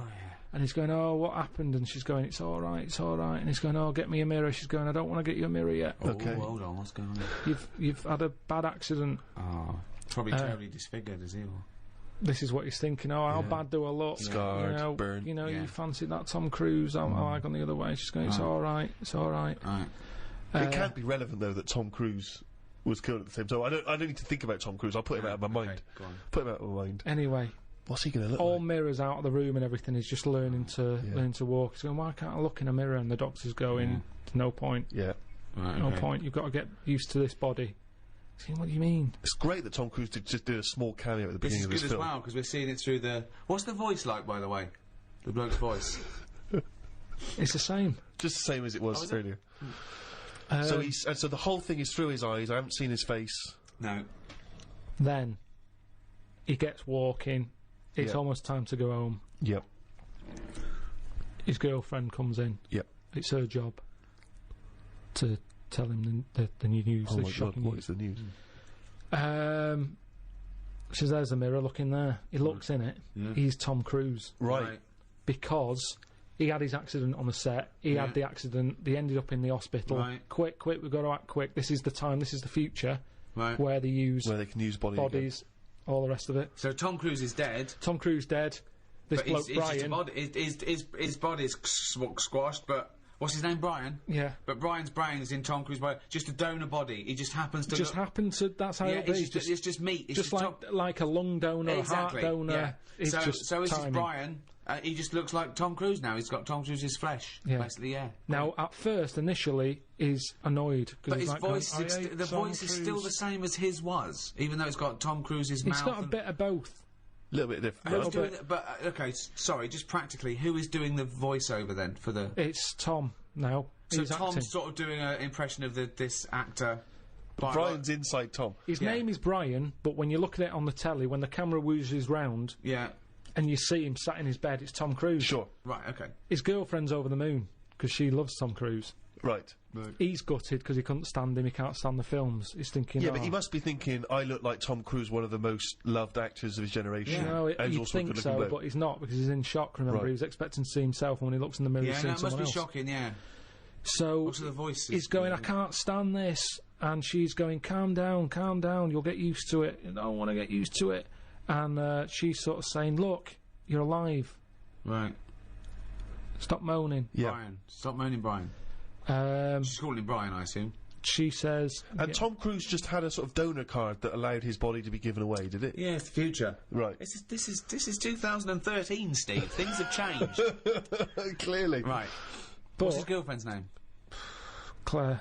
Claire and Brian. Okay. Great. Just a different body, just a slightly different look. All right, so he's seen that he looks like Tom Cruise. He's shocked, but he's getting used to it? He doesn't look like him. He is him. Okay. No, he's not him. He's Brian, isn't he? Yeah, but to most people, it's yeah, when he leaves the hospital. They go, "Oh, Tom, I thought you were They're dead." all going, "It's Tom, and he's going, Really? "Oh yeah," and he's going, "Oh, I knew this would happen. It's doing me head in." Are there paparazzi? Do the paparazzi think it's Tom? No.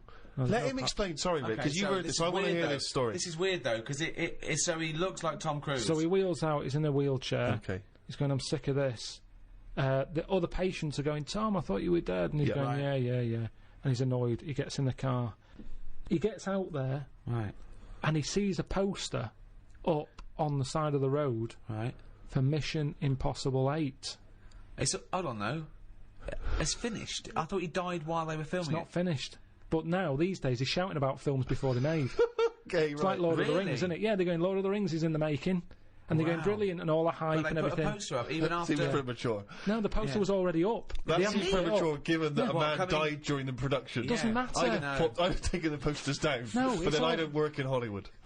Right. So the poster's up there and he sees it as he's in the car driving past. Yeah. And he thinks, that can't be finished. That makes sense, yeah. They both look at each other. This is your chance. You wanted to be an actor. This is the chance. Yeah. Right. Go back to the studio. So he goes in. Hello. You don't know me. And they go, oh, we think we do. And they go, no, you don't. I'm Brian. Tom died on your film set. Well, they must know that. They must know that Tom Cruise is dead.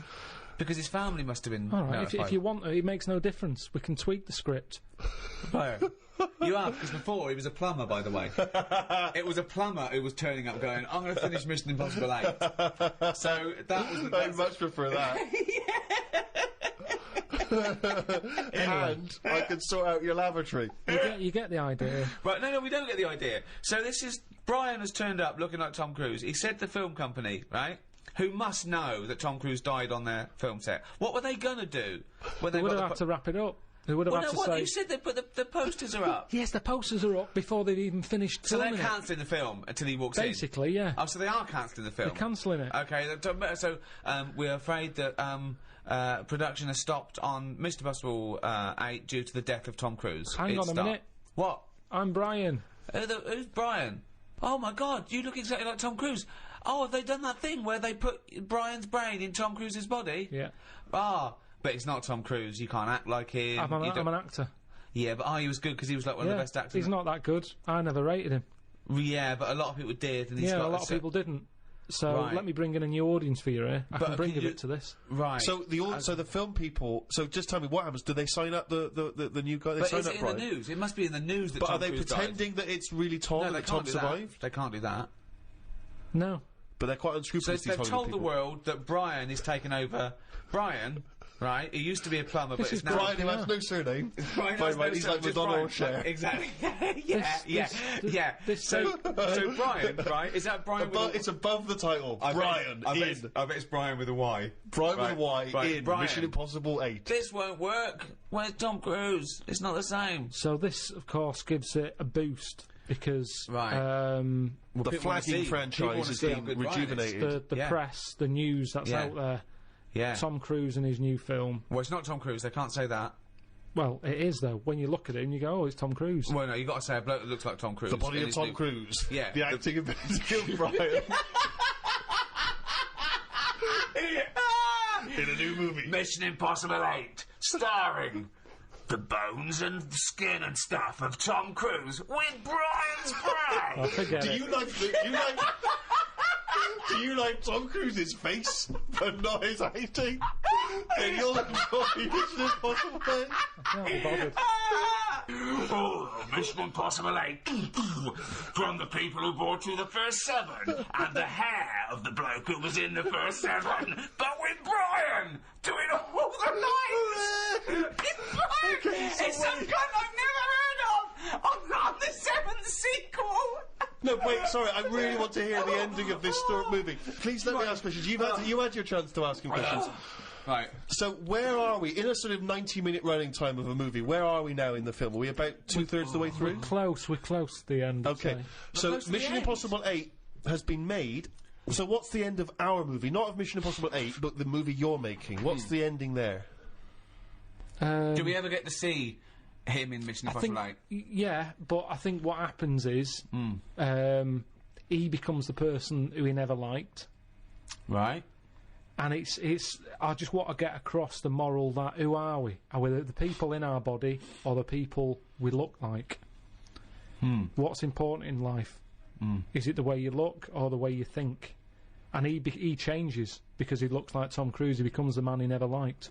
But you see, to me, just from the outsider's point of view, even if I was to accept all the other premise of this movie, which is clearly horseshit, what would have been more interesting is that they don't tell the world that it's a new guy, that they tell the world it's Tom and that they've brought him back to life. He'll have that. That seems more interesting because then there's tension, they're lying to the world, and this guy, he's getting the glory that he always wanted as an actor, but he's lying, and that's a more interesting tension. Is he going to declare, actually, I'm not really Tom, I'm Brian, I've been lying to you all, and that seems like a more interesting dilemma. Instead, we've brought back the walking corpse of Tom Cruise with another man's mind. I mean, but I think if the whole world's accepting of that...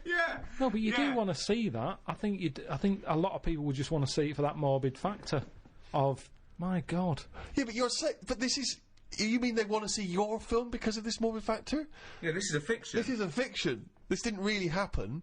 You mean the final act of the film is us seeing Mission Impossible 8, starring the real Tom Cruise playing just his own cadaver, and, I mean, it's an Oscar-winning performance from Tom. I don't know how he's keeping in check who he is. What's his girlfriend think of this? Whose? Brian's. She's loving it, isn't she? Because she always liked Tom Cruise. She's over What did the moon. Brian look like, just out of interest? He's just sort of an older looking... Well, who would play him? Who would play him in this film? Probably... This has got to be American, I'm not... what's his name? The bloke who was in Cheers, probably. Ted Danson. Ted Danson. So Ted Danson is Brian. So Claire, right. This is so confusing because Ted Danson's supposed to be someone that we've never heard of, even though he's Ted Danson, and Tom Cruise is playing himself, the famous actor Tom Cruise, who is now inhabited by Ted Danson, who's not Ted Danson. Ted Danson! Ted Danson as Brian. Ted Danson as Brian... as Tom Cruise, as Ethan Hunt in Mission Impossible 8. Wow. So, have you got a title yet? No.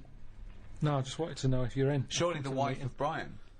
The wife of Brian. Who's played Claire?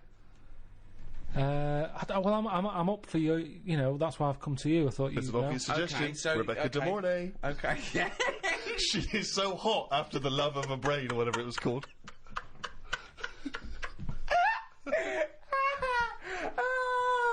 You wanna go where everybody knows your name. It's Brian.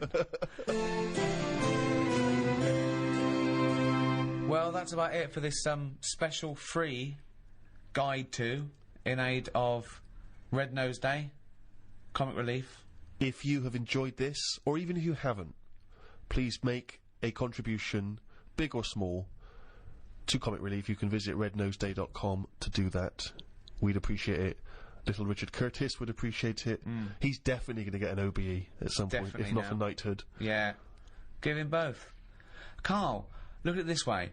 Supposing people come to this, they didn't like The Office, Extras, me, Steve, Idiot Abroad, The Ricky Gervais Show, didn't like any of that, but they thought, hold on, they're doing something for charity, I'll check this out.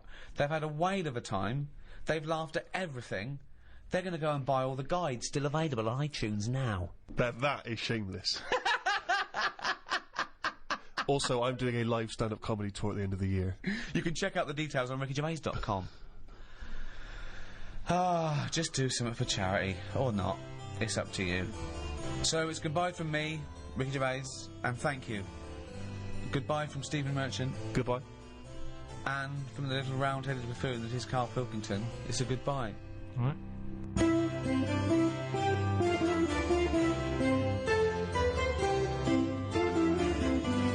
And a big thank you to Positive Internet. Those guys make these little free podcasts possible. Good guys.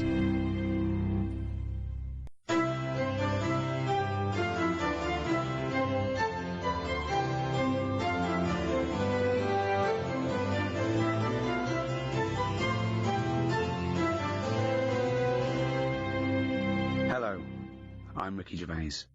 To some, society is a cage trapping and oppressing free-thinking individuals. But to others, society offers essential structure and regulation, preventing anarchy and the worst excesses of human behaviour. Each society has its own codes of conduct, ways of doing things. But who decides these social norms, and how are they governed? From the formative democracy of ancient Greece to the communist totalitarianism of Soviet Russia, history has shown us that there are as many forms of society as there are people to populate them. To discuss society and our place within it, I'm joined by Stephen Merchant, award-winning writer and graduate of the University of Warwick. Hello. And Karl Pilkington. You know the score, little round-headed twat. Right. In ancient Greece, every year 500 people would be selected from that Grecian society, and they would have to sit there that year, and they would propose laws, and everyone else would vote on them. And that was their obligation. They were obliged to be one of that 500, if they, a bit like jury duty, called up, and then they had to propose their ideas, and then the rest of the citizens voted on it. Now, if you're in that position, all right, you're called up, what rules and laws are you instigating? You might go, right, I want an egalitarian society. I want freedom for people. I don't want slavery. I don't want any sort of oppression. Would that be high on your list? Well, you could say, you know, when I worked at Cordon Bleu, there was times when I thought, being treated like a slave here. You weren't, though, because you were being paid and you were free. So. What do you mean? I wasn't free. I was on, like, from 9 till 6. Yeah, you had the choice to leave the job. Slaves didn't have a choice to leave. They wouldn't go. They go. I didn't have any choice. Actually, Mr. Jackson, I'm thinking of leaving your employment. No, the money's no good, and I don't like the dwellings. No. They didn't have that choice. I didn't have a choice. Yeah, you did. The only other choice was Tesco, and they'd already turned me down. No, that's not. That wasn't no choice. That wasn't the lack of choice given to most slaves. But the slaves who built the pyramids, that wasn't an option for them. It wasn't like they could go and, well, I could get a better gig on the Sphinx. Yeah. Yeah. I'm just saying. No, you're not saying anything. You're saying absolute drivel again. Here's a little Greek proverb for you. A society grows great when old men plant trees whose shade they know they shall never sit in. What do you think of that? That's amazing. Can you say it again? Say it again. A society grows great when old men plant trees whose shade they know they shall never sit in. Do you understand? Yeah. Just saying, they're planting a seed, they grow a tree, but trees take ages. Yeah. It takes a long time. Yeah. That old fella's not going to get any joy out of that. Right. But, if he's lucky, yeah, fella next door might have done the same years ago. So it's all about sort of planting a seed, looking after each other. That's great, actually. It's not. I don't think it's directly what it means. It's almost the point. Yeah. That's good. Yeah, I think he means that future generations. But yeah, if the next door neighbour had done that, then yeah, that works as well. But you seem to agree that that's a good point. Do you agree that seems a good point to you? But I'm sort of guessing he enjoyed gardening anyway. Part of the enjoyment was in planting that seed. It's the old metaphor problem again, isn't it? I know, yeah. It's not specifically about trees. You know, you plant the tree, as you say, and you may never see the beauty of or the benefit of that tree, but other people will. But as a metaphor, what he enjoyed is the fact that he's added to society and human life, and he's got a legacy and all that. But by the same time, when I went to Ibiza, right, now there they have motorbikes, people flying round on them, people don't wear helmets. You might even get 3 people on a moped. I saw a farmer with a goat in a basket. They don't care. They're whizzing around at high speeds. A lot of deaths there. Yeah. And they'll have a lot of those areas where someone's come off, been killed, people put flowers there. Yeah. And because that happens a lot, it's a lovely green island. Now here, we're saying wear an helmet. You're saying that all the deaths make it nice because there's flowers. It makes it lovely. Because there's loads of flowers everywhere. So with death comes beauty. So that's another metaphor, you can have that one. That was one of the most tortuous things I've ever... That was extraordinary. But look at London. That was extraordinary, Carl. Right, Carl. Well, look at London, though. Let me finish my point. Let him finish his point. I'm intrigued. Right, London, councillor with his clipboard, need a speed bump here, I saw someone doing 35. Put some traffic lights there and a pedestrian crossing. Pelican crossing there as well. And a speed camera. Right. Horrible and grey. Okay. No flowers. But you still see flowers left behind where people have died in terrible accidents. They're not you many see good ones. They're stuck to a lamppost with elastic band round them. They don't look nice. He's knows the quality of flowers. Yeah, but the point is Some 15-year-old got run down and you're disappointed at the quality of the flowers. Look at this, Suzanne. Fella lost his head here. Geraniums? Fella lost bloody head. Well, so we have to encourage gun crime so that people will get shot in inner cities and then we can put flowers up and beautify the area. Is that what you're saying? If an area's nicer to look in, nicer to be in, if it's nicer looking, you don't get people speeding around like lunatics. Because they go, I'm not in a rush, I'd quite like to slow down this there and is look so at the flowers. Complicated. So now what you're saying is because an area is grey and gloomy, people speed around to get out of it. In the course of doing that, they knock people down, but then flowers are put up, which then makes the area beautiful, thus stopping people driving around at speed so death no longer occurs. Well, they're cute after getting out of their cars to put down flowers. And they get knocked down by other people on their way to put some flowers down. Yeah. Just sometimes people have to die, don't they? There was a fella outside our house who hit a lamppost. He had a helmet on, but his head come off. You made me laugh at a man's head coming up because the way you said it. But that's the thing. he had a. Oh God! There's a man outside in a house. He had a lamppost. He had a helmet on, but his head come off.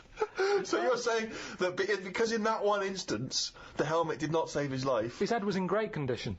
It's just not attached to his body, and that's what I'm saying to you. Sometimes people have to die. How far do you take all this stuff of safety gear and slowing down and wear bright clothes at night? And it's just too much. Very important point, you see. We give people crash helmets. We give them, seat belts. We make them wear that, right? Do you think that's right for a start? Do you think someone should be made to wear a crash helmet? They're only hurting themselves. Crash helmet. I don't think you should get fined for not wearing one. But then if you come off a motorbike and you hurt your head and you didn't have a helmet on, then you can't sort of go, well, they should have had speed bumps there. I didn't realise we're going too fast. Don't forget, we're not just protecting him. He could be a father with 2 kids. So you're going, let him, if he doesn't want to wear a crash helmet, let him get brain damage. Is that what you're saying? I'm just saying, we're over the top in this country. No, but when it comes to that sort of you're thing. saying no, if he doesn't want to wear a crash helmet, let him not wear a crash helmet. He doesn't wear a crash helmet. He comes off his bike, he smacks his head in. He's a vegetable. He's like that, sitting at home like that. And yet the 2 little kids come to you. You're in charge. Don't forget, we've put you in charge of society here. And they come to you, 2 little kids. They go, President Pilkington, what? Why did you let my daddy wear not wear the crash helmet? I didn't. We paid. We put leaflets through the door. We had adverts on the telly, sunshine. Yeah, but why? It's your dad's fault. But why wasn't it compulsory? Because he wanted. It's not the world we live in, Sonny. Yeah, now I haven't got a daddy. Has he got an helmet at all? Have you seen an helmet knocking about? No, he's a vegetable now. Yeah. Yeah, he didn't want to wear a crash helmet, but why didn't you make him wear a crash helmet? It wasn't just him, it was us. Why did you turn my daddy into a vegetable? Where's your mum? Mum left when he kept going on about not wearing a crash helmet. They put you in a home. I just think, you see, this is the problem. Everyone's looking for someone to blame. Yes, but this is interesting though, because you were particularly callous to that little 4-year-old boy who seemed so sweet and adorable. Yeah. But why wasn't he giving this stick to his dad? Well, his dad's dead. He's a vegetable. He's dead. He's good as dead to him. His dad went within the law. It was not the law to wear a crash helmet anymore, because you said, forget it, I don't want a nanny state. I don't want... If you wear a crash helmet or not. He wasn't a responsible parent. He hadn't thought it through. But this is your job. Some people aren't responsible. Society keeps them on track. This was you were in charge. You should have made him wear a crash helmet. He had 2 kids. We've heard from one of the kids. What's the other one's attitude? Is he younger? He's a bit younger. Is he even younger still? Yeah. President Pilkington. Oh. My brother's crying now because you shouted at him. I wish you'd have made my daddy wear a crash helmet. Why didn't you make your daddy wear a crash helmet? Well, he won't listen to me because I'm not in charge of society. He didn't listen to me. Yeah, but... He seems like a bit of a numbnut, to be honest. No, he did listen to you. What did he do for a living? Because you made a new rule saying people don't have to wear crash helmets. Right. What? And he listened to you. Did he pop shoes on in the morning when he went out? Or did I need to be here to tell him to do that as well? No, there's certain things. So he has got some common sense then. Well, there's enough, yeah. Oh, right, interesting. So he can be bothered with his trainers, but he can be bothered with helmet. I haven't got a daddy. Jesus. Wow, you are cruel to this kid. It's just, all I'm saying is, there should be a leaflet. I don't even know how he got in number 10, this little kid. The thing is... But he's got in, you should have at least a courtesy to listen to his point. Forget all, I'm sick and tired of having adverts on the telly. Don't smoke, wear an helmet, slow down, watch your kidneys, look after your liver. I haven't seen that one. Now, I don't know why.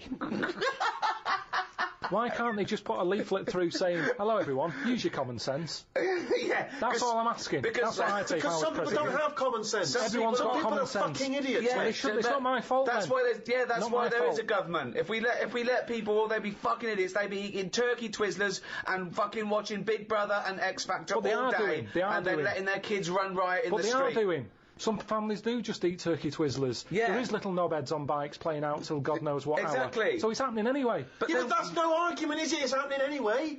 That's no argument, Carl. It's what we've talked about here. Social responsibility. The reason people get into politics is because they feel it's their obligation to change those things. This is your approach. I wash my hands of the whole affair. Yeah, I'd hope that the people who don't wear an helmet sort of they do themselves in, and that's cleared them off. That's one problem sorted. So you think you're being Darwinian? You're thinking survival of the fittest. The idiots will soon, but they don't. Because they're not just the victims. The dead person isn't the victim. It's the, a very good example is, okay, we've talked about it before, people who smoke know that it's dangerous. We know now that smoking gives you cancer. But why is that still legal? And yet people know that and they still smoke. Fat people know that they're going to get out of breath and clammy. And yet they still eat more. They get depressed, they're eating more. They know that they're going to be constipated for a year and a half, but they're still shoving in chocolate cake instead of carrots. But because that's what I'm saying. Why don't we stop them? Why don't we stop fat people eating? If you've got a smackhead and you really love him, you intervene, you grab him, you put in a cupboard, you go, you're not coming out. He goes mad for about a year, then he thanks you for it. Yeah. So lock fat people in a cupboard. And just put carrots under the door. What? The thing is, there's got to be some responsibility. Can't grab Ricky, there's a cupboard over there. You've got to take some responsibility, haven't you? Now, if it's your own fat kid, stick him in your cupboard. But what I'm saying is, as a counsellor, I'm not spending taxpayers' money on cupboards to put the fat kid in. So, back at the Chosen 500 in ancient Greece, right, you're one of them. What other things? I like that saying, the one about do to others as you'd like to be treated yourself. Yeah. Yeah, that's a good one. Pop that on a leaflet. Pop it through the door. But you seem to be doing a lot of leafleting. That seems to be your entire governance seems to be guided by popping leaflets through doors. And I get a lot of leaflets, so I'm presuming the rest of the country does, and it's not always working. So maybe sometimes you've got to instigate something a little bit more strong-minded than fucking leaflets, my friend. Yeah. Maybe you've got to make a couple of laws. You've got to stand every up. individual can go, how would I want to be treated? Well, I'd want someone to throw cake at me. Yeah. Because I'm a greedy bastard. I would want someone to steal my telly. I'd probably start on the way you look. Right, go on. I'd just say, right, you know, make an effort, tidy up your house, and I'd have some sort of. I'm poor.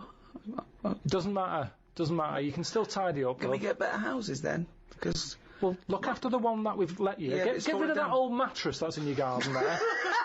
Clean the windows, and then we might give you a nicer one. At the moment, you don't deserve anything nicer. And that's what I'm saying. You've got to be honest with these people. Wake them up. I like that. Sure, you've got to be honest with them. You've got to wake them up through heavy leafleting campaigns. Yeah. But do you see the problem with some of what you're saying, Carl, is that it's very hard to enforce that in law because it seems unjust and unfair. You can't really start legislating against people's looks or whether they want. I mean. You have to keep your house tidy. I mean, who decides how tidy it has to be? It's the tidy police. I mean, that's a strange. Well, hold on though. I like wearing sort of these denims. It expresses who I am, and I like wearing a beard because I just think it's natural. I don't really like shaving, and I like this sort of smell. I like this smell of BO. That's who I am as a person. So how can you impose that on me just to be part of society? Who are you to infringe my rights as an individual? What do you want out of life? Well, no, I think I just like to say I don't want to conform. I don't want to just shave and wear a suit and I keep myself to myself, and I like to just grow a beard and eat porridge with my hands.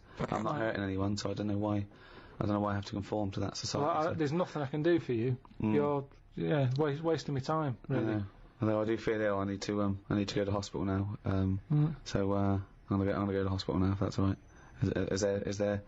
Is there care for me? Well, what's up with you? I've got diseases from eating with my hands, and there's things growing in my beard.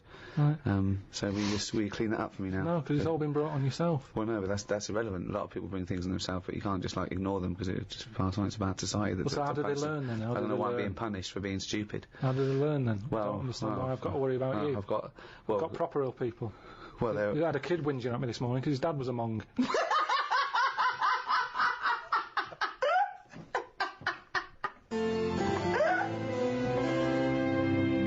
Obviously, in China, you can only have one child, can't you?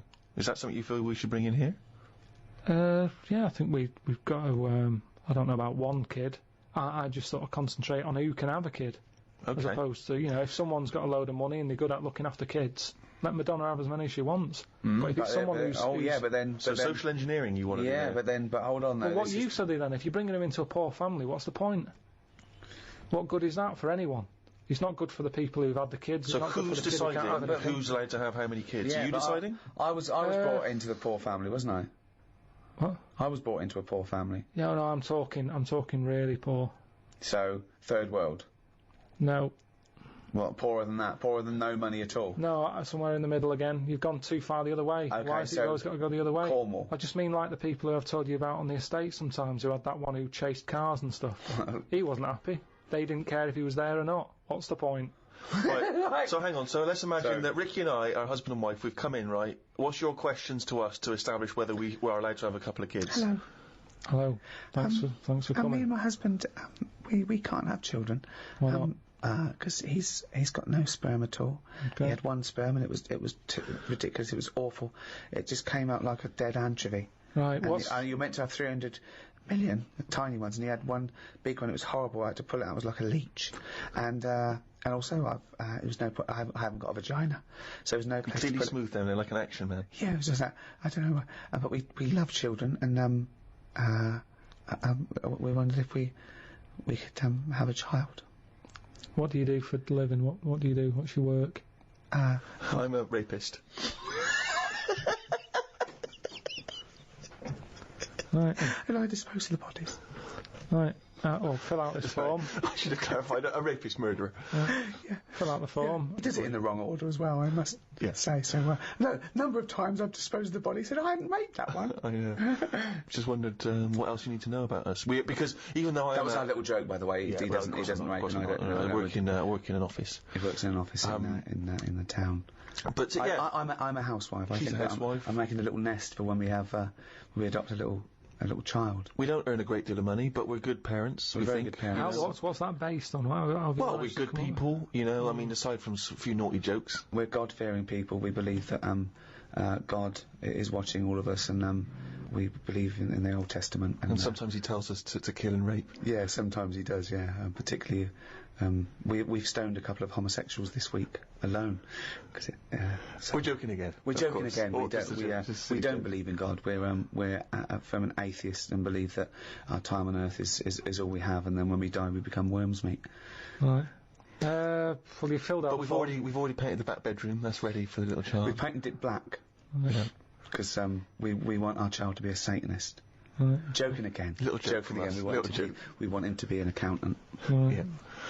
Gay accountant.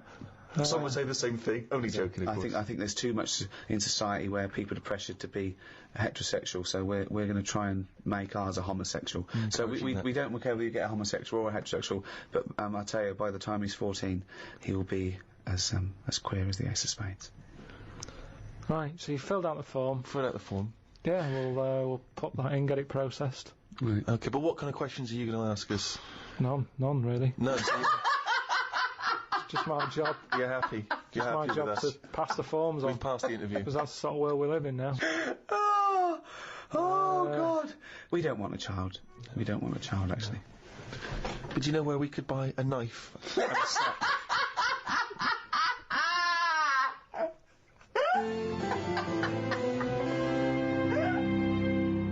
We talked about the little fella planting a tree that he will never sit under.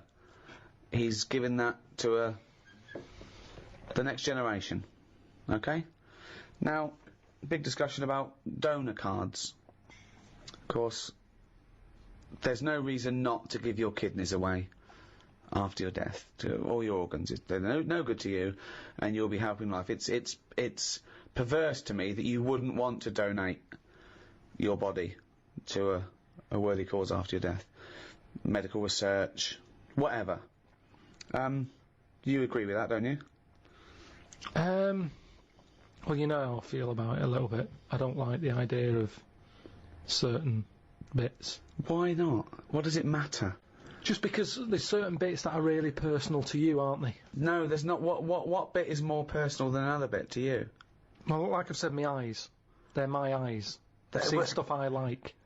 Yeah, now, what happens if someone else has them, and they start looking at stuff I don't like? I don't like the idea of that. But that's ridiculous, because your eyes they're just bits of tissue.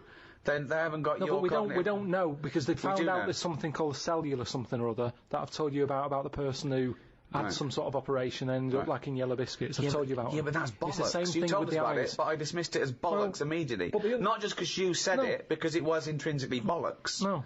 But it could work the other way anyway, where the person who has my eyes starts, looking at ants and insects and stuff. I might carry on. Bollocks. Again, this is all bollocks. Got none of your memories, none of your thoughts, none of your reasoning, nothing of you, none of your personality. They're just a collection of cells that now have light going through them and making this new person see. They're a lens. They're a lens. That's all they are. So there's no reason why, this was the crazy thing, isn't it, when people started saying that they wanted their organs to go to a particular race of person, and obviously that's illegal. Also, it shouldn't be the choice, really. I think you should have that opting out, that you have to say that you don't want your organs given after, and if you die, then they assume that those organs are up for grabs, because there's a shortage. So what do you think of that? Like I say, they can have certain bits. They're not having the eyes. I think that's fair. Can they have the cock and balls? I prefer it if they didn't. You're saying no one's going to have my eyes or my cock and bollocks. What if the tables were turned? Yeah. What if someone said, Carl, you've lost your cock and bollocks in a terrible accident. It's all right, we put some flowers at the scene of it. It's brightened the area up. But we found a donor who's happy to give you his cock and bollocks. He's dead, but his cock and bollocks we kept on ice. Would you accept them? They're absolutely lovely match. Better than yours. Yeah. Bigger, younger. Yeah, go on then, I'll have them. You'd have So you would, you'd have someone else's cock and bollocks, but then you wouldn't donate yours to someone else. What about this? What if you discovered later, right, that the person who donated the cock and bollocks, right, was a sex pervert? was a homosexual sex pervert? I don't think, though, that I'd bother looking into the history of these cock and bollocks. It's not like, you know... You'd accept them willy-nilly, but what if you just found out by chance? That was his name, willy-nilly. That was his stage name. And What, come on and show them by chance? How do I find out by chance? What's the scenario They there? say, well, the doctor goes, I should tell you, I know you believe in a load of shit about yellow biscuits and bollocks like that, so I'll just tell you, in case anything goes weird, this was a sex pervert's cock and bollocks, so if you find that you're sticking these through letterboxes, don't worry, it's not your fault. It's where they wanted to have gone. That's. Would it concern you if you accepted the cock and bollocks that had a past like that? Yeah, because the problem is, it wouldn't be that bad if I had his eyes. Right. Why? Because then I'm seeing what he wants to see, and that doesn't make any sense at all. But unfortunately, it makes no sense at all. The match is wrong. The eyes don't go with the cock and bollocks anymore. I don't know. So something's going to lose out here. Either the cock and bollocks, they're not going to get what they want anymore, or the eyes are going to be upset.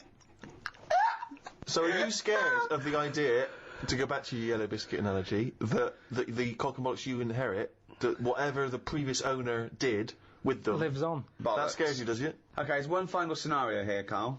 Okay.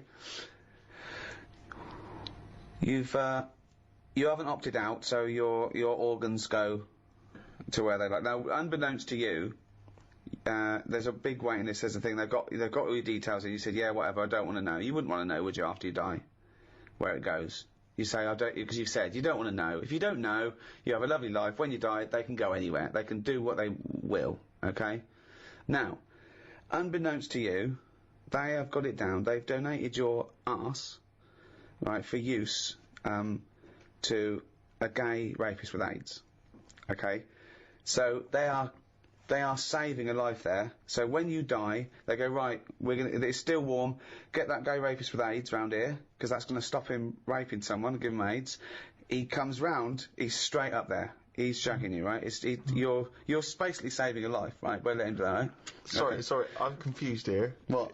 Why is the gay rapist with AIDS got the arse? He's still connected to Karl. They've donated the arse, so when Karl dies, the doctors go, right, we're going to stop a terrible thing here. So the gay rapist can shag the arse? Yeah, he shags, goes round, he shags Karl, gets out of his system and goes, phew, that stopped me. Yeah. Right, okay. Right, so it's just Karl's disembodied arse on a... No, it's the whole Karl. Oh, Karl's dead? So Karl gets struck and he's having a heart attack. They go, free, clear.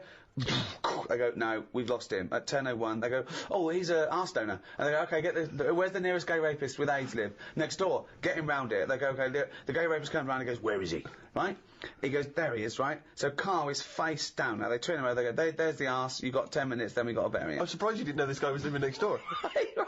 So, the gay rapist gets on top, he goes, right, this is lovely, right? He's loving it, he's shagging you up. Right, now, this is the weird thing. The doctors next door, they go, okay, the gay rapist will be finished soon, and then we have to bury him, but we should inform his next of kin. They go, oh, it's Suzanne. They go, your husband's, dead, he's out of touch. She goes, oh my god, come round and just identify the body. I'd leave it a couple of minutes, but, then come round. She goes, oh god, I'll be right there. So Suzanne's on her way. The gay rapist, right? He's pummeling you away, right? But you will not believe this. Oh my god. The movement and the way he's shagging you, right, has started your heart. Oh, wow. Right? This is a stroke of amazing good fortune. Right? So you go, he goes, right? He, right, has a heart attack. Right? And he flops down on you. He just like headbutts the back of your head. So now, you're both naked, this gay rapist is up your arse, he's dead, right? The shock is you go, fuck me, how can I get out of this, right? You wriggle, you fall onto the floor. So now, he's on the bottom, face up, you're on top of him, he's still in you. His cock is up your arse, you're sat on him, wriggling, Suzanne walks in, goes, Karl, what the fuck are you doing? She's heard about me being dead, and because she's come to the hospital. She goes, and they go, he's in there, and she goes, he's not dead, I can see him. They go, oh, because it's been terrible. She bursts in, there you are, on top of him, wriggling to try and get his knob out your arse, right? You're sitting on a man who's dead. What do you say? I'd just say we got to join Booper.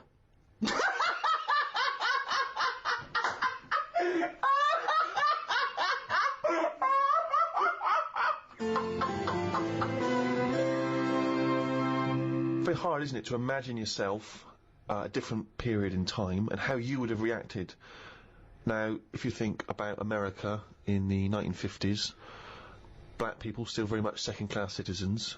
You've obviously heard of the famous Rosa Parks incident, in which she was obliged to move on the bus from where she was sat to somewhere else, and she chose not to, and she was arrested for it. It became very much a sort of figurehead of the civil rights movement. Had you been travelling on that bus, what would you do? And am I far from where I'm getting off? Yeah. So once again, you can't just nip out at the next stop so you can wash your hands of the whole affair. No, you're on that bus. You've still got a number of stops. You live further away than Rosa does because you've got a lovely big house, whereas she doesn't have a lovely place. She can't afford it. So you've got to stay on that bus. You've seen this now. You've seen this bus driver demanding that she gets up, gives up that seat. Maybe she's given up that seat for you. Maybe you've got on that bus as a privileged white man and she refuses to get up on your behalf. I'd probably go, it's alright, I'm standing, I'm alright. But why would you say that? Because you're thinking of the modern day Karl, you're not thinking of the man from the 1950s. Well, the thing is, we don't have to go back in time. We can go to a country now where you'd see an injustice, where you were outnumbered by the law of the land. What if Suzanne wasn't allowed to sit with you on buses? What if now a law came in that women were second-class citizens and she can't come with you? Wouldn't you go, no, fuck that, she's sitting with me?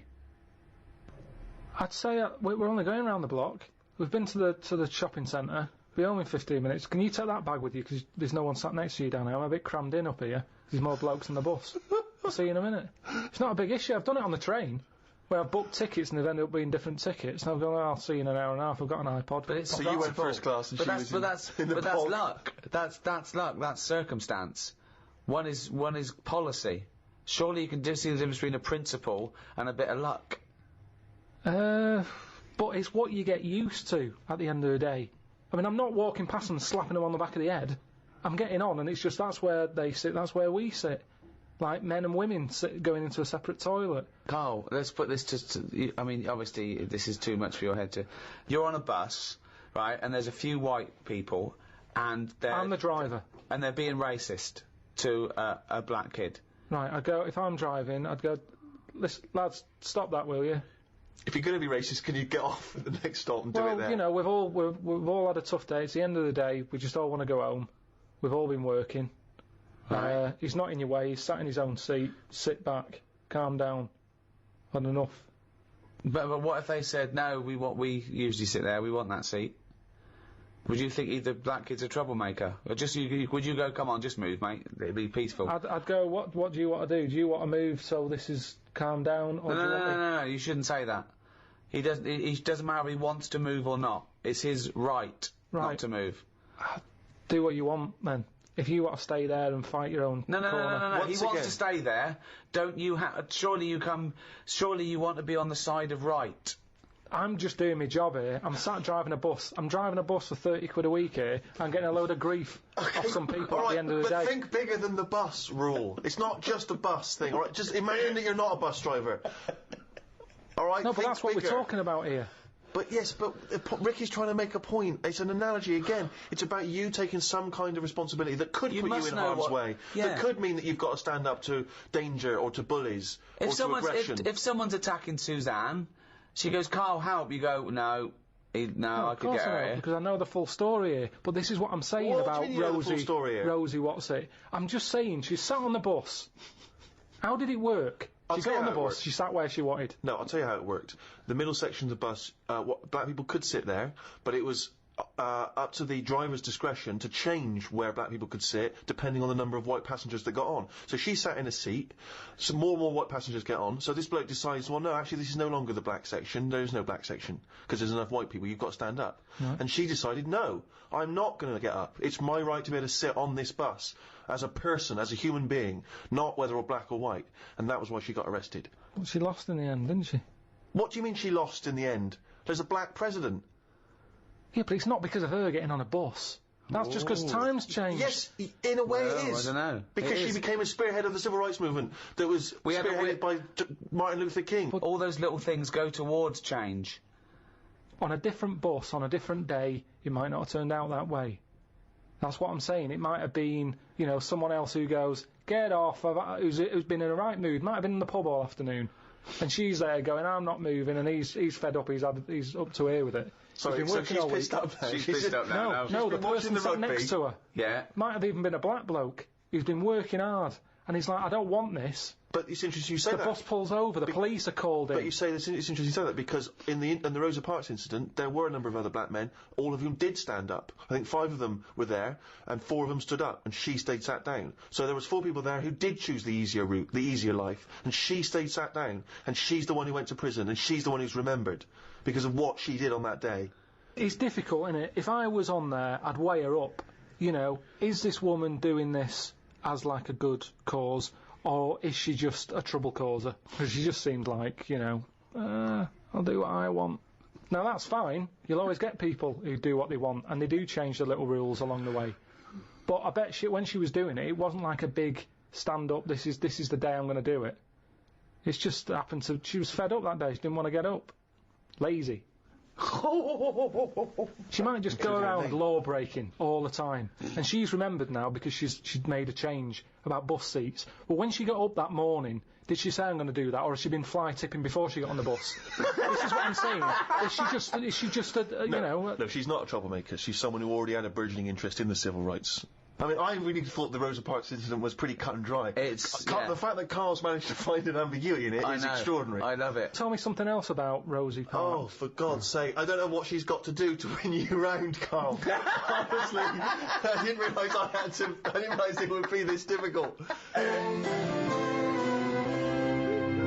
Carl, Thomas Jefferson, you know who he is, once observed, a nation as a society forms a moral person, and every member of it is personally responsible for his society. But Jefferson's fellow countryman, as you know, the American writer and intellectual Randolph Bourne, noted some years later, society is one vast conspiracy for carving one into a kind of statue it likes, and then placing it in the most convenient niche it has. So one saying, no, this is why we're moral people. The society is great for us. It turns us into responsible people. Okay, and we should love that society and make sure it's perpetuated. But Bourne said no, it's just a way to mould someone into what it likes and put it into a little box so it can't hurt anyone. Yeah. Okay, yeah, that's not, again, it's... No, both of them are right. Both of them are right, but they're contradictory. They're both opinions. They're certainly opinions. But I mean, I don't know why I am the way I am. It just happens, doesn't it? You know, I don't like killing a fly. No one would stop me if I did. But there's something in me that goes, don't do that. Right, so this is a very important theory, because you're basically saying, well, you could be saying one of two things. You could be saying that goodness is innate. Not likely. No. Or he could be saying that there's a morality that transcends rules and society pressure. Whether or something's legal or not doesn't mean that you have to do it because it's legal, and it doesn't mean you don't. Yeah? Is that the one you meant? That's what I meant. There was a bit of trouble in our yard the other day. Right. Between a wasp and a cricket.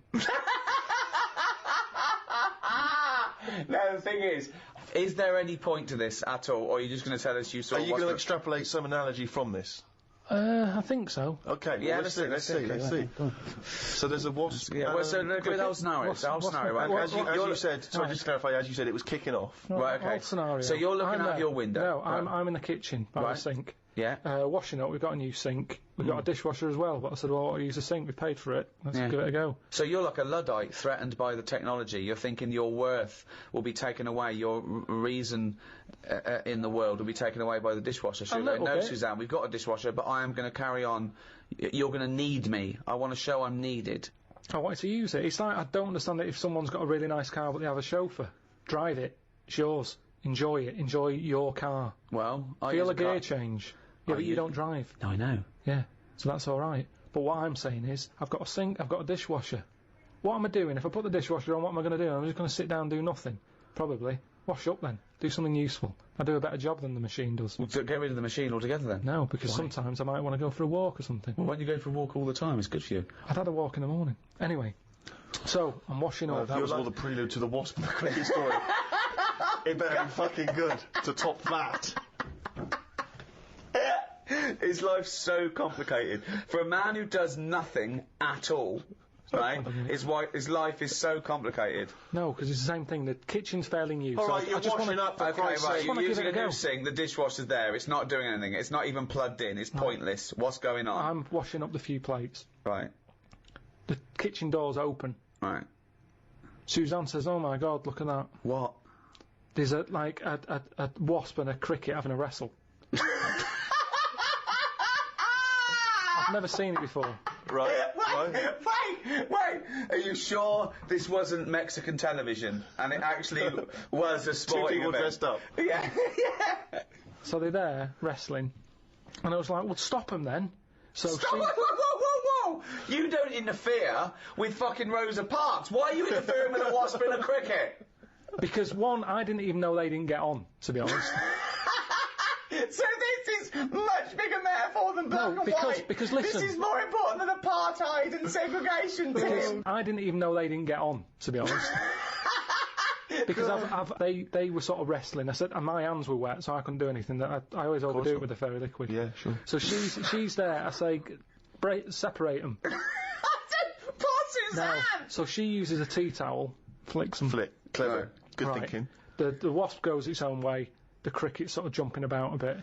But who was fighting who? So I'm sort of saying that is really weird, because wasps are changing quicker than anything else that I keep my eye on. Okay, well that's just your theory and it's not based on anything. Well, I told you a couple of years back I saw one eating chicken. They shouldn't be doing it. So anyway, so now they're causing trouble with a cricket. Whoa, how do you know it was the wasp's fault? This is prejudice. Why do you think it was the wasp's fault? What if the cricket would have started it? What if the cricket's got a society that go, we hate wasps, we hate their stripes. We hate them. If they come here, fight them. If everyone comes down here, fight them. How do you know it wasn't the cricket that started that? Well, I suppose at that time I didn't, but since... Oh, subsequent information's come okay, sorry. Okay, so anyway... It's like Columbo, isn't it? So I saw all that, we broke it up, the cricket was sort of shaking a bit. Definitely not! Definitely not! It was shaking a little bit. Yeah. So I sort of prodded it, put a little leaf over it, because it was a hot day. Thought I'd put a leaf there so it doesn't get overheated. I love this, like it's done the marathon. It's got it's got Mars on the leaf, written on the leaf, and now it's just walking over the little medal. So Suzanne, I'd leave it for a bit. Leave it. On. What did you say? Half an hour, about left it for half an hour. What did Suzanne want to do? She wanted to interfere, did she? What did she want to do? Just sort of like... No, she just sort of said, leave it, stop messing with it. It's probably a little bit knocked out, a little bit stunned. Sure, let's get on with our lives, she said, yeah. So, I put the leaf on it. You've got in too much fairy liquid. Why don't we use the dishwasher? Cost us 400 quid, you dopey bald cunt. So we go off, and half an hour later, I get back in, I said, I'm going to go and see the cricket. Where'd you go? Just for a walk. But hold on, why didn't you put the dish in the dishwasher and go for a walk? I don't understand. So now now as a dishwasher sitting there bone idle, you're washing up when you could be walking, and then you're still walking. Well, it's a good job I didn't go for a walk though, wasn't it? Because how would that have turned out? That fight? I don't know. There would have just been a pool of blood on your back door. Porch. So I've been out, back in, have a look. Cricket's still there. Noticed one of its legs gone. Oh. Don't know if the wasp did that or the tea towel flick. Or it was already disabled, and that's why the wasp thought this is an easy one. What if the wasp was helping it? It wasn't, no, honestly. But what it was such a commotion. Because we're such friends and humans don't understand us and anyone interfered will definitely don't understand us, right? He's not an entomologist, right? Well, this is when I got the computer out. Right. Had a look. And it's a, what was it called? Brilliant. I can't remember. What happened is, the wasp apparently does this a lot. And it stings them in the head. Right, not this particular. There wasn't like a little profile of this particular wasp. Yeah. On a kind of It's just an incident that happens a lot between wasps and crickets. Right. So it stung it in the head, and what happens is it's that whole thing that we've talked about before, where it lays an egg. Right. So I was sort of having a look, seeing if I could see any sort of holes in its head, and it just kept sort of moving its one leg, like, oh, I can't handle this. So what do you mean moving its one leg? It was sort of just moving its one leg quite slowly, like it's just come out from an operation. It's lost one leg, you said? Yeah, it's lost one.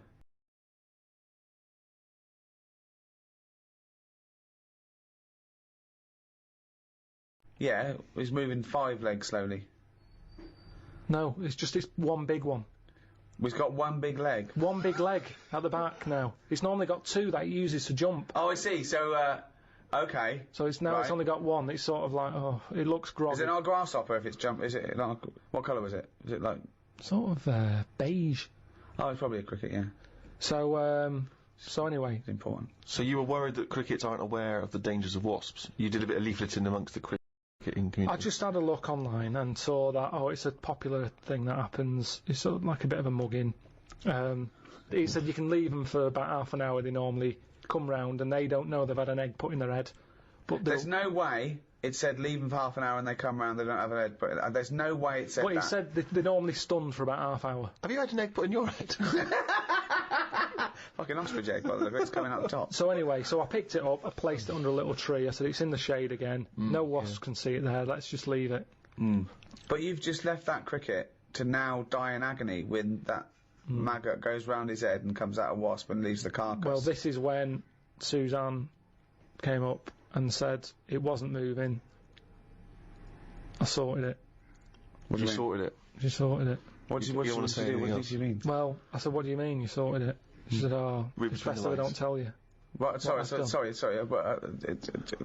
She said she sorted it. Wait. Do you think that we're in the mafia and we're being wiretapped? Say what happened.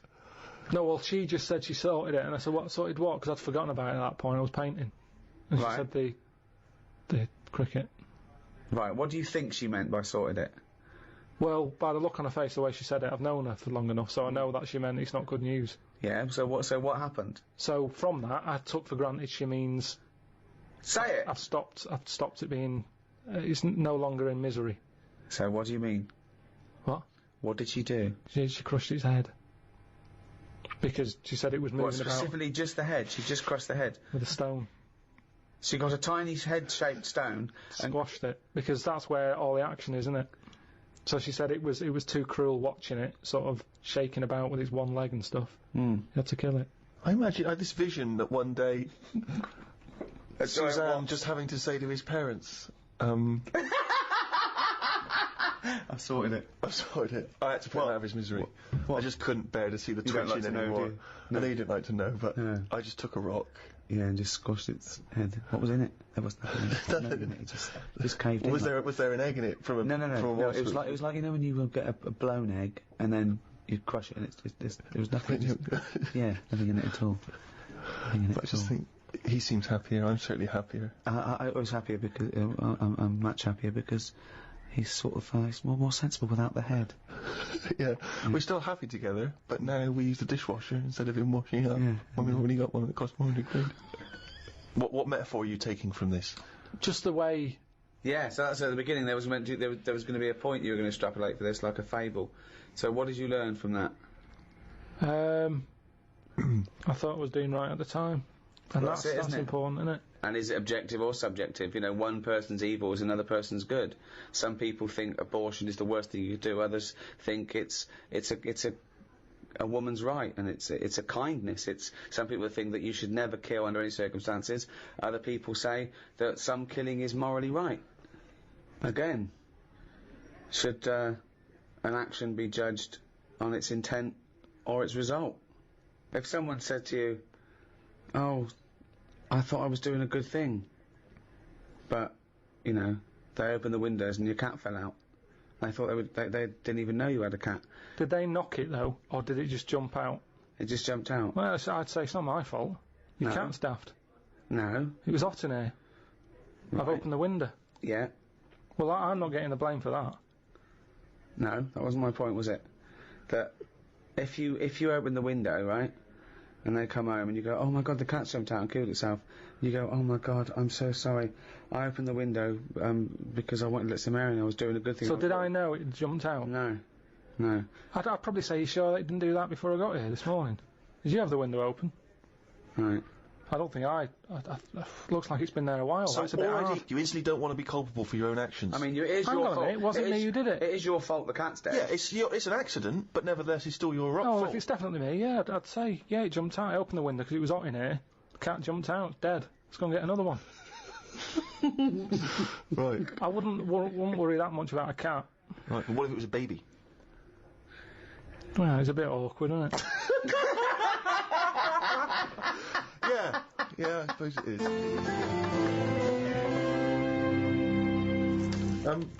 Carl, I'd like to ask you, if I may, stop twiddling that. Now, this is interesting, because you were fiddling with a bit of plastic there, and it was annoying me, and I know that a lot of things annoy Ricky, get very infuriating for him. Social etiquette. Now, that's a very, that's not obviously inscribed by law. These are just things which have built up in society. So, for instance, it's impolite to sneeze and then shake someone's hand. Yeah. It's... or sneeze straight in their face and go, oh, sorry, I've got swine flu. Now, those things are obviously good practice in terms of avoiding the spread of disease, so that makes sense. But other things also, are it more might just be arbitrary. disgusting. If someone hasn't got a disease, I don't like to see someone sneeze on the pavement or sniff or scratch their arse. So social etiquette, I mean, how do you decide... I mean, what prevents you from being truthful and honest at all times? I don't know, there's something in you, and sometimes you can just pop it out, can't you? I've been in a situation when I've said stuff and I've thought, why did I say that? Go on. But it's not always... in the dentist. Last time I went to the dentist, I was sat in the reception bit, big fat woman comes up the stairs, massive she was, had a right sweat on. Right. She gets there, and... out of breath. Yeah, she was, again, you know, I mean, she was friendly, dead friendly, but kind of like, you know, leggings on, sort of, you know, shoes but not on properly. She was stood on the heel. Yeah, You know, like she couldn't be bothered. Yeah. It's like greasy hair, and she went up and she's being all happy and everything. And I think that's what annoyed me. So when she sort of said, oh yeah, I've lost weight, she was talking to the woman behind the counter.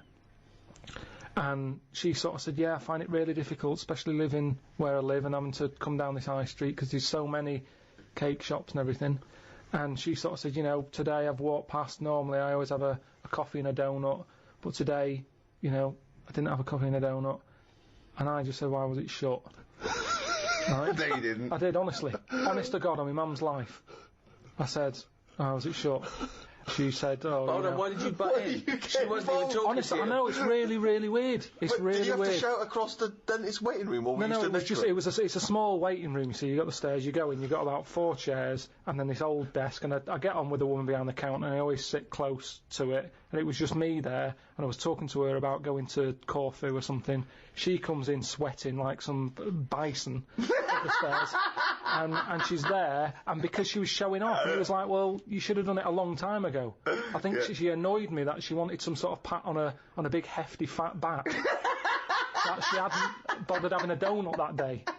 Now, maybe it's the inner me that just came out, because I remember saying it and actually getting home saying to Suzanne, oh, I said this and I didn't even think I don't know I know where what it you mean, came though. from. Sometimes you want to go around with people, and they're going, I need. You want to put them down. You want to go. I'm starting out with you because you're going to go straight back to that. You can do this, that. You know, I know you've had a lot. Just inject them in the head. Absolutely pointless. Get rid of it. Yeah, I know what you mean. But talking about social etiquette, I was in a flying to Edinburgh, and I was with Matt, my assistant, and there was a bloke on a mobile phone across the way. Right, he's going, yeah, I'm just going to get on the plane now. And he kept talking that loudly to people, right? And I was fuming. Then he stopped and made another call, and I was giving him dirty looks, and Matt was going, no, sit down, son. And then he was going, hiya, in the airport, and I shouted, he's in the airport. He didn't notice. I was shouting over. I was fuming, and Matt was just getting so embarrassed. But they don't see it, though. And people were looking at me like I was the mental case. Yeah. But it was so fucking loud, and I moved through to another place. But I wanted to get someone. I wanted to be policed. I wanted to go, right, there's a cunt over there swigging beer, thinks he's a fucking Gordon Gekko player, and he's not. He's some cunt who's got his first mobile phone. Right? But you know what I mean? Yeah. That is infringing. That's like passive smoking to me. Yeah. It annoys me when you hear these awful middle-class parents talking to their kid loudly enough to let everyone know what their kid knows. Do you know what I mean? Yeah. They bring up conversations because they're showing off about the kid. Toby, what's that you were saying earlier about you preferred Beethoven to... Right, okay, if that kid talks about Beethoven and Chopin, right? Do you know what I mean, though? Yeah. It's like people showing off, thinking that the world is interested in everything they fucking say. That thing about everyone's got access, which is fine, but it's those fat fucking morons on docu-soaps that go, I speak as I fucking think, you useless fucking blob of shit. Yes. Have an education. Research, think, discuss, then offer your opinion. And stop your kids chewing on a fucking big ball of fat. Your leg. Got someone specific in mind there? Oh. Well, that's about it. I hope you enjoyed the Ricky Gervais Guide to Society. I think we've sorted everything out there, Steve. Yeah, not many questions left unanswered. No, that's pretty in-depth analysis of what society is and how to improve it, I think, in many ways. So some of the big people are listening, Brown, Obama. And they go, okay, what's Pilkington to say? Keep out of it. Unless it's an insect. So it's goodbye from me, Ricky Gervais, Stephen Merchant. Goodbye. And from the little round-headed simian type thing we call Karl Pilkington. All right. The next audiobook in this series is the Ricky Gervais Guide to Law and Order, and that will be available from the 1st of December. Easy date to remember. World AIDS Day. I knew it wouldn't take off like Christmas.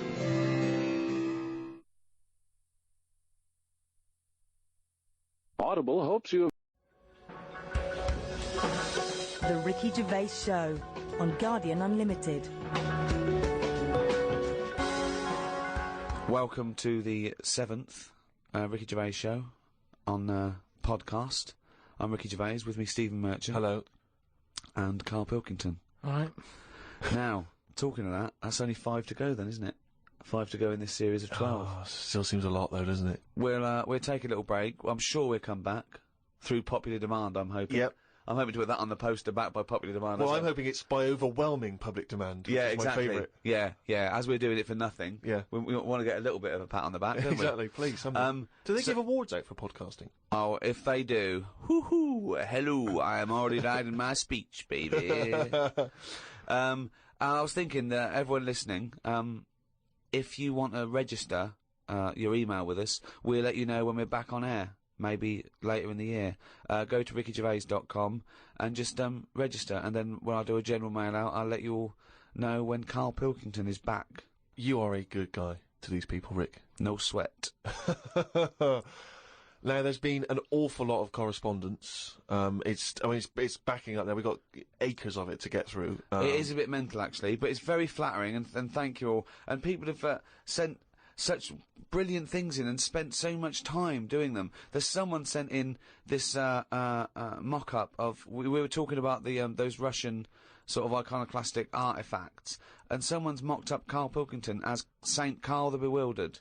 It's brilliant. It's so good. Can we put those on the web? Yeah, I think let's put that up on rickygervais.com, and that's from Joe Murray in Philadelphia. We've also got one which is a little work of art from Ed Ferrari, and it's the three of us in a studio, and it's just great. It's a very flattering picture of you there, Rick. You look about 14. I know, I've come out very well in this. Karl he's got a head like a fucking orange. Look at that. And you, well, I don't know what you are. Your head is about 2 foot long, and in real life it's only 18 inches long, isn't it? So he's exaggerated yours a little bit. But it's a lovely drawing. We'll put that up on the web as well. Just everyone go to rickygervais.com. Everyone register, please, and we'll email you. And everyone keep sending stuff in. So thank you very much. Carl, Joe from Bradford asks, what body parts can you live without?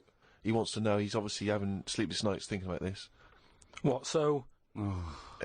the brain. He's coped this far. So the bits that I've got now, if I had to get rid of one of them, what wouldn't I miss? Yes. See, I did a bit of an experiment on this, right? Brilliant. It's my job at home to wash up, right? Suzanne does. She gives you all the really big responsible ones. Yeah. She sort of like pays the bills and wires the house, and you go, what can I do? And you can go, well, you can go and play with the worms in the garden. Yeah. So anyway, so it's my job to wash up and that, right? And I thought to sort of make it interesting and stuff. I thought, I wonder if I can do it, right? If I didn't have any thumbs. And so what did you do? So I just sort of sliced off your thumbs. I just sort of held them in. And it's amazing how, like, it took me ages. Just having that one thing gone. Well, it's part of our evolution, the opposable thumb. Basically, that's when we soared. These are milestones in human evolution. The opposable thumb, the forward-facing eyes, the upright. These are massive things in taking us out of the animal kingdom. And one day, Carl, you'll walk upright. But what do you mean about eyes facing forward? You mean... Before we got here, there was people whose eyes were looking in their head. I don't understand. Is that what you mean? No, because when we got sort of binocular vision, where we could, because we were predators have a forward face. I'm going way back. I'm not just saying. I'm not saying chimps had eyes on the side of their head, but I'm saying big, major milestones in any evolution. Mm. I lost you at evolution, I think. So, when you were doing this experiment, washing up, you say that you found it difficult, it took you ages, so you didn't just give up once you realised how essential thumbs were, you actually washed up everything. I just think of Suzanne walking in, and Carl's there, just covered in water and fairy liquid suds, standing on a pile of broken crockery. Yeah, plunging his face into the sink every 30 seconds and just swishing his head around. But we talked about the washing up thing before, haven't we? When I was stood there washing up, and I sort of look out of a window, so the sink's in front of the window. Yeah. And that's why I quite like washing up, because I can just look out onto the street, see people going past. There's like a local homeless fella called Franco. You know, I look out, that he's all right and everything. Sure. But I was looking across the way, right, and there's some some Chinese people who live in a flat, right, really small flat. And they're up till all hours. I don't know what they're doing. But they decide to back up at about 3:30 in the morning and that. They're always really noisy and that. But above them, there was some woman, right, who, the sort of bedroom is on par to our kitchen, right? Yeah. So I'm sort of washing up. Yeah. And I sort of look across and see this woman with, no pants on and that, no bra on that. Naked. Yeah, just... That's the word you're looking for. Yeah, she's just wandering about, on that. So I was like, oh, what's going on here? So I carried on washing up and that, right? And kept looking, and then I was looking and she looked at me. Right, so we made eye contact. Sure. So I was like, oh, God, right? So what I thought the best thing to do was sort of drop me pants a little bit. just a little bit, just like, I had boxer shorts on and that. I thought if I just show a little bit of sort of arse cheek, then it's kind of like, right, we quits. Right? I don't understand the thinking. So Suzanne's watching the telly, right? I think she was watching Sex and the City or something. Yeah. She sort of turns around to see how I'm getting on with the washing up, right? She sees me with, like, my pants sort of down a little bit with my arse out. She said, what are you doing? I said, don't look now. I said, but there's a woman over the road, right, with no pants on and that. She caught me looking. I'm just giving her a bit back. I love the fact that he explains the rules, and Suzanne's meant to go, okay. That makes sense. But I don't. So hang on. So you showed a bit of your arse. You turned presumably to show the arse, or waggled the arse at the woman. I had to lift it up a little bit on the on the draining board. What? Hang on though. What did she do? Did you register her reaction when she saw a bit of your arse? What happened? When she saw my arse, yeah. Well, then I wasn't looking because I thought, in a way, I don't want it to look like, well, I've seen a bit of your stuff. Here's a bit of mine. I just thought, at the end of the day, I caught a glance of you. It's only fair. You've had a bit back. You know, I'm not making a big deal out of it. I genuinely think James Stewart missed a trick here in Rear Window. Yeah. This would have been, a much better film had James Stewart just popped his pants down. It would have given a whole new meaning to the title Rear Window. Yeah, exactly. It's tricky though. I seem to be surrounded by people like that because I've told you before. There's the old woman across the way who's just sat there reading a book. I look through everybody's windows like that. Remember that film, that Sliver or something? Okay, right. When they've got video cameras. Yeah. I'm just looking onto everybody's world and just seeing what people are getting up to. There's nothing wrong with that. Brilliant. That's why I like washing up. The Ricky Gervais Show on Guardian Unlimited. Chris has emailed a mantra for Karl. We were talking about famous mantras and sayings and things. Yeah. Never has a mank said so much to so many that means so little. Brilliant. So you can have that on your headstone. Rupert. Your little round headstone. Rupert's in the Isle of Man. He says, I don't know if you knew this, Karl, but apparently octopus's testicles are located in their heads. Yeah. But then, to me, that isn't that amazing, because at the end of the day, an octopus, really, all it is an head. So everything it's got has to be in the head? It has to be in the head. It'd look daft if they dangled down below. Right? So all it is... I mean, there's a lot of facts... It'd look daft if they dangled down below. I'm wondering again, that's almost... I don't think you should start sending them in, but that could almost be the B-side to... B-side to Knob at Night. I could eat a knob at night. James Round says, Karl, if you could be anyone in the world, who would it be? Dead or alive. Why would you choose to be a dead person? No, but sometimes, like, there's people who are now dead, but everybody raves about them. But are you saying... But he wants you to live that life, not have been that person. Are you saying that if you chose Napoleon, you'd be Napoleon, but he'd be back to life, walking around now on the bus, or it'd be the 18th century, or what? What are you saying? What I mean is, if... Oh, just answer the question. Who would you be and why? It's someone you admire or you think had a good life. Just answer the question. But what I mean is, it's good to be remembered, like Winston Churchill is remembered as being a decent bloke, but I wouldn't want the hassle that he had. So I don't want to live his life. Right. But it's good to be... You'd like to be Winston Churchill, but you'd like to have a paper round instead of... saving the world. Yeah. Well, that's what I mean, but is he saying whose job would I want to take on? It's not that complicated. The question is this: if he could be anyone in the world, who would Karl be? That's the question. That's all the information I've got. A lot of responsibility on a lot of jobs, isn't there? So, some of the names flowing through your head now? I was thinking Bruce Willis. I never expected that! I never expected that! So his responsibility in your mind is what? Saving people who are trapped in a building with terrorists? Well, yeah, maybe, his worries are different worries. With, people who have a lot of money come other worries. Yeah. Do you know what I mean? So Bruce Willis, he's always going on these marches, isn't he, saying stop war and all that. Mainly because he's got, he's got more to lose if there's a war. He's got loads of houses. One of them's going to get damaged. Whereas if you're poor, you've got the one house. If there's a war, it's like, oh, just end it all for me then. I'm sick of it anyway. Do you know what I mean? Sure. So Whereas Bruce, yeah. With successful life and happy life, there's more for you to lose, is what I'm saying. Right. Like at the moment, because I've finished a job that I've been at for 10 years, right? I've finished working there, so suddenly I've got my timetable's a bit out, and I haven't got enough of a routine, and I'm a man who likes to know what I'm doing. Right? Yeah. So now suddenly 5 until 7, washing up with no thumbs. I've sort of turned into like an old person, where the little jobs that you shouldn't enjoy are now the main event. So but hold on, how old are you? You're 31, aren't you? 32. 32, and you're pottering around, not knowing what to do with yourself. Well, like yesterday, Suzanne's shoes needed to go to the cobblers, right?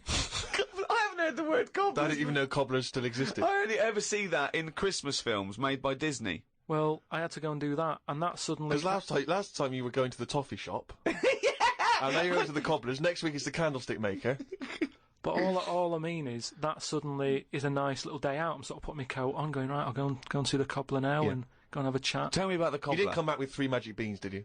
No, the cobbler's alright. He's doing, he's fixing shoes and that. He's cobbling all day. Have I told you about, my Uncle Alf, who was a cobbler? No. I'm sure I told you about him. He's the one who, he lived in like a bed sit, and he had 2 tellies.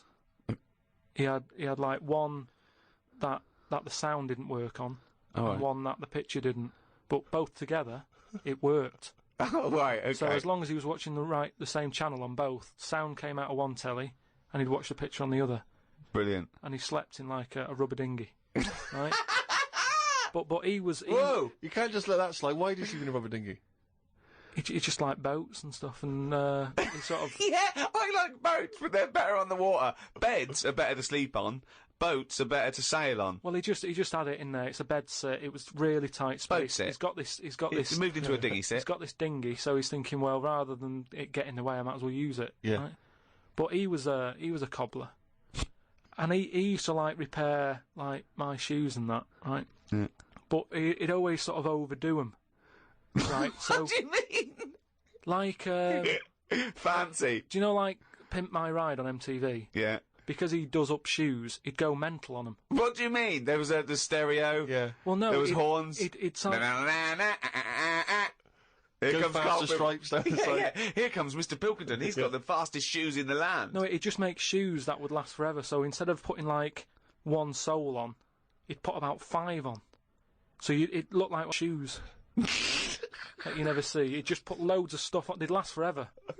But they did. But they look like orthopaedic shoes. Yeah, yeah. It just like suddenly I was like 6'7" whenever he'd sort of sorted my shoes out.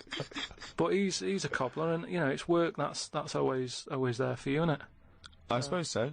So you went out with to take Suzanne's shoes to the cobbler. Yeah, so that's it. Yeah, so I just took them to the cobblers and that was like a nice little job for the day.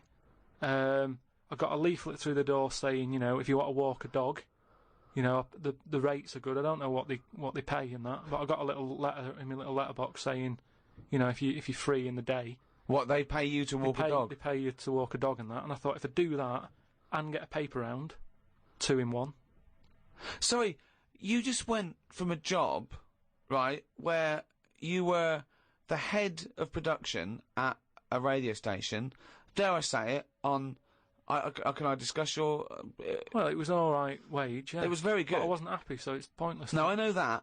But to go from the head of a department on a lot of money to walking dogs and doing a paper round, I don't know. No, but it's about being happy, isn't it? I know, but that's commendable if that's true, but... okay. And that makes you happier? Well, I haven't walked the dog yet, but I'm just saying if I do... I mean, I'm not taking it if it's raining.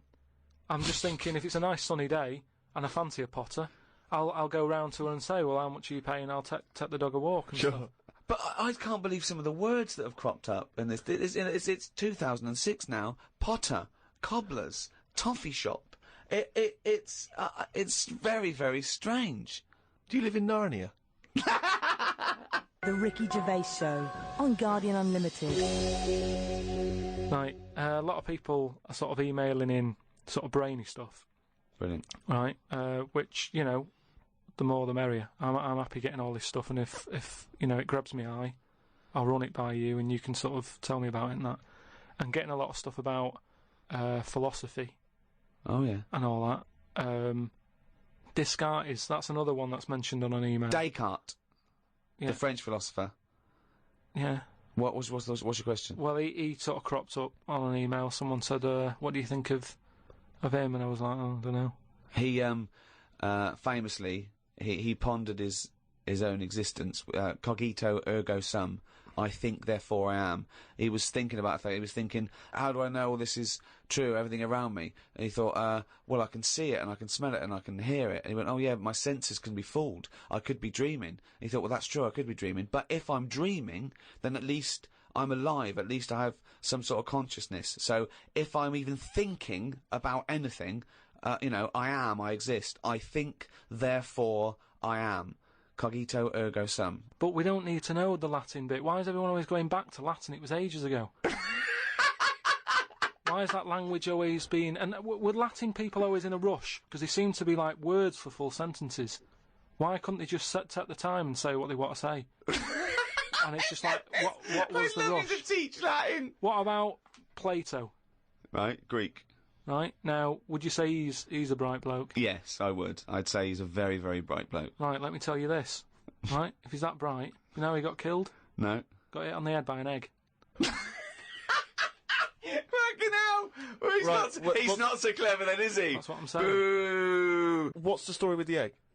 He was on holiday or something, right? And... He was on holiday in Greece, probably. He was having a walk about, and a bird was flying over his sort of. This bird was what? A great auk? What size bird killed him with his egg? It was a big one, yeah. Was it? And the way they used to crack an ostrich on a hang glider. The way they used to crack the eggs open to let the kids out, they used to drop them on rocks. What bird is this? Dropping its egg to let the kids out? You're a maniac! You are a maniac! And Plato had a little bald head. Right. So from the top, the bird's there looking down, and it goes, oh, there's a little rock, I'll drop the egg. Hit him on the head, killed him. Now, this is what I was saying before about... I'm letting too much go now, because I'm so desensitised to his nonsense. I let him go. The bird saw Plato and said, there's a rock down there. Yeah. Well, if these birds are killing people with bald heads, you've got to be terrified. So, but listen, this is what I'm saying, though, right? Before, about knowledge and that, how knowledge is hassle, or success is hassle. I think that was Newton. Knowledge is hassle. Now, why is Plato's intelligence got anything to do with the fact that this bird dropped an egg on his head? Because he was intelligent, and he's probably earning a nice few quid by giving out whatever messages he gave out. Yeah. He could afford to go on holiday to exotic places. If he was working in a factory, he wouldn't have been on this beach with big birds dropping eggs, is what I'm saying. So, in a way, it backfired. His knowledge killed him. And that, I think, was Kierkegaard. His knowledge killed him. Where you got this stuff about him being on holiday? Well, he shouldn't have been on the beach. He was only there having a break or whatever from doing what he does. It wouldn't have happened if he wasn't on holiday.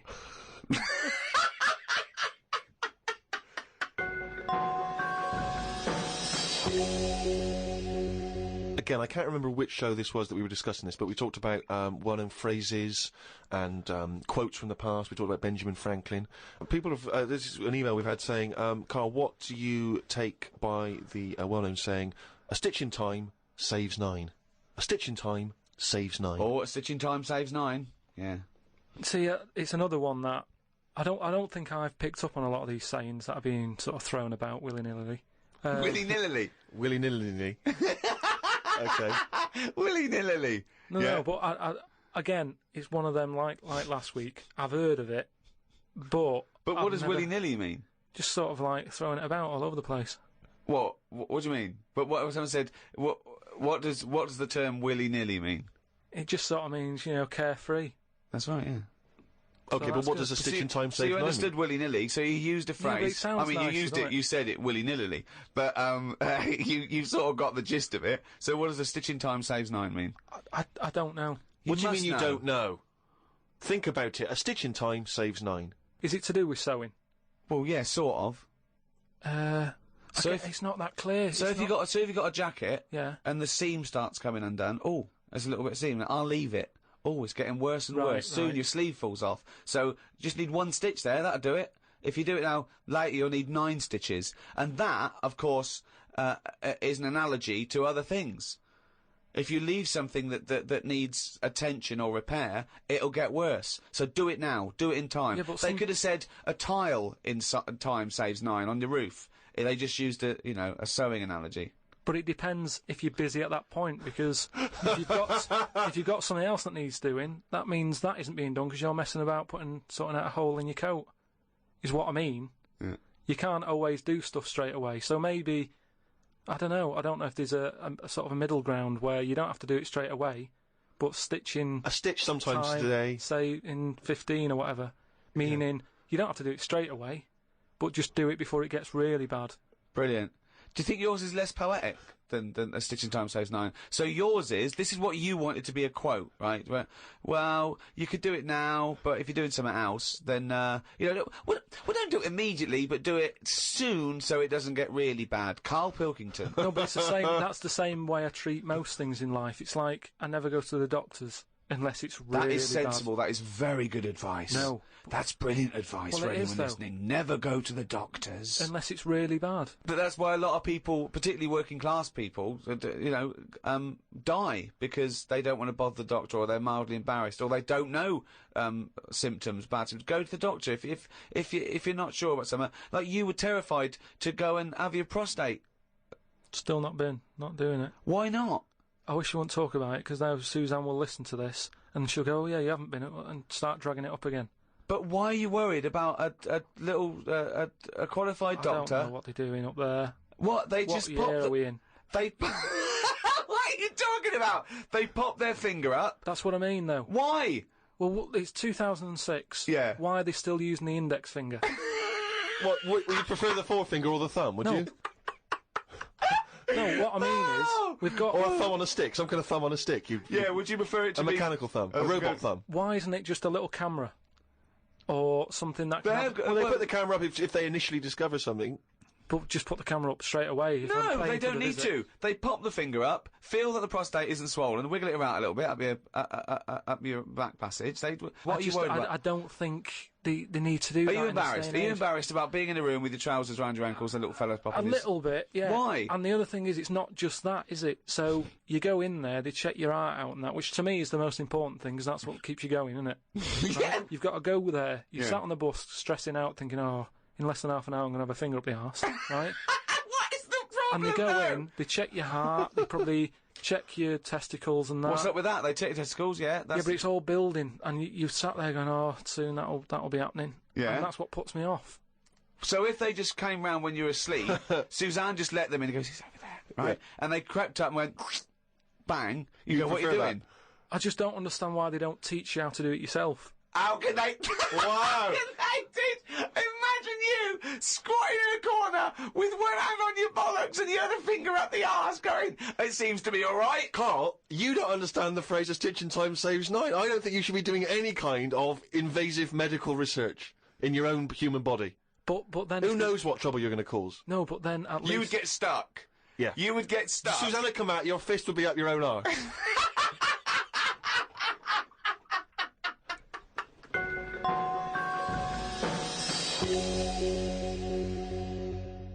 Okay, I think it's probably time. Let me just check my watch. Yeah, it's monkey news time. Oh, chimpanzee that monkey news, yeah.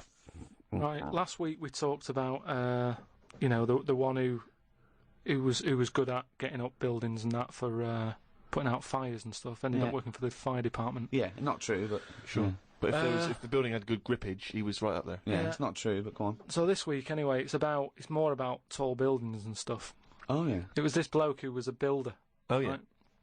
And you know what builders are like? They sort of move about, don't they, from sort of building to building, just building. Well, yeah. Once they've built it, the building's done, and they move on to build some more. Building to building, just building. Yeah. So he goes to his next job and that, right? Who does, the builder? The builder. Yep. He goes to like the boss, new building. the boss of this building, who's building it. Right. Okay. Yeah. And he says what unto him? Do you need anything building? Okay. Right. Yeah.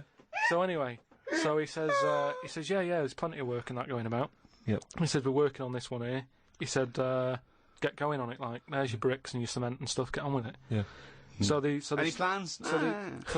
Just build. Just start building. Yeah. Go up. They're getting on with it and stuff, it's all going well. Right? Yep.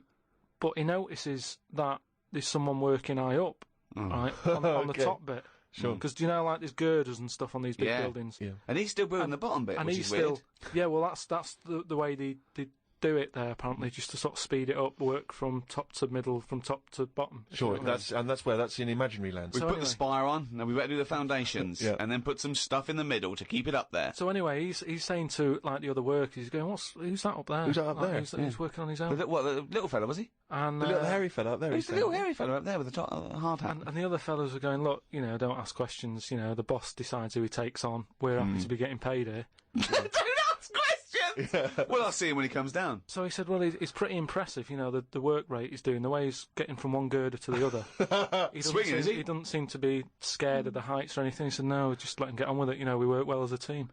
So anyway. What nonsense is this? He believes all this. Yep. So he sees the boss and he goes, that fella up there, who's the fella up there? He's pretty good. And he's like, look, just get on with the job. Yeah, I'll pay you. Let's just all get on with our jobs. Like. Lunchtime comes, they're all sat on a little wall having the sandwiches. He's thinking he'll come down in a bit. He's just carrying on. Is he? He's just still going? Still going and that, right? So the fella says to the boss man, he says, isn't that fella up there going to come down and join us for lunch? He said, like I said, mate, don't worry about him, right? He said, very secretive. I'm suspicious about this fella. I don't know. I don't know why he's working through his lunch. I don't know why he's not scared of heights. And I don't know why he's swinging from girder to girder. It's weird. Go on. So he said, oh, anyway, you've reminded me that he's up there. He said he's doing a lot of riveting and stuff up there. He probably needs some more nuts to... Right, sure. And what kind of nuts is that? Is that nuts to food, or...? So he said, what, nuts? He said, yeah, just, there's a bag full of them there. Just put them on the hook, send them up, and he can get on with his job. So anyway, he picks these nuts up. Nuts, right? yeah. Just hooks them on. He thinks they're not that heavy, considering, they're normally pretty heavy, aren't they? Like nuts and bolts and stuff. Yeah. So anyway, he has a little glance in. Oh, no, what's in there? Nuts. What, you mean nuts that you can eat? Nuts that you can eat, right? So they send the bag up, and he's thinking, what's all that about? He checks him out, starts to stare, works it out. You can see that he's a little chimp running about. So he goes, I'm not happy with this. Why isn't he? Because he's working for an organisation that's, there's unions for this sort of stuff, isn't there? Yeah, he's not going, that's amazing. They've got a chimp riveting this building together. Yeah, that's not scary. He's wondering if they're breaking union rules. So he goes... You don't have to talk So he goes and has a word with the boss. He goes to the boss and he goes, look, I've worked out what you're playing at here. Yeah. He said, all them out Is the boss sitting in a tyre? He said, all them lot out there might not be wise to what's going on here. He said, but I've clocked it. And you're sending nuts up to it. It's a monkey, it's not on. So he goes, look, we just all try to earn a living here. He said, don't get involved in it. I'm happy to pay you, but I'm paying him. Don't interfere. He's paying him? And he's saying, look, I'm just not happy with this. It's not allowed. So the boss was saying, well... We pay peanuts, we get monkeys. He said, to be honest, mate, he's a great worker. He's known for doing what he does. He's a good grafter. If one of you's going to go, right, I'm afraid I'll have to let you go, because he's been here longer than that. Yeah. He was made redundant. None of that happened. He was laid off. None of that happened. He's laid off from that. And that's where that saying about, like there's a lot of tower blocks and that in America, it's like the chimp off the old block, is where... So that's monkey news.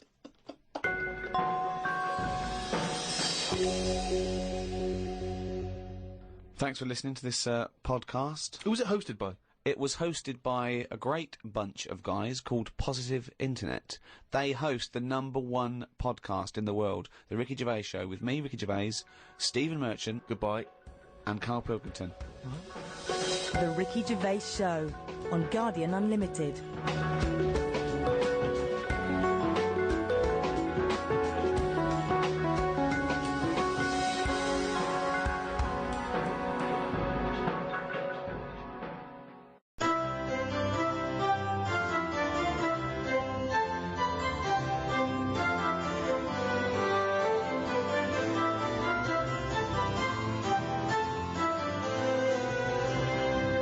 Aristotle once observed, law is order, and good law is good order.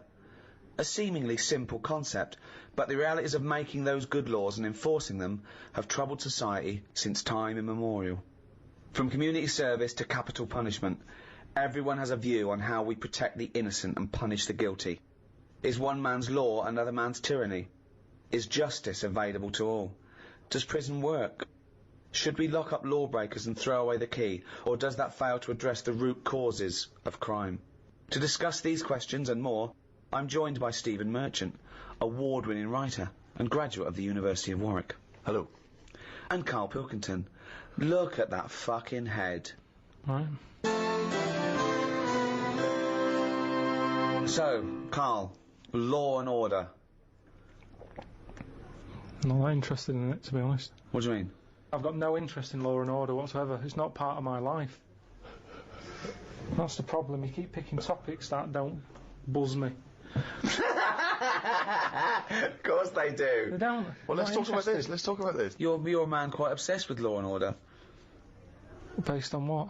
Well, Law and Order is basically to protect the innocent, isn't it? I mean, when we think of law and order, we usually think of crime and punishment, but it's all about protect our person. We have the right to walk the streets without getting mugged. When someone wrongs us, we want justice. It's fundamental. And you do. You were sitting in your old flat in London, phoning me every day that you wanted to go downstairs and smack their heads in for being late and shouting around and being drunk, and you could hear it. You wanted some justice. Yeah, but nothing would have happened if they called someone up and said there's people doing noise pollution. Even though there's a law for noise pollution now, it's not really taken seriously, is it? Well, but you are concerned with law and order. No, you but wanted your rights, and you ended up quiet. moving. He's moved here now. He's moved to lovely sunny Hampstead, just down the road from us. So you're having a better life. Yeah, so but I shouldn't have to move because of some noisy people. No, you shouldn't. But I'm saying you were stressed. No one cares, though. And you wanted justice, but you thought you couldn't get justice, so you moved away. Yeah, so I dealt with it in my way. Yeah, I hated them. Right. Because they didn't care about anyone else. Exactly. But the police wouldn't get involved. There's other people who live round there who had to put up with it. But no one cared. So what did it feel like every night when you were trying to watch telly and it's hot and you got the window open, or...? No, you could just hear stuff, and you know, it's that thing of you get a lot of tourists in London, so they're talking. It's not even as if you can listen in to what they're saying and have a view on their opinion because they foreign. Would that be entertaining for you? Well, yeah, because if you can hear what people are saying, you go, yeah, that's a Switch good the point. telly off. That's a good point. There's some I don't want to hear anyone talking. I'll tell you what, I really feel sorry for people with, like, neighbours from hell. Because it's, I mean, you know, I'm not saying it's justified, but I can see why people go mental with someone when they're bullied or, you know, constantly harassed and no one cares. And when you can't go to the police, you can't go to the police and go, there's a bloke next door, he's got his telly on loud, he's always pissed, he's shouting about, if you don't do something, I'm going to go around there and crack his head in. You'll be the one that... But isn't it your own fault for living in central London? Well, not really, because it wasn't always like that. I'd been there years, and then all of a sudden... You know, good fellas turn up. They sat down there making a racket. What can you say to them? You call down, they can't hear the phone ringing. Could I just say that Goodfellas wasn't a pizza joint? He called the loud people that because he thought they were gangsters because they did what they wanted and sat outside and... Yeah. So, but it's louder. I think it is louder abroad than it is here. Whenever I go away on holiday, I always notice that it's always a couple of decibels higher. Really? Always. Like the sound of bird noises and that are louder abroad because they're trying to get a nut above the noise of the noisy people. No, that's not true. They are. When I was in, where was I? Menorca or something. It was like lying there. If it wasn't a noisy local, it was the people in the villa next door. If it's not them, they suddenly collected the bottles from the bottle bank. That's a nice noise when you're just relaxing. The bottle bank. Pop that there where the villa is. So that was a racket. There was always there was just so much noise. Animals, creatures. You can't escape it. It's the one thing you can't escape, noise. Your ears never turn off. No. They're always there. But I've told you before, wear earplugs if you have to. I don't like it. But he doesn't like, he says he can hear the sound of his own art. Well, there's always a sound. Like your eyes, you can close them. My eyes close all the time, and if I don't like the look of something, if I don't like the look of something, they close before even I've thought about if I want to see it or not. What do you think exactly? I just mean if I see something on the telly or like one of those casualty programs or something, it's like my eyes know that I'm not going to like the look of it. But no. So they close quicker. No. My ears, they seem to be interested in everything, even though I'm not. What I mean is, you can't close your ears. Yeah, you that's can't. what I'm saying. Exactly. Yeah. You can't. You can never. So that's no, why I like the idea that your eyes are closing when you. Oh, I was watching that. Yeah, what are you doing, eyes? Have your eyes ever closed something that you're going? No, they normally get it right. Your eyes aren't They making normally any get it decisions. You're making decisions. You turn away because you don't like seeing something. You don't turn away, and then you're going, "What was that?" And your eyes going, "You don't want to know. You do not know. You don't know." I'm just saying anyway. Lovely pair of tits here. Oh, I can't believe it. I just mean noise pollution. It's the one thing you can't escape. It seems to me, from what you've said so far, is that these things happen to you and you feel wronged, but you either want to close your eyes and ears so you can't tell it's happening, but it's carrying on, or move away from it so you're not a victim anymore, but it's carrying on. But the thing about law and order is, you don't have to take it. You don't have to walk away. You can do something about it. You can combat being wronged. And I suppose we associate that with justice. It's not just punishment or retribution. It's justice. You want to know that you're valued. This is a big issue, isn't it, Rick? Is one life more important than another? If you've transgressed in a terrible way, you've murdered, raped, whatever, and I say I'm going to put you to death because you do not belong in this society. You are too transgressive. What's to stop me? Why is that wrong? Why is that a morally wrong thing to do? Well, Carl? this is an interesting argument, isn't it? Whether capital punishment. I don't agree with execution. State execution of someone, whatever they've done, for many reasons. But the main one is, I don't think you can have a state that shows that sort of violence against an individual, whatever they've done, and expect people to accept the very code and morality of treating people equally and not showing violence towards them. Carl, where do you stand on the tricky issue of capital punishment? You've given it some serious thought, I imagine. So what, you're asking me, like, should he be on death row? Well, should someone flip the switch, send him to his death in the electric chair?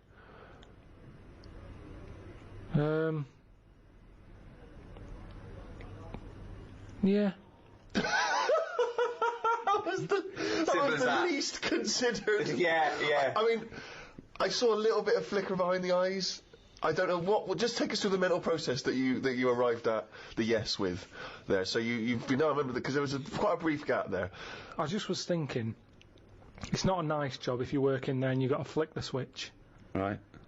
But I was wondering if it's possible to just do it so it's linked up to someone's switch. What do you mean? When they put the lights on or something. So it's like sometime tonight when the sun goes down and people start putting the lights on in their house, it could happen. But we don't know what household. They might be away on holiday, so you might get an extra 2 weeks.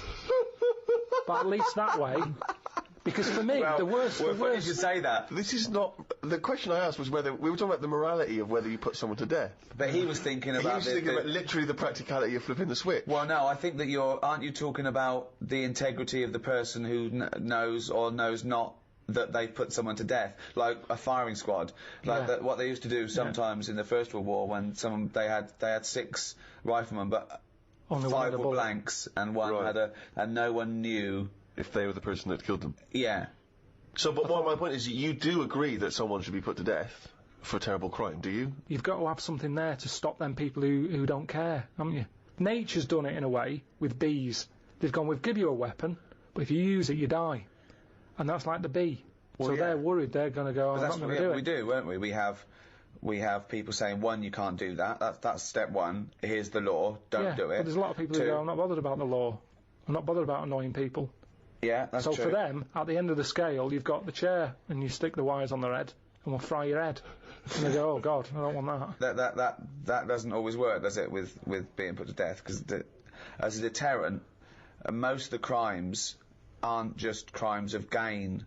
With that, some of them are crimes of passion, where a deterrent doesn't count because you see red and you go crazy and you're angry and you kill someone. I think a lot of those crimes the deterrent isn't relevant. You know, things like armed robbery, maybe, where it's a risk. What can I get versus what my crime? Maybe then it might be a deterrent. But then, of course, if you start to get a capital punishment for crimes that aren't murdering someone, then that thing brings in you might as well murder them, because then you've got more chance of getting away with it. So it's very delicate what you make people be killed for. You've made an interesting and reasoned argument there, Rick. I'm looking forward to hearing the riposte. Right. When I was younger, I used to nick Mars bars. Okay. Right. Now, I did that then, and I knew that even if I get caught, what's the worst that's going to happen? Yeah. I'm not going to go to prison over that. But it was worth nicking because the Mars bar, they were like 45 pence. Sure. When you're a kid, you can get a lot of chewing nuts for that. Chewing nuts? I don't know what you're talking about. Yeah, they like caramel covered in chocolate. Last ages. Quite hard. Oh, I know. Yeah, you suck the chocolate off and then you got to chew them until they're... Yeah, I know, yeah. Now, I could afford them at 10 pence a bag. They'd last me sort of a morning. A Mars bar was a proper treat. There's a lot going on in there. A lot of chocolate, a lot of caramel. Yeah. Like I say, 45 pence. Yeah. So... To me, that was like an advert that went wrong just to the end. They started off good. They go, this fly's good. He's you go there. Mars bar, there's a lot in it. It's like, oh, good, keep going. Yeah, it's got caramel. It's got yeah. But it's 45 pence, which is too fucking much. So fucking nick it, you cunt. But when I was younger, that was worth a risk because I knew that I'd be getting something worth 45 pence for free. You weren't going to get the electric and chair. I wasn't going to get done. So the stakes were high, the risk were low. No, wait. You mean the stakes were high, the risk were low? I think he's just trying to sound cool. The stakes weren't high. The stakes are what can happen to you, and the risk. The stakes and the risk are the same. The risk is the stake, okay? Yeah, unless you're nicking meat from a butcher's, then the stakes are high and the risk is low. I don't know what the fuck you're talking about, but what you meant was the gain was high. The game was high. Yeah, the game was high. Yeah, the risk was low. Yeah. But it wasn't, was it? Because 45p isn't a lot unless you're a kid. It is when you're a kid. It is when you're a kid. Because I was getting 50 But then surely pence. getting caught for nicking a Mars bar's higher when you're a kid. No, it's not, look. You see, most of the time, I didn't want to say which shop it was that I nicked it from, but it's where I did my paper round. Now, the thing is... So you're nicking from your own boss? Nah, but listen, I used to wake him up. That I helped is him terrible. run. No, because I... That is terrible. This is awful. That Go is- on, hang on, I that want to is hear him. really I want to hear him bad. rationalise his Because that terrible sweet crime. old man who used to give... He's not an old man. I used to go round and Sweet wake little him old up, man. right? He Yeah. hated running that place. Right. If anything, I'd say I was his best asset. Well, not really. Yeah, Because I don't You know was what... nicking from him, you was thieving from him. I don't know how much he made on papers, but he'd probably go 45p profit. Hold on. They got their papers really early because I got up early. Yeah. I used to go round to the Well, you know, shop a at Mars a 4:30. day helps you work, rest, and steal. So I used to go round there, wake him up. He'd be like, "What are you doing round here so early?" Don't know, I'm just hungry. What? I'm just hungry for work. No. Oh, well, good boy, Pip. I'm just going to turn away a minute, while you stand there in front of the confectionery. I'll turn away now, and I've looked back now, and here's the papers. And thanks so much, Carl, because you're a lovely He's like kid. an honourable and trustworthy Yeah, I guy. can't really afford to... I've been betrayed so many times, that's why my Yeah. lovely wife's no longer with me. You know, she ran off with Ken. Yeah, but I mean, at least I've got a friend. At least you've got one young You turn friend. up early, oh, God, it's brilliant. Oh, and Carl, keep a lookout, because... Someone's been nicking Mars bars. Yeah, I know it's not you, because I trust you implicitly. And by the way, Carl, why don't you take a Mars bar for free? Oh, thanks. Well, that never happened. All right. So I'm getting 50 pence a day for delivering papers, but I needed the energy. Right. Now, if I spent my 50p on a Mars bar, 5p profit a day is not worth it. No. So help yourself. I knew I was doing a good job for him. No, so help yourself. That doesn't follow. So help yourself. Get another job, leave that job, negotiate a pay rise. Not help myself. That doesn't go. That's ridiculous. Where does it stop? If you worked in a nuclear power plant, well, they're not paying me much. Have a little bit of uranium. A lovely little bit of uranium. Yeah. I do. That's a strange analogy, Rick. It's sort of left straight from a bloke nicking stuff from work. So he works in a power plant, he's having himself a bit of uranium. What's he doing with the uranium? Well, you know, Mars a day and all that, and that's for energy, and so's uranium. But more energy than a Mars bar. Yeah. I never nicked because I couldn't bear the shame. Even as a kid, I knew that was shameful.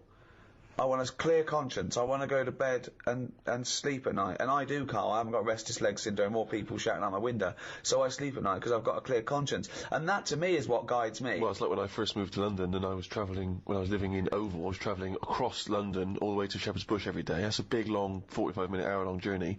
And there were not barriers at either end in those days. So I could get on the tube at one end and get off the other end and no one ever checked my ticket. And I was buying tickets every day for months and months and months, and it was starting to seem to me weird. I was like, well, no one's ever checking this. So, of course, you know, got a little bit lazy. Maybe I stopped buying tickets occasionally, taking the trip back and forth, boom, boom, boom, boom, and then for maybe a month, travelled without a ticket. And then I was coming up, kind of got a bit blasé, obviously, coming up in Oval Station. Someone steps up and says, excuse me, can I see your ticket?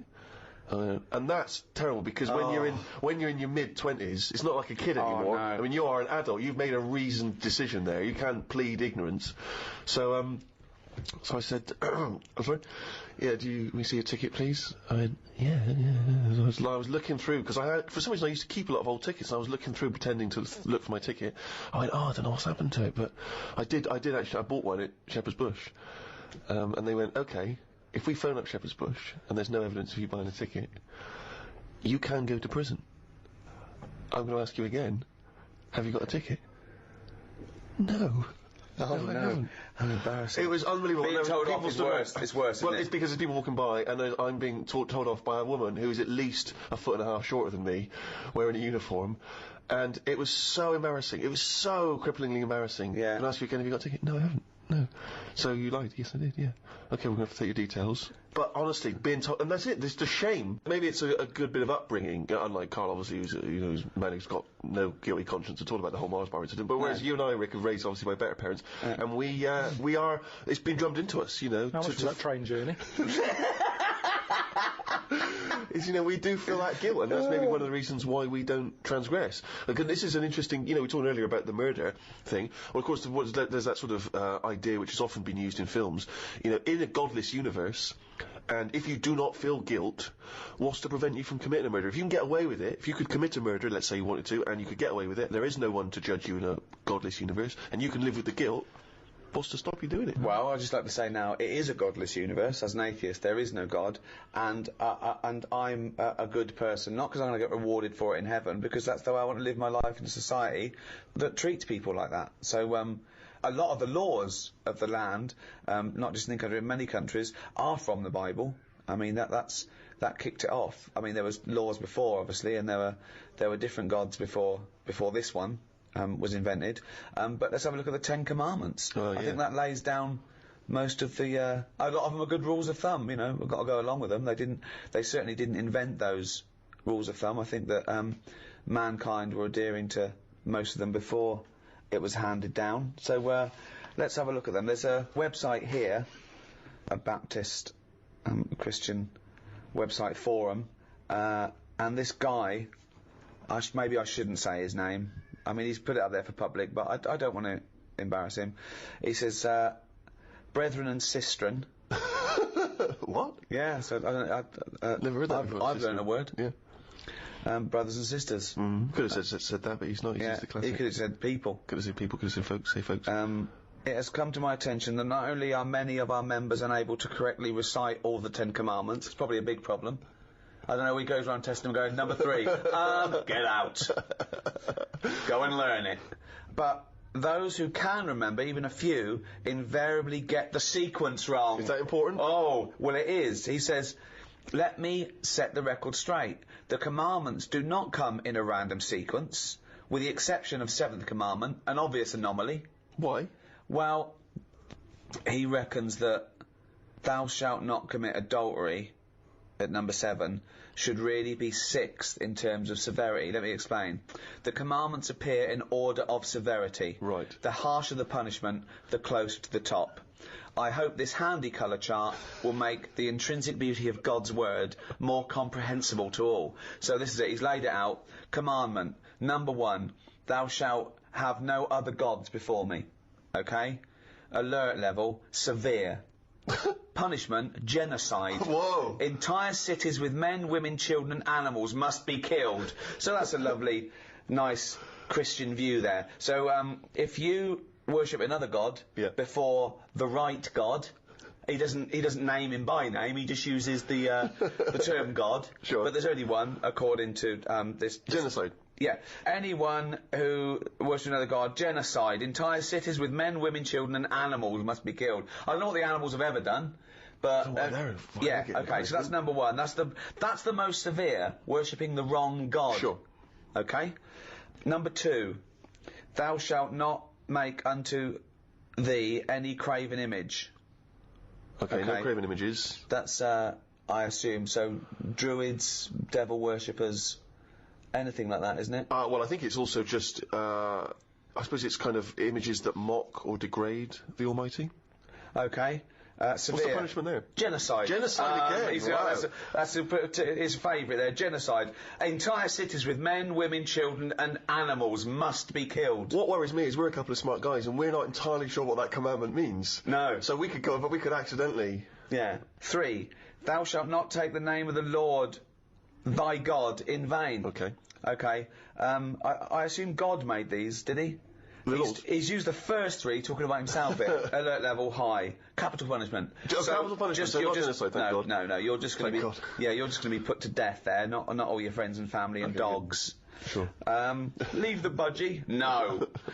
Number 4. Remember the Sabbath day. Keep it holy. High. So alert level high. High, yeah. Capital punishment. Death. Capital punishment again, if you forget the holy day. Well, what makes me laugh is that sometimes you can be walking along and you go, all right, all right, I'm just going to... I keep thinking it's Monday. You what? You forgot it's Sunday? No, I just... Death. Number 5. Honour thy father and thy mother. High. Okay, so, and if you don't honour your mother... Capital punishment. Capital punishment. Lot of death. Lot of death. Again, at the moment. Isn't it? Yeah. So strict. Yeah. We haven't even got to thou shalt not kill yet, and yet he's killed everyone so far. Wow, jeez. Now 7, he's put at number 6 here, he's put them out of order, 6 and 7, because he thinks this is higher. Thou shalt not commit adultery. High. Capital punishment. Capital punishment again! Now the fellow who did this website, he's put thou shalt not commit adultery above thou shalt not kill. God had it the other way around. God had thou shalt not kill, but this fella here, I reckon his wife played away. Right. So he went, right, I'm putting them in a different order. Because before, let's see, number 6, he's put thou shalt not kill, alert level, elevated, capital punishment in some cases. So if you murder someone, you can sometimes be killed. If you commit adultery, always death. Get killed. So I think he's made that he can have his wife put to death, right? Or he could kill her, but maybe get off with it. Right. That's why he's done that. Number 8, thou shalt not steal, guarded, excessive fines. Only in rare cases capital punishment. Oh, just excessive fines? Yeah, excessive. Number 9, thou shalt not bear false witness to thy neighbour. So basically lying, low. Despisement and scorn. Is that the punishment? Yeah, for lying. Yeah, despisement and scorn. Despisement and scorn. Yeah. Thou shalt not covet, really. Don't try and get stuff. Don't be jealous of stuff and try and get it. Despisement and scorn. Despisement and scorn, sure. I'm just going to go through, just going to go down these, see which ones I commit. Thou shalt have no other god. I don't have any god, so I haven't broken that one. 2, craven images. No, I don't have any craven. I don't accept there's a god. 3, thou shalt not take the name of the Lord. Again, I don't take his name in vain because I don't believe he exists, so I'm fine there. Remember the Sabbath. I always remember Sunday. I know I've got a calendar and everything, so I haven't done that one. Honour thy father. Yeah, I do that. Never commit adultery. Don't do that. Ever killed anyone? No, never killed anyone. Don't steal. I don't lie, and I don't covet. So I am an amazing Christian. Pretty clean. Yeah, you're a pretty clean living guy. Wow. There you go. Well, whereas, I don't know, Karl, have you ever... What's your view? I still open, like, posts. That isn't for me. I'm just going to see that's on there. That's opening other people's post, alert level, low, punishment, embarrassment. You have to walk along with your trousers round your ankle, saying I'm a div. Why do you open other people's mail? But it's just a fella called Bruce who he's the bloke who used to own the flat before me, and I don't know. I started off and I thought, should I pass it on? you know, because when people move, it's a lot of messing about tracking down where they've gone. So I thought, should I just leave them for a bit? And I collected some for a bit. And then there was one that sort of said, this is important on the front of it. So I thought, how important is it? So I opened it. What was it? Was it important? Not really. It was from a tattooist.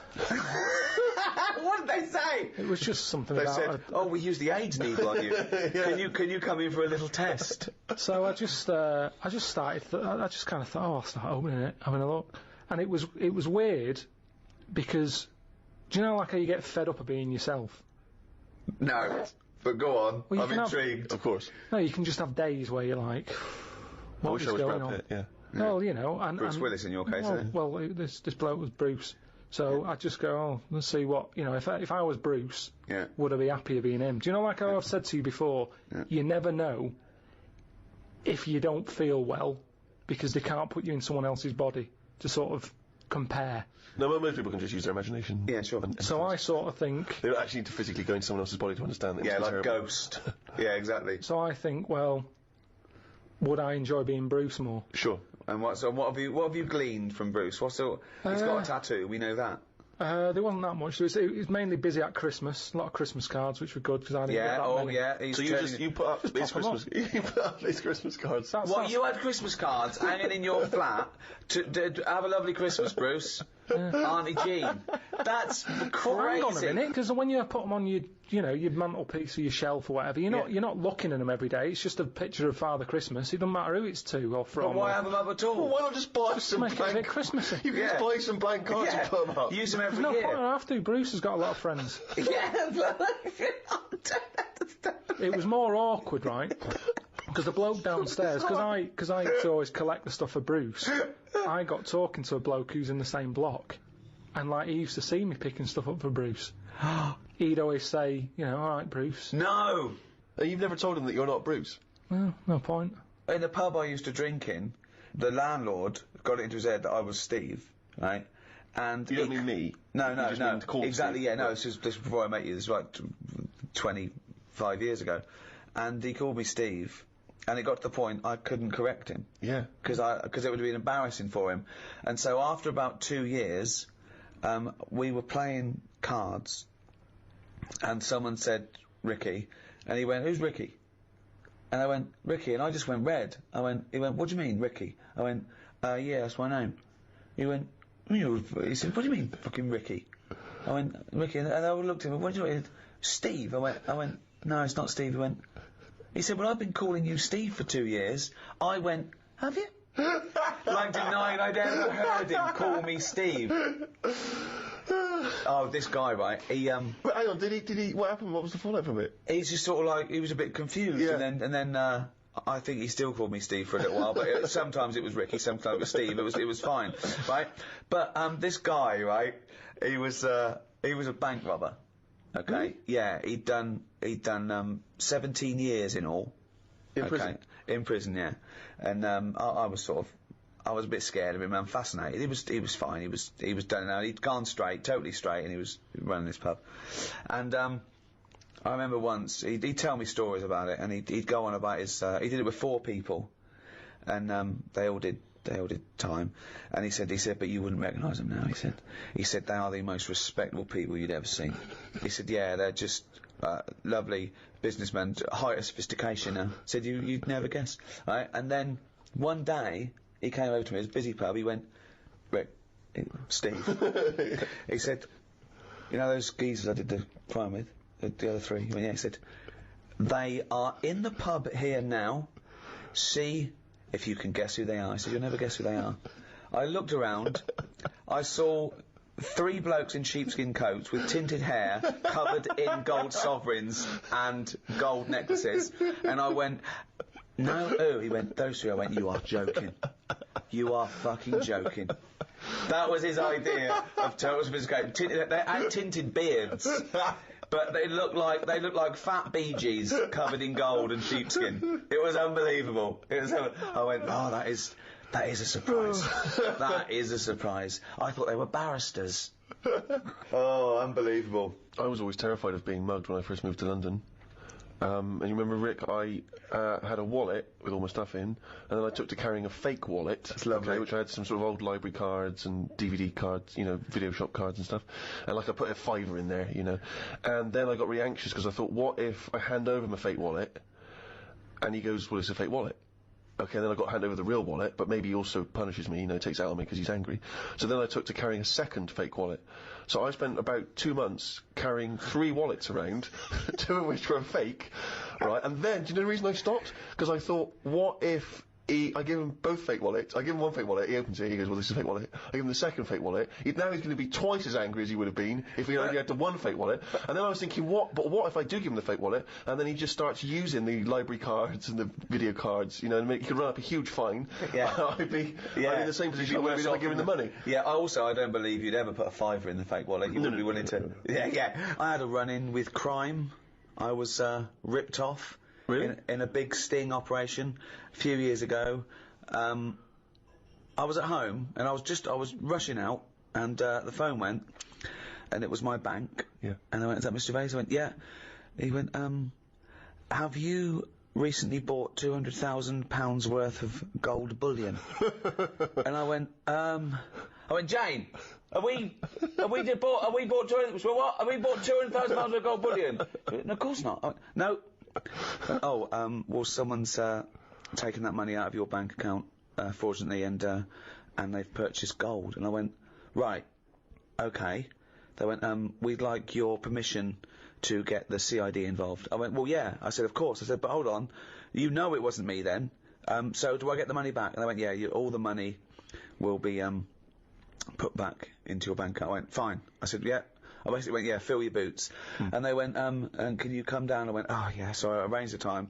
I went down to the bank. There was the CID there waiting. And, it turned out it was sort of an inside job. Someone who did some sort of random checking of facts, you know, where they phone you up and say you're happy with the service. They put down the phone and went, oh, you never guess who I spoke to? That Ricky Gervais. Right. And someone overheard. They were involved. They'd got a payoff from Mr. Big somewhere. It was out of the country.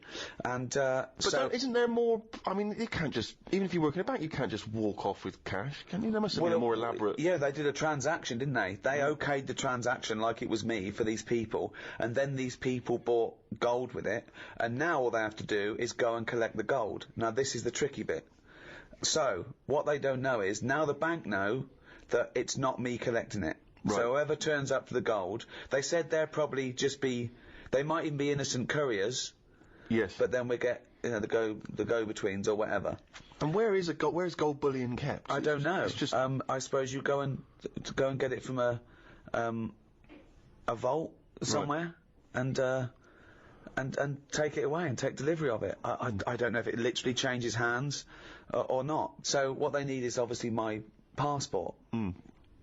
So they got the people. So it was going to go to court. Okay, I didn't have to go to court, but I had to have a meeting with the CID for all the details and take the, you know, that it wasn't me and all that. Yeah. So the funny thing was, I'm there with the CID man, and I said, well, how did they think they were going to get away with it? And they said, well, they turn up with a fake passport of yours, show the ID, and they walk away. I went, right, okay.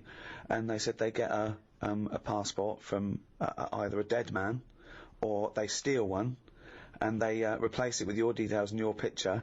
And the CID man started smirking. Right? I went, what? He said, well, the picture they used was this one. And he showed me this fake passport, and I tell you what, I was laughing.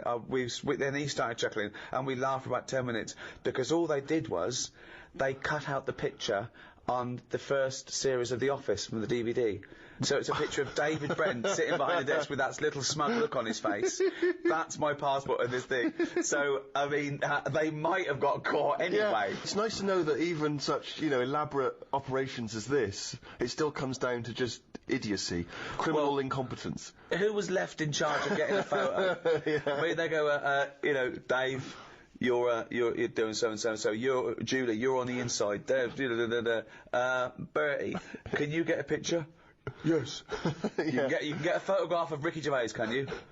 Yes. Yeah. Right, okay. What are you going to HMV for? What are you going to HMV for? I knew we shouldn't have recruited someone who looks exactly like Bernard Bresslaw.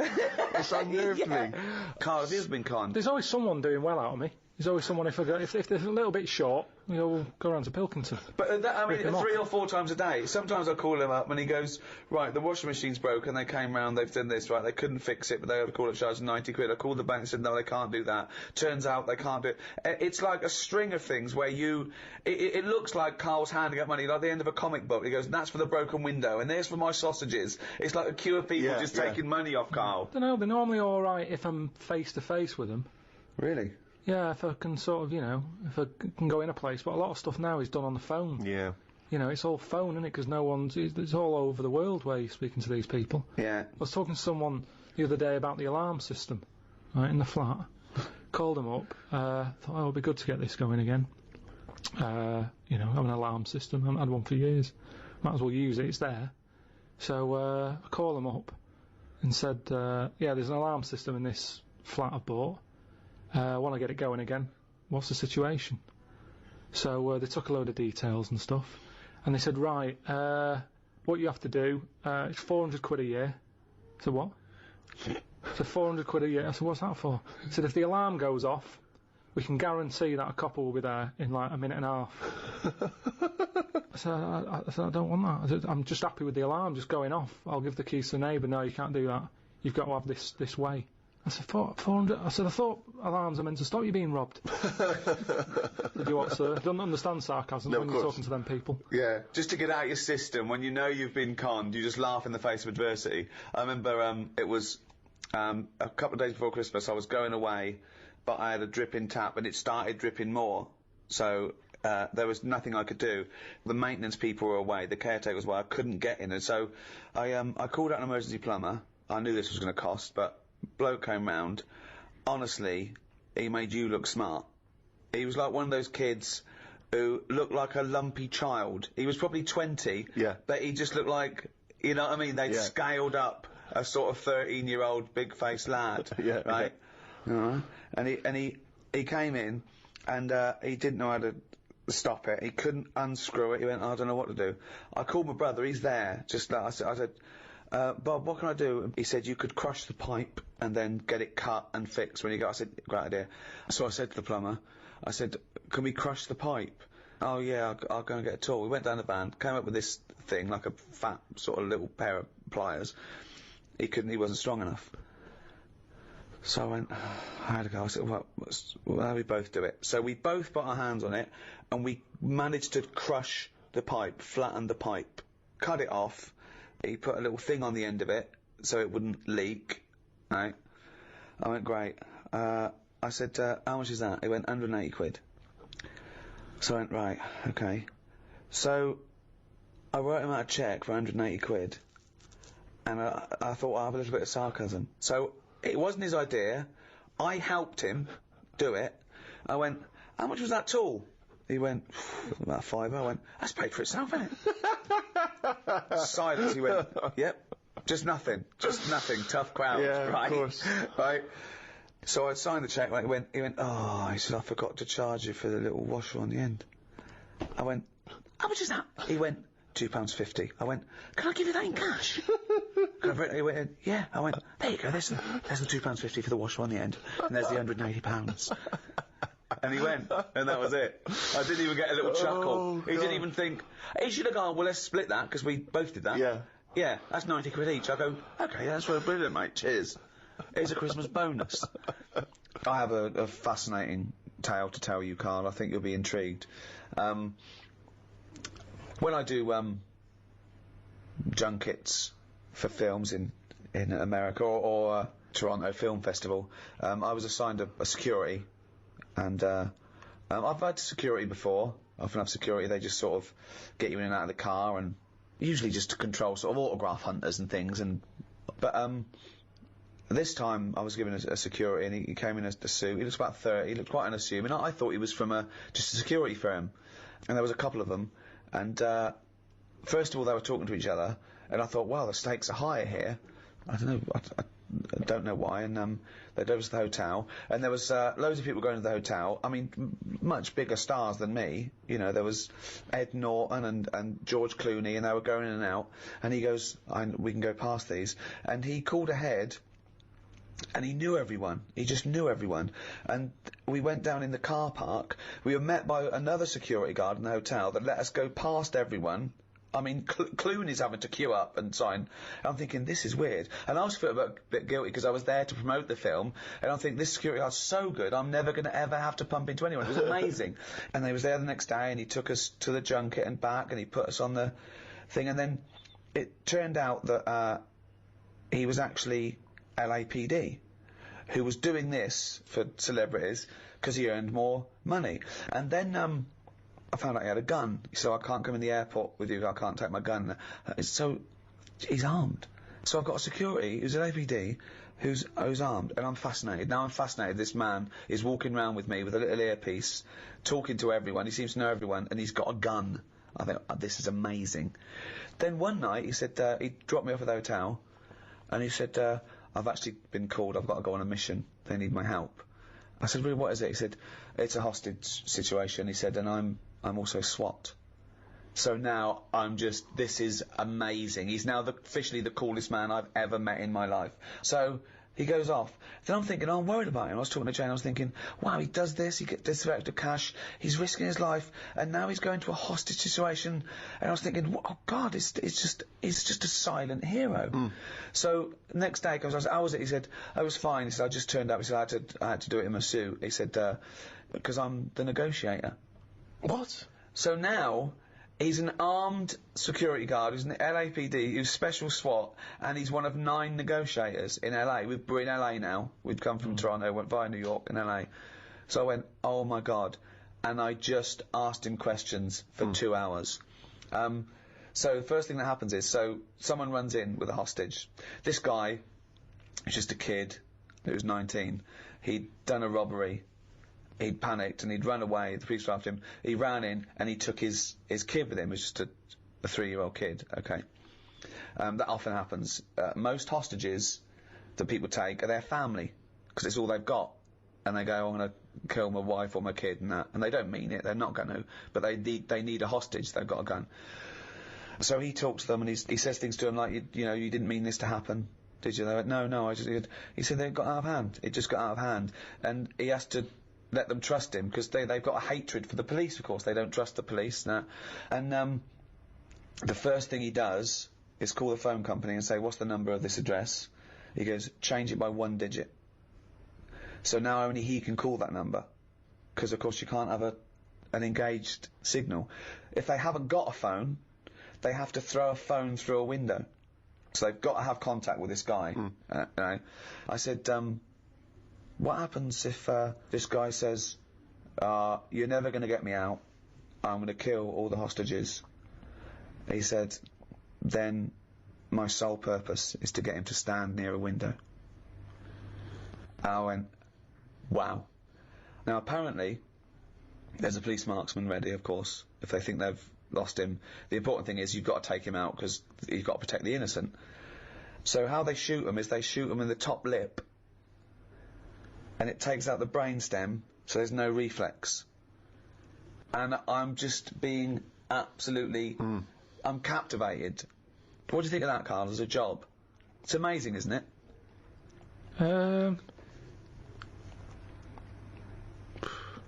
Yeah, I mean, once you've done one, though, it's like any job, isn't it, I suppose? Yeah. Once you've done one. Yeah, not impressed? Boring, yeah. No, it's good. Could you do it? Do you reckon you could do it? Do you reckon you could negotiate someone out of a hostage situation? Well, I think in one of them things, there's nothing you can do. It's like, it doesn't matter if it goes wrong, because well, you did your bit. No, it's like being a vet, isn't it? Not really. Not really, because that's ridiculous thing to say. It's nothing like being like a vet. No, it is. What I mean is, you're expected to make the little kitten live. No, there's loads of it. Because I was saying, so he says, I need a car by 5 o'clock, or I'm going to kill someone. He then makes sure that he doesn't kill anyone, but he makes sure that car doesn't come till 5:15. Even if it's there, he keeps going, it's on its way, because then the hostage knows that he's not in control, really. Even if it's as easy as saying, I want my wife here, and he can get her there at 5, he makes sure she doesn't turn up till 5:20. Yeah. It's just little things like that that's just absolutely fascinating. The psychology of it is just amazing. But he's not bothered, is he? If He it's is 15 bothered. minutes late. He is, because he really takes a bit, he empathises with these guys, and he says, no, you've got to understand. No, He but the says- fella in the house with the gun, Yeah. he's not going anywhere. 15 minutes either side doesn't matter. Why is he in a rush? I don't think Carl's getting how Not sure he important, is. how No, amazing you he is. said Yeah. they make the car 15 minutes late. Yeah. He's getting his car. That Yeah, bloke's not in a rush. He's never going to get in the car, is he? That's the other thing as well, because once a bloke said to him, I need a car, and he just went, where are you going to go? And the bloke went, yeah, forget that. He has to make them forget their deadlines and their demands. So soon it doesn't matter. And he has to get in their head. But to do that, he says that he has to empathise with them to a certain extent. He has to understand why they're doing it, to talk to them and go, yeah, you've had a bad day. That would send anyone. But he has to get their trust. Carl, try and talk me out. You think it's that easy? Right, I've got a hostage situation, right? Done a crime. I've run in the building. They go, there's only one person we can ask for. Get me Karl Pilkington. Okay. You turn up. Right, what's your question? You've asked for me to deal with this. No. The police know that you're their top man, and there's a guy in here, he's got a gun, he's got a hostage, okay? He's just done a crime. They don't know what to do, okay? Right. You turn up. What's your first question to the... I'm talking to you. Well, no, you got to assess... Right, I'd say, right, I think there's a saying, actually, you say, where's brass? Right? Right. I found that out, I overheard that. What's that? It was something, You're wasting time! Who's that bull cunt that's just turned up? I'm gonna fucking kill it. Right, where's brass? What does it mean? I heard it at school when they... I don't know what the fuck you're talking about. Just you... It means, I heard someone use it on the... Well, I don't know what the fuck it means. It All I means know- the top person Right. of the police who are around at the moment. Yeah, well, you talked... I'm the fucking top brass here. I've got a fucking gun against this kid's head. Who the fuck are you bald little shithead? Where's my car? What car? I've asked for a car. Where's my fucking car? Am I talking to you now, am I? If you want, yeah, Are you the negotiator? Yeah. Right. Get me a fucking car. Where do you want to go? Oh, I'm fucking sore from shouting. Throw a phone through the window so I can talk to you over the phone. No. Alright, in a minute. Don't ever fucking say no to me. In a minute, I said. Okay. Right, the clock's going. Where's this fucking phone? Listen, I've got a just sore hang on a throat. minute. I've got a sore throat. I can't talk anymore with that phone. I've been called up here. I can't hear you. I need a phone. I've been called up here. Yeah, can you go to put the phone through? Why are you putting the phone through, you dopey cunt? You want to talk to him? Because I don't want to give you a phone straight away. You said you've got to delay him. No, but you've got to talk to them. You shouldn't even demand a phone. You should make sure you've got a phone, you dopey twat. Give him a phone. Right, thanks. All right, how's it going? That's better. Right. Right. Who are you, by the way? Who are you? Bruce. I can't give you them details. Well, you can, because I've got to trust you, dopey sod. Are you police, or just some fucking cunt walking by? I'm a policeman. Right, I don't trust policemen. No, but I'm a bit higher than that. So listen. Or don't you tell me I'm laying down the law here. No, listen. I'm going to shoot someone unless I get a fast car. I've done a robbery. It's all gone wrong. You're after now, but I want a car to the airport. I want a plane standing by. You don't know me, but I do this a lot. Right? And I can tell you that it never works out right. Do you know anyone who's done what you're doing and is now living a happy life? Well, I don't care. I don't care about living anyway. I don't care about living out. I don't care if this goes wrong, because I'm going to shoot the hostage. What's your problem? I'm just... I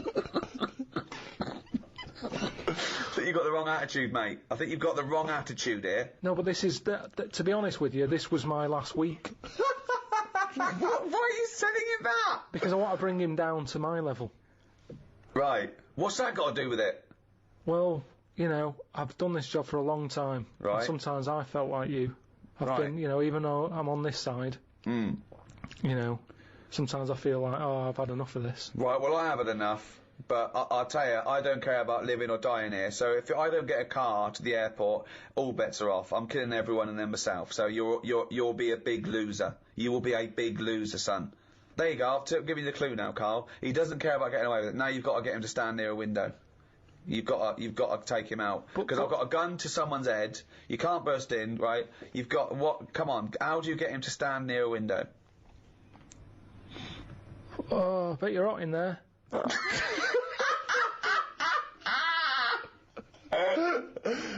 going. I am hot, yeah. That's why I've just drawn the curtains and keep away from the window because the sun's blazing in. It's not too bad away from the window. It's, the sun's gone round the back now. Just come and have a look. It's a lovely, lovely evening. Why do you want me to stand near a window? I think just because when you see how nice an evening it is... Worst load of dribble ever. Keep going, I'm interested. When you see how lovely it's that thing, I've heard that if you smile, you feel better. So have a little smile. Think of a happy moment in your life. I'll tell you what a happy moment in my life would be. Putting a bullet through your little round head, you cunt. Keep thinking about that image. Right. And you can see that round head. Just come to the window, I'll show you the round head. That would probably work, actually. What? No, I'm not going to come near the window. You come near the window. You come near my window. Are you coming near the window? No, not yet. What? Delaying it again. Right, I'm coming near the window. Well, I'm going to shoot you if you come near the window, you dopey prat. Well, why? I thought we were getting somewhere here. No, I'm going to shoot you. I've conned you. I've negotiated you to come near the window, and I'm going to shoot you in the head, you prat. I'll just leave then.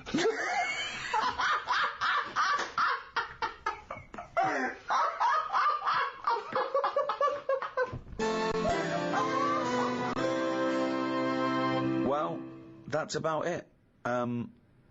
I hope you enjoyed the Ricky Gervais Guide to Law and Order. The next one in the series is the Ricky Gervais Guide to the Future, which is out on the 29th of December. So look forward to that. Anyway, it's goodbye from me, Ricky Gervais, Stephen Merchant. Goodbye. And Karl Pilkington.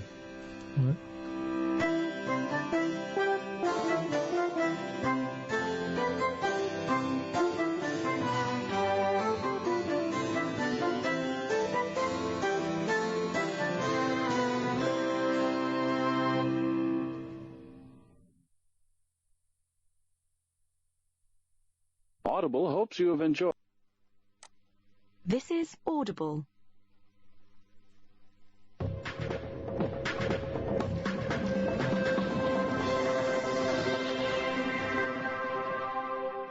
Well, here we are, number 5 in a series of 6 of the Ricky Gervais Show, with me, Ricky Gervais, Stephen Merchant. Hello there. And Karl Pilkington. All right.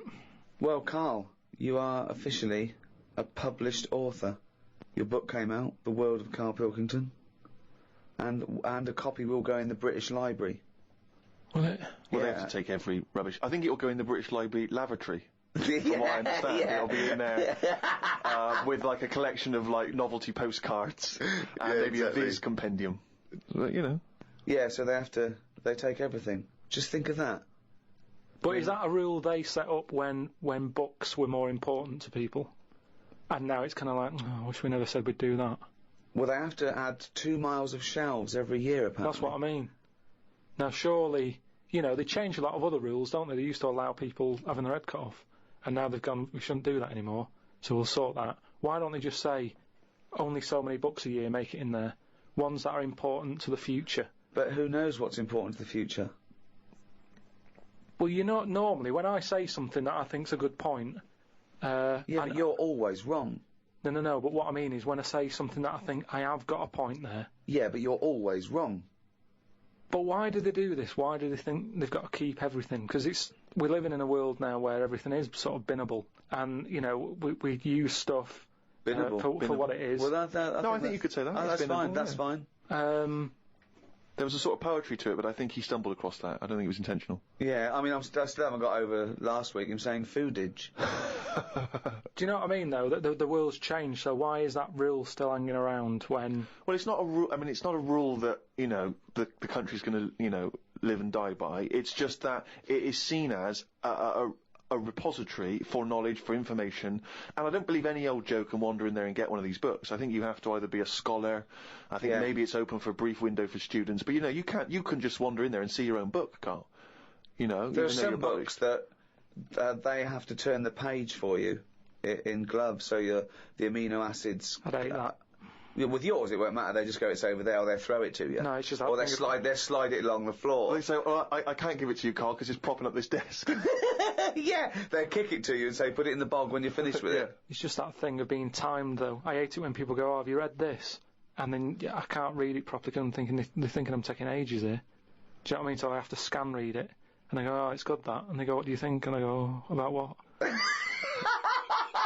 So I'd hate the fact that someone stood there with gloves on, because that isn't normal, relaxing sort of reading, is it?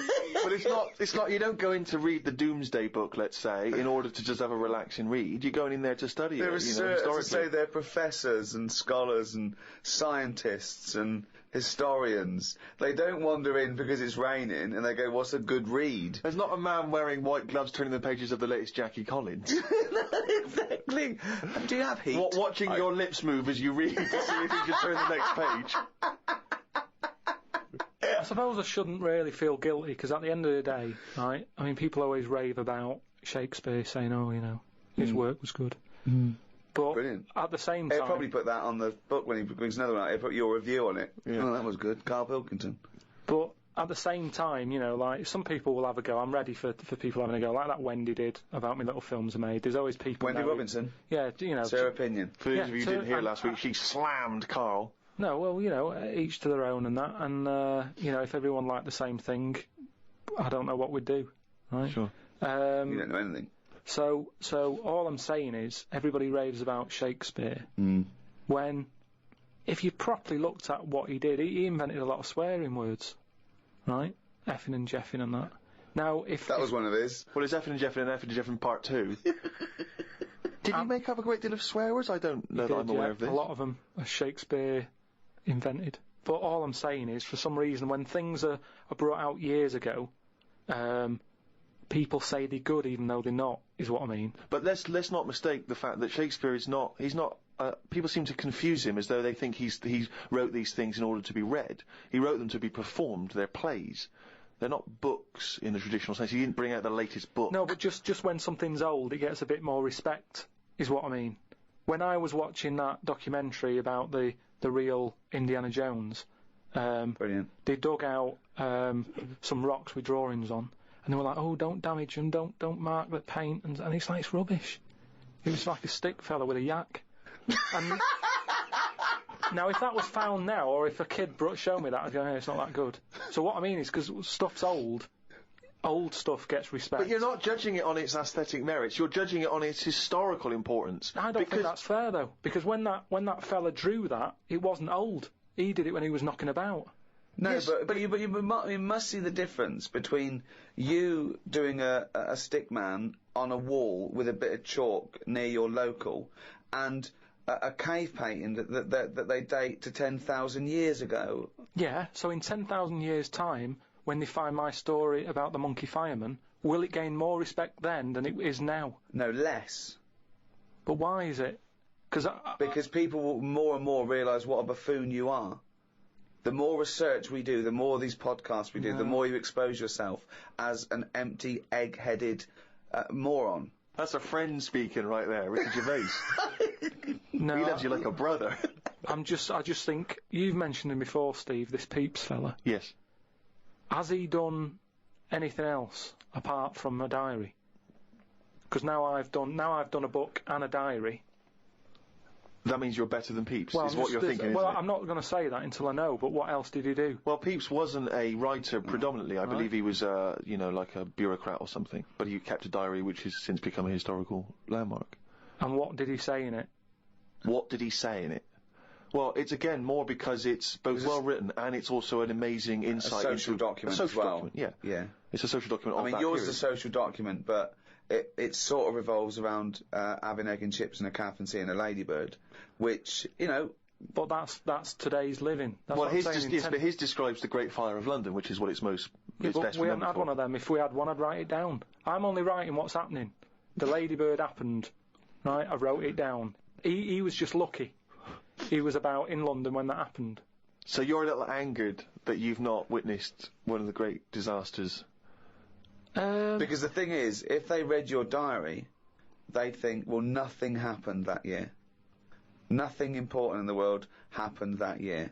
Because your diary doesn't just mention. I mean, okay, yes, it does. It fails to mention any disasters in London because we haven't had any. But it doesn't mention any. It doesn't mention any world events.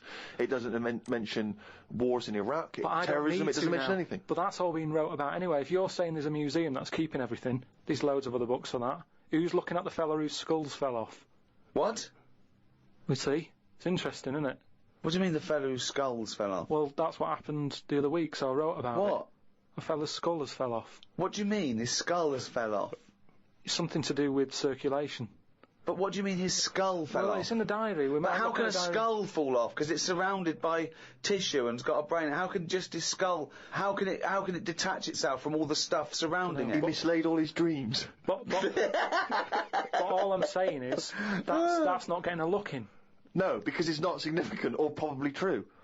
Good point, Steve. I don't. All right. Well, let me just. I'll just consult the diary quickly and find the moment with the man whose skull fell off. Oh, here we are. Yeah. Looks like the world's fattest man is having an operation to get rid of some of the fat. He has to have an iron bed because that's the only thing that can hold his weight. There's also a man whose skull has fell out. He's in hospital somewhere. I hate that. It would make me panic. The hospital is busy with people coming in to look at their head. What are you talking about there? That tells us nothing. Right, it's impossible for a skull to fall out. How are scholars in 10,000 years going to be... What are they going to decipher from that? They can sort of... There's not enough incident detail. But how did his skull fall out? Circulation problems. But answer the question. How did his skull fall out? Fall out of what? He was at home, and I don't know if he was combing his hair or something, but it come off. What did? His skull. What do you mean, his skull? Do you know what the skull is? It's a part of the head. Well, no, it's the structure of the head. It's the bone. Do you mean the top of the skull? This is only useful if you have all the salient facts. Then it would be of interest to us. We could. Well, I couldn't take that on. I'm busy. I'm not going to start looking into stuff in depth. Just get the details. God. You're such an idiot. You are the best, idiot in the world. Well, I don't want to be premature, but that entry is followed by, I injured my toe the other day by dropping the toaster. Instead of letting it hit the floor, I tried to catch it with my foot. I didn't think I'd done any harm, but my nail looks like it could fall off. I might show it to the doctor when I get me kidney stones out. We could easily get by without nails on the feet. They are more trouble than they're worth. You're so wrong. You're so wrong. I think on the days when cavemen without shoes and animals need nails, I don't think we need them now. I honestly... Because you hear about ingrowing toenails, right? So that's a problem. You've got to cut them. Stuff gets under there and gets infected. Get rid of them. You won't have any of that. As long as you wear shoes. No, you'd have unprotected toes and fingers, wouldn't you? I didn't say on the fingers, just on the toes. So why do you need them on the fingers and not the toes? Because you use your hands to do stuff. I've said about toenail out. It'd be good to have it growing on the head. What? Just having like a sheet of it, just like a nail on the forehead. You wouldn't look weird because we'd all have it. I'm not saying. What are you talking about now? I'm just saying I don't want to go on about evolution and stuff because we've done it all. What do you think the skull is for? No, but I mean on the outside, so that when you bang your head, it's a little bit more protection. Like people. I mean, you're looking at me like that. Why'd you wear a helmet on a bike then? Because the bike wasn't meant to be invented. We weren't meant to whiz along at 70 miles an hour with evolution. I know, but because life's changing, like you've said. But you can't go, let's evolve, let's re-evolve. Okay, let's assume we've got this nail on our head that's growing out of our forehead. So we look like one big thumb. Yeah. Which weirdly, Carl I mean, you can almost imagine it looking at Carl now. You can imagine a big nail there. Does the nail continue to grow? Do we have to trim the head nail? Yeah, in the same way you get a haircut. Why is that preferable in your mind to just wearing a crash helmet in instances where you might have something hit your head? Just because, for a start, helmets, you have to carry them around with you.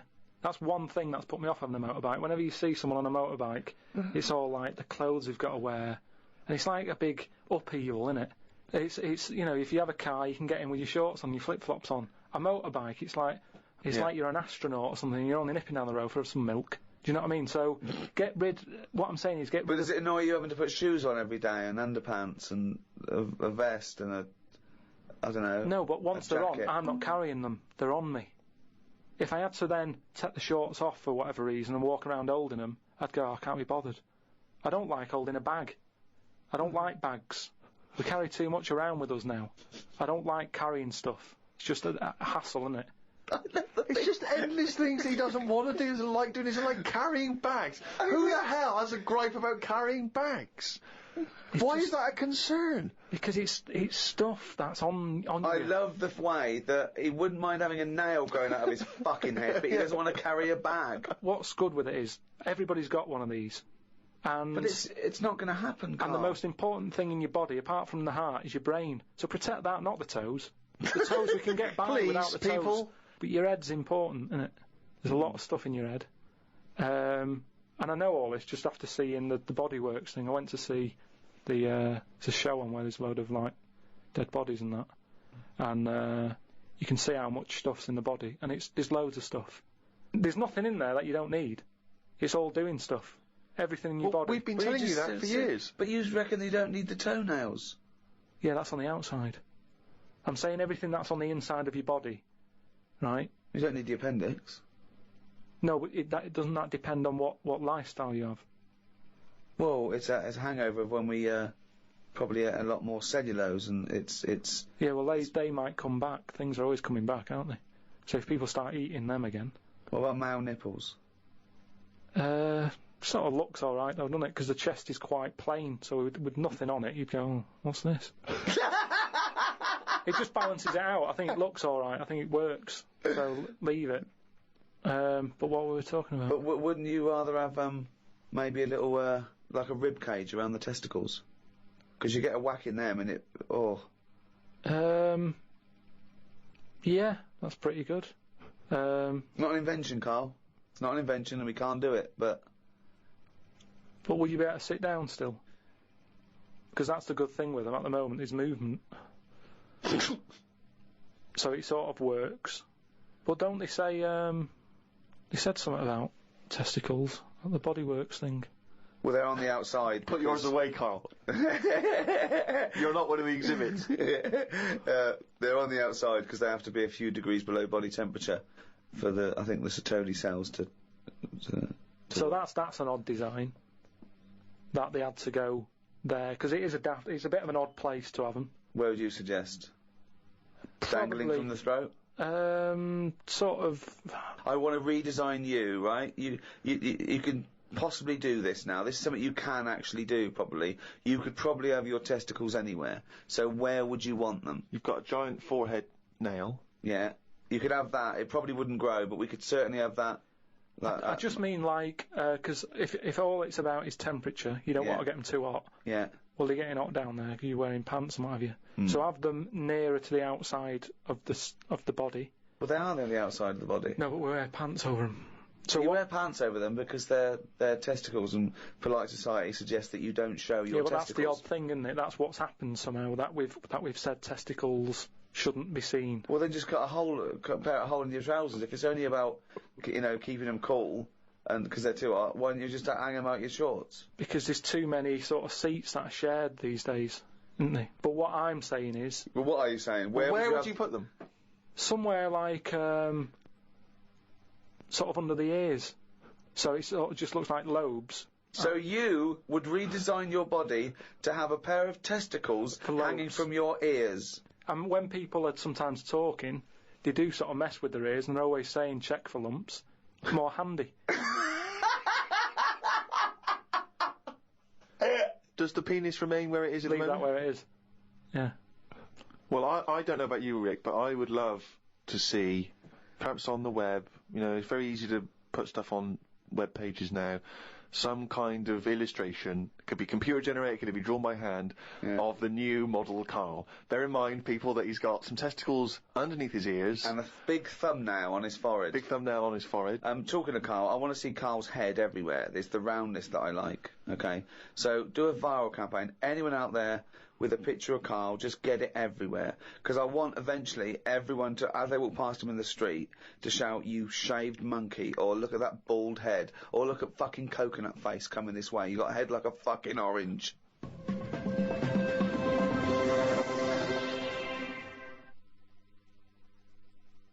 went out the other night with the lads. You know, there's a few of us, you know, young, free and single. Must look like the Swingers. Oh, it was pretty. It looked like a boy band had gone out. It looked like, really? It looked like, you know, NSYNC had hit the streets. Right, yeah. We'd dressed up, togged up, out for a few drinks. A friend of mine said, let's go to a club. Right, I haven't been to a nightclub for a long time, actually. I haven't been... Is that because your glasses steam up when you walk in out of the cold? That is a problem in the winter. It's very difficult to make a good impression when as you walk in, your glasses steam up straight away, and, you know, you got to take them off and clean them and stuff, and then, you know, you get a bit... On your white fronts, you pull your white fronts up through the jeans, clean them on that. Or the back of a girl's dress. But, we cruised down to the club. It's one of those big sort of super clubs, London super clubs. Never been in one of those, the Ministry or any of those things, so it was all new. And it's a bit of a queue. I think it's a bit of a chore. But we're queuing up, we're in good spirits, we're looking at it. It sounds pretty funky, we can hear the music coming out. You know, been in the queue for quite a while, 20, 25 minutes. Forget it, 25 minutes? Well, yeah, we were pretty excited by this point. And the doorman says, hello lads. I said, yeah, we're coming please. He went, no you're not. I went, really? What? He said, you're not coming in. And he just immediately lifted the little rope and sent us away from the queue, right? And we were slightly perplexed. We were dumbfounded. We didn't know what to do. It was like this couldn't be happening. It didn't make sense. We just queued up what was going on. And so my friend said, well, we've got to find out why he's not going to let us in. So he goes back over. I thought you wanted to do. You wanted to tie him up with logic. That'll show a bouncer. Exactly. Yeah, show him how educated you are and how you can win an argument and make him look stupid. You'll be in that club in no time. That's what they appreciate. They love that. Because what they respect is being made to look like a fool. Yeah, exactly. So we went over and... They really look up to intellectuals. Exactly, yeah. So one of our mates goes over and he says, why didn't you let us in? And he went, because you didn't have any girls with you. Now, I'll tell you this. That's kicking you when you're down. Because when you're out on a Saturday night trying to get into a club to meet women, and the reason you're not allowed to go in a club to meet women is because you haven't got any women with you, that's just salt in the wound. It's so humiliating. So, a friend of mine says that there's a VIP entrance over there. And there was like a woman with a clipboard, you know, the guest list. Separate entrance. She said, you know, you've got a little bit of profile, Steve. Why don't we try and use your... You ran home, got your Golden Globe and your Emmy. Yeah, exactly. Well, I always carry, you know, some of my cuttings with me.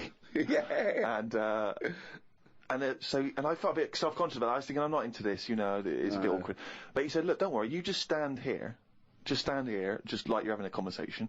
I'll go over, I'll point him out, I'll go, oh, there's, you know, Steve Merchant over there, they're at the office or whatever. Oh, God, Steve! So I thought, well, you know, the thing is, we were out, and I was a bit frustrated, and I thought, you know, we may as well try everything. So I stand there, with my friend goes over, and he has a word, and he comes back and he says, it's fine. She can't let us in the VIP entrance because she's not allowed, but what she can do is walk us to the front of the queue, right? You can walk to the front of the queue and explain. So I think, okay, fine. Oh, God. So the guy takes me and my mates, right, this girl, she takes us, we walk past everyone else, right, to the front of the queue, right? She goes up to the guy, she says, this is Steve Merchant office. The guy goes, I know who he is, we're not letting him in. Oh, God! Oh, God!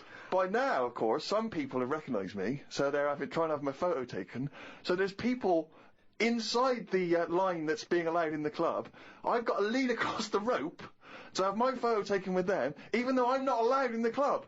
So they go, oh, alright, this is Steve there, and the photo's taken, right, camera phones and that. They're going into the club where the party's kicking off. I'm outside waiting for the next chump who wants to have his photo taken. I mean, it was mental. So, that's unbelievable. I was furious, and then one guy, I remember he was trying, and he goes, oh, yeah, brilliant, I love the podcast and all that stuff, I love Carl, is Carl with you? I said, oh, Carl's not out here. And his girlfriend was with me, she went, who's that? And he went, oh, it's just Steve Merchant, he does the office, he does the thing, and she went, who cares? Who are you, Bruce Forsyth? And it's that thing when suddenly I'm being humiliated and embarrassed by someone's girlfriend. I never asked for that. I never asked for her opinion on me. I'm sorry if I don't impress you, if I'm not sufficiently famous for you, but it's not my fault. It's your boyfriend who brought it up. It was like I'd gone over to her and tried to show off, and she was annoyed. So by now I was just furious. Oh, so God. I thought, forget this. Well, I was walking down the street, and there's a group of builders, sitting down having a cup of tea. One of them goes, all right, Rick? I went, all right, mate. The other one went, not as fat as on telly. I went, oh, thanks. Not as fat as on telly. So he went with, well, you are fat, but you look even fatter on telly. He didn't say, oh God, you don't look fat at all, or oh, you look big on telly, but you don't look fat. Just went with, not as fat as on telly. And there's nothing I could say, but cheers, mate. Now, when you said cheers, mate, did you say that because because I'd say cheers, mate, because I'd be a little bit scared of them. No, I was like sarcasm, and you know, I laughed after. Yeah. So you can get away with sarcasm with working class blokes. I'm a little bit more secure with a working class male than you, aren't I? I'm terrified of them. I feel like they're going to turn on me at any minute. You don't feel confident, sort of backing in a lorry driver? Terrified. Oh, right. Because if I did, he'd probably lean out and just go and get your dad, mate. Yeah, not you. Fuck off. I'm not interested. Not you. Yeah. So the final stab is this guy says, there's a party I know of going on, right? Oh, blinking out. So we go down to this party. Right, as we're getting there, as we're about to go in, he goes, now you know it's a singles party. I thought, oh, what? He says, you know it's a singles party. Oh, God. So I go in this party, right, it's all single people, right? Now, theoretically, that should be brilliant, right, if you're a singleton yourself. It's the worst kind of party to go to, because when you normally go to a party, right, and you're chatting to a girl, and she says, oh, I've got to go get a drink or whatever, you think, oh, she's probably got a boyfriend or whatever, or she's with mates, that's fair enough. But when you're at a singles party, and a woman says, I'm just going to go and get a drink, and then you just see her leaving, you realise it's not because she's got a boyfriend or whatever, it's just because she doesn't want to talk to you. You can't even kid yourself. You can't even pretend. Oh, and you suddenly sense everyone judging everyone else. So you see a girl and she'll, like, look at you up and down, and then ignore you and walk on. And it's like a massive slap in the face. It's like girls coming up to you and going, not interested. Just by being there, they don't have to say anything and they're rejecting you. And so, anyway, one of my friends has been reading this book, The Game, right, by this guy called Neil Strauss, which is sweeping a certain part of the population because it is one of those books written on how to meet women and seduce women, right? And there's this guy called Neil Strauss who infiltrated a sort of secret organisation in America of blokes who've got all these various seducing techniques, right? And one of the techniques which we've been discussing is something called negging, where if you see a very attractive woman, the theory is that she's getting asked out all the time by blokes, right? They're always coming up and saying, oh, you're really beautiful, can I buy you a drink? And that what you have to do to set yourself away from the pack is to sort of not be so obviously complimentary. So you come up and you almost sort of pay her a backhanded compliment, or you almost neg, as they say something slightly negative. So what you might say is you might go up to her and say, oh, I like your shoes, I've seen another girl wearing them in the club, right? And the theory is that she's sort of, she's a bit taken aback, she's a bit sort of thrown off, and then of course you start complimenting her, and you start building her back up again. It's very elaborate mind games. I'm not saying it's a good idea, but we've been talking about the neg, and I was chatting to a girl, and I was a little bit drunk, and I wasn't thinking it through, and I thought about the neg because it wasn't going very well, but I don't think you should say to a girl, I think your ears are a bit too big for your head, because you know what I mean? It's like you can't come back from that. And there's nowhere else to go, because that really is just an insult.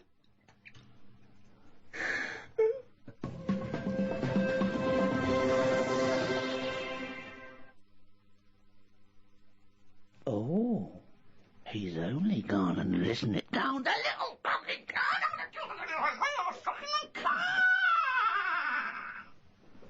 That jingle, of course, signifying yet another reading from Karl Pilkington's diary.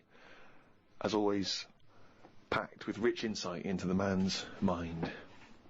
Had a late night last night because I stayed up to watch a programme about monkeys.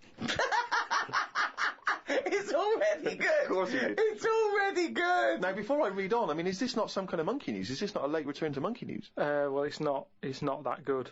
Is it not? Whereas the other monkey news is... Oh, chimpanzee, that's some more shit! This is what he says. This is what he gleaned from the programme about monkeys. It sat on a bridge and wanted stuff off people to walk over the bridge. What? So it was acting as some kind of toll booth, This is ridiculous. No, it was a bridge in like, the jungle.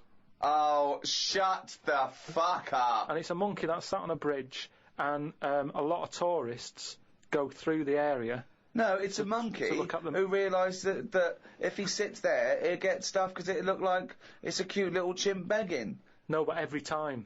Yeah, because you give a monkey, I'm as bad as him now. If you give a chimpanzee a banana, and he starts realising that humans have things to give. Yeah, but it's all Squirrels sorts of learn that. But you don't go, you wouldn't say, went to the park, there's squirrels waiting at the gate. You have to give them a toll to go in. They're only going to give them a nuts. They come up to you every time. You fucking idiot. Went to bed after watching it and fell asleep thinking about it on the bridge right now. It's a bit bad, really, because the monkey should work harder for its food. It made me remember the slug I saw yesterday that was eating bird poo. Nobody would ever help a slug with food like they do with ducks and monkeys. A slug's life is pretty bad. The only time they come out of their den is when it's raining. Den. So even their days out are depressing. It is. Do you know what I mean? No. It is like, it's a horrible thing to be, innit?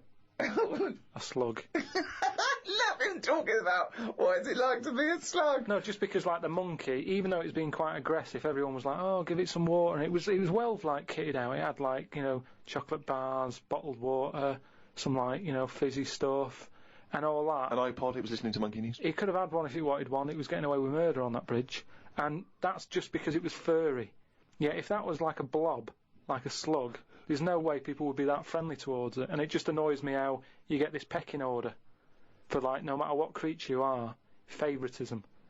And that slug was only eating that bird poo because it wasn't being offered stuff. If it was offered toffees or whatever. Well, it's just sad, isn't it? It's come to that. That's what its life has come to. Yeah, but it's not a mollusk that's down on its fucking luck. It didn't live in a big country house, and his wife left it, the kids went, it started hitting the bottle. And I kind of thought, and look, they do only come out in the rain, and it's depressing, and it'll probably get killed in a bit, and that was its last meal.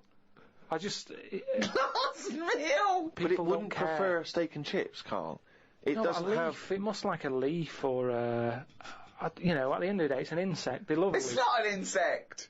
Well, it's part of that gang. It's part of that... No, it's part of that... They hang out together. They hang out together. Why do you think it's part of that gang? Because it knocks about in the woods in the same place as a spider does. But what I'm saying is they're eating boring stuff because that is what's It's in not their boring area. stuff to them. They're not. I have no opinion of it at all. They take in sustenance. No, but where you are is what you eat. When I'm in London, I'll have beans on toast for lunch. On holiday, what? Tapas? Go on, I'll have a bit. So it's whatever you eat, what's in that area. Suzanne went off to work and I went to the shop to buy some envelopes. The shop was empty, but the fellow behind the counter was on the phone and just kept talking even though he could see I was waiting. I started to count backwards from 20. When I got to 6, he hung up and served me. I won't use the shop again. Question, why count backwards from 20? So he's thinking, what's going to happen at 1? If I start counting from 1, he's going, well, let him carry on. What, out loud? So, not really loud, but like, more of a mouth action, so he could see who was doing it. You know, like Sorry, you just started miming counting backwards to a man in a shop? He's on the phone. The shop is empty. Yes. I thought he'd like me custom. He could have served me and stay on the phone. Even though I don't like that, at least he's still doing what you know, he needs to do. I'd have said, sorry, can I just get these, please? Yeah. Well, I stood there and I thought, it's annoying me now, my kidneys aching, and I started to get a bit of a sweat on. So I thought, right, I'm going to give him 20 seconds, and if he hasn't got off the phone, I'm leaving. And when I got to about 6, he served me. What's wrong with that? Again, you are giving one yourself... of the strangest people. It's just giving yourself a thing. I could have been stood there for ages. He's one of the strangest people who's free to walk the streets. No, I set myself a little target and I thought I don't want to waste another 30 seconds in here, I'll give him 20. It worked. He served me at 6. But it didn't work.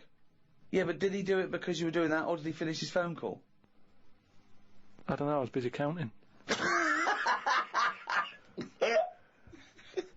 Looked at what's been going on in the world. There was a human head attached to a seagull's body in a jar. Is that all it says? This is the sort of weird stuff that goes on behind surgery doors. I doubt it ever flew because the head would have been too heavy. Well, of course it wasn't. It didn't happen. It wasn't live. No, but they try this stuff, don't they? That's like that programme I watched with a Well, monkey. who has ever tried to put a human head on a seagull's body? They've done loads of stuff like that. It's part of us moving on, isn't it? What are you talking about? I'm not going to get into arguing about well, science you're wrong. because it's all Don't behind talk closed doors. shit. How do you think we can change a heart now from another body? You have to try things out. It's trial and error. all sorts of weird stuff goes on in hospitals, but we let it happen because it's to help us out in the long run, isn't it? But what are they aiming towards when they're going to find out if you can put a head on a seagull's body? What is that? What are they want to learn, and how do they want to apply that knowledge? A new heart, it is obviously for a reason. It saves a life. Yeah, what is this to save money on transport? Instead of getting a bus pass, you go, can I put my head on the seagull's body? I go, well, it won't work. We'll try it.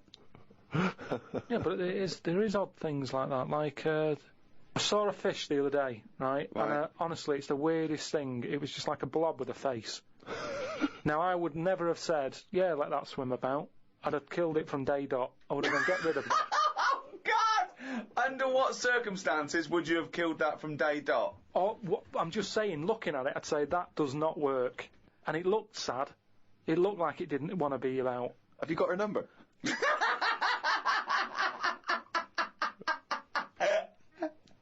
Oh, God! Oh, God!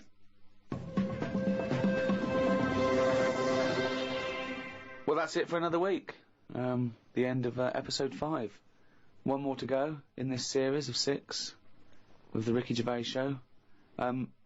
We'd love you to buy Karl's book because it is genuinely interesting and funny as a you know, just as a social experiment to see that you know, it proves Karl's theory wrong that a monkey can write a book.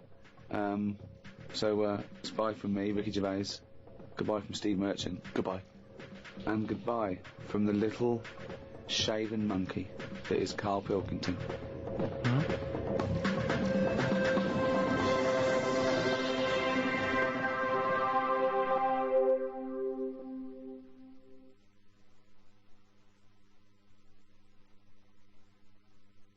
Audible hopes you've enjoyed this programme.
Hello, and welcome back to the first in the 3rd series of the Ricky Gervais Show with me, Ricky Gervais, Stephen Merchant. Hello there.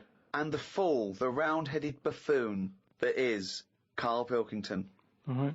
We've been away filming our 2nd series of extras, leaving Karl to his own devices in a sweltering London. We've had a heat wave here in the capital city, haven't we, Karl? It's been hot, hasn't it? It's been up to 100 degrees, record-breaking temperatures. Yeah. What have you been doing, though? Sort of enjoyed it a little bit, was out and about. Yeah? Getting to see the place, having loads of walks and that. I like to have walks. You know, watching what like people a dog. Yeah! When he jumps off the couch and starts scratching against the door. Suzanne thinks it's time. It's just good thinking time, though, isn't it? As well, having a walk. You've got no other clutter going on around you. And you just think about a lot of stuff. And, you know, like say, with the weather being hot and stuff, a lot of insects knocking about. Right. So I've just been watching them. So while we've been filming a TV show, you've been watching insects? Yeah, just seeing, because everybody knows insects are out there, but no one's keeping an eye on them. What are they up to? What are you worried about? Loads of Steve, you wouldn't be laughing like that if you'd watch them, because they do some weird stuff and that, is what I mean. What sort of stuff? Any examples? I saw a bee have a heart attack.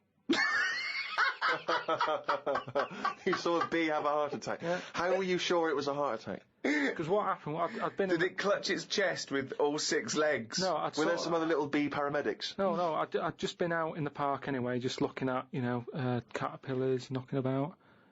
butterflies and stuff. So I was sort of So when Suzanne goes to work, she goes, Carl, don't you waste the day. Just because you don't work at the radio station anymore, I want you to do some constructive stuff. And you go, yeah, I am, yeah. And so in your head suddenly goes... and he goes out, oh, there's a moth. But the thing is, so I'd been in the park and I was aware of the insects that are around us more than, like, most of the time. And I come out of the park, just crossing, like, sort of a busy road and what have you, and I saw this bee to the right of me, sort of in the air, and it was a big one, and I was a bit like, oh, let's watch that. And it just fell. It fell from the air in front of me, and it was on the pavement, and I thought, oh, what's going on here? And I looked at it for a bit, and it was really still. Gave it a little kick, just to see if there was any movement. Nothing. Stone, sort of, what's the saying? Stone cold dead. Yeah! Stone cold bee dead. So, yeah. I like the fact that this bee suddenly saw Carl and had a heart attack. Yeah. It'd never seen anything that round before. Yeah. It just thought, it had approached him because he thought it was a sunflower. My God, it's a giant walking orange. Every dream has come true. No, but it just summed up life for me. I thought, that's like us, isn't it, at the end of the day? They have heart attacks, stress. You put it down to stress, do you? Well, it's in London, isn't it? You know, everything has stresses from living here. And they are bald, aren't they? They've got fur all over, but they lose the... And always overweight. It was a fat, bald bee. Oh. So what did you... It fell to the floor and you instantly... You just kicked it, you didn't attempt to revive it? No, I waited a second and just looked at it to see if there was any, you know, leg movement or wing. And there was nothing. And then when I sort of kicked it, it was sort of hard. It had hardened already. It's just... Rigor mortis had set in. Did it put you in a bad mood for the day? Because I know things like that can just send you over the edge for the day. Death and that does a bit. Suzanne doesn't like me talking about death. What riveting conversations do you come up with? No, just things like, one of our mates has had a baby recently, and I just was saying, oh, when that's sort of our age, we'll nearly be dead. Think of that. That's the first thing he says, there's a new life brought into the world. I know. But when he's our age, we'll be dead. Yeah. No, maybe they'll let you do the speech at the christening. Yeah, it's just, you know, so like I say, just insect life and that, it's interesting. You say it's interesting, but do you care about really finding out about them? Do you really care about what bees do or ants do? You look at them and you make up your own world. For example, it had a heart attack, it's stress, it's overweight. You know nothing. I could probably... Why don't you look something up? You know, honeybees are fascinating. You know, honeybees, they've been around making honey for 100 million years. It's incredible. Their wings beat over 11,000 times a minute. And he's thinking, no wonder I had a heart attack. Yeah, exactly. But they're do you know bees, like ants, are actually like specialised wasps. They're sort of developed from the same family. Family, like. Well, yeah. It doesn't surprise me. Doesn't surprise you, no? Does it interest you in any way? Well, everything's linked to something, isn't it? It's like how they say we're from monkeys and that. Yeah. It's all the same sort of thing. Yeah. Well, yeah, I've been watching loads of stuff. I've been watching ants. You mentioned ants. I've had a lot of moths in the house. They're sort of sad. I mean, you say it like it was a garden party. No, it's just all these things. You look at them. I mean, you go into the scientific bit saying, you know, it likes honey or whatever. It doesn't like honey. The reason they store honey is to get them through the winter when there's not, like, nectar, or nectar's hard to get and they store it. And they store too much, which is why we can skim a little bit off the top. We're like agents. Yeah, well, but all I'm saying is I look at more about what its life is like. As well, no, you don't. You don't. You guess. You make it up. You don't look into it at all. No, but you can. A bit of guesswork is you're pretty close to the truth most of the time. Why? What do you mean? That statement sums you up. A bit of guesswork is pretty close to the truth. Because if you watch something long enough, is what I'm saying, you can see that it's a bit clueless. It's the same way about ants, or, you know, they're hard workers and all that. I watch one, it's going back and forth all the time. They go one way and then they stop and go the other way. They try to look busy in front of the mates. But if you watch one long enough, it's back and forwards, and it's like it's done nothing there. I'm going to carry this twig back and forth until I can knock off at 4. There's a lot of that going on. Is there? Because there's not. There's none of that going on. There is. No, like I say, the moth. Depressing little sort of thing. Why is it depressing? Just the way it hasn't got eyes, has it? You just look at it, it doesn't know what's going on. I just don't... I think if you haven't got eyes, you shouldn't have wings.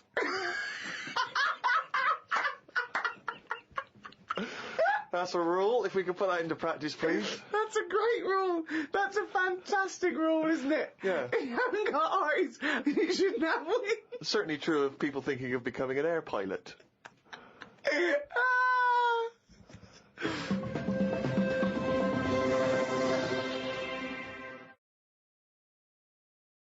You know, whilst you've been working on that, I've been travelling about a bit, just seeing the country and that. Went to Dorset, right? Nice beach there. And you know those huts you get? Like a hut on the beach and you... Oh, where you get changed? You can get changed in it, but they're better than that. It's like you can put a telly in it, sofa if you want. Oh, you don't mean the Victorian changing huts? Yeah, you mean those like... sort of things. It's sort of bigger than that. Yeah. And we were walking down there and there was a really sort of big fat family in one of them. There was about 4 of them. And you could tell that they've never had a game of anything, do you know what I mean? They just sit down there, eating ice creams, looking at the sea and what have you. And the weird thing is, the little fat kid, the youngest one, who must have been, I don't know, about 8, he was really fat, to the point of you couldn't see his neck. Yeah.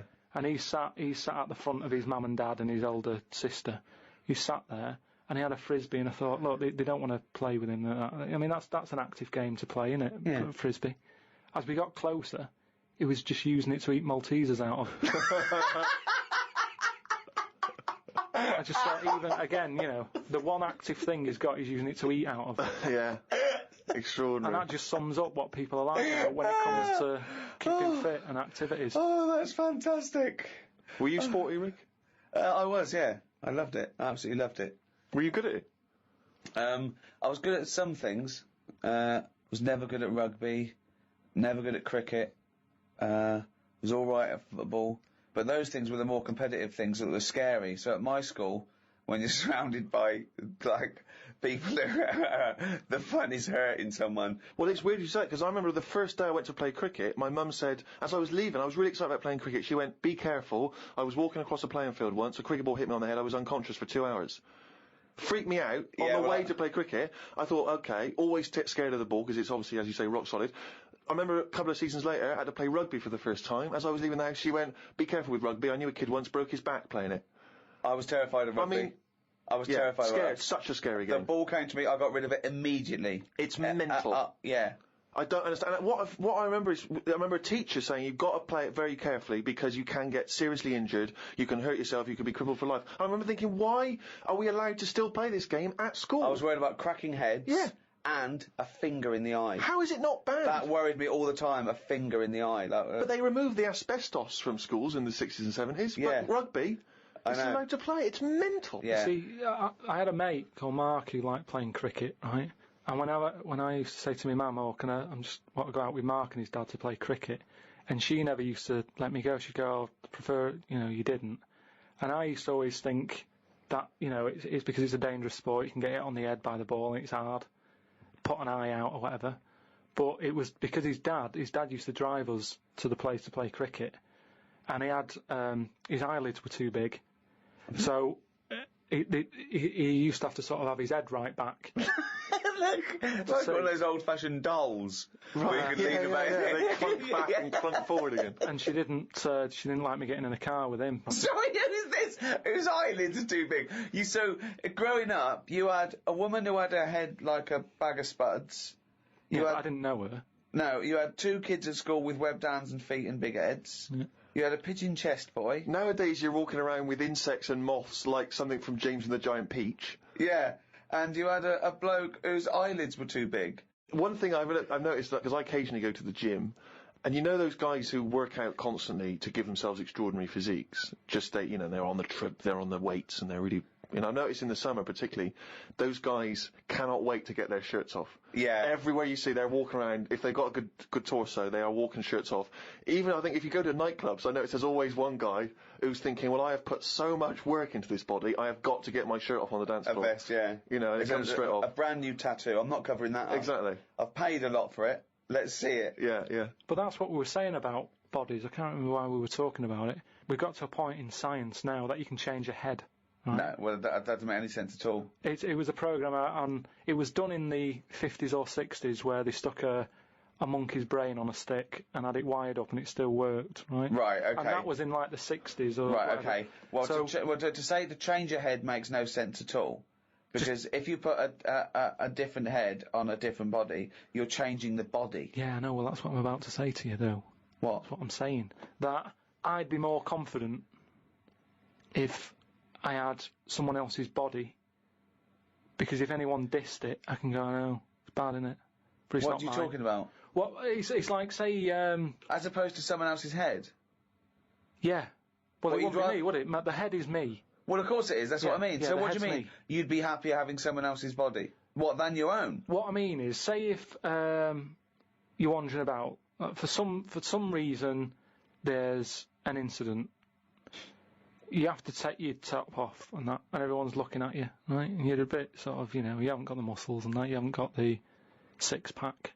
Right. Which isn't that nice anyway. I don't know why that's become a nice thing, really, seeing the insides of you. You might as well... I mean, I know I came up with the see-through skin idea, but it's a bit weird, isn't it? You can see stuff. No, it's the muscle in front of the... No, it's not. Sometimes it you can is. see... It's not the tubes. outline of your No, organs. you can't see tubes. You can see tubes and veins and stuff. Well, you can see veins. Yeah, well, I don't want to see that. That's why we've got skin over it. Is Well, what stop I mean. looking at naked men, then. Why No, you but keep sometimes you can't help it because it's been hot, and like you say, there's people walking about with vests on and that. So anyway, what I'm saying is, say if some incident happened, I'm walking about with my top off. Right. Girls are laughing at me, right? Why? Dunno, they might. Yeah, go on. So they wouldn't look at your body, they'd all look at your head. So what I mean is, Yeah. rewind that, right, and imagine all that happens again, but I've got someone else's body. Right. Whose body? Just some fella who's died, and my body was injured, and they said, we've got a new body in. You can Right. have it. We'll Yeah. stick your head on it. Yes. Yeah. Now, say if... They're laughing at you.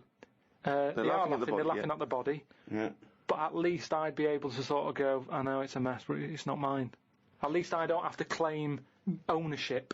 So all of this extraordinary technology that can make put one head on another person's body, so you can go, it's not my body. No. But And it's not your own. I'm not being funny though. So if you have a body transplant, right, and you're there, you're at home, naked, you look down, Yeah.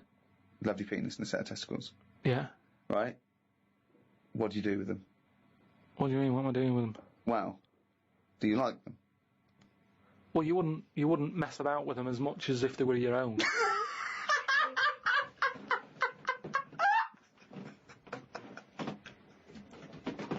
But if you did mess about with them, would you feel guilty that you were messing about with another man's testicles and penis? And it's the full body. Yeah. No, because they're not my hands either.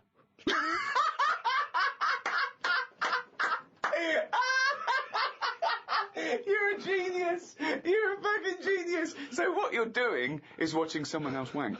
Yeah.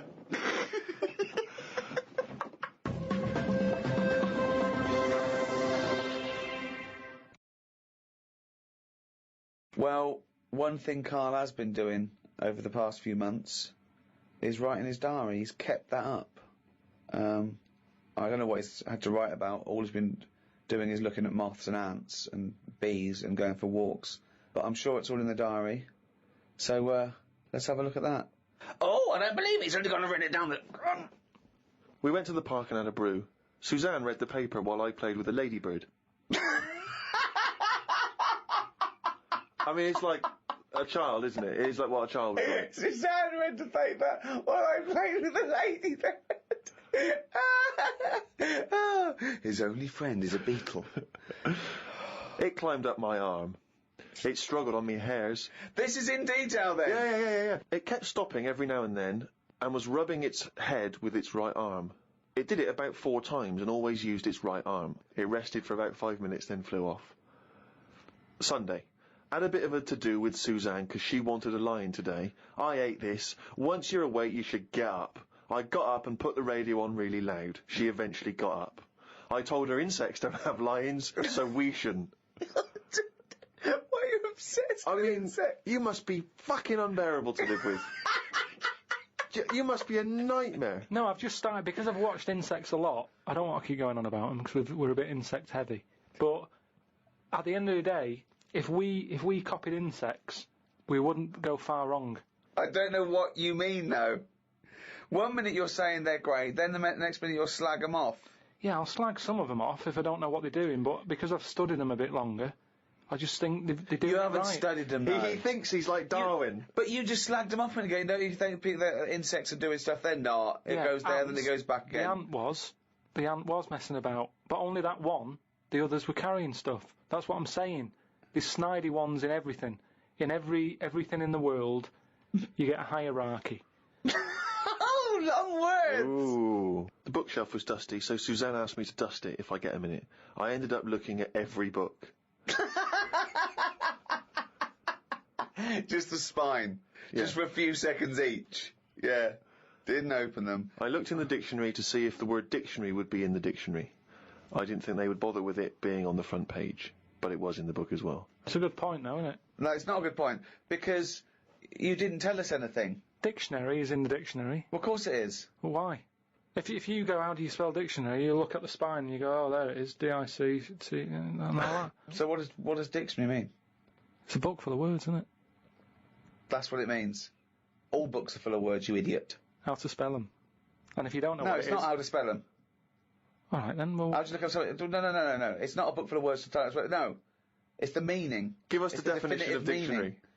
It's a book full of words if you want to know what the meanings are. But if you didn't know... Well, sorry, what was that sentence? Yeah, but what I'm saying is, if you didn't know that, then you wouldn't be looking in it, because you wouldn't know the book is about that. So, if you don't know the word dictionary and what it means, you wouldn't be looking at the dictionary, you'd be looking at an A to Z. Because you Why leave it out, though? Just because there's so many words in the world, I would have thought they wanted to cram as much as they can on a page, and if dictionary is already on the front... Is that why you suddenly used the word hierarchy for the first time ever? Did you find that in there? Did you see hierarchy in the dictionary? I feel that big word has pushed out about 26 other more useful ones. Yeah, well, Suzanne's been going on about me learning another language, but I sort of think your brain has only got so much room on it. And the rest of it's filled with lard. So, if I've got to learn everything I know, again, but in a different language, it's taking up space, isn't it? You don't learn everything. Oh, God. It's all storage, isn't it? But you don't have to learn it again. You don't have to learn the concepts again. You're merely learning vocabulary. Do you know how many moves there are in the human brain? You don't worry, you won't use them all up. I feel that he has reached his capacity, though. Yeah. Well, you need another sort of... You need an update. You need some more memory. Woke up to some interesting news. It's good when this happens because it sets me up for the day ahead. If it's miserable news, it affects my day. It said on the news that they have found 2 new flies. Fucking hell, more insects! What have you done? Is that all you've done this summer? Bong. Trouble in the Middle East. Bong. 2 new flies found. Ladybird climbs up arm. They were found in the UK and they were found close to each other.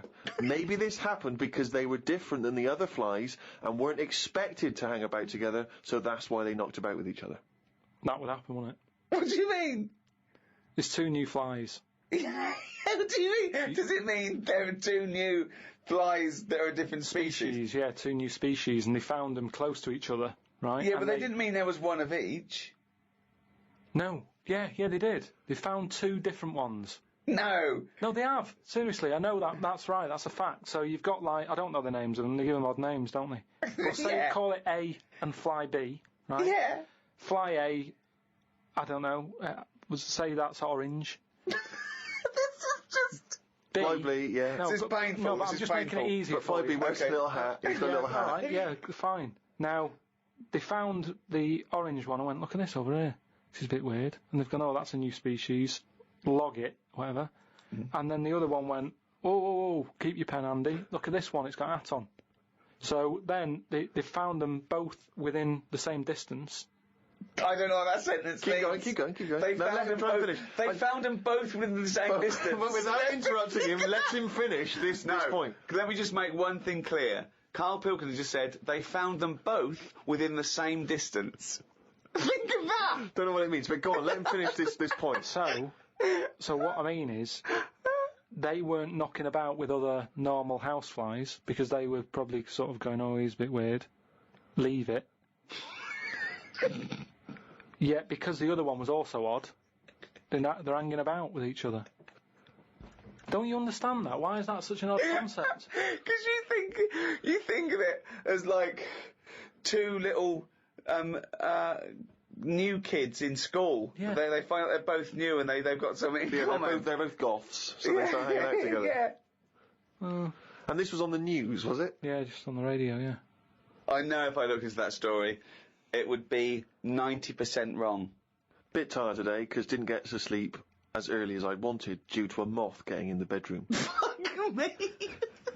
I got it in a glass and looked at it for a bit and then let it go because Suzanne wanted to go to sleep. Looked up some interesting news. Some people dug up an old body in Ireland. Turns out it's well old and was here when dinosaurs were here.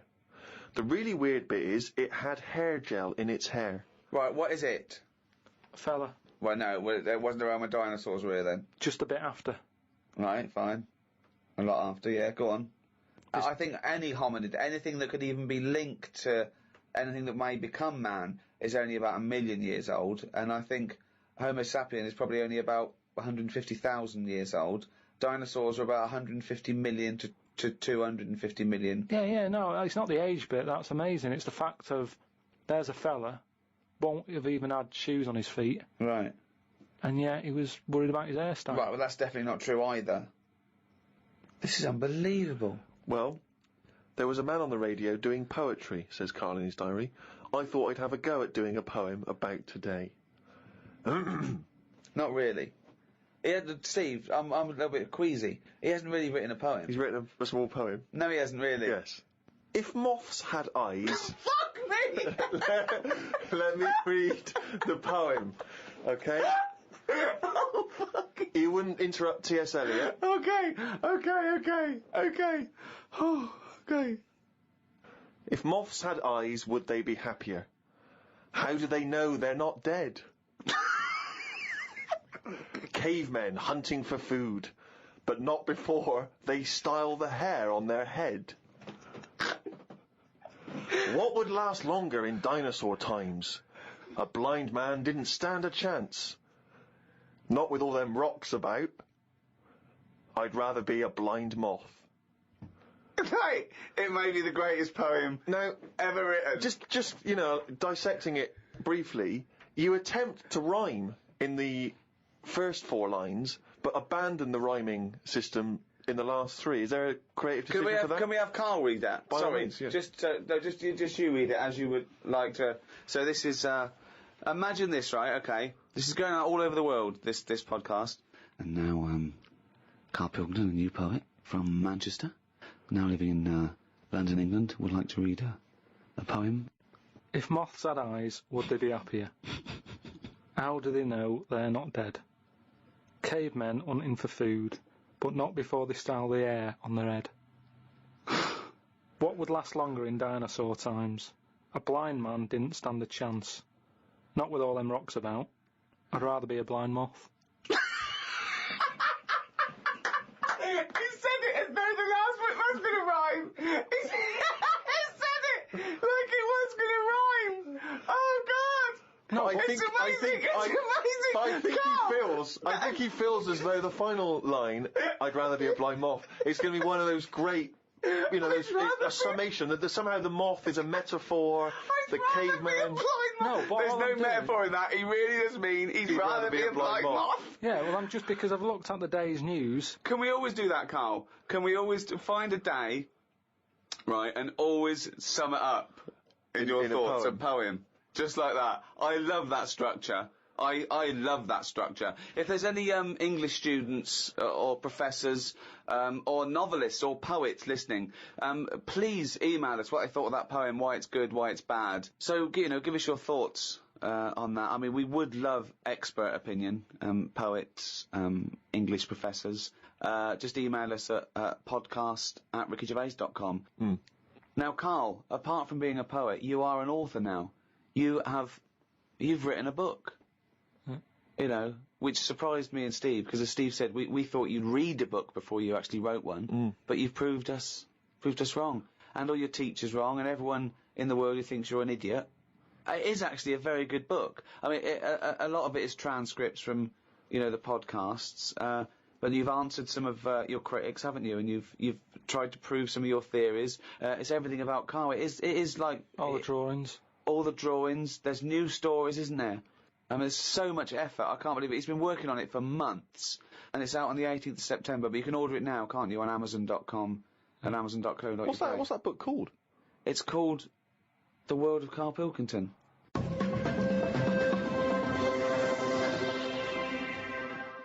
Well, thanks very much. Goodbye from me, Ricky Gervais. Goodbye from Stephen Merchant. Goodbye. And goodbye from the little hollow, egg-headed moron that is Karl Pilkington. Right.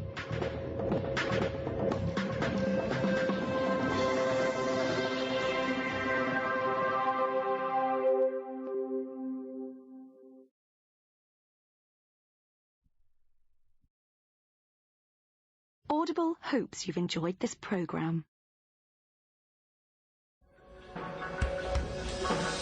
The Ricky Gervais Show on Guardian Unlimited. Hello and welcome to number 11 in our series of 12 podcasts with me, Ricky Gervais. Hello, Stephen Merchant. Hello. And Karl Pilkington. Right. Now, Karl, you have become a phenomenon. Okay? Right. This is a news story that's gone everywhere. It started, I think, in New York, Reuters, and then that's been taken up by every Reuters network everywhere. India, all over Australia, England. Okay, here it is. The headline is, Podcast makes Britain an unlikely internet icon. Britain there, B-R-I-T-O-N. Okay? Now, this is the story by Mark Egan. And it came out of New York originally. Unemployed British radio producer Karl Pilkington has become an unlikely superstar by using the medium of podcasting for his bizarre statement about eating an animal's private parts. Remember that? Yeah, it was more about, like, that reality show. Well, it says that here. It was during a discussion on the Gervais show about a reality TV show where contestants were asked to eat an animal's penis. Pilkington made internet history while talking about this, it says, right? First, he said he could not eat an animal's penis in the morning because he had a delicate stomach.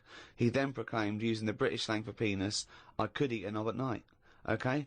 His knob soundbite has become so popular that a Google search for I could eat a knob at night yields more than 500,000 listings, okay? Among them are T-shirts featuring the slogan, okay, and Pilkington's bald head, selling for $17. Why did it have to make a point about your bald head? I don't know. Why is that getting a little mention? Wow! That doesn't matter. See the T-shirt. Have a look at it. I mean, what is bald? I'm not buying one then. It's not going to make any difference. Either you want a T-shirt with me head on or you don't. It's not an issue. All it says is, but among also, them are T-shirts featuring the slogan and Pilkington's bald head. I also liked it when it said, Pilkington plays the village idiot on the Ricky Gervais show, okay? Now, plays the village idiot suggests that he thinks you're a character, that character being a village idiot. The problem is, the fact that you're not a character, to me, suggests that you are just a village idiot. A global village idiot? Yeah.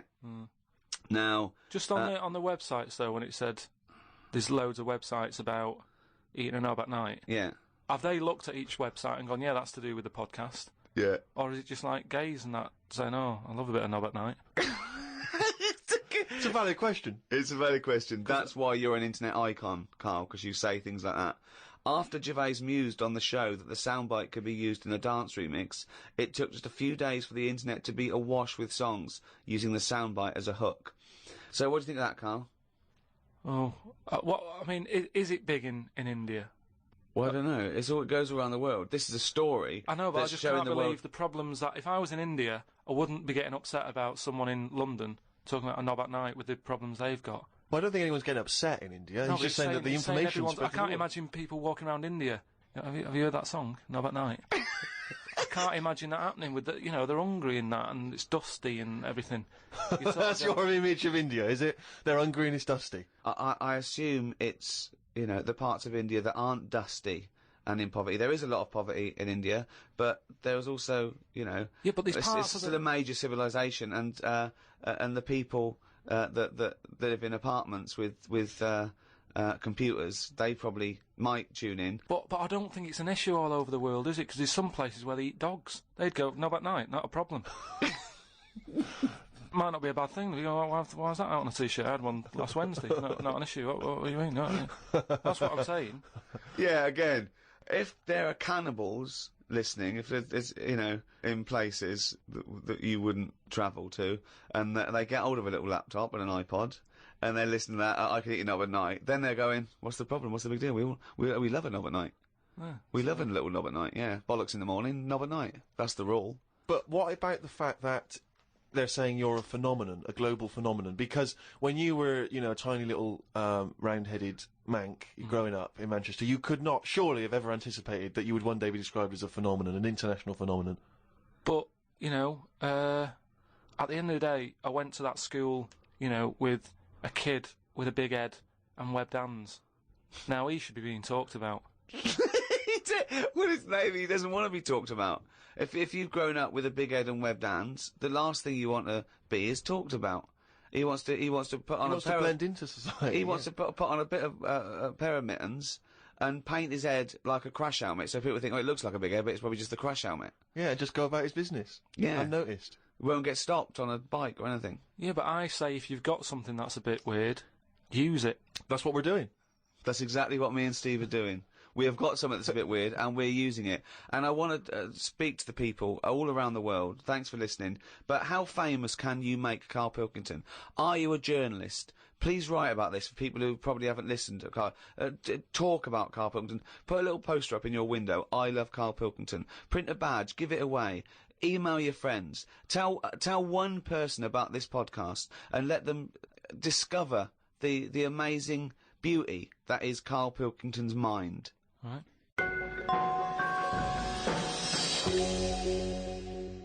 Hasta la vista, baby. I'll be back. I'm here to tell you about Friday night comedies on Channel 4. There's 3 great comedies. New Green Wing, it's nearly ready. My Name is Earl and The It Crowd, the great new comedy from creator of Father Ted. Get your ass to Mars. Friday night comedy this Friday on Channel 4. Switch it on. I'll be back. Uzi 9mm. Cause I did it a divorce. The Ricky Gervais Show on Guardian Unlimited. As ever, Rick, there are hundreds and thousands of emails coming in. People contributing all kinds of stuff, pictures as always, and little video clips that I think might be of interest. And of course, as ever, lots of questions for Karl as well, just to sort of try and tap into his brain, see what's going on there. Question from Jade Ramira. Karl, what would you change if you were in charge of what kids are taught in school? Right, you know, because, I mean, your school experience was a bit iffy. You got very bored, didn't you? You got very disillusioned by school. Yeah. What I'd do, right, is, instead of sort of teaching kids about 2 and 2 and that, she's 4, right? Well done. Show off.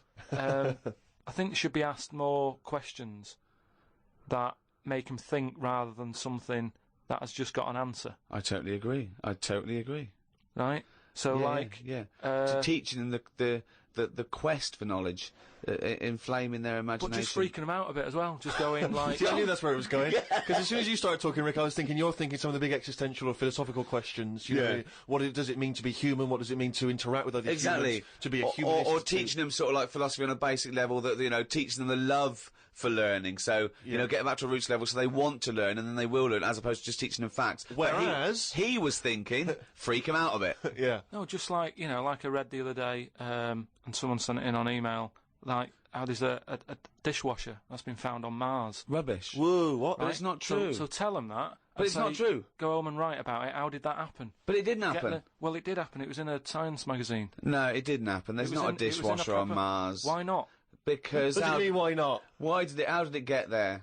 But we're always sending, like, rubbish out there and that. It's like... Not dishwashers. What, you think the council take it away and they go, where can we put it? Well, the tip's full. Well, where's the nearest thing we can dump this? Mars, I imagine. No, but the same way that fella who, I don't know, was it 2 Christmases ago when he was messing about saying I can get stuff to Mars and all that, he did it wrong because he did it on, like, Boxing Day, and I just think nobody's concentrating. No one wants to work on that day. It's kind of like, you know what I mean? They're going to do stuff sort of half-arsed, aren't they, on Boxing Day? So... it didn't really get there, I don't think, but it crash-landed. What are you talking about? What was he trying to do? He was sending something up to Mars. Yeah, that little fella that wanted to get something on Mars, and it got... probe, you mean? And it didn't open properly. Yeah. It got there, didn't open But the thing is, it got there, it didn't open properly. No one's been back to pick it up. And what I'm saying is, we're saying about going to Mars as our next planet. It's a tip. There's loads of stuff that's been flirted up there. No, it's not. It's just all, like, that probe thing is still there. Rotting away. Yeah.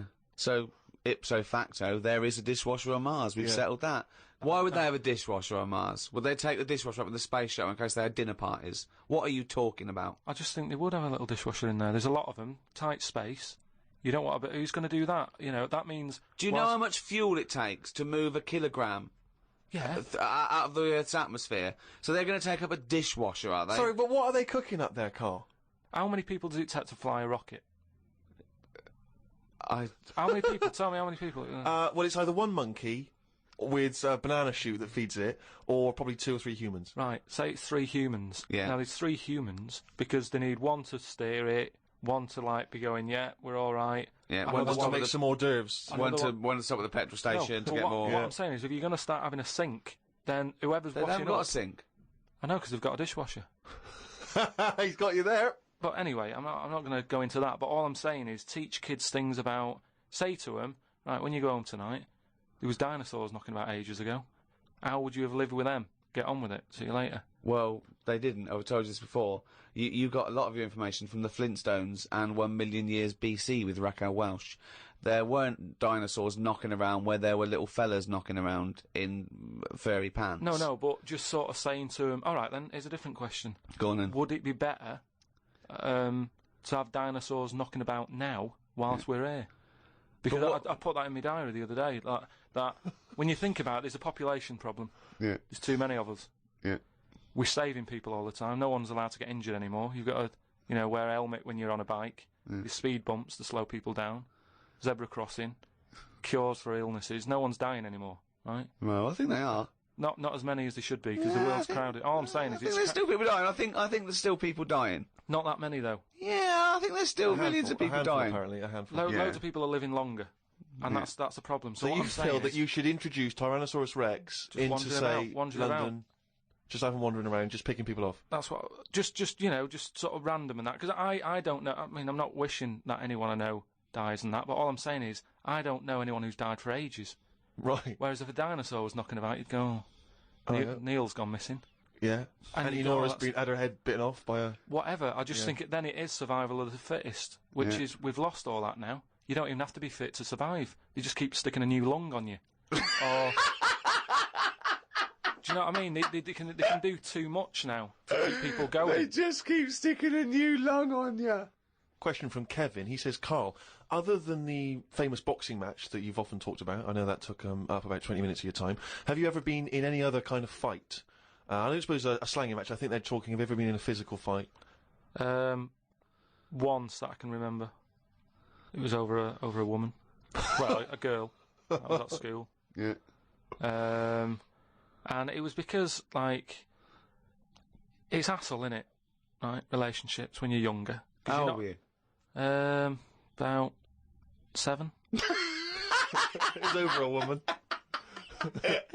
Go on then. Yeah, go on. And there was this girl knocking about who, she was quite good looking, everybody liked.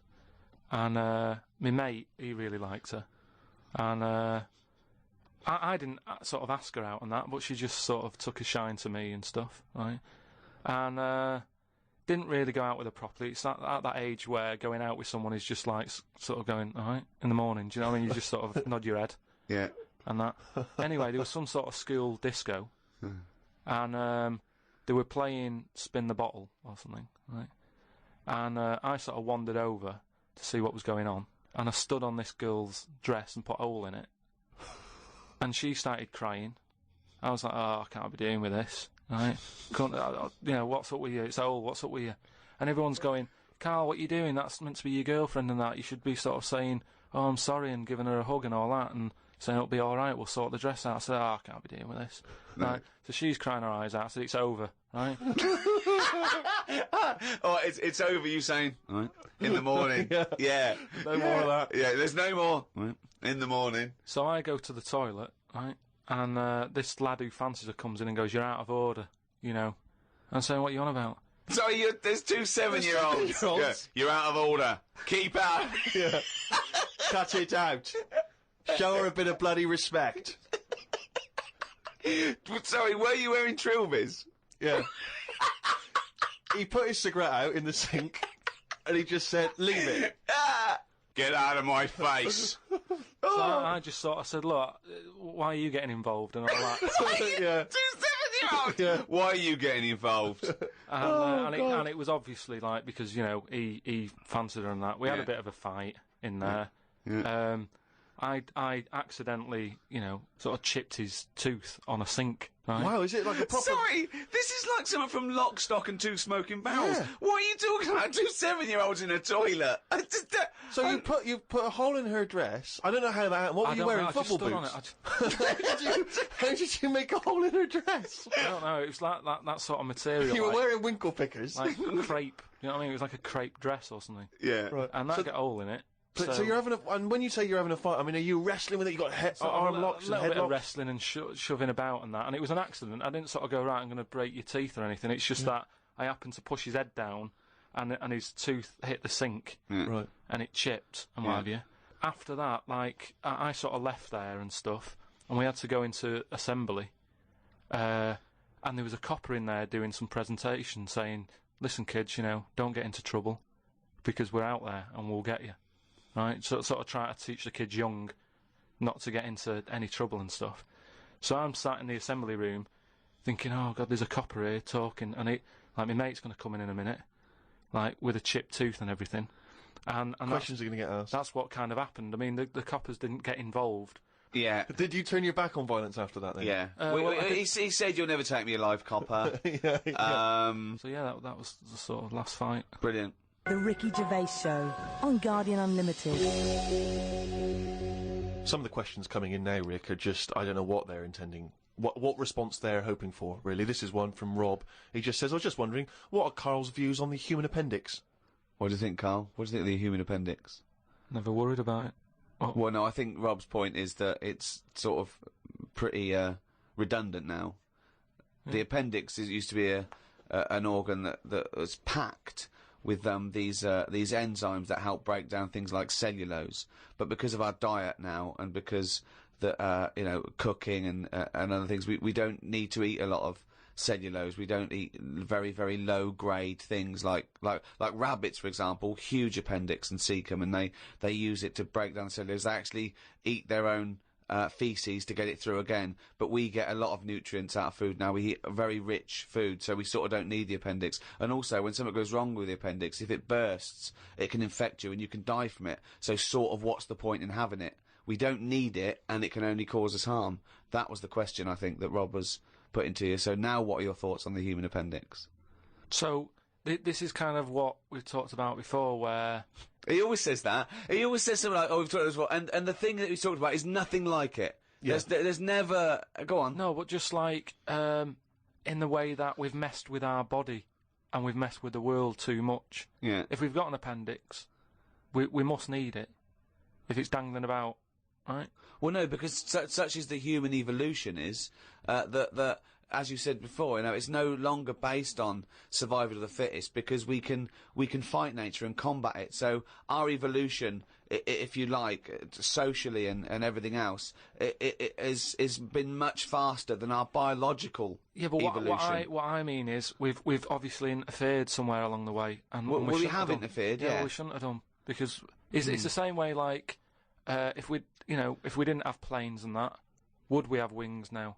If we'd have needed to get about, would we have had wings? No, the answer's no. Next. No, but you say that, but look at the way... Because he's right, says it because he's right. No, but all I'm saying is you see that little picture of like an ape to man. Yeah. At first, they're crawling about on all fours because probably you're looking for food, so you want to be down there.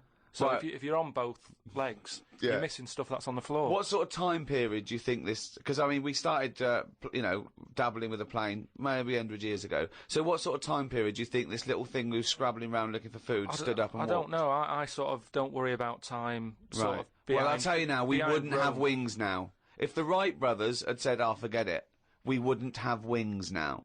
what would happen? Right, here's another question. This is one that I'd chuck out to kids as well. We were talking about education, teaching kids stuff. Sure. What would happen, right? We ruin this world, right? Goes wrong and that, right? They shut it down. They go, we're moving. We go to another planet. It's as simple as that in his world.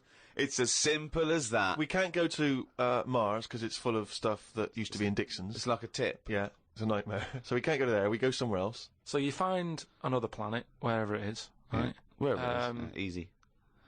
Something that I've always wondered about, if we do that, do we start New Year's, or do we carry on? What do you know what I mean? Do we say, oh, it's still 2006, or do we go, it's world new, or whatever, new world? That is definitely the first priority. It's year one, right? We've sorted that out, right now. Well, it depends, doesn't it? Because a year might not be the same on this planet. We'd sort that out, right? We'd sort out what year it is and that. Well, no. What I'm saying is, we'd have to start again anyway, because the planet might not take 1 year as we know it to go around the sun. It might not take a day to turn. A day is a day because that's how long it takes for but we'd have to carry on, as we know, because we don't want to start doing longer days and that, otherwise they'll just kick off and say, this is rubbish, this new world, what are you doing? No! I'm doing a 28-hour day. We wouldn't have a choice. A day is how long it takes the planet to turn, and a year is how long it takes that planet to go around the sun. But a day is man-made, really. There's places in the world where they're working in the dark, isn't there, in Iceland and that? But they don't go, well, it's dark all the time, so I'll stay in bed. Well, no, but there's still a day. It's still 24 hours in a day in Iceland. Yeah, but we only work by that clock because that's what people use at the moment when they go, what time is it? You go, it's 20 past 11. No. We use that because that's how long it takes the planet we're on to I've never worried about it like that. I've just always... Well, no, I'm telling you... Well, that's because you weren't asked to get involved when they came up with the idea. I'm telling you, that's what a day is. It's how long it takes your planet to... What do you mean? What? No, I'm just saying that's fine and everything, but if when I was born people said there's 26 hours in a day, I'd go, fair enough. I'm not going to argue. We could have made up how long an hour is. Yeah, we could have made hours shorter and get 26 Well, they're saying they're going to do that. Because, no, they're not. No, they are, because there's so many people in the world. Yeah. This is what I was talking about before. They've got to create more jobs. The only way to have more jobs, keep shops open, take on more people. Everyone's happy. That makes no sense at all. Right. Say if there's 28 hours in a day. Yeah, it'd still be 24 hours long as we used to know it. No, you'd have like, oh, what time is it? Oh, it's like 20 past 25 or whatever. Well, you're not making any sense at all. No, I'm just saying... The Earth would still take 24 hours as we know it now. Forget it. Hang on a minute, I want... there's more interesting territory here. Let's say we've got to our new planet, wherever that is. It takes 14 hours... Okay, to do its turn, so we call that a day, right? So we've now agreed that 14 hours is a day. But nothing. It's going to take ages to get the town centre built and that. If you've only got, I'm going with you. I'm defending you here. All right. Yeah. So we've got that. We've established what the day is. We've established what a year is, right? It's year one. It's Karl year one. What next? All right. We've got all the people. We've moved to another planet. You said you had a bunch of other questions. Don't forget, our sleep patterns have evolved on a day. The reason we sort of like go to sleep at night and have about 8 to 10 hours sleep is because that's our evolution. No, but that's that's just because that's what we've got used to, isn't it? Yeah. You look at a sloth, that's asleep all the time. Yeah, that's got the same watch as us. It's doing what it wants. But it evolved differently, didn't it? It evolved but it's living now in 2006, so wake it up. Right, you can't get away. You're not getting away with this anymore. If you want to live now, join in with us.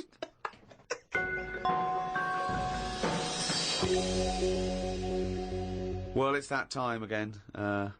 It's the feature that the world is saying could rival Monkey News one day. Ready? Oh, what's he written today? Well, Karl's diary. You didn't explain what it was. Karl's diary. Actually, as one person said, if we are going to get it published, we could maybe publish it as The Diary of an Idiot. Very good. So, a little riff there on one of the most famous diaries. Sunday, got up, sunny day, so went for a walk in the park. There was a bloke walking down the street who was whistling.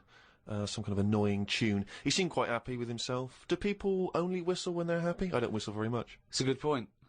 Whistling is so inane to me. But yeah, it's sort of like going, I'm content, it really is that thing that if they go, you go, well, Mr. Mellors, I'm afraid, we've got some bad news. Not only has your wife died, but you've lost the house. Thanks, Doctor. Wouldn't happen, would it? No, you don't whistle when you're sad. The other place you hear it, of course, is changing rooms, and that's men going, I'm whistling, so I'm not looking at your cock. How could I be? I'm concentrating on whistling. The lake was frozen over where I was walking. The ducks looked worried. They were sat on the edge of the lake, waiting for it to melt. Were they, Carl? Yeah, we just sat there looking, sort of going, oh, what's going on? I don't know. How long is a duck's memory? Because I wondered whether they're going, this doesn't seem right, but I don't know why. I asked Suzanne why ducks don't use their wings much. They seem to walk and swim more and don't bother using their wings. Suzanne said she had to call her mum and dad, so I never got an answer. The old excuse! Yeah. Suzanne, oh, I can't talk now, Carl. Gotta phone my mum. There was a marathon-type run going on in the park. It reminded me of the time when we were moving flat.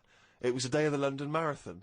Me and Suzanne were walking down the middle of the road, taking some stuff to our new flat. I was carrying a lamp and a kitchen bin.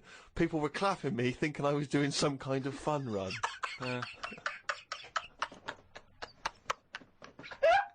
Why were you walking on the same route? Because it was when we lived on the Docklands. Oh, brilliant. There was no other route. The flat was just about 100 yards down the road. They're going, look at the bloke with the bald wig. He's carrying a lamp and a bin. Took a bag of old clothes to Oxfam. It was just old T-shirts and a couple of jumpers with holes in it. I don't think anyone will buy them. But the Oxfam is closer to the flat than the wheelie bin is.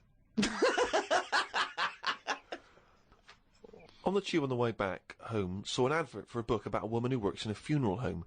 She went into work one day, she goes to work on a body, she takes the sheet off of one of the bodies, and it looks exactly like her. This is called a doppelganger. What's a doppelganger to you? It's the thing I read about him ages ago where someone was walking down the street. Yeah, and he sees someone who looked a bit like him. And no, this was weirder than that. Go on. He remembers, like, going down that street as a kid on his bike, whistling. Yeah. And then he's walking down the street, going to get some milk or whatever from the shop. Little bike comes whizzing past. He hears the whistling, he goes, that's weird. Looks at it, it was him when he was a kid. So it's like a time. Shit. What do you mean it was him as a kid? This is like a different form of doppelganger. It's just... well, it's impossible, it's rubbish. Some sort of time thing, isn't it? No, it's not even that's impossible, so don't worry It's just some about kind of time thing, Rick. No. Yeah, it's something you read again on the internet, or it was a short story, or something someone told you. On my walk back from the tube, I saw a jogger who was pushing a pram at the same time. The kid looked terrified. Got my science book out. It said that the static you get on the telly when a channel isn't tuned in properly is radiation that is still knocking about from when the Big Bang happened. I thought about the Big Bang and wondered if it was really a Big Bang, or did it just sound louder as there was no other noise to drown it out. Good point, though, isn't it? Carl's diary, Rick, never ceases to amaze. More from that next week.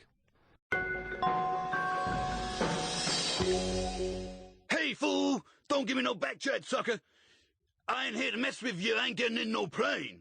I'm here to tell you all about Friday night comedy on Channel 4. There's 3 great new comedies. New Green Wing, Yeah, Fool, that's nearly ready. My Name is Earl, and The It Crowd. They're great new comedy from the creator of Father Ted, sucker. Friday night comedy this Friday on Channel 4, fool. Switch it on, or I'll be round your house. You stay up all night shivering, 'cause you be so mad scared. Fool.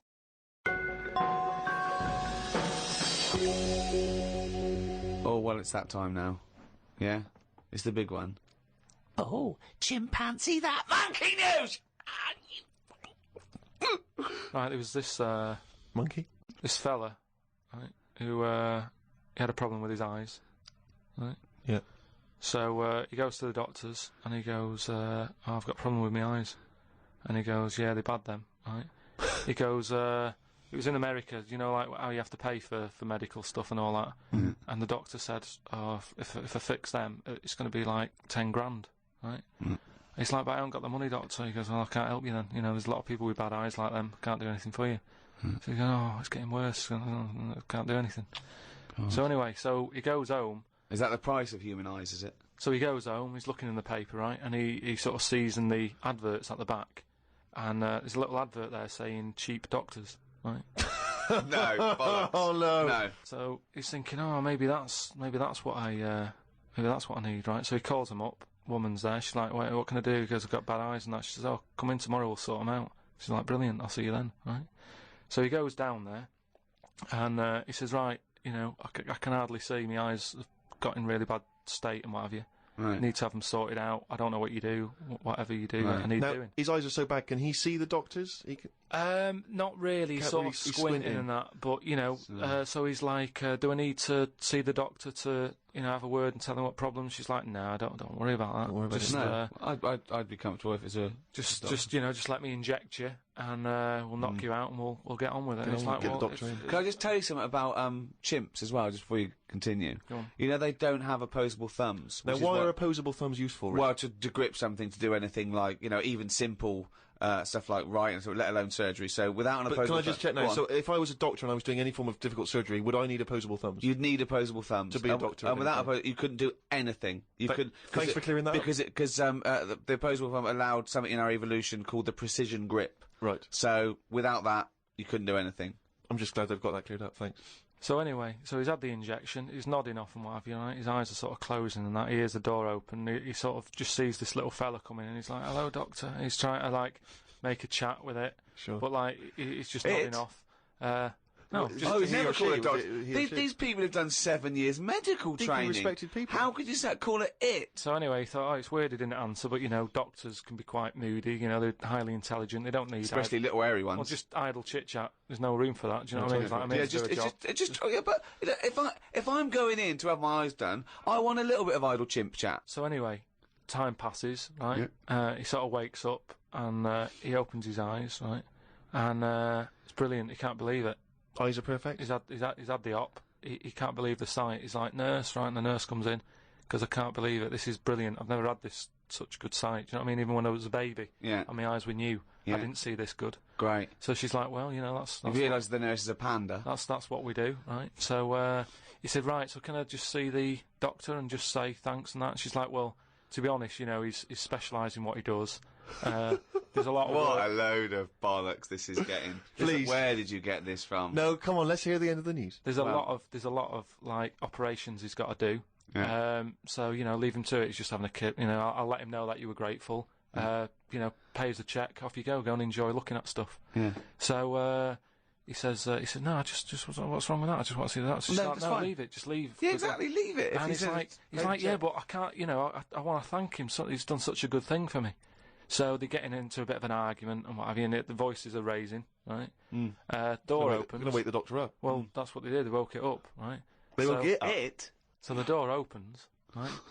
Little monkey comes out, and he's like, "What's going on here? It's a hospital. Why is a monkey knocking about?"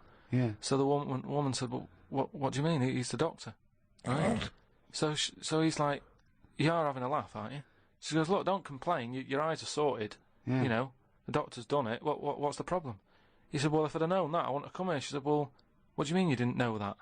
She said, "The advert in the paper you read, it's like chimp doctors." That is the biggest load of shit I've ever heard. That really is the worst. What? And because his eyes were so bad, he thought it said cheap doctors. He saw the advert and it said chimp doctors, but because his eyes were bad, he just saw it. What journal is this in? It was years ago, because it sort of says how the monkey sort of carried on working for a few years. He couldn't do anything Then about just it. He had to retired to leave play it. golf. It's absolute bollocks. He There's tried no way. I mean, it's not even worth talking about. So. It's the most ridiculous thing I've ever heard. It's the most ridiculous monkey news you've ever heard, and that's saying something. Chimp doctors, cheap. It's easy mistake.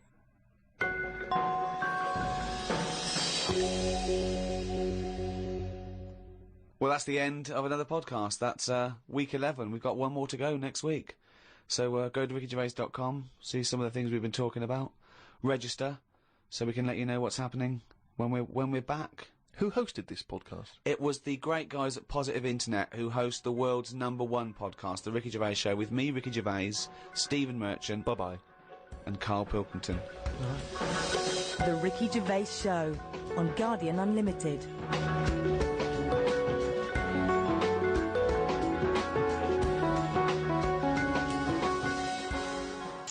This is Audible.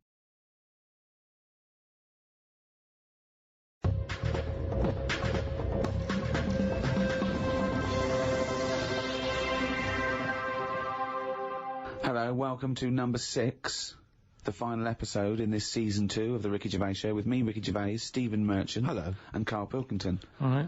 You can still go and get the archive, all 18 episodes we've done so far. That's available on iTunes and audible.co.uk.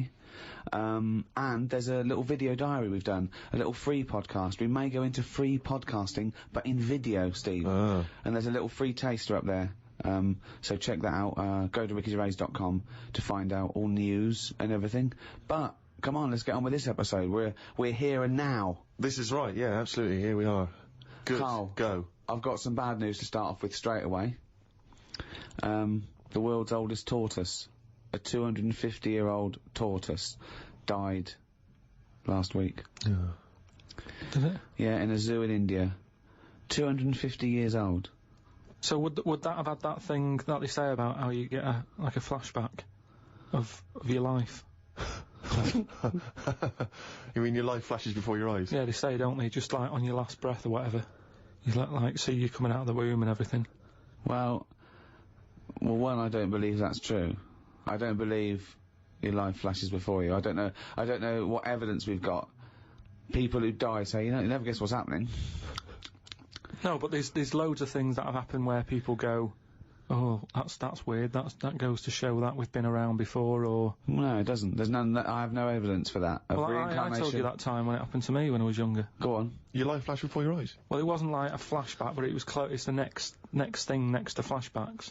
It was I was having a bath, right, and my mum had like run the bath and that, and she said, "Is that too warm?" And I said something like, "No, it's all right. It's a lot better than when I used to have a bath in that wooden bath in front of the fire." Okay. And she was like, "What?" And I said, "Well, it happened years ago." And she was a bit like, "Oh." And I can't remember that now, but she talks about it, and that just goes to show that because I was at an age when I wouldn't have known about wooden baths years ago in front of fires. No, but you talk rubbish now. So all you were doing, you were talking rubbish from an early age. Where's the problem? No, but you can only talk rubbish if you're aware of knowledge. Well, I didn't know about wooden baths, so why would I have invented But Carl, that? we've only got your mother's word on this, and she thought you might one day be a doctor. Yeah. So she put a rock with a feather on it to keep a parrot company. Lest we forget. Yeah, but I'm just saying. Well, it's all bollocks. So have you researched this? You've tried to find out when little Karl Mark I and his wooden bath, when he was No, around? I don't want to go there, because that's when you start digging out all sorts of trouble. Rubbish. It's rubbish. No, it's not rubbish. Well, it is rubbish. What sort of stuff might you There's no discover? scientific evidence. No, just like I've said about family trees and that, don't be looking at them, because you're only going to find stuff you don't really want to know about. It's the same as that, innit? Leave it, let it be. Do you know what I mean? If your granddad was Einstein, you'd know about it, because your family would be shouting about it. If he was a bad un, you go, oh, keep that quiet. So don't look at family trees, and it's the same. Don't be looking back in your past lives, because God knows what you've been up to. Well, Karl and the wooden bath. Proof. Karl Pilkington, live on air talking shit again. But this tortoise. So if that's and also its flashbacks would just be the same wall. I mean, it basically spent I don't know how many years in a cage. It was in the zoo, so it died of liver failure. Which is a problem if you're a tortoise, because with us they can cut you open and have a look at the liver. With that, it's going, forget it, we're not getting in there. It's like you when you didn't want the plumbers to knock through the tiles to check out the piping. It's around with the tortoise. If it's a liver, we're not going through that. It's not worth it. If it's your head or your feet, we'll have a look, mate. But we're not looking at internal organs with a giant tortoise. Why not? Because, what do you mean? Well, can't you drill into those things? It is only a shell. That is easier to replace than skin. Carl, I was joking. You can't do a liver operation on a tortoise. Why not? It's got all the same parts, hasn't it? All the same body parts and that. Well, I think that's the point. Well, not really, but yeah, it's but better ones in a way, because they live longer, so they're doing something right, aren't they? If they can live 250 odd years, our art can't do that. Which is what I say about our tortoise has got it right in a way, that it's taking its time on everything. We're rushing about, getting stressed out. That's just, getting on with it. It's not rushing. It eats healthy, doesn't it? It eats lettuce and stuff. Yeah. So that's probably doing it right, but to be honest, it's too much. I wouldn't want to live 250 years. just eating lettuce. Let's not forget that all a tortoise does is eat lettuce. It's not like it's jet skiing weekends and then getting its lettuce on a Monday. That's all it does is eat lettuce. Yeah. And that appeals to you, does it? No, I'm just saying that it must be doing something right, though. Of course it's doing something right. Because it's living 250 years. But all animals do something right, however long they live. Mayflies live a day, but they're doing something right. Well, they're not, are they? They haven't got a chance to learn how to do it right, and then they're dead. You know, that's from one extreme to another, isn't it? That just seems a bit mental to me, that, living a day. I wouldn't bother, so forget it. Could you be bothered? You don't, just as you get to know someone. Yeah, another mayfly. Yeah, but I'm just saying, if we had that, if that's how we lived our lives, you wouldn't have a chance to make a mark or anything, would you? It's just... Would you try and pack a lot in that day? Disneyland, whatever? No, I'd prefer to make it miserable, so I don't miss it. If you know what I mean. But I was thinking the other day about, you know, your body and everything, because it is amazing, isn't it? How it works. Oh, yeah, yeah. Does the brain control you, or are you controlling the brain? I don't know if I'm in charge of mine. Nor do I, There's Carl. a surprise. Nor do I, Carl. No, do you know what I mean, though, by that? Does the brain control you, or do you control the brain? Like, don't you ever sort of think sometimes, say if you're making... But you are the brain. No, but I was making a shopping list, right? Going, right, I need some rice, kidney beans, and I thought I had everything, and I sort of was rolling up the paper, and then something went, oh, an onion. Your brain did something that. Went an onion, was it Suzanne? No, well, my brain sort of went, you forgot something. Yeah. I didn't think I'd forgot. No, you are your brain. No, but don't you understand? The brain, my brain was I was in control of my brain when I was writing down rice and kidney beans. But you're not in charge of the onion. That's another part of the brain that's in charge of the onion. The onion sector. Yeah. No, but I put the paper away, putting my coat on, ready to go and get the rice. Yes, but your onion lobe kicked in. What, so you put the paper in your pocket, you got the coat on, then you just suddenly hear then from nowhere, it was just like, it was onion. Like, yeah, I'm not even thinking about that shopping list. It's in my pocket, I'm thinking, do I need my gloves, it's cold out. Yeah. Suddenly, onion. And it was like, oh yeah, onion, yeah, I had to get the paper out. So what I'm saying is, who's in charge? The brain, the mind, the brain is the... What are you doing? Who's in charge? That's just, you forgot the onion and then you remembered the onion. You must have forgotten things in the past. No, but not like that, not where... Like, it just made me think, that was weird, who reminded me of that? You did! Yeah, but I'm not... No, you are your brain. It's not like there's you, then there's a brain, then there's an extra one looking down at it, the meta brain, the thing above it. No, but your brain... How does your brain work? You give it information, don't you? Well, it takes... Do you mean you give it information? Well, if I sat in a room with nothing, not feeding it anything, you wouldn't know anything. No, but there's this thing there's two yous. It's this thing that there's Carl and Carl's brain. Yeah, there's not a duality in this. If you go, come on, now think. That's the brain saying that to itself. It's not. There's not two people in there having an argument. Come on, brain. And the brain's going, oh, don't you start, I was thinking then. And the other thing's going, brain, onion. And the brain goes, Carl, onion.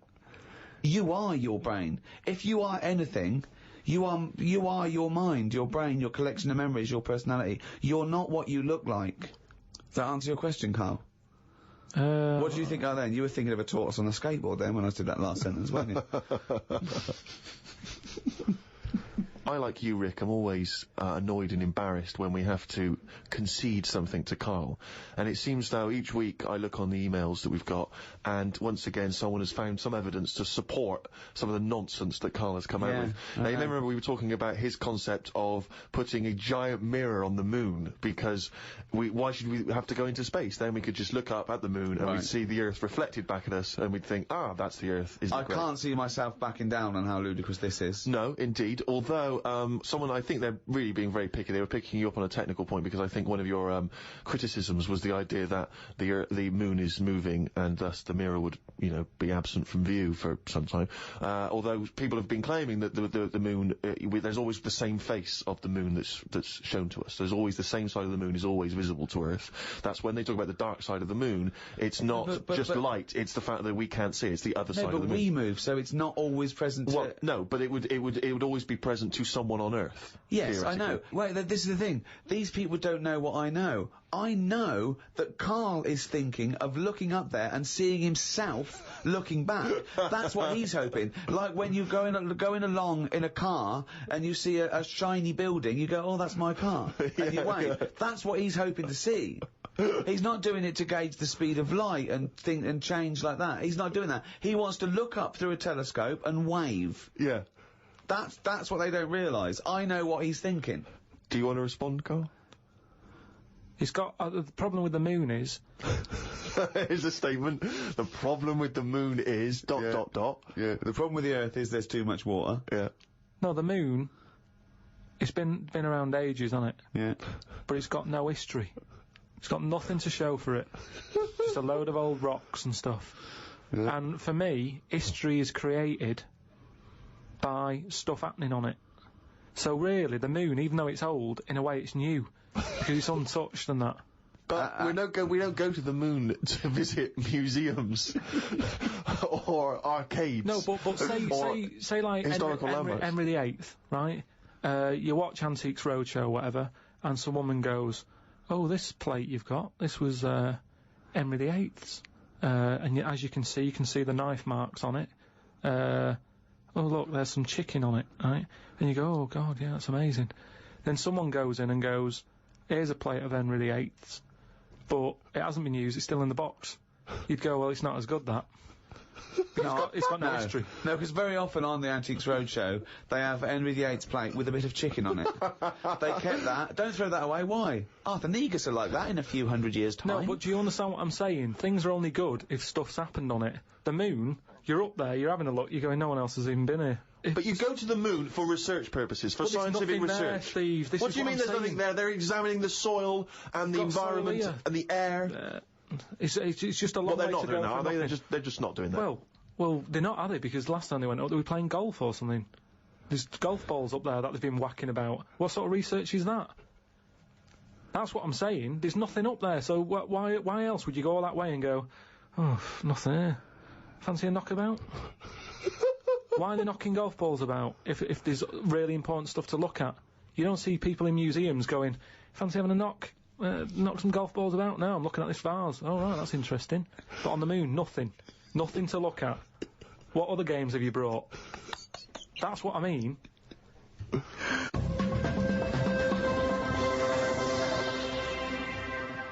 Karl, have you ever seen the programme Inside the Actors Studio? No. James Lipton interviews famous actors and gets words of advice about, how they work and how they act. But at the end, he always asks a series of questions, which is based on a French series of questions that a guy called Bernard Pivot used to give people when he interviewed them. So I'm going to ask you some of these questions. Many people will be familiar with them. Just interesting to see what your response is. And, answer them quickly. You don't have to think about them too much. What is your favourite word? I don't think I've got a favourite, because you only use them when you need to, don't you? I don't just go about saying the same word. So, well, alright. Yeah, it's not my favourite, it's just that it does the job. It does the necessary job for that time, doesn't it? It's like, how are you? I'm alright. It's a greeting. What about, I think serendipity was voted England's favourite word. Never used it. No, stupid word. Who decided that? Don't know, it was a poll, but I will suggest things. I can't believe people coming up going, favourite word, serendipity. Thanks for asking. So, yeah, but the thing is, say if it meant, oh, I'm fed up, will it still be the best word? Is it based on how it sounds and how it's put together, or what it means? I think everything. But then loads of words are being left out on, which are probably brilliant words, and they're not getting a look in. Such as? Well, like that one, fed up. I'm fed up. It sums it up, doesn't it? Well, two, He just sums it up. When someone goes, how are you? You go, I'm fed up, me. Sick of it. It's another good one.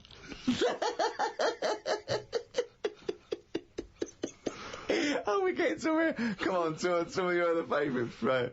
I've had enough. It's just all stuff. These aren't words, they're phrases. They're all negative, they're all whinging. These aren't words. What's your favourite thing? My favourite thing to do is moan. Yeah. That would be well, it's not one word, it's loads of words. Fed up, sick of it. Ah, that's enough. Ah, jeez. Whinge should be your favourite word. Yeah. Whinge is a good word. I like NGEs. Lozenge, whinge, flange. Yeah. What is your least favourite word? It might be serendipity. That would be up there for me. I'll tell you what, that would be up there for me. Probably like French words that have made it into the English thing. Blancmange. Just. There's an unge there. So, you know. How would you dislike it? How would you dislike blancmange? But just, you know, as if we haven't got enough words in our books. Go on. Because I was thinking about, Go on. Alphabet, right? Why have we got that many? When other countries get by without that many letters in it. We got more words than any other language as well. But that's because we got more letters. Well, I don't know. So we've created a headache. I reckon you could at least half it. Well, you probably could half it. Well, you only use about half a dozen of them. No, but stuff like an X, you look at words that have got X in, and they're always words that you go, what does that mean? How's someone come up with that? That's how it comes across to me, and there's loads of big words. It's like dinosaur names.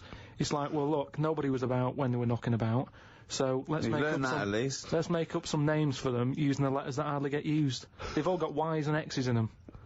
Yeah, they have. Yeah. That's what I'm saying. It's like, well, let's use it for that. Yeah. So you just, it's not so much what is your least favourite word, you just don't really like most of the words. Just cut down the words. Stop adding new words. I get by, I don't know how many words there are in the world, but I reckon I hardly use any of them. Well, I'll tell you what, this year's word must be podcast.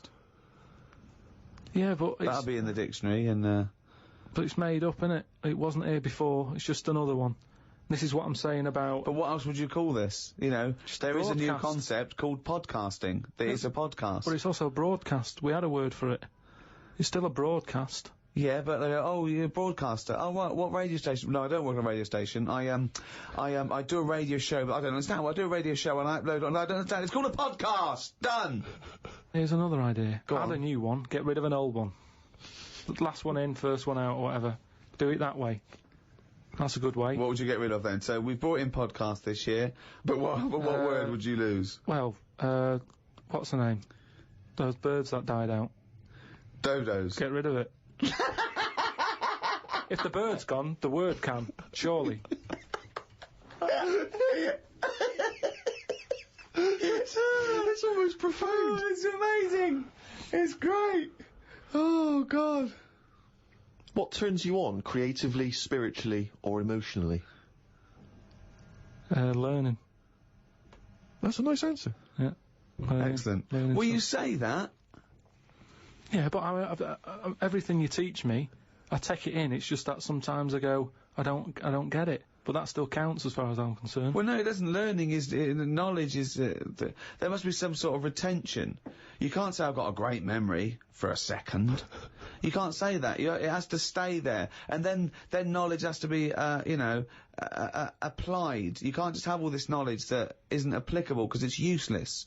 I mean, trivia is useless to a large extent. It's not real knowledge because it doesn't really help you in practically. No, but there's a lot of that going on. You're always reading stuff that you go, I've just read that. It's got me thinking for a minute. It's not going to help me in any way, but it gets a reaction, doesn't it? Well, that's good, yeah. That's what art does, and yeah, sometimes education's good for its sake if it really does inflame, but then sometimes, like I've said before, you can know too much where it gets you down. Go on. I just was reading something about an octopus. That's like a killer octopus. And it annoyed me that this was knocking about now. Because I didn't know, I thought they were quite friendly. Whenever you see them in cartoons and that, they're always happy, aren't they? And then suddenly, like, they've sort of brought the whole sort of creature down. Do you know what I mean? No, what do you mean? Well, just you know, when you see them in films, they're running about and that, and everybody likes an octopus. But this one that's on it was your fault, really, because you told me about that frog that's going about killing people. No, I didn't say that. So I looked it up on the internet at, like, other creatures and stuff. And there's some octopus that's in the sea. And what it does, you don't even have to, like, threaten it. It just spits in the water. And if that stuff gets on you, does you in. Again, So in a way it's good knowledge, because, I mean, I don't go in the sea anyway, because it's full of stuff like that. But that's just reassured me that I'm doing the right thing. If they're knocking about, just gozzing everywhere, you don't even have to be near one. You don't even know if it's been spitting and stuff. It can kill you. It just seems unfair. I haven't harmed it. I haven't gone near it. Why is it getting annoyed with me? Doesn't seem right. So that's where a knowledge has not helped that octopus out. Because now, when you eat them, I just think, yeah, have another one. Do you know what I mean? Get rid of them. Another conversation with himself. Another conversation with himself. What is your favourite curse word? I don't think I do anything like that. I think people can tell by my face when I'm, like, fed up. Well, they know you're fed up because you're always whinging. I don't think I've got one. Knobhead. That sums everything up, and I think it's... But you wouldn't call your nan a knobhead, would you? What would you call a nan? But she doesn't do anything to annoy me that much. But if she did, what would you say? If she really annoyed you? Well, knobhead's alright, isn't it? Because she sort of gets it. It's one of them things that everybody understands, but it's not too offensive. Right. What a knobhead. Alright, you're getting into this, aren't you? So that sums it up, but I don't really... Do you need one of them? What's that doing for you?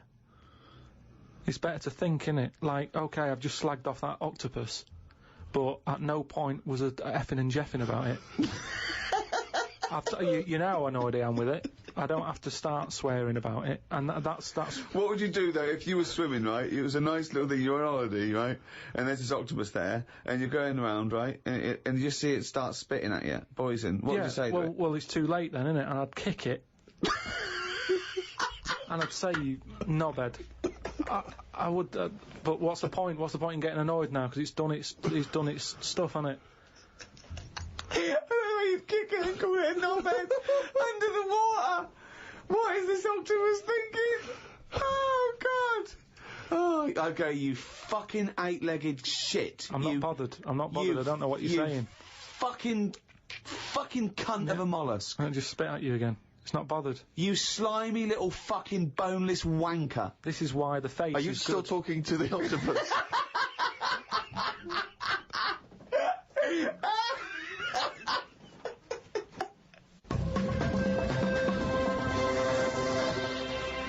Oh, I don't believe it. He's written it down.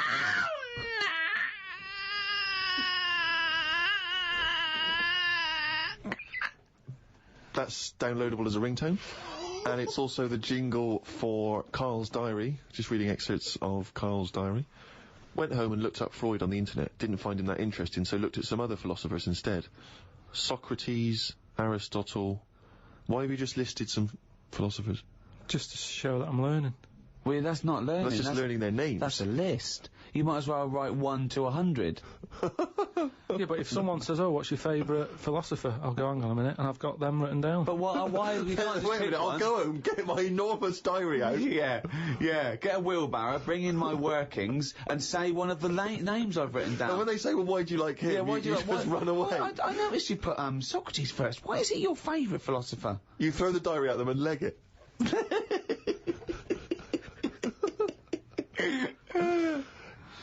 Oh, and then you go on to say, it's weird how names have changed, but then there's no other point there. It just is, isn't it? When you think about, like, Socrates, I've never heard that on anyone who I know, is what I mean. It's just, in a way... But you're not Greek, are you? But how did that go about back then? I mean, say if you were phoning someone up and they said, I'm booking a table for 2, they go, name? Socrates. Did he ever go, cheers? Without going, can you spell that for me? But I don't know what point you're making. I'm just saying it's a name that's awkward. You're always going to have to go, can you spell that for me? You go, and it's not just him. Look at all them other names that are on that list. But they're from a different country. And a different era. Yeah, I know, but the names, I've been to Rome and stuff, and you sort of go... What, ancient Rome? Just Rome. It hasn't changed, has it? Rome, so it can be ancient Rome or Rome in 2006. It's the same buildings. I used to love Nero going around in his Fiat Punto. Lao Tzu from years ago came up with some good stuff. 1, he who knows does not speak. He who speaks does not know. Not entirely true. To lead people, walk behind them. Yeah. And of course, the journey of 1,000 miles begins with 1 step. Yeah, did that. Just favourites. Maybe this is why people are at the start line spectating at the Commonwealth Games. Well, no, it's just that I've never understood why in Olympics and stuff like that, if you're going to watch, don't stand around the start line. Go to the end, where you see the winner. But because of that saying, it actually makes sense, doesn't it? It's like, well, every step starts with a step, or whatever. Say it again? Every race, you know, you've got to start with a step. Yeah. So, which is who am I talking to now, you or your brain? Well, I was thinking about it a bit, so I think I was in control of it a bit more. So, and what have you come up with? Just if you want to stay at the start line, do. What does that mean? I'm just saying, if you're into, I wouldn't watch a race, right? Okay. But is this you or your brain I'm talking to now? This is me. Okay. I wouldn't watch. Are you gonna bring the brain into it, or is it? There's no. I don't know. Let's just see what happens. Okay. But all I'm saying is, right. If I was to watch a race, yeah, I wouldn't hang about the start line because. Well, you just said you would. What did I? Yeah, you said that's the place to start because every race starts with a step. No, but I wouldn't normally. Right. I wouldn't watch any race. The brain definitely hasn't been used yet. No, is this you or your brain you're talking about now? I'm just saying about me. If I was on holiday, yeah, and Suzanne said there's a race going on down the road, yeah, I'd go, well, let's go, keep going down the road and stand at the finish line. Okay, but now what have you thought? According to Lazoo, yeah, I'd say, well, hang on a minute. Every race starts with a single step. Yeah. How many people around the start line? Is there more room there? She goes, yeah. I'll go, let's go there then. It's less busy. Right. And what would you see there then? I'd see people starting the race, but I wouldn't be that impressed with them because I'd go, well, I don't know if any of these are any good. So would you start at the start or the end then? If it was down to me, I'd just probably stay at the finish line. Okay. So you wouldn't want to see the first step then? So what do you think of Lazoo now then? It's not what, but I wrote down 3 of his. That one isn't my favourite. That was the 3rd. I preferred the leading people from behind. Okay, and what would you do to lead someone now then? Well, if you're behind, you don't have to take responsibility, do you? You can go, well, I didn't send you here. You went there. That's not really leading them, though, is it? Yeah, because I've made them think. I've gone. They go, oh, I've just walked into a big hole. I'd go, oh, you should have been looking where you're going. I haven't led them in that hole. But they've learnt a lesson, they won't go in a hole again. That was one of the greatest conversations I've ever been a part of. I mean, that was incredible. Never mind Aristotle and Socrates. That was incredible, that. If someone's out there, could they make a transcript of that? Because I think that, you know, in 1,000 years' time, that'd be amazing. That was incredible, Carl. And not once was the brain used.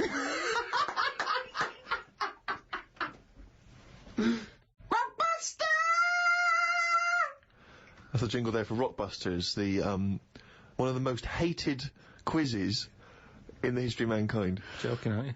The people loathe it. I'm loving it. Well, it's the last one anyway, so just get over, just do the answers. Hold on, we can't do another one though, because we can't give the answers out, so this just...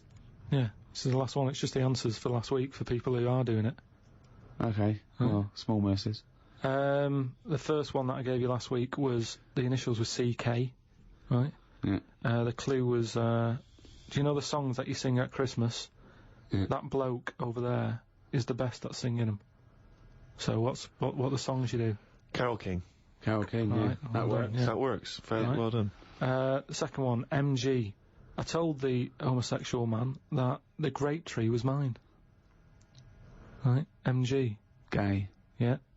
Marvin Gaye, obviously. Marvin Gaye, but how do you get to Marvin? What's it? That's my vine, isn't it? I told you. My Vine Gay? Yeah. My Vine. Yeah. And the last one. My Vine Gay. That's shocking. It's And the last one, it was... Shit. The last one, the initial was S.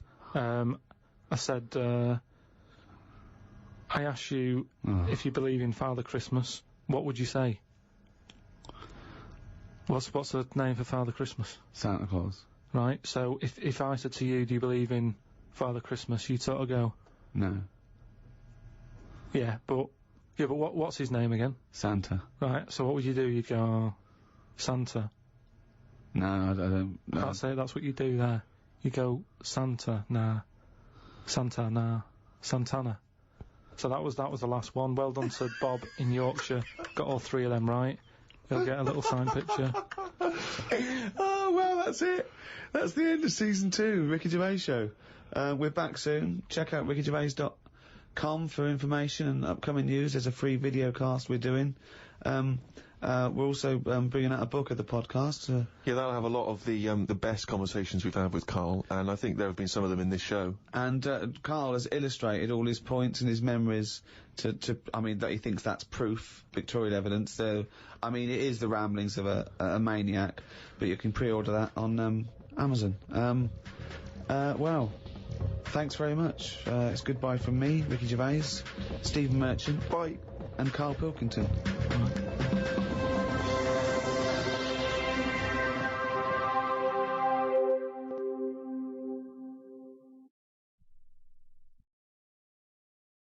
Audible hopes you've enjoyed this programme. The Ricky Gervais Show on Guardian Unlimited.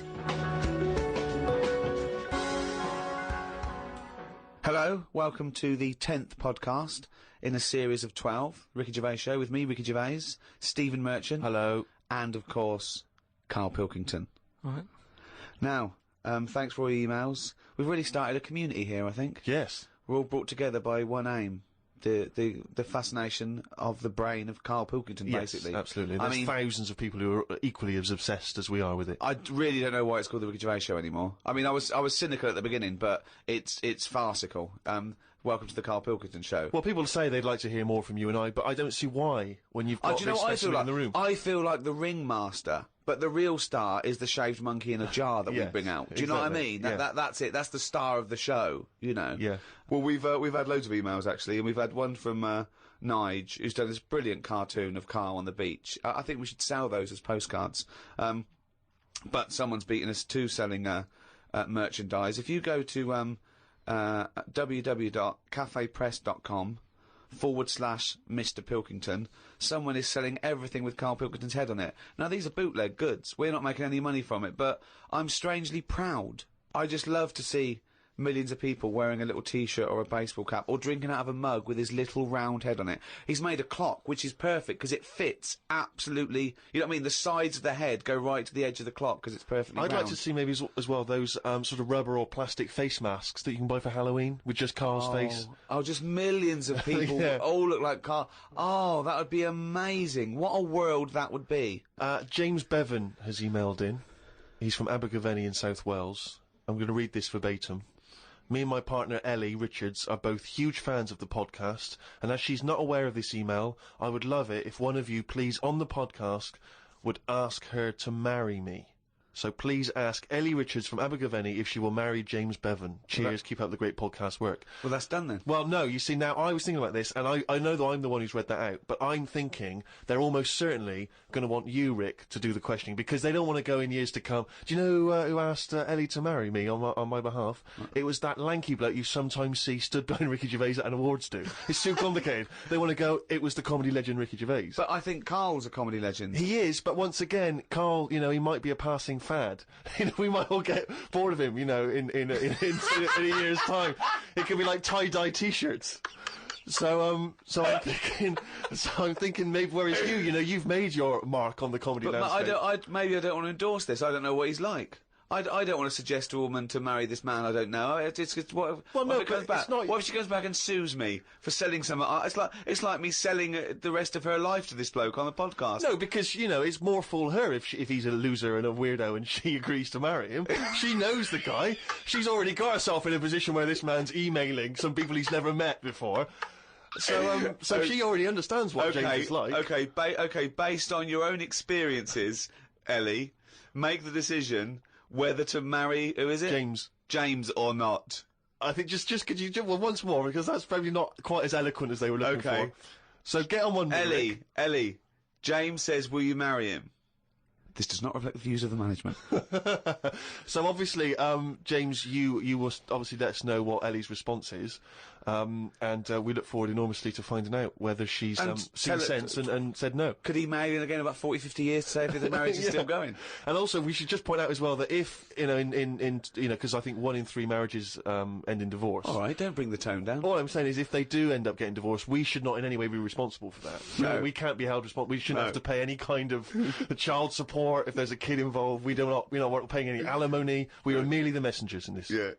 Carl, are you going to give them all the thumbs up there? Do you wish them all the best? Yeah, if that's what they want to do and that, just get on with it. And it's alright. Some people are into all that, aren't they? I mean, you've been with Suzanne a long time and still no wedding bells on the horizon. Well, it's gone past that time now. I think if you don't do it within the first sort of 9 months or something, it's kind of like, what's the point now? And I mean, she goes on about it a lot, but I'm not sort of, I don't like all the attention and that. Do you know what I mean? Of, like, everyone stood there watching and stuff. That puts me off. So that's your only reason for not getting married, is it? You just don't like the event? Mainly that, yeah. I mean, it's not the thing. Like I've said to you before, if you could do it online, if it was just a little box like you tick, Sure. I do, send, get back to work by midday and what have you. Yeah. But it's like a full day and you've got to, like, smile and that. Heaven forbid, yeah. It's just hard work, isn't it? Pretend it's the happiest day of your life. But surely, if Suzanne, a woman you love, wants this very dearly, why not give it to her as a gift? Obviously, get your old work to pay for it. But yeah, why not give her the gift because of the I've special given her day? loads of other stuff. Yeah. We have an alright life, and I think that can mess it up. My brother got married. We have an alright life, that's the best you can say. We have an alright life. No, something I said to her, right, which, maybe this could catch on, right, a way around it. At the end of the day, you only get married so you can have the same name. I think it'd be really good if when you go on dates and that, if you met people who have the same surname. Brilliant. And then you don't have to worry. That's amazing. Do a search on, like, other Pilkingtons. If they look alright, yeah, I'll go out with her. Job done. Don't ever have to worry about getting married and that. Brilliant. That's one of the most stupid theories. Oh, no, it's not. the injecting the 78-year-old dead woman with a baby was probably worse than that. But anyway, let's move on. It's the most stupid theory we've heard today. But I'm suspecting there's going to be a few more before the end of this podcast. So far. Yeah. Cheers for that, love. Yeah, it's Karl Pilkington here, just telling you about Channel 4 on a Friday. You've got new Green Wing, right? That's nearly ready. My name is Earl, and the It Crowd. I mean, sort of being in the comedy business and that, I think it's fair to say I'm qualified to give my opinion, and these 3 things are funny, so yeah, stay in, watch it, have a good night, have a nice little brew with it, do what you want. At the end of the day, it's your life, innit? So, see it. Karl Pilkington! The Ricky Gervais Show on Guardian Unlimited. Still to come, of course, Monkey News and Carl's Diary, excerpts thereof. I wonder if we should have a jingle for questions for Carl, because there's a lot of questions coming in for Carl. Okay. Oh, chimpanzee, that question's for Carl. Yeah, okay, no, fair enough, that works. Okay. This is from Jim and Bob in Manchester. Carl, if you could talk to any animal, which one would it be and what would you say to it? Insect, animal, anything, fish, anything. Well, they said animal, but let's broaden it to anything. Animal, creature. Insect is an animal. Yeah, no, but I'm just, I don't want to get it wrong. I'm just thinking about, there's a lot of stuff out there, isn't there? I'd probably go for the tortoise. Okay. Because it would take a long time to walk away from you while you were talking. No, just because... Most animals would be off straight away. Yeah. Just because they live for ages, so they'll have loads of stories. They've lived through a lot. You know what I mean? Through wars and stuff. Well, if you get an old one, an old one, that's about... Yeah. Most of them have lived in a box, in a garden, for 52 years. No, but you get some that have been about, and even if it's in a box, you can overhear. They've really travelled, have they? Yeah. I mean... Some of them have experienced more than you. Yeah. But they've broadened their horizons a bit more than you. They could probably teach you a thing or two, yeah. And what would you hope to learn from them? Just history.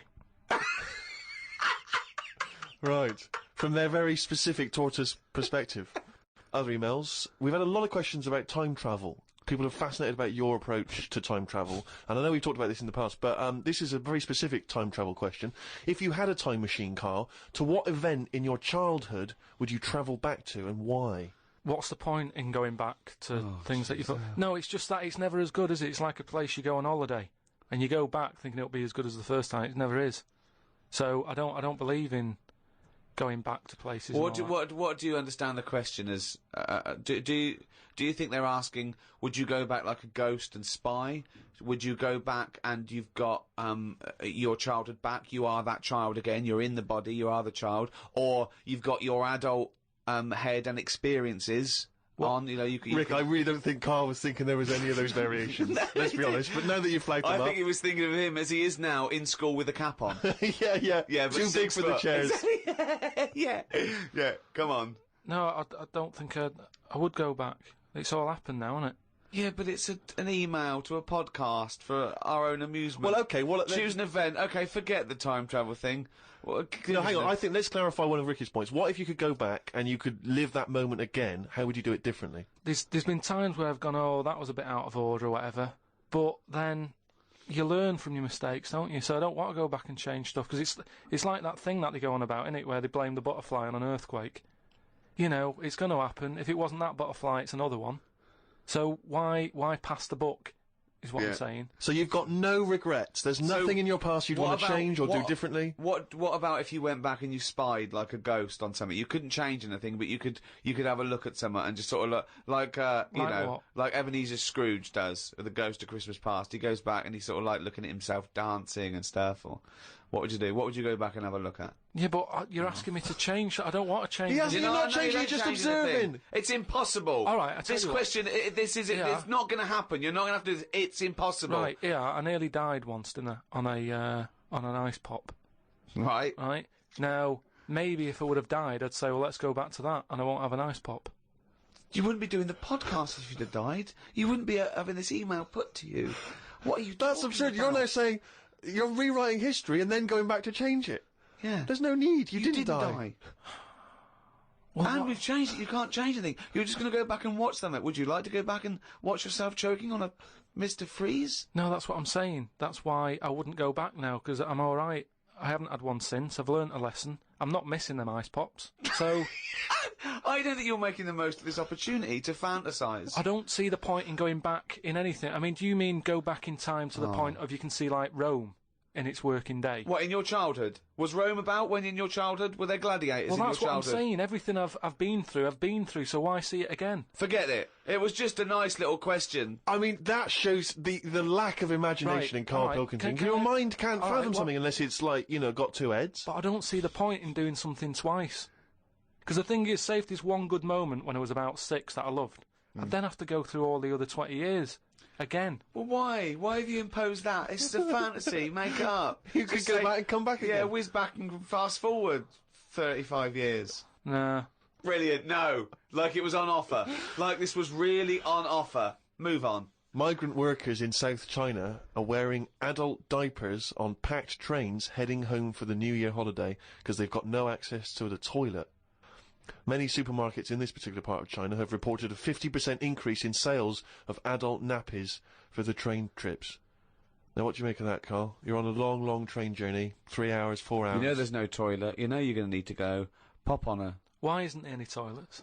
They just aren't on the trains. And they're a really long journey. Yeah. How long? Hours. Well, very long in China. It's a big country. I couldn't do that. I couldn't do it. I'd have to hold it in or something. Just like, I mean, when I was a young kid, I don't know how young you are when you wear a nappy and that, but I remember that I didn't like it, doing it in a pair of pants like that, a pair of nappies and that. And I used to have to, even when I was too small to sort of get up on the toilet and that, because you'd fall in. My mum knew that I didn't like nappies and that. I used to just go in the corner, just near the kitchen, in this thing that, like a litter tray. That cat's having that. I mean, it wasn't like that, but that's the same sort of idea. And I'd go there, and I'd do my thing. And my mum used to say, "Oh, he's going there. Don't look at him," and that, because it put me off.